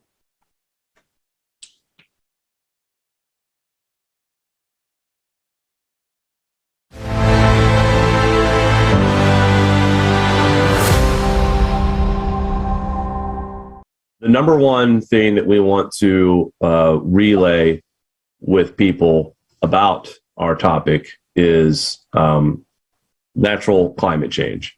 And a lot of people don't see these kinds of graphs and charts posted around anywhere, Twitter, Facebook, because the mainstream media bores us and fills us with that hockey stick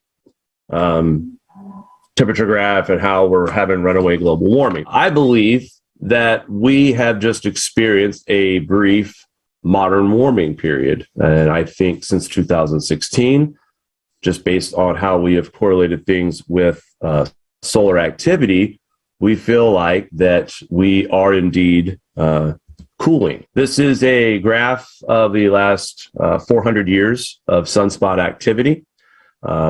You can see on the left side the Maunder minimum, which was a deep grand solar minimum. Now, so our thinking is that we are going to see a Maunder minimum type grand solar minimum here in the next 3 to 5 decades because of, you can see clearly here on this scale, where we are in the next solar cycles. And it's obvious that the declination. It's forecast. Right. It's a forecast. Now, what does that mean? Sunspots, low and high. It's being correlated that when we see lower solar activity, lower sunspots, usually we can correlate empirical data and show you higher cosmic radiation dosage rates that lead to cloud nucleation that combine with other particulates in the atmosphere, water vapor, and the cosmic rays, the highly charged particles are considered like steroids for the water vapor. The reason why it's such a big deal and it's such an important part to the research of solar forcing is that of the cloud theory. Heinrich Finsmark, Jasper Kirksby have done lots of peer-reviewed work that involves cosmic radiation and cloud nucleation. So that's why we see these big rain events where we get 24 hours of, like a month's worth of rain in 24 hours, or 22 feet of snow that Japan has seen. That is because of how much cosmic radiation is in our atmosphere. Due to the sun being weaker, that also weakens our magnetic field and allows more cosmic radiation to come into our atmosphere. So when we see all these headlines about these flooding events and the big snows, and everybody's blaming man-made climate change on this, it insults me. I feel like that mainstream media is hijacking something that is absolutely happening, but it's happening because of the sun. And the sun also, we also believed in this research that the sun does have a lot of correlation with seismic activity. The lower the solar activity appears to be when we see the strongest seismic activity. Our sun is still weak. And with the weak sun also means a weak magnetic field, allowing more particles to bombard the atmosphere. And cosmic rays, as you know, penetrates to the core of Earth, which I believe therefore triggers the volcanoes and the earthquakes, which emit the most CO2 than anything on this planet. I think the magnetosphere is going to continue to get even weaker as we get into 2030 and 2040, which we'll definitely see more of an uptick in earthquake activity, volcanic activity, because of cosmic radiation coming in because of our weak magnetosphere. And that's my biggest concern too, is when we see the cooling in the 2030s and all these Green New Deal policies that these governments are trying to implement on trying to save the planet, by the time we get to the 2030s, we will be cooler globally. We will see more ice. We will see more snow.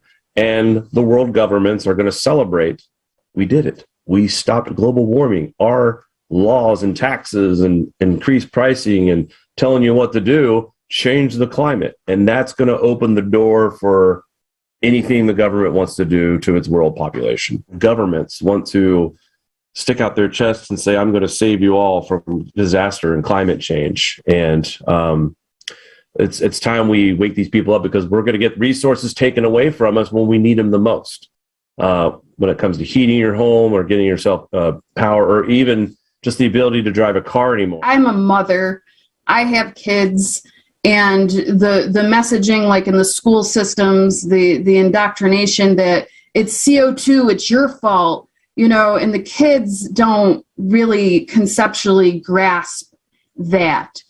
And they're not presented natural cycles, which just boggles my mind. Or natural cycles aren't a consideration of big climate change. It's all, one perspective of man-made. And, I would love to see these school systems sort of have a broader, universal view. So we're not terrorizing our children. What I've seen kids online, they're terrorized. Like, it's like, what future do I have anyway? It's like a hopeless situation we're narrating to our children, and we're not inspiring them to innovate. And I feel like that our school systems are indoctrinating our children into scaring us into making us believe that we're causing this and we can do something to stop it. We can't stop it, but we sure can thrive in it. We can find ways to do that better. We have to get the message out. And the powers that be don't like putting out messages like ours with natural climates. We were actually demonetized from Google for sharing harmful and dangerous content, is what they said. Because we talked about natural cycles, we talked about volcanic and earthquakes being all associated with the sun. And we were labeled as dangerous and harmful. Well, they said specifically, they sent me a letter that we've been demonetized off our website and our videos because we go against the authoritative consensus. So and we're talking about the sun and natural cycles. It just seems insane and totally disconnected from human reality. It goes to, by discussing it like we're doing right now in forums and topics, they're going to hear it. And if they keep hearing it, it's going to sink in. So you're right. The best way to get the message out is continuing to have these forums that you guys host and just continuing to put out as much content as much as possible on platforms. I mean, you guys volunteer. We're volunteering too. And it's, again, it's not for notoriety. It's not for famous. It's not for income. it's for our children. We want to help so our the future. kids can carry on with life without these absurd new laws and regulations because everyone's been brainwashed and people like us are suppressed and can't get the message out. We want to change that, or be a part of that anyway. We want to be a part of that movement.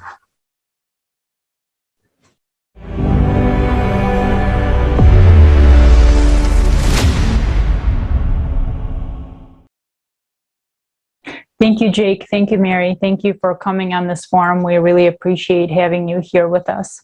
And so the sun is at its minimum, which means that the planets of the solar system are not protected and are much more exposed to cosmic radiation. It is at this time that a flow of energy causing cataclysms is directed right at our planet. So our planet is pretty much a bullseye of the energy flow. Do you see the danger here? To understand the mechanism of cyclicity, you need to understand the astronomical aspects and the position of our galaxy in the universe. And right now, it is a great honor for me to present a fragment from the program Climate Threats, Variants for Survival with the respected Igor Mikhailovich Danilov, who will tell us the essence of the astronomical processes that affect our planet.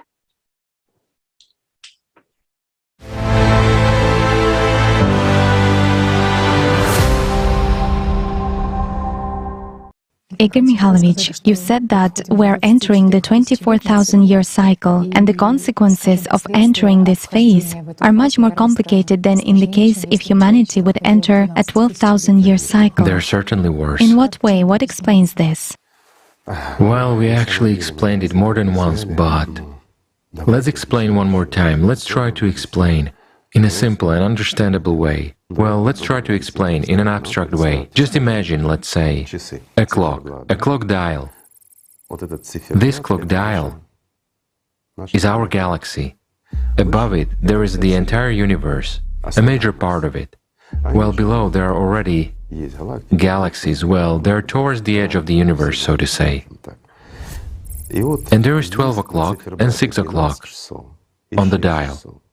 12 o'clock is located towards the universe, whereas 6 o'clock is located towards the edge of the universe. What is a cycle?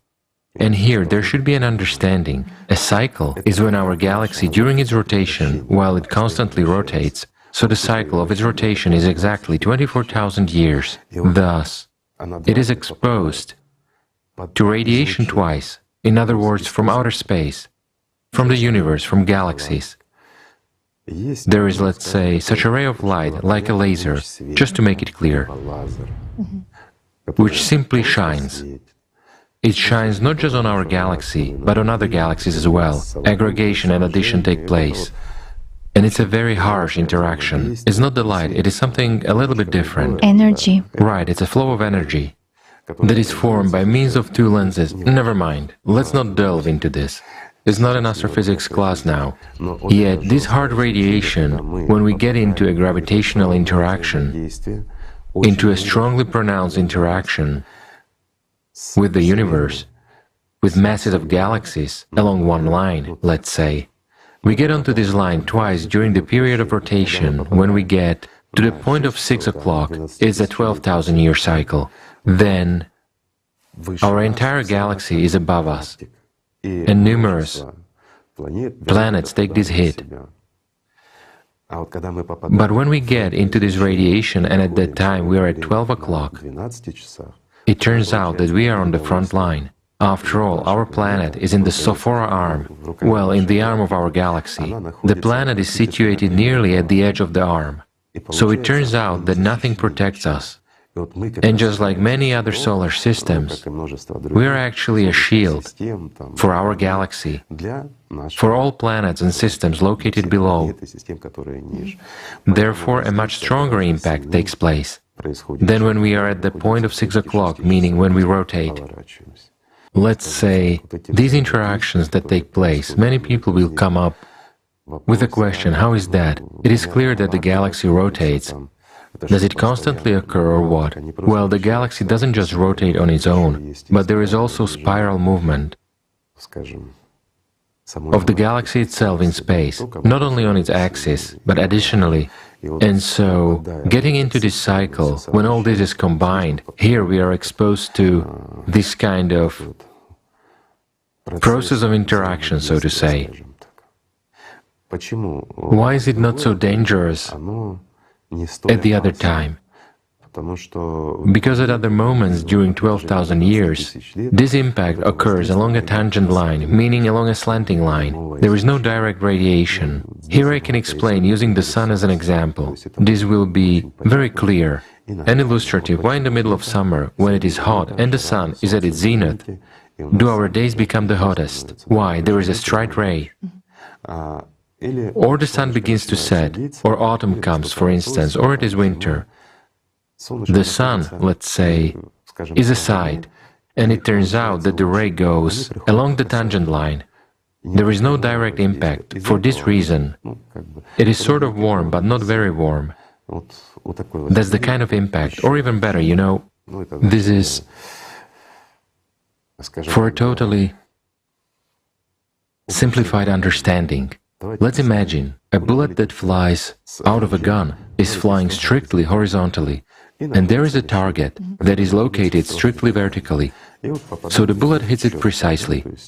And here naturally, if the material is not quite solid, the speed is sufficient and the hardness of the bullet is sufficient, then it breaks through this material. But it's enough to only change the angle of our target for the bullet to deflect upon contact. In other words, the target is no longer placed strictly vertically, but at an angle. So when hitting the target, the bullet will be deflected. The same is here. At 12,000 years, there is a reflection of these rays, and it doesn't cause us major harm. But when there is a direct impact, that's when the trouble begins.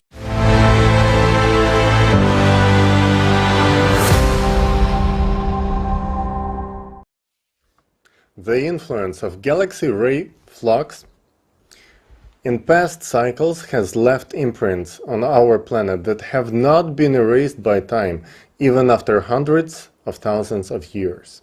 A team of Creative Society researchers has pieced them together and provided evidence of climate change triggered by the cyclical process.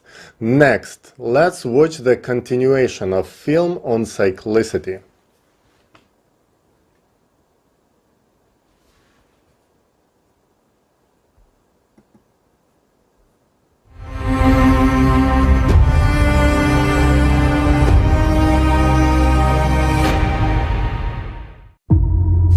If we accept your arguments, then what caused all this? The climate has always been changing, but the planet's geodynamics has suddenly changed only in the last 30 years. These global changes are caused by processes inside the Earth. These facts are well known and recorded in satellite data.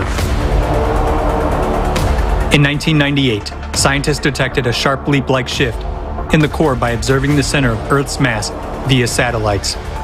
As a result of the leap, the core shifted sharply northward towards the Tamir Peninsula. At the same time, scientists at the Medicina station in Italy recorded a gravity leap. Simultaneously with it, there happened a sharp change in the Earth's shape, measured by means of a laser ranging system from US satellites. The planet began to abnormally expand in the area of the equator, although earlier the trend was the opposite. Now, asymmetric crystallization of the core and unexplained phenomena in its very center are observed. Due to displacement of the core, the planet's rotation accelerates and its centrifugal force is growing. For this reason, magma sources in the mantle began to sharply rise to the surface, undermining and heating the lithosphere from the inside. Consequently, magma rising in the area of lower pressure expands in volume and boils up. Its pressure on the Earth's crust increases. The expansion of magma pushes apart the tectonic plates, increases volcanic and seismic activity across the planet, and causes the number of cracks in the crust to grow rapidly. Through these cracks, water from the surface escapes deep into the crust. The thin oceanic crust is ruptured by magma, causing the ocean to heat up at the bottom. Rising magma leads to an increase in geothermal flow from the Earth's bowels beneath the glaciers of West Antarctica and central Greenland, which melts glaciers from the bottom up. numerous facts of increasing geothermal anomalies, cases of water boiling in wells, permafrost melting at great depths, and methane explosions have been recorded. Further prediction of the trends of rapid geodynamic and climatic changes indicates that in the coming decades, due to the rise of magma, a massive melting of glaciers will begin along with a rise in sea level, increasing the number and the power of disastrous earthquakes, typhoons, and hurricane winds. Stratovolcanoes will erupt, which will lead to a long volcanic winter and disappearance of most life forms, including humans. Based on objective forecasts, we have only 5 or 10 years at most. There you go again, scaremongering us. Why do you say it will be catastrophe?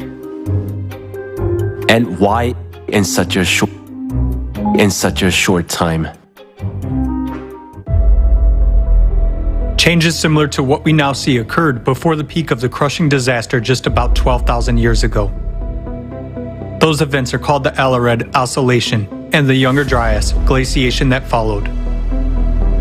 12,800 years ago, global temperatures rose as much as 15 degrees Celsius within just a few years. Most of the ice sheets suddenly melted, and the Earth emerged from a full ice age. At that time, there were extreme floods and other natural disasters, along with an intense sea level rise. The Gulf Stream stopped at that time, just as it is happening nowadays. Scientists from the University of Kansas have proven that about 12,800 years ago, there was a giant fire on Earth that covered 1/10 of the entire planet's surface. Other researchers have also found that large fires raged in Siberia 12,000 years ago. Similarly, nowadays there are more and more large-scale fires that cannot be extinguished. Based on an analysis of satellite images, scientists have discovered that 10 to 13,000 years ago, the largest known dunes formed in the Sahara Desert and other regions, indicating the enormous strength of winds during the Younger Dryas. A short-term intensification of winds during that period has also been documented from Greenland ice cores data and research in Alaska. Nowadays, the same phenomena are happening on Earth as during the Younger Dryas. We see winds, hurricanes, typhoons, and tornadoes intensifying and destroying entire cities, razing them to the ground. Right at the cycle change 12,000 years ago, there was a very intensive seismic activity. This is indicated by radiocarbon data, as well as paleographic reconstructions of the Younger Dryas. During the same time period, more than 12,000 years ago, as well as now, there was a drastic weakening of the magnetic field and a pole shift, which was called the Gothenburg excursion. The reason for all these abrupt changes was an abnormal magmatic activity caused by changes in the core. This was expressed in large-scale volcanic eruptions that scientists recorded in the Younger Dryas by dust and traces of acid rains in glacial cores. Analysis of sediments found in Hall's Cave points to volcanic eruptions that caused a volcanic winter about 13,000 years ago and glaciation across the globe. After the sudden warming in the Younger Dryas, an equally abrupt cooling occurred. This event caused a mass extinction of megafauna. Thousands of frozen mammoths and other mammals were found in the ice on the northern slopes of Siberia. There happened a drastic decline in the human population, including extinction of the Cro-Magnon. All of those catastrophic events occurred within just a few decades. But why do you say that what happened 12,000 years ago should happen again now? Maybe it was an accidental event, and it was caused by other reasons. The same catastrophic events occurred on the planet not only 12,000 years ago, but also earlier. Taking into account errors in dating, this cycle is very well traced in the geological data. Catastrophists among scientists wrote about it independently of each other in their books and works. Vladimir Bubnenkov, Vitaly Bushyev, Alexander Baturin, Igor Kopolov, Nikolai Petrov, Maynard White, Douglas Vogt, and many other scientists have come to understand the cyclicity of global cataclysms on Earth with a period of approximately 12,000 years. In geology, paleontology, and archaeology, there is numerous evidence of past disasters of this cycle. Each of these catastrophic events was characterized not only by abrupt changes in the climate situation, but also by complete geodynamic restructuring, weakening and excursion of the magnetic field, widespread disastrous volcanic eruptions, tectonic restructuring, atmospheric temperature variations by 10 to 15 degrees, and changes in the world's ocean levels by 20 to 50 meters, followed by large-scale glaciations. Since every cycle is accompanied by a change in the magnetic field and powerful volcanic eruptions, it clearly indicates that the cycle is associated with changes in the planet's core, just as it is happening now. We are entering the active phase of the cataclysmic cycle. But what causes this cycle? What makes the core shift? Researchers believe that this cyclicity is galactic in nature. That is, it is related to the rotation cycle of the galaxy. Every 12,000 years, radiation from the center of the universe affects the solar system and even influences the sun. In 1998, not only was the Earth's core recorded jumping, but also those of the moon, the sun, and other planets. In recent decades, scientists began to record drastic climate changes on all planets and satellites of the solar system. An increase in the number of giant storms and hurricanes, abnormal temperatures, an increase in volcanic and seismic activity. Now, an increased flux of cosmic radiation due to the low activity of the sun is detected on Earth. Scientists have found evidence that a similar bombardment by cosmic rays occurred 12,500 years ago. In addition, every 12,000 years, an unknown flow of violent cosmic energy from the center of the universe comes to our planet. This high-energy impact occurs at the micro level and has enormous potential to trigger a shift of the planet's core.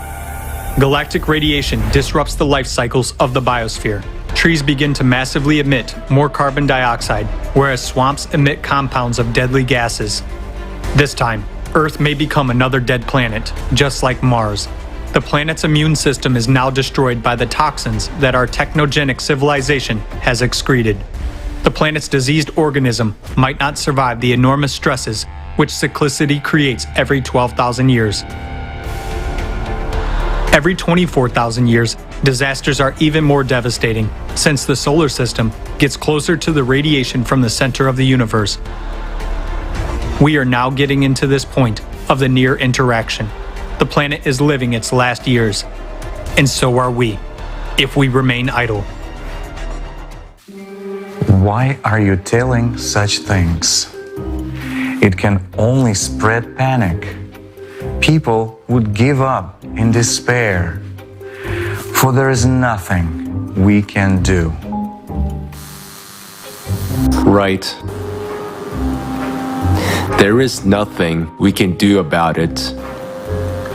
You can't go against nature. What can we do if it's cosmic radiation? Do you have a specific solution? We can find this solution because there is always a counteraction to any action. A high-energy flow is approaching our planet, and we can put up a defense if we understand what kind of force and in what capacity we should counteract it with. It is necessary to unite all honest, conscientious researchers from various fields of science, technical experts, engineers, practitioners, and theorists who are ready for new discoveries because the task is multidimensional and multi-level. It is necessary to set one common goal at the level of all countries, to provide scientists with funding, access to advanced technologies, and truthful statistics of climatic and geophysical services. Even with our current technology, it is quite possible to counteract cosmic radiation. If the goal is one and society prioritizes preservation of civilization in every human life, then humanity will be able to find a solution on how to manage this high-energy flow. But we have very little time to find the solution. It is possible to unite the scientific potential of conscientious researchers only with the absolute support of the entire society in all countries. There can be no place for competition, private interest, and lust for profit. Openness of information for research may be available only in the creative society format, where there is no reason for wars and conflicts. In order to establish such a format of society, unification of all 8 billion people is indispensable. Creative society? What is creative society? Sounds like some utopian idea. Is this communism?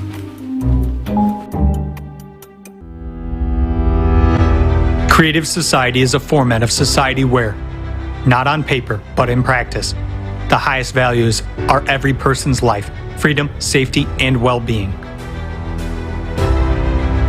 It's a society where there is no power of one person over another, where people themselves make decisions on key issues without shifting responsibility to a few individuals.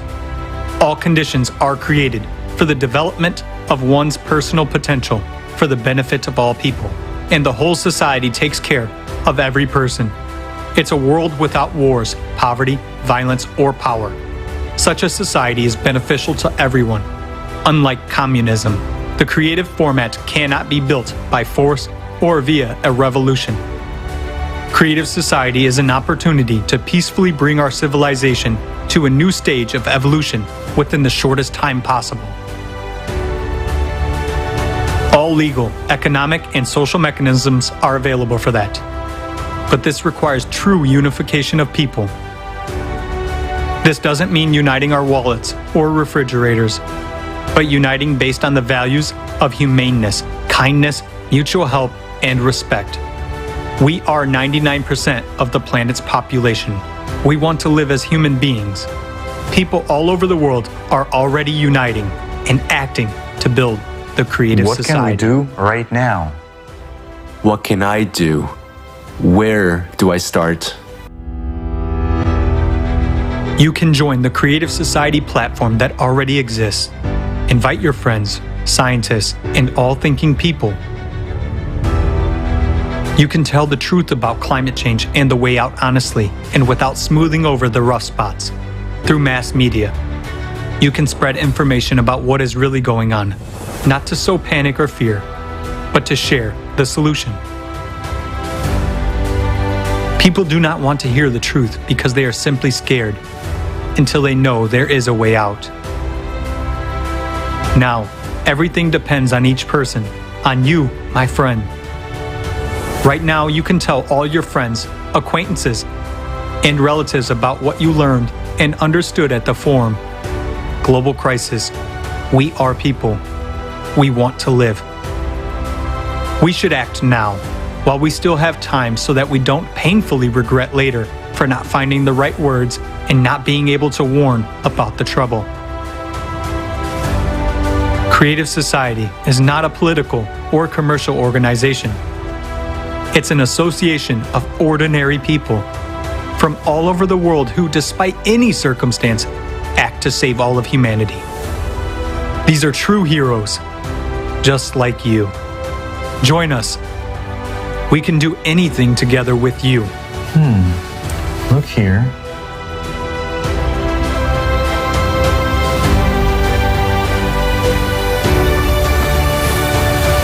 Now, look here.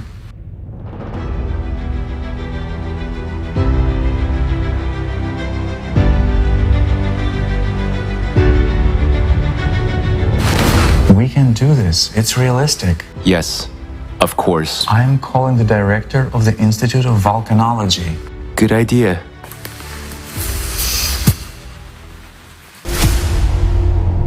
If even these people have understood, why don't you understand, my friend?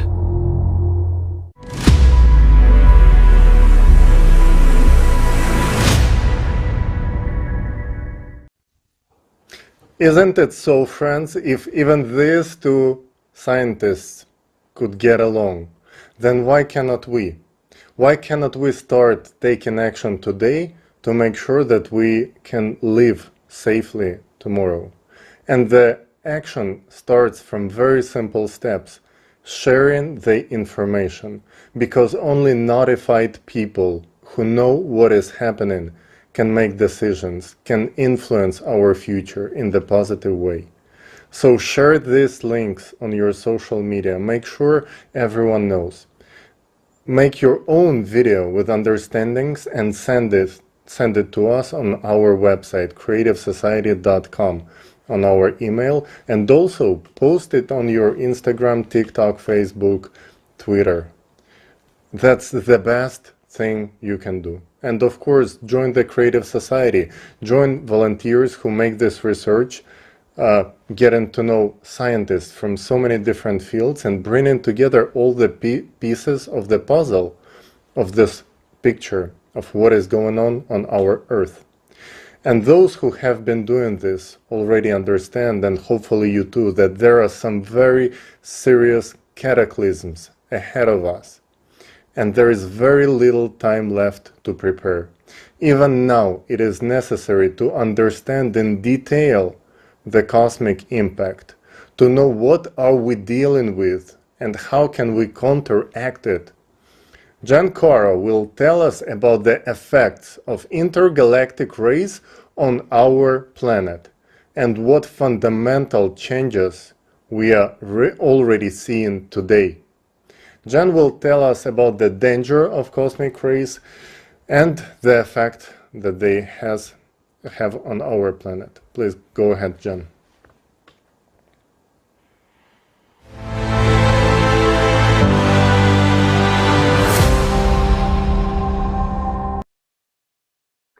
Climate change and the increasing number of natural disasters on our planet are the reality that people have to face almost every day now. The rising frequency and strength of these disasters poses a big threat to our civilization. And now, I want to provide the facts pointing to an influence that comes from outside of our solar system and triggers cyclical cataclysms every 12,000 years. The first fact is that in 1998, the satellite observations show that there was a sudden change of movement of the Earth's center of mass towards the Taymyr Peninsula, resulting in observed significant changes in the Earth's rotational axis movement. This appears to be the consequence of the movement of the Earth's core. On the screen, you can see the speed of movement of the center of mass and its sudden change in 1998. On the right, you can see a corresponding change in the Earth axis precession. These significant changes in Earth's rotation lead to changes in centrifugal force, increase in volcanic activity, and earthquakes. It is noteworthy that since 1994, the movement of the Earth's magnetic pole has speeded up and is also moving towards Taymyr Peninsula. On the screen, you can see the movement of the Earth's magnetic North Pole. Since the Earth's magnetic field is expected to be generated by electric currents in the Earth's core, these two facts are related. That is, some invisible force caused the displacement of the planet's core and magnetic field. Something triggered this process. So far, we were speaking only about Earth. However, at the same time, there are observations of a sudden change in the position of the Moon. On the screen, you can see the lunar distance after removing known influences as measured by laser ranging. You can see that in 1997, there was a sudden jump. Climate changes have also been observed on other objects in the solar system. All this suggests that the influence is coming from outside the solar system. This influence must have enormous energy to cause such dramatic changes. This effect is taking place at the micro level through elementary particles. The changes happen here as well. The proton charge radius is a well-known physical constant. In 2010, another measurement of this constant was made. This measurement resulted in a value that is 4% lower than the original value, far beyond the measurement error of the previous measurements. Both subsequent measurements confirmed the new value of the constant, although there were also measurements confirming the old value. This discrepancy in the measured radius of charge of the proton is a mystery to scientists, and they have no good explanation for it yet. We want to point out that the underlying cause of this change and the changes in the Earth core are the same. As insignificant as a 4% change in the radius of a charge of a proton may seem, imagine if the Sun shrunk by 4%. the consequences for life on Earth would be catastrophic. The same goes for the proton charge radius. This constant affects the fundamental properties of atoms, such as the energy levels of electron orbitals, and as a result, the chemical properties of atoms. Thus, even a small change in this constant would affect the properties of hydrogen, which is one of the building blocks of life, and thus disrupt fine-tuned chemical processes within organisms. In the last 2 decades, various observatories have detected a variety of high-energy particles whose origin is not entirely clear. We believe that this is also a sign that the solar system has entered a cosmic ray jet of some kind. This radiation affects elementary particles and thus triggers destructive processes at the macro level, such as changes in the Earth's core.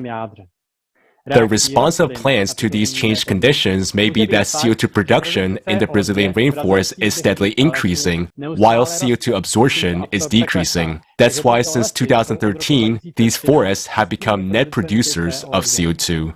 On the screen, in pictures C and D, you can see consumption and production of CO2 of rainforests. Picture B shows a resulting net CO2 consumption. We have presented the facts that point to an outside influence that is triggering the processes that threaten our survival on this planet. But we still need to fill in a lot of gaps to fully understand the nature of this influence. We need to bring together the potential scientists from many fields to research these processes so that we can counter them. We ask all scientists, especially quantum physicists, geophysicists, and astrophysicists, to join efforts in helping understand these external influences. Many lives are at stake, our entire civilization.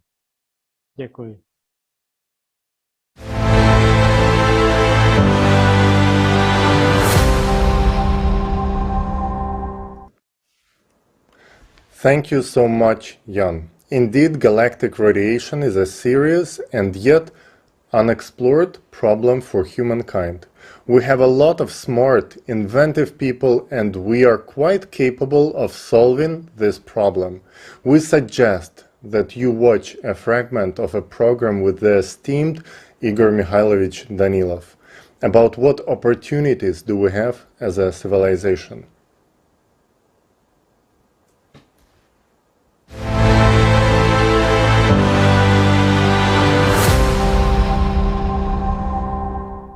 And if we gather all smart people, properly approach it, and start using the resources of our consciousness in the right way, it is not consciousness that will control us, but we will control it. Won't we? Find a solution to protect our planet. Yet, these are, pardon me, merely cycles. It is merely energy. Yes, the cycles are destructive, but guys, it is energy. We can accumulate and redirect it. We can direct that which destroys us to creation. Isn't that right? After all, it is power. It doesn't matter what kind of power it is. It is uncontrollable. Therefore, it is chaotic.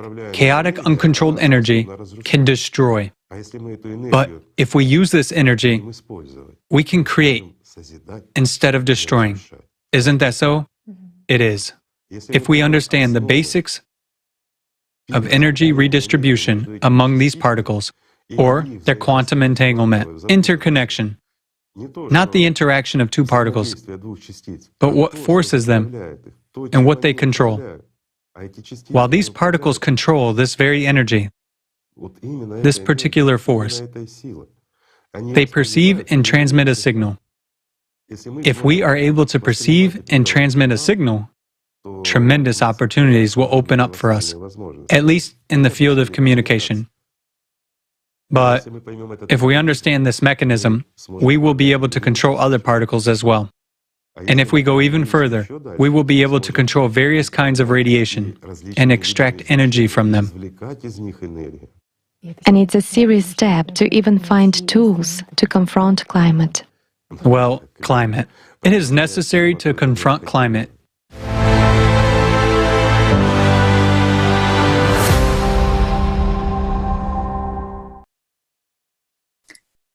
Спасибо огромное, уважаемому Игорю Михайловичу Данилову, за озвученную бесценную информацию. Huge thanks to esteemed Igor Mikhailovich Danilov for this precious information. Dear friends, you have many times heard today that the salvation against imminent catastrophe during 12,000-year cycle is unification of scientific potential. But this is possible only in a creative society. You might have a thought, how would this help at all? Is this solution? Why is it only possible to unite scientists in a creative society? You could just give a grant to solve this issue, but leave the consumeristic format. I will now explain in the clear terms why we can only find a solution in the creative society and why in the consumeristic format only death awaits us.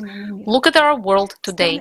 Countries are disunited, fighting and trying to hurt each other as much as possible. The most advanced laboratories and research are owned by military and therefore classified. The smartest people in the world are busy creating bombs and supersonic missiles to destroy us. Us, humanity, on the other side of the planet, more qualitatively. Satellites, instead of monitoring the climate, control the bomb flights. All countries hide from each other. What are the real situation of climate change on their territories?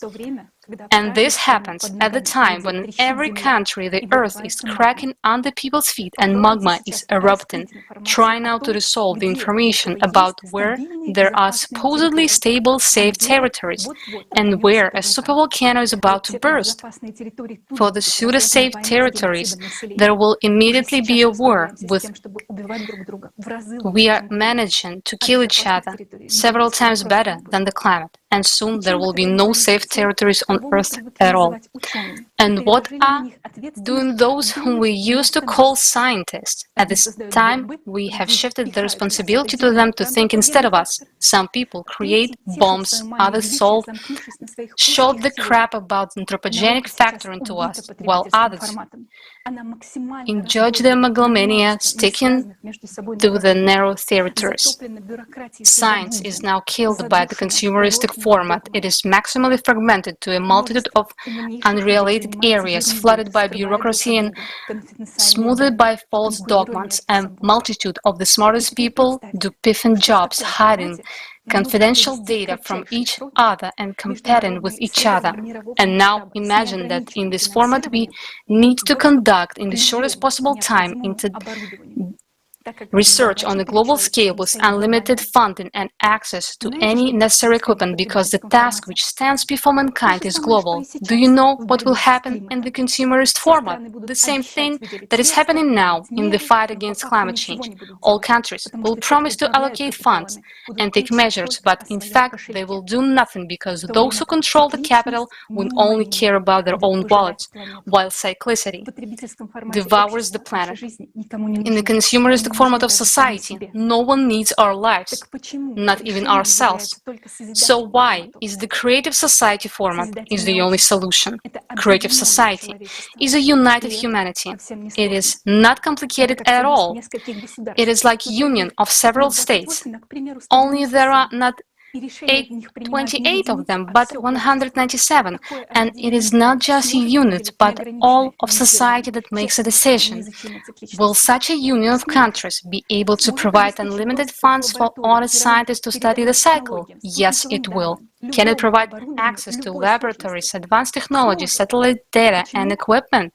It can. Why? Because we are people and we want to live. We are interested in life on Earth because it is our life and love of our children, each and every one of us. We need to set our one common goal for honest scientists from different countries. This goal is to understand the processes and influence that from cyclical planetary cataclysms, to find adaptation mechanisms and to prevent the global disaster, to save billions of human lives. It should be as interdisciplinary research as possible. An international team of conscientious scientists from different fields of science, engineers, practitioners, and theorists, united by a single potential, amplified many times by each participant. Those who doubt will only get in the way, so we need only conscientious honest and responsible specialists.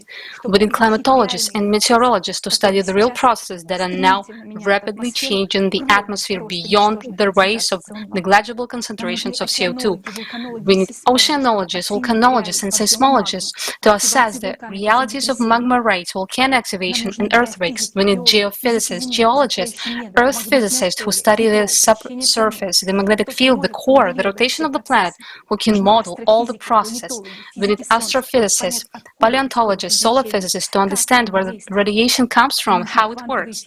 We need quantum physicists, elementary particle physicists who study changes in the micro world to assess the strength of the impact of high energy radiation, its properties, its nature, to understand what force must be countered, and a lot of other directions and specialists should be united into one potential.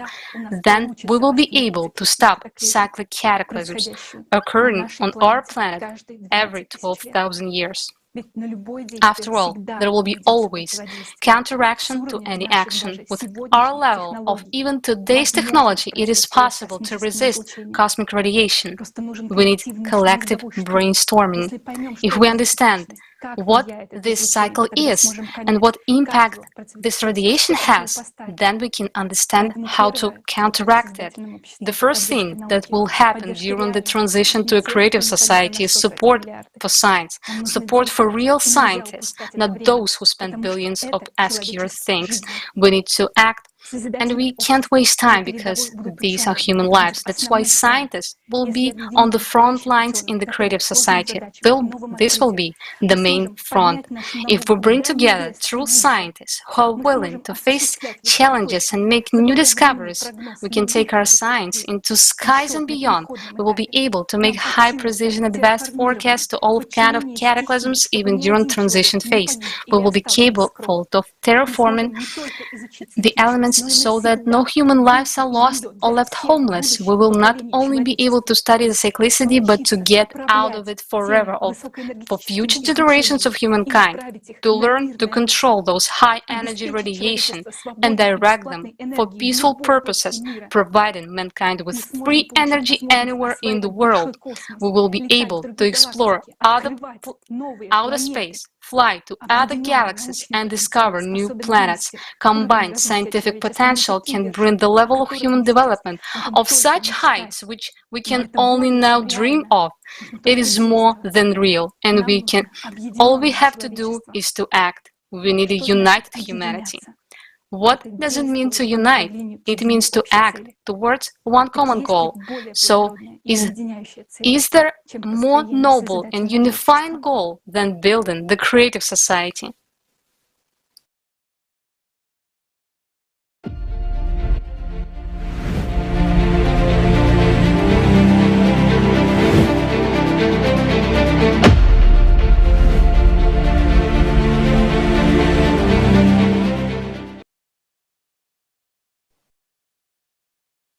What you see now on your screens is the creative society in action. It would take a long time to list all the things that have been done by the participants and the ones which will be done by the participants of the project for its implementation. Let me just remind you once again that what matters in creative society is each person and their participation in the common cause. Today, we will see what people are capable of when they are united by one goal, the goal to live.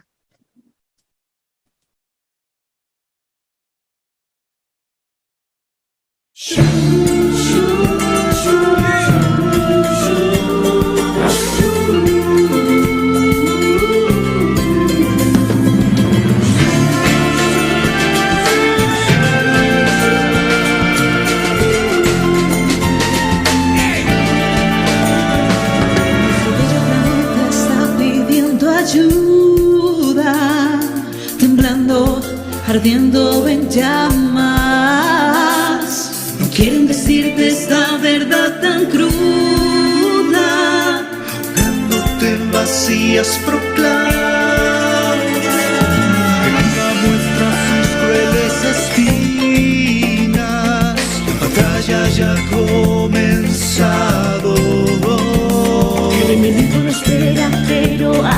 China, en una guerra que no se ha declarado. Es hora de salir de nuestros caparazones. Somos personas, queremos vivir para perder la vida, sin razones. Para poder cambiarlo nos debemos unir. Es hora de la verdad, ya no se puede esperar. Ya es tiempo de actuar, hora de decidir. Gritemos todos, somos la humanidad. Somos personas, queremos vivir. Somos dignos de vivir en un mundo ideal. Es lo que nos mueve a seguir y nos motivará. Seamos breves en actuar para poder luchar. En sociedad creativa lo podemos lograr.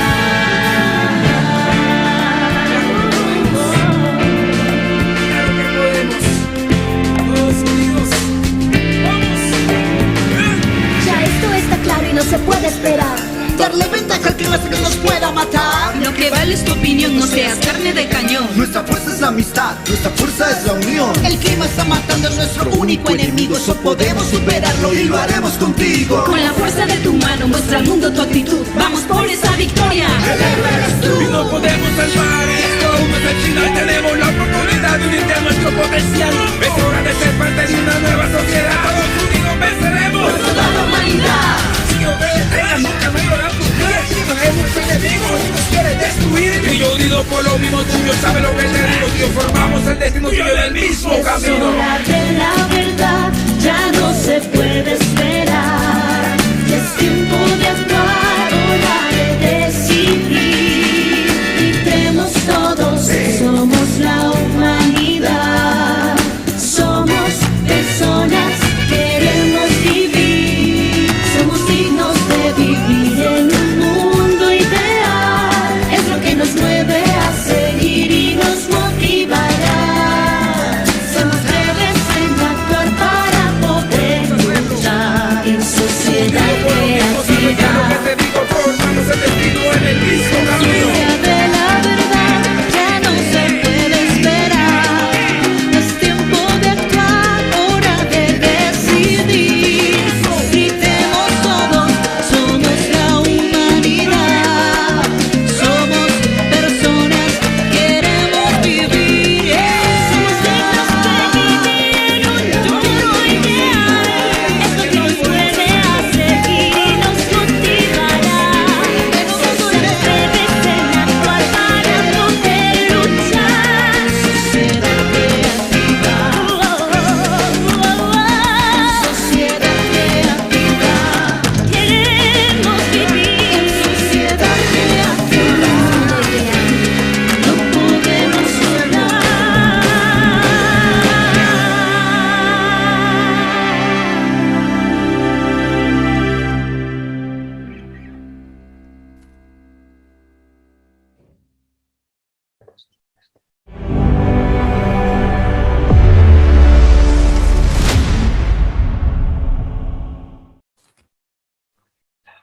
We express our gratitude to our partners around the world for their invaluable contribution to the future of humanity, for building the creative society. And let me remind you once again that all participants of the Creative Society projects are volunteers, people of goodwill, irrespective of their status, profession, personal and professional interests.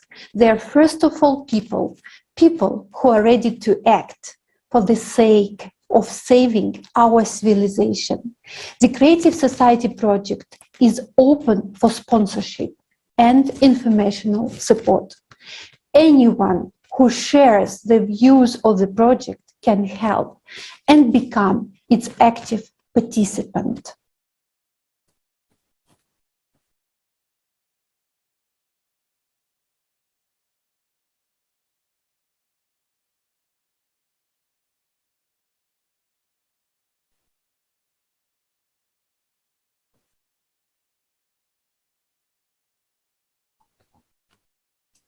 Do you see now how much people all around the world want to live? They know that 99% of people want to live in the creative society. And in order to share this information with you, volunteers are doing everything possible and impossible, including their talents, to create songs, such as the one we listened to. The basis of the creative society are the 8 foundations, 8 pillars. They should be implemented in every state. Our next speaker, Almira Nailova, an attorney from Kazakhstan, will go deeper into this topic.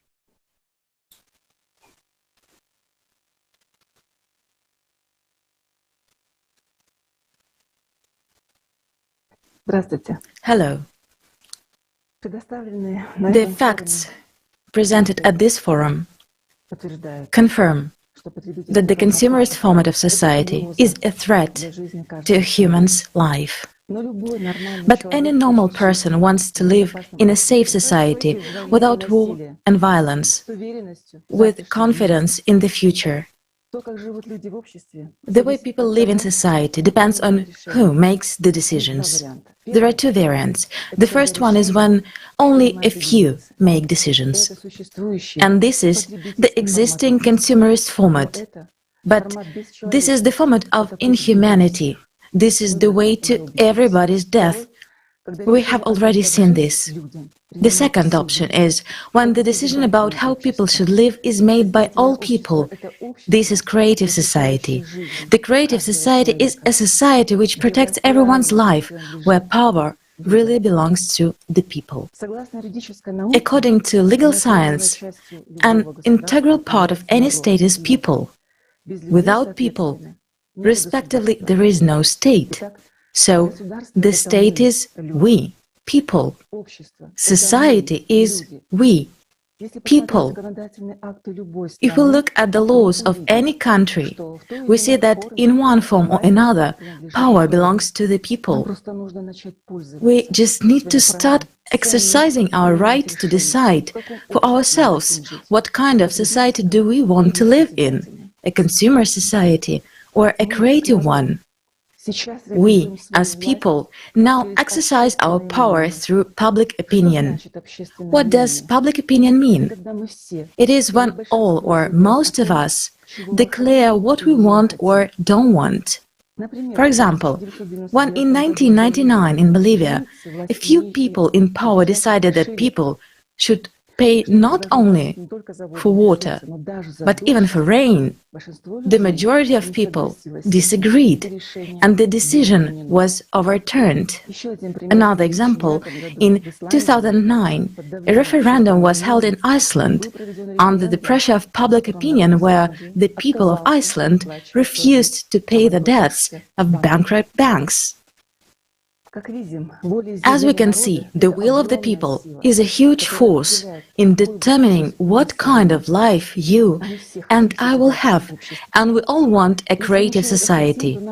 If we want something, we need to start actively expressing our opinion, thereby shaping public opinion. We need to form an electoral demand for building the creative society. That is why it is very important that you tell each and everyone, your families, friends, colleagues, and even strangers. In Kazakhstan, we actively wrote to politicians, civil servants, and deputies about the Creative Society project. And we received answers that our initiative to introduce the principles of the creative society in all aspects of society is supported. Already today, changes are taking place in the political, economic, and social life of the country aimed at increasing the role of people in the governance of the state, including through electoral processes. As the President of Kazakhstan said, electoral processes are necessary because people have simply stopped believing that their vote matters and is capable of changing life in the country for the better.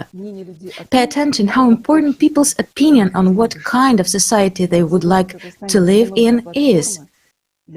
Today in Kazakhstan, a platform for manifestation of the power of people has been restored, the referendum, so that people could really realize that their voice matters. Already today we have declared a decisive position to the culture of consumption and corruption, and we have chosen a creative vector of Kazakhstan development. The principle, not a man for the state, but the state for the man, became a key factor in the development of the country. So when you have the question in your head, who is going to let us? It is us who make it impossible by our doubts, fears, inaction and indifference to the way we live our lives. Once again, I repeat that the current law of any country allows us to build the creative society today.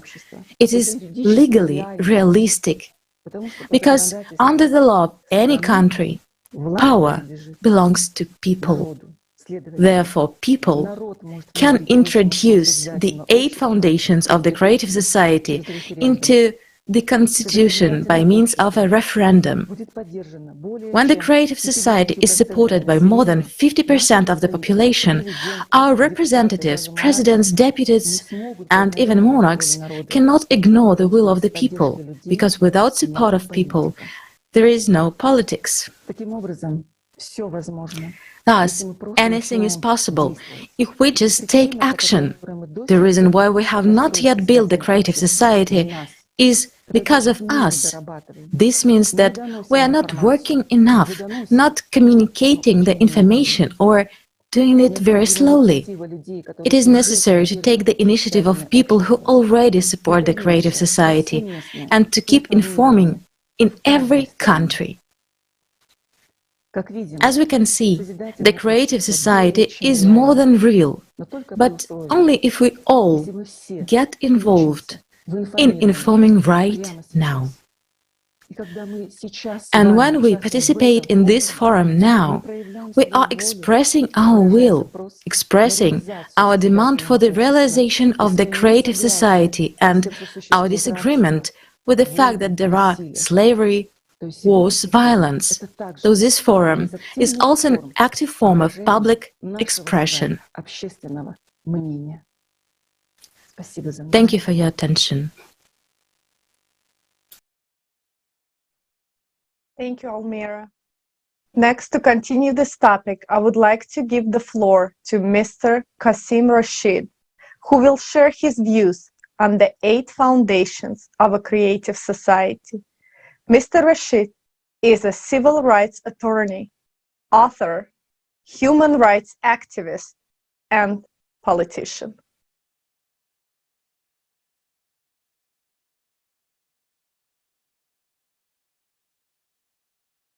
I'm a human rights lawyer. I'm practicing here in the United States, and my work focuses on civil rights. We talk about human life, human freedom, human safety.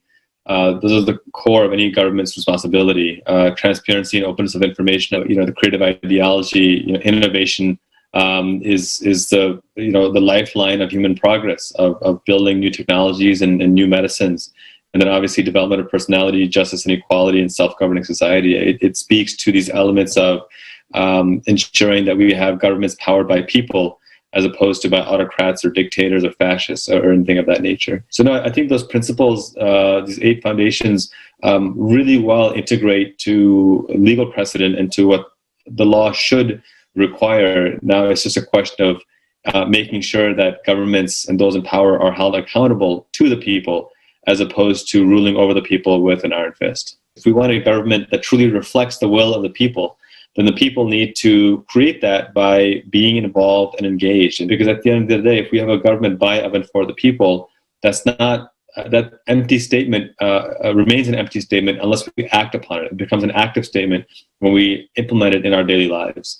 And every change we've seen throughout American history, throughout world history, began with somebody saying, this is wrong, and we deserve better. So do you think that the creative society where human life is the highest value is possible to build?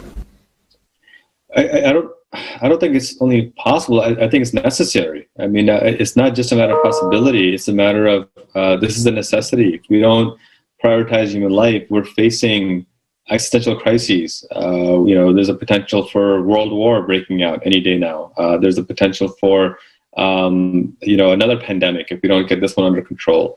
There's the all but certainty of climate catastrophe coming, and if people are worried about the number of migrants right now, I think the number is 80 million now worldwide of refugees. I'm sorry.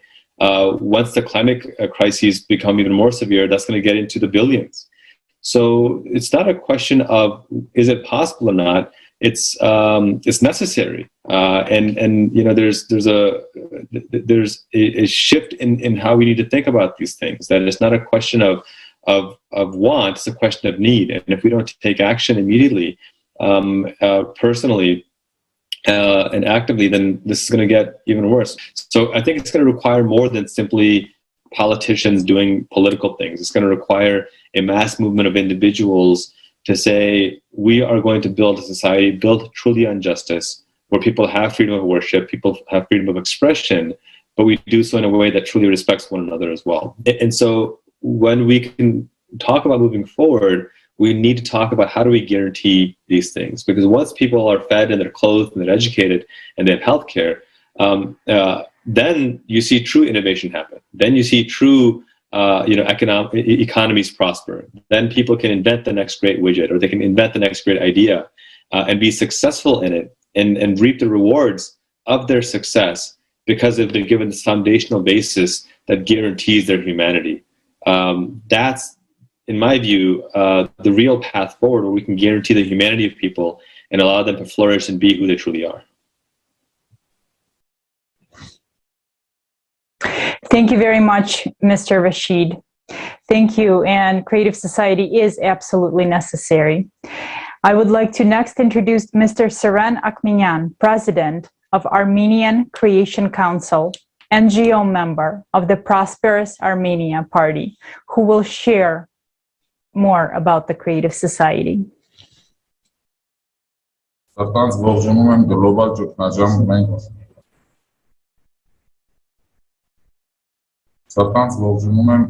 ճգնաժամ, մենք մարդիկ ենք, մենք ուզում ենք ապրել խորագրով ֆորումի բոլոր մասնակիցներին։ Սիրելի բարեկամներ, այսօր մենք շատ կարևոր I warmly welcome all participants of the forum Global Crisis Where People We Want to Live.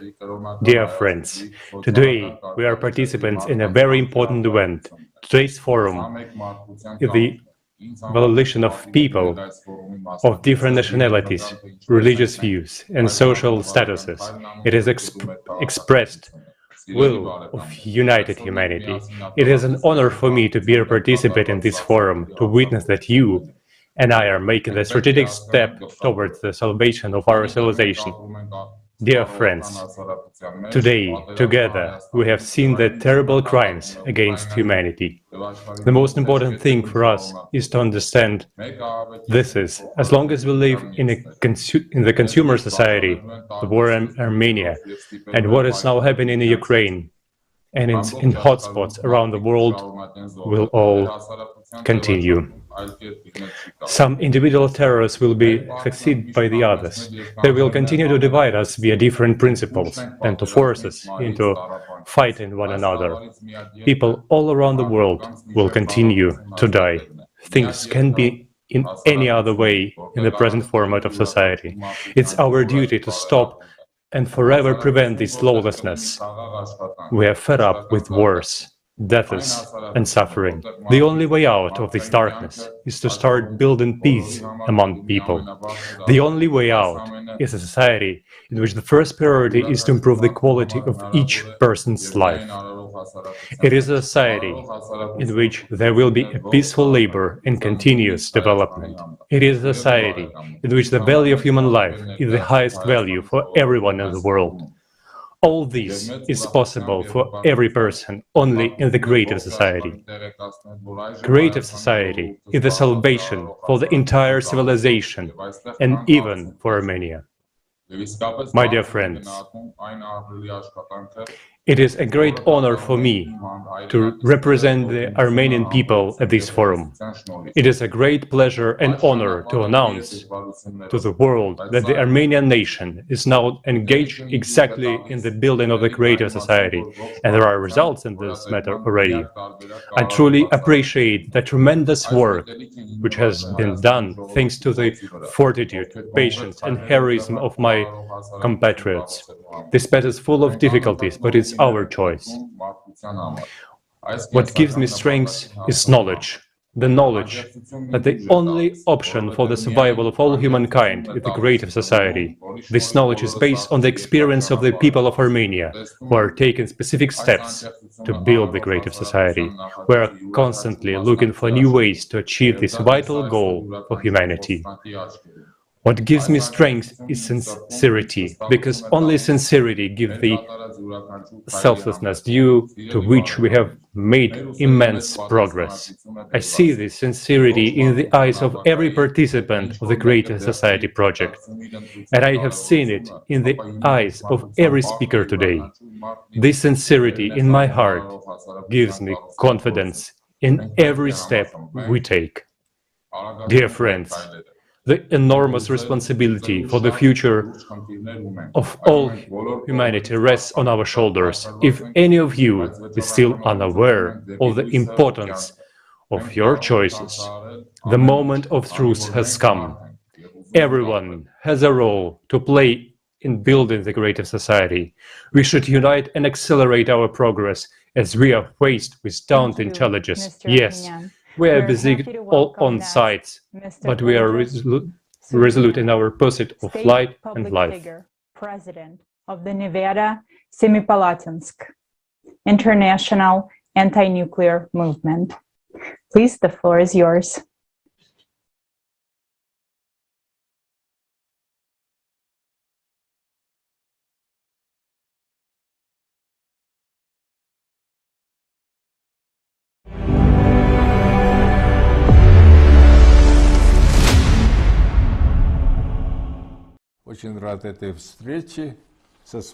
I am very glad to have this meeting with my colleagues and like-minded people at the International Forum Global Crisis.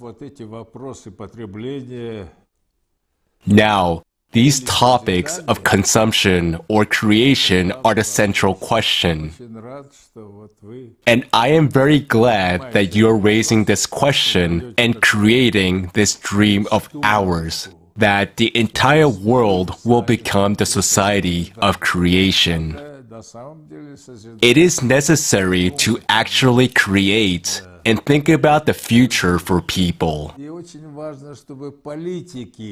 And it is very important that politicians become imbued with this ideology. Politicians in all countries, in fact, so that they would think more about this somewhat forgotten concept of creation.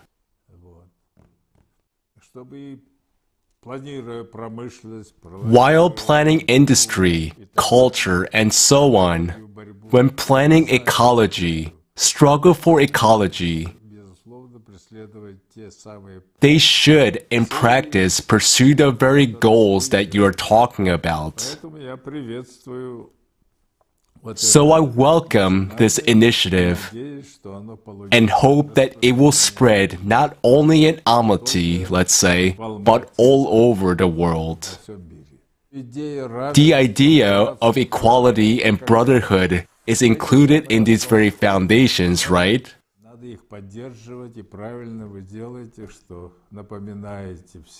We should support them. You are right to remind everyone. Let us create. Creation is part of these very foundations that you introduced too. Indeed, human safety also depends on it. That is why information and the culture of humankind should be more open, so that it is not a whisper, but so that it is voiced openly. If we think not merely about survival, but about life in such a broad and multifaceted sense. Because the life of one person is one thing, but when we're talking about everyone's life, because unfortunately, we often see, especially in our politics, when the life of one person has become more important than the lives of the majority. That's what we are fighting against. I support the real development of this movement, especially in our country, so I salute you. Way to go, let's work together.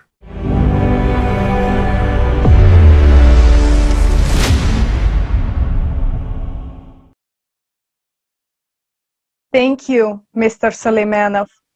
The next speaker is Baket Jamal Aspanova, Director of the National Library of the Republic of Kazakhstan and President of the Library Association of Cultural Workers. In 2021, she was awarded a special medal, the Best Woman of Kazakhstan.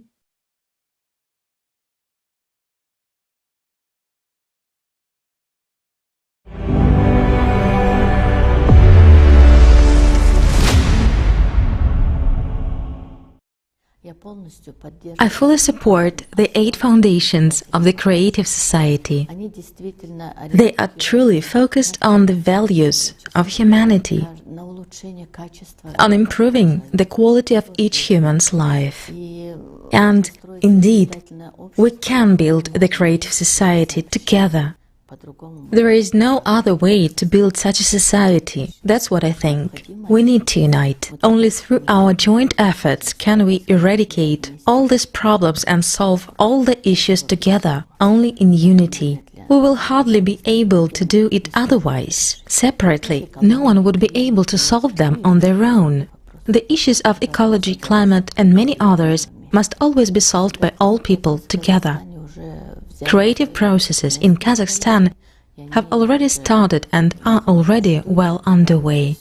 We are creating a new Kazakhstan, and the president himself made a speech saying that he supports the Creative Society.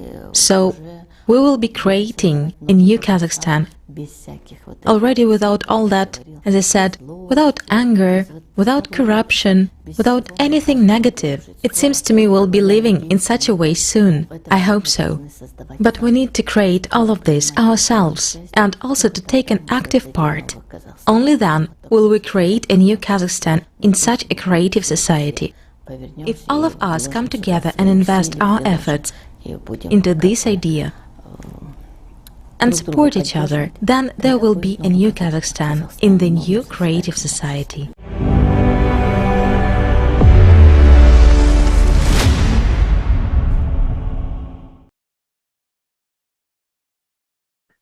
Я благодарю всех. I would like to thank everyone who supports the project Creative Society, everyone who understood that Creative Society is our only chance. Ask yourself the question, if there is no more of the project Creative Society, if there are no more people of goodwill who do not stop building the Creative Society, even being in extremely difficult conditions, what does the future have in store for humanity? Let's take an honest look into this future. We can do it, because our present determines our future.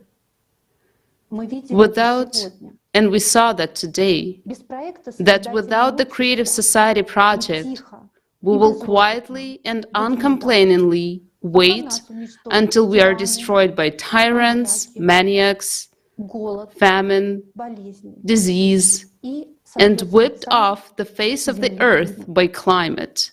Until then, we will all slave away in the slavery of an inhumane consumerist format. We will understand how it will end. But we will continue to lie to ourselves and brace ourselves. We will remain constrained by fear. We will betray our children over and over and loved ones again and again with our silence until the X hour comes. But is that why we give birth to children, care of them, educate them, build homes in cities, so that they can die with us like stray dogs? Is this our future? This is our future without the creative society. And for many people, this is their present. And I want to tell you that without the participants of the Creative Society project all over the world, we wouldn't have a single chance to change it. Because only people can make a difference. And every little action of the participants of the Creative Society project is a heroic contribution to our common victory. They are the real heroes who overcame the fears in their heads and became an example themselves that one person can do a lot if he is a human being. Who are the real heroes of our wartime? In times like these, when everything is silenced and the truth is hidden, the heroes are those who step over the prescribed rules of the game and tell the truth. By denouncing consumer society, they care about the future of humanity. They are the first to support the Creative Society. Today's hero is every one of you, friends.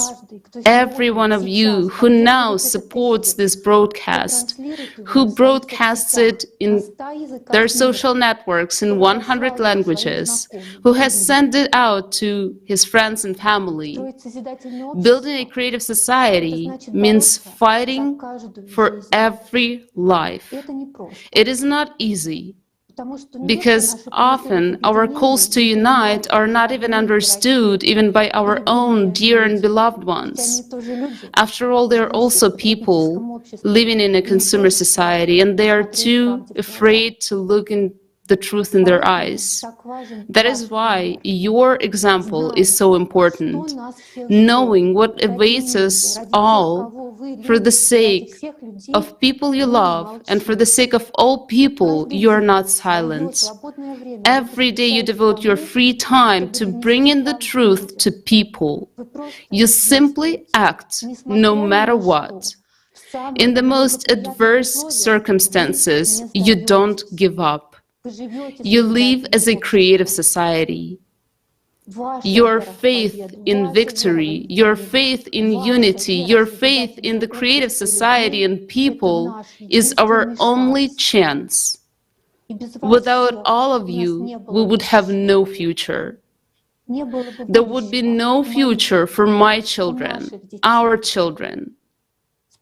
Thank you for everything. You know, we have no time to sit and hesitate. We only have time to act. What you are doing is priceless for humanity. The real heroes of today are not the ones we see in the movies. It is not the one who destroys, but the one who builds. A real hero does not act in the name of fame or fortune, not on someone's orders, but on the call of the heart.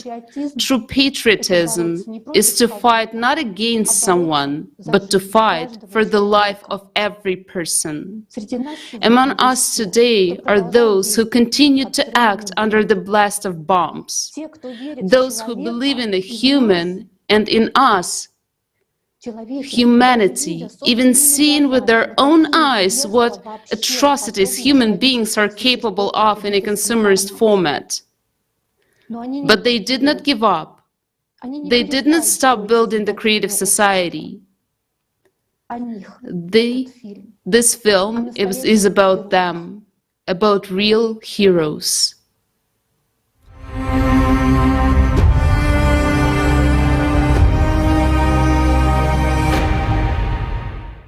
Hello, I'm Anya from Irpin. We are now taking a walk in Irpin with my beloved husband.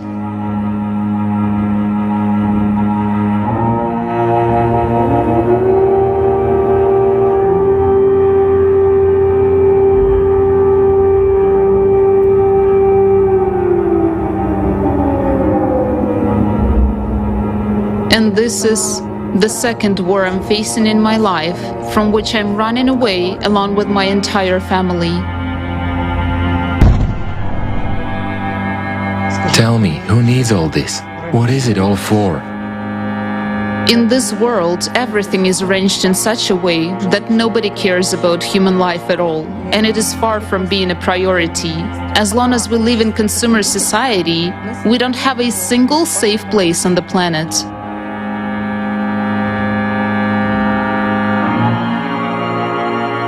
People, answer this question. Do you want to live in such a society? As for me, I don't. The only thing that kept my spirit up all this time was not to give up under any circumstances.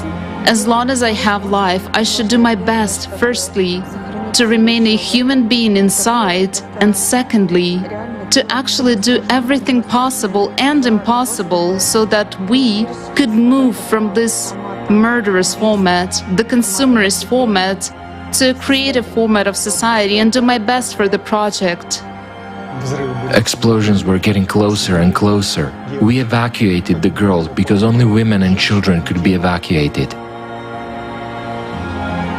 They were shooting and bombing from all sides, while we, women and children, were standing like cannon fodder in the middle of the train station.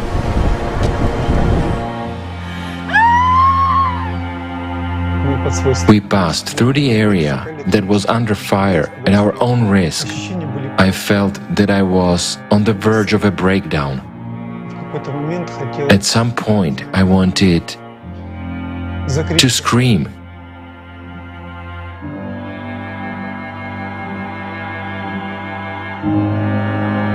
The fact that right at this moment, my parents are under bombs, air bombs, gunfire, whatever, all the modern weaponry. The only thing left is to use nuclear weapons. My brother was killed by a shell that landed on the house where he lived. He was on air until the last minute, as long as they had electricity and the internet. He participated in live broadcasts. He spoke about the creative society. He participated as much as he could. We will build the creative society, and we will have peace, order, wealth, and prosperity. As long as we have even the slightest, even 0.001%, even a tiny, even a small chance to change everything, we should take this chance.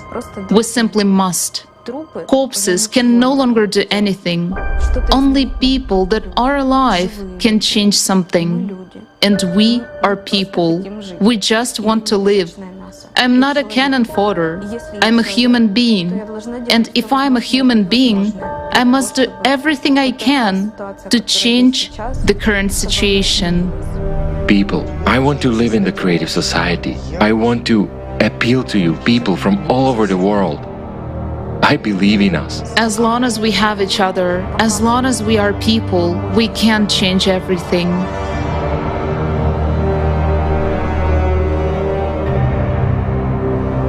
We're now driving along the road that my family and I were taking when we were evacuating. There are so many cars on both sides of the road that were shot, burned, or ran over by tanks. Those pieces of human bodies or what's left, all this is terrifying.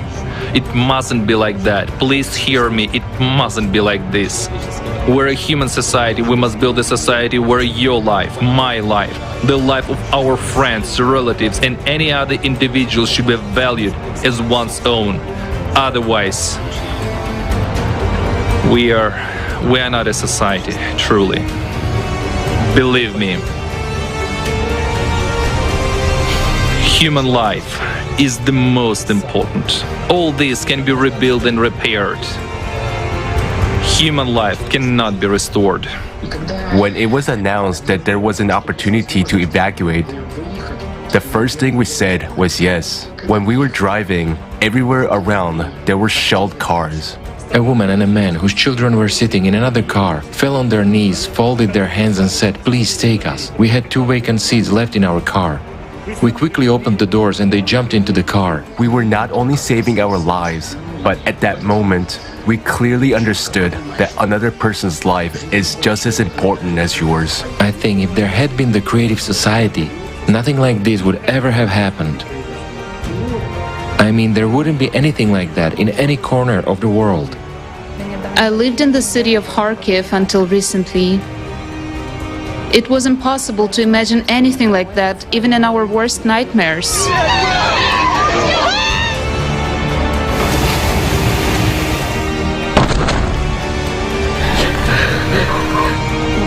But this is the price we pay for our inaction and silence in building the creative society. Are we really so indifferent to other people's trouble? Have we lost our empathy? Are we so bogged down in this consumerism that some pieces of paper motivate us to kill people? I'm taking part in the preparations for the International Forum on May 7, 2022, because I understand that building the creative society is the only chance for us, and it's the only chance for us to experience what it means to live in a prosperous society. Let's preserve the life of every person on the planet. I'm originally from Russia, but it's already been 10 years since I've been living in Ukraine, in the city of Irpin. I was unaware that everything I knew, my entire habitual way of life would vanish. And I don't know if I will ever be able to return to this city. I cannot go back to Russia either, because I have ties with Ukraine. Why did I, as a volunteer of the Creative Society project, continue to act despite the fact that explosions were rumbling outside my window and shells were exploding? To be honest, I had no idea whether I would survive or not, because explosions were very close by. I mean, Grad missiles were blasting in groups of 5, rocking the house violently. The sound hitting my eardrums, my head hurt terribly from all that noise. And when the internet was still on, I joined in translations. Even in such conditions, even just a little, but I would do something more. I still had a chance to do more. Why are we doing this? I will say right away that I'm not a hero. I'm an ordinary person, a participant of the Creative Society project. And together with all people of goodwill,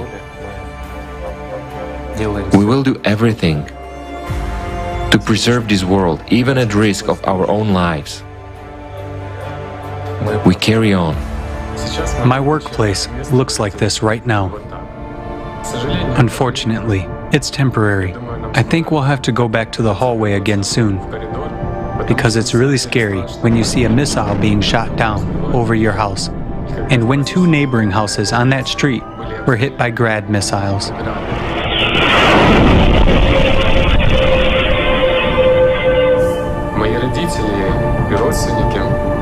My parents and relatives were at the epicenter of tragedy in Mariupol. It was really scary when we lost contact with them, when we had to search for some news, watch videos to see a familiar face among the living, and to find out that they were alive. It was difficult to live and eat here. Realizing that my parents were sitting in the basement of their destroyed house and could lose their lives at any moment. My uncle was shot at by a sniper just because he went to pick up humanitarian aid. He could not get up because the sniper was mocking him. For every move he made, he was shot. It wasn't easy to find the strength under such pressure to continue preparations for the forum. But at some point, when the entire situation had already reached its apogee, The forum and the preparation for it became for me such an inspiring event. Like a guidance, a vector that gives at least some hope for the best. I found time to communicate with friends to continue the development of the Creative Society website.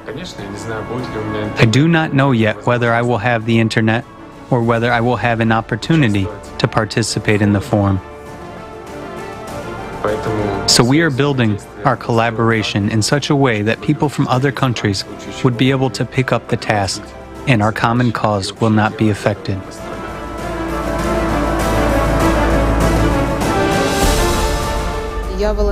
I am a volunteer of the International Project Creative Society from Ukraine.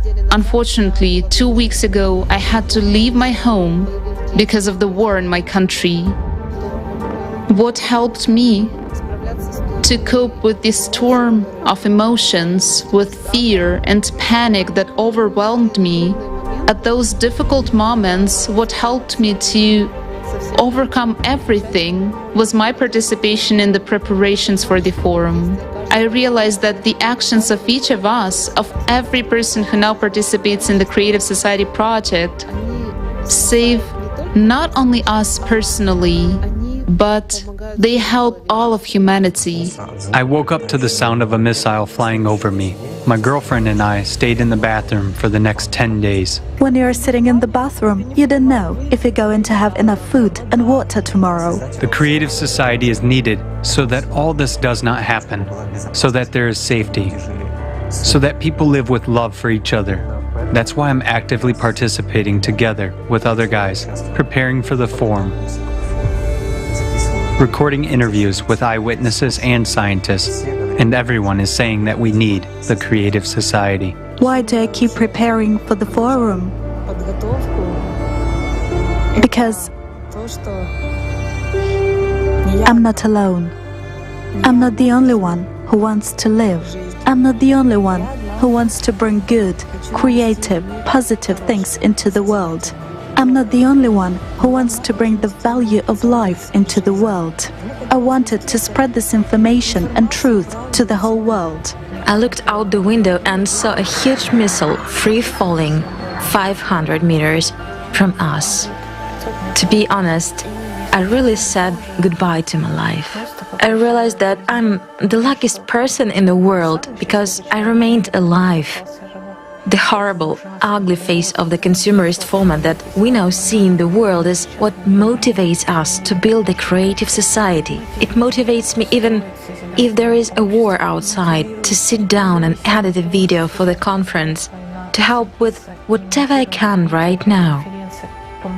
To help with whatever I can. War didn't become... It was a huge shock for me. But it didn't become something that would stop me. Because war is the concentration of all the violence that exists every day on this planet.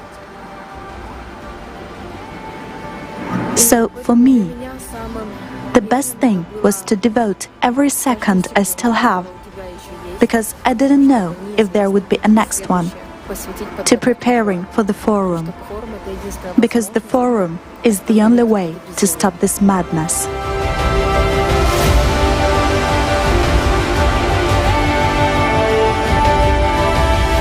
Looking at the situation that is now happening in my country, looking at how people are suffering, I understand that there is no time for inaction, and I don't want to be idle. That's why I continue to take part in the preparation for the forum. As long as we have even a single opportunity, even a few percent, we have to do everything we can to make the Creative Society come true. Because it's our future. I want to tell you absolutely sincerely and honestly that being in the city of Bucha, with my family, under constant gunfire, under constant explosions of bombs and shells, where every second, every moment could be my last one, and every next explosion could take away my life and the lives of my family and friends. Every day, I pray to God to have a second chance. And I'm truly grateful that He gave me that second chance. that he enabled me today to be involved in the preparation and organization of this forum, that he gave me a second chance to be involved in building the creative society. Dear friends, please hear me, listen to all those people who will tell their stories during the forum, that the creative society is our only and last chance. Let's not waste it.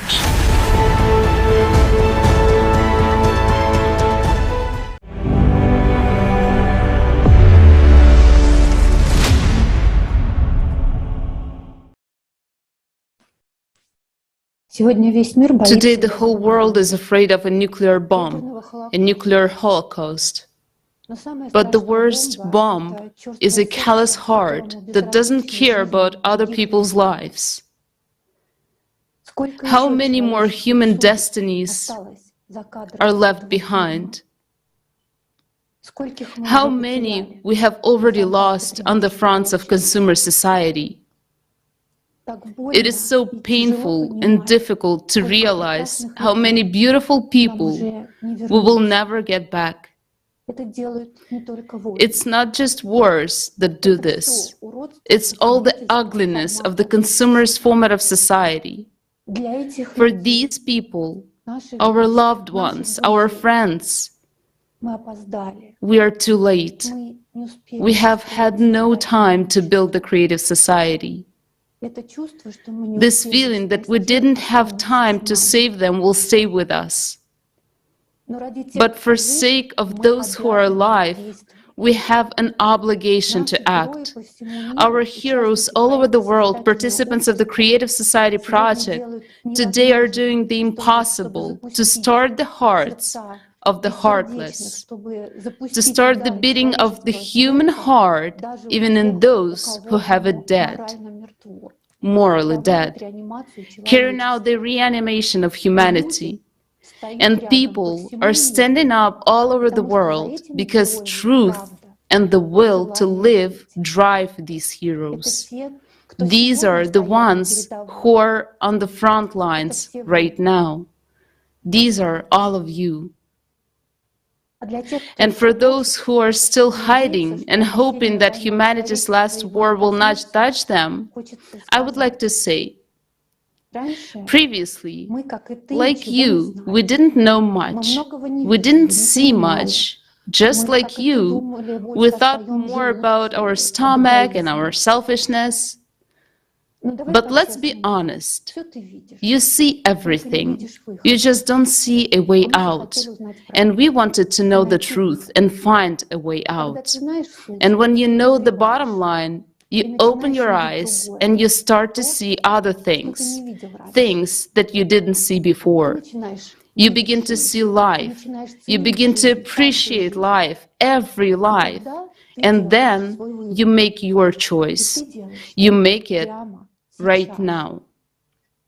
You either turn off this broadcast and continue to live in consumerism, as if nothing is happening and you haven't heard anything today, or you make a choice right now and stand with those heroes who are giving themselves the word that they will do everything in their power to build a creative society, a society where you are a human with the capital letter H, not a cannon folder.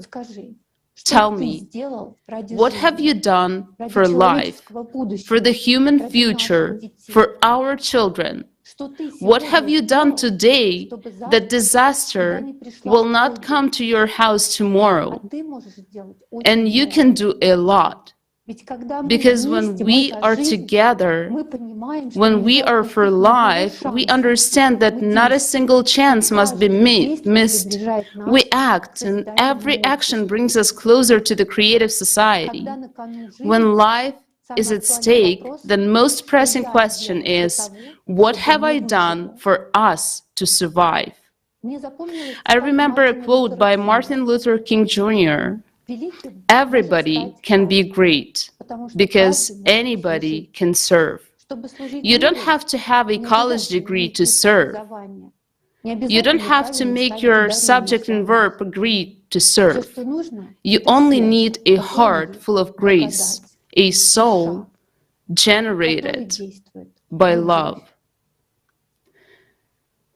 I bow down to all the heroes, thanks to whom we will live in the creative society. I bow down to all the participants of the Creative Society project in the *ALLATRA international public movement from all over the world. Thank you. Without you, we don't have a chance to live.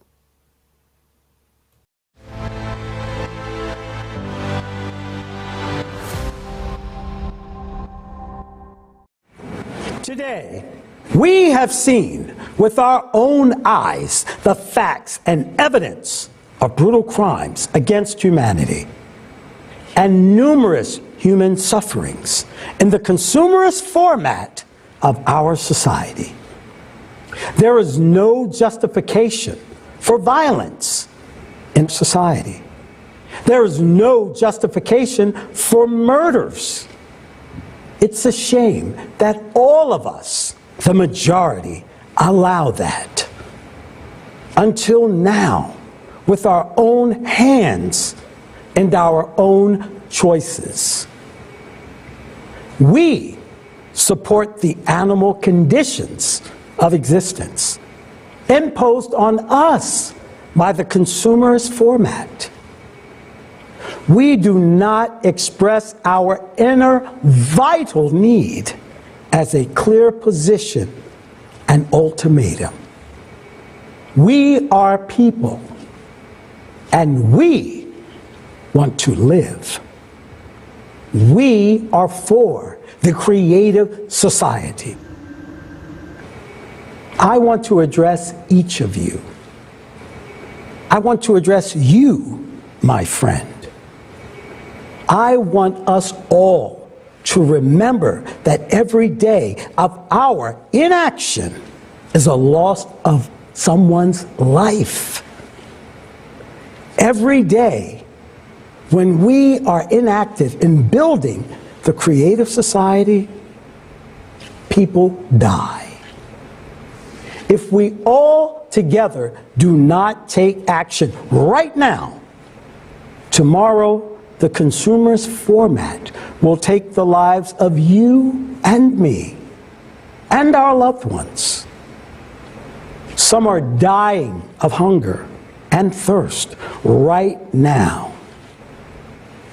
At this very moment, some are suffering from brutality and violence, while others are caught in the middle of a war and have lost everything overnight: their jobs, homes, and families. Yet, even yesterday, these people had no idea that today they would find themselves in such inhumane conditions of existence that today they would be killed.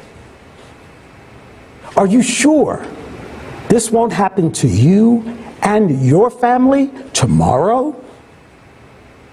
Look, this is Ukraine. This is the city of Bucha, where masses of people died back on February 23rd this year. They were making life plans and building prospects. But on February 24th, early in the morning, a war came to them. Are you sure that tomorrow a war will not come to you, to your home, and take the lives of your family and friends? Are you sure a war won't take your life too? Are you sure of that in our consumer society, where human life is not worth anything? The idiocy and absurdity is that the cause of these horrors and the ruined destinies of millions of people is the result of the ambitions of a few. Psychopaths who have gained power over us in the consumerist format. Let's take 1 million people. They are all wonderful people, except for just a handful of individuals.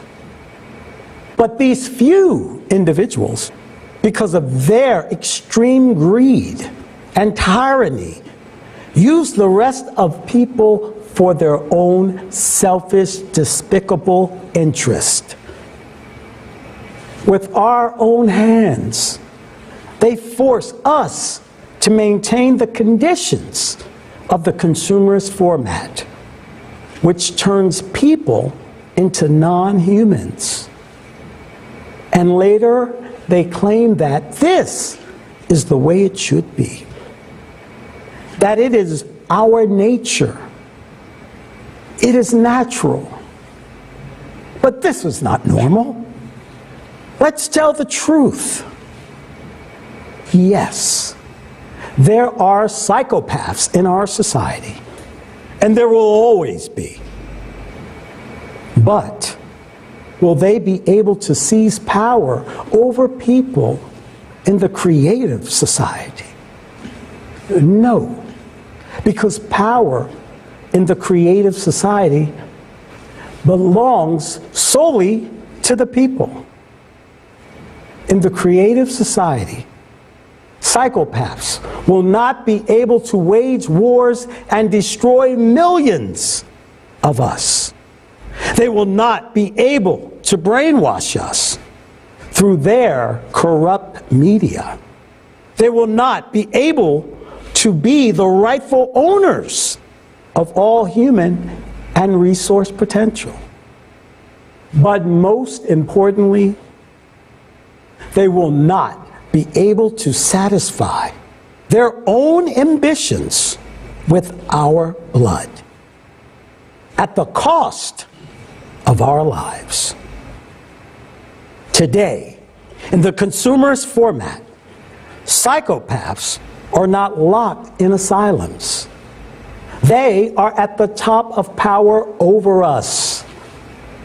That is why the genocide of mankind continues every day. And our world is overflowing with the human grief and suffering. We have no right to leave such a world to our children.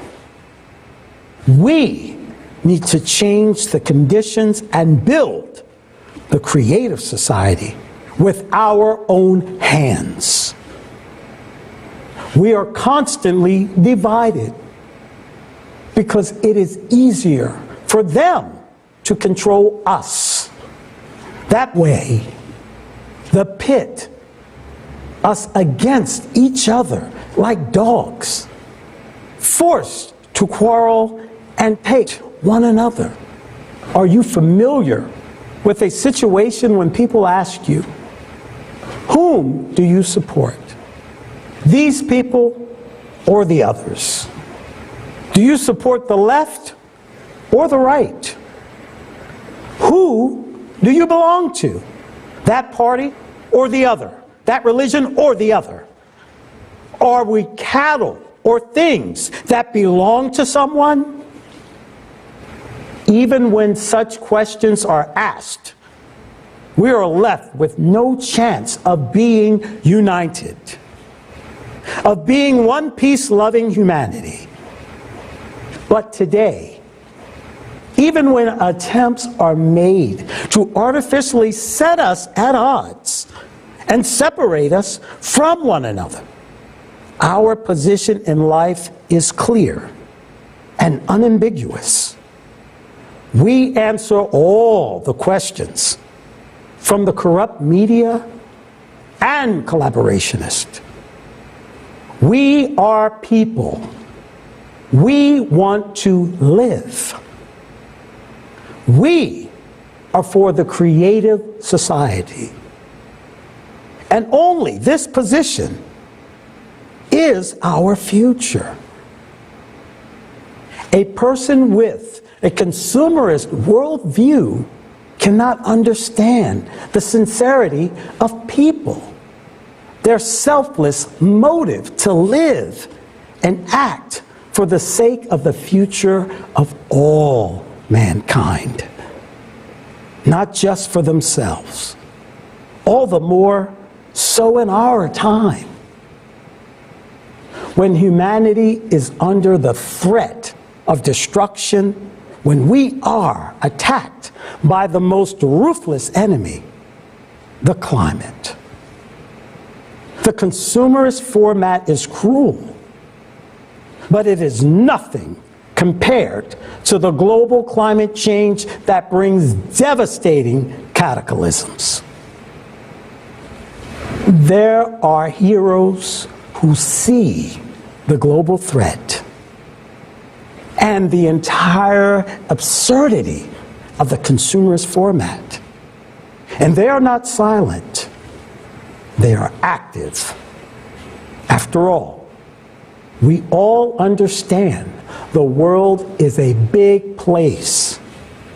And although it is difficult to inform everyone, it is possible. We understand that the world mass media are now working for the collaborationist. Everything is in private hands. The corrupt media will do nothing to alert people to the global threat of an undeclared climate war and the need to save people through unification and building the creative society.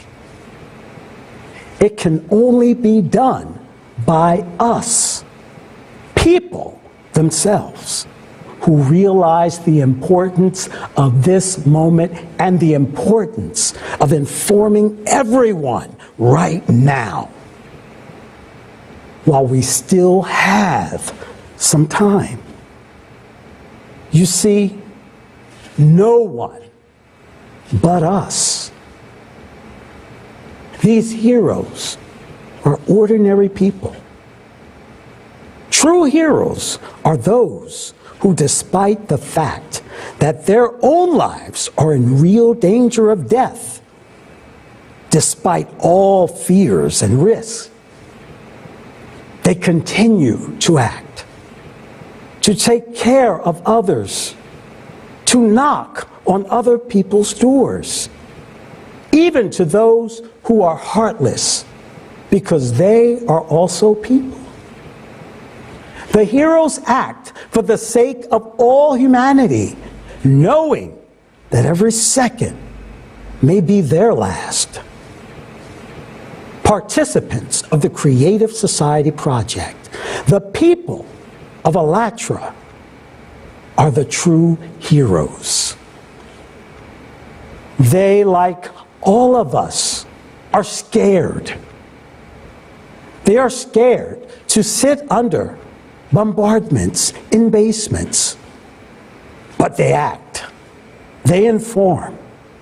They are scared for their lives, of their near and dear ones.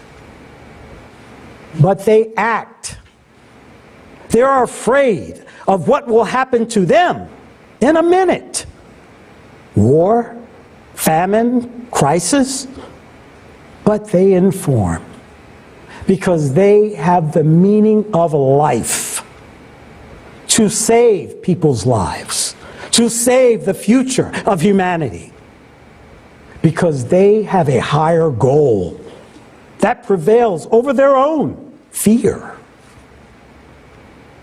These are the true heroes, and we are proud that we have such people in the world.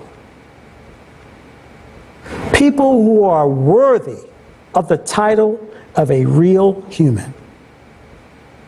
A human with the capital letter H. A human of peace. A hero is the one who is able to overcome his own fear and act for the sake of the future of all humankind. You may ask, what motivates them? I'll tell you, life. Here in the Creative Society Project, people value every human life. They are driven by the love for humanity and true altruism. Allatra is what is saving the lives of millions of people today instead of taking them. Allatra creates conditions for becoming a true free human, not a slave of the consumerist format or a soulless creature, a puppet in someone's hands. To be able to preserve one's humanness and love for people, being on the verge of life and death, and at the same time to light the fire of faith and hope in others. Isn't it heroism? Many of our participants, having escaped the horrors of war, came out grateful for everything they had endured because they didn't give up. They helped everyone around them and continued participating in the Creative Society Project as best as they could. While others were falling into despair and panic, participants of the Creative Society Project clearly understood and realized the purpose and meaning of life, the value of time and attention. And most importantly, they became particularly convinced of the great power of unity and solidarity when people help each other selflessly, honestly, and with their own hearts open. Isn't this the dream of each of us? To live in a world of love and friendship? The hardest part of building the Creative Society is to explain so that people understand that it benefits everyone. For each and everyone. It's the only salvation, the only chance to survive and gain real life. After all, the Creative Society opens up tremendous prospects and frontiers for all of humanity. Now, our weapon is the word. There's nothing stronger than words. Wars begin and wars end with words. Words can destroy, divide, and kill, or they can create, unite, and save. We have been brainwashed into thinking that we are stupid, worthless, and incapable of anything. But this is not true. We are the ones on whom the entire consumerist format is based. But we are also the ones who can change it. We are the ones who can get together, build the Creative Society, and create a better future for humanity. We must realize that if the climate catches us in this consumerist, selfish format, all of us will perish. Those who have already faced the hits of climate, to them, this understanding is absolute truth. But soon everyone will be personally convinced of that. We are already suffering casualties in the global climate war because we are divided Because we now listen to the corrupt media and collaborationists and do everything we can to lose this war. Think about it. Is there any idea in this consumerist format worth your life? Is there anything more valuable than human life? If we continue existing in the darkness of hatred and hostility, we will not survive. If we do not meet each other halfway and do not unite, we will not survive. If we do not build the creative society, we will not survive. We must make sure that we will never be in another war again.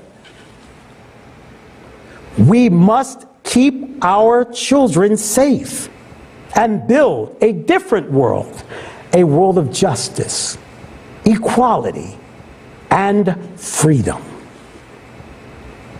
The most valuable thing every person has in this world is life.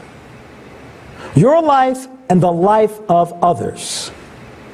We can only survive together. And it is life that we must learn to value and cherish above all. Do you want to live? I'm sure you do. Then it is time to do whatever it takes to survive. We have a choice. Either all of us will die, remaining scattered egoists, or we will learn to live together in one peace and mutual respect as one humanity. We can only survive if we unite and win. I wish all of us to live under peaceful skies, in freedom and prosperity, in accordance with the true values of a healthy human society. I believe we can do that. I look forward to the day when we walk together out of the darkness into the sun and become one true civilization. I dream of looking into the eyes of my children and grandchildren with pride and no longer being afraid for their future. I know we can only do this together because we are people and we want to live.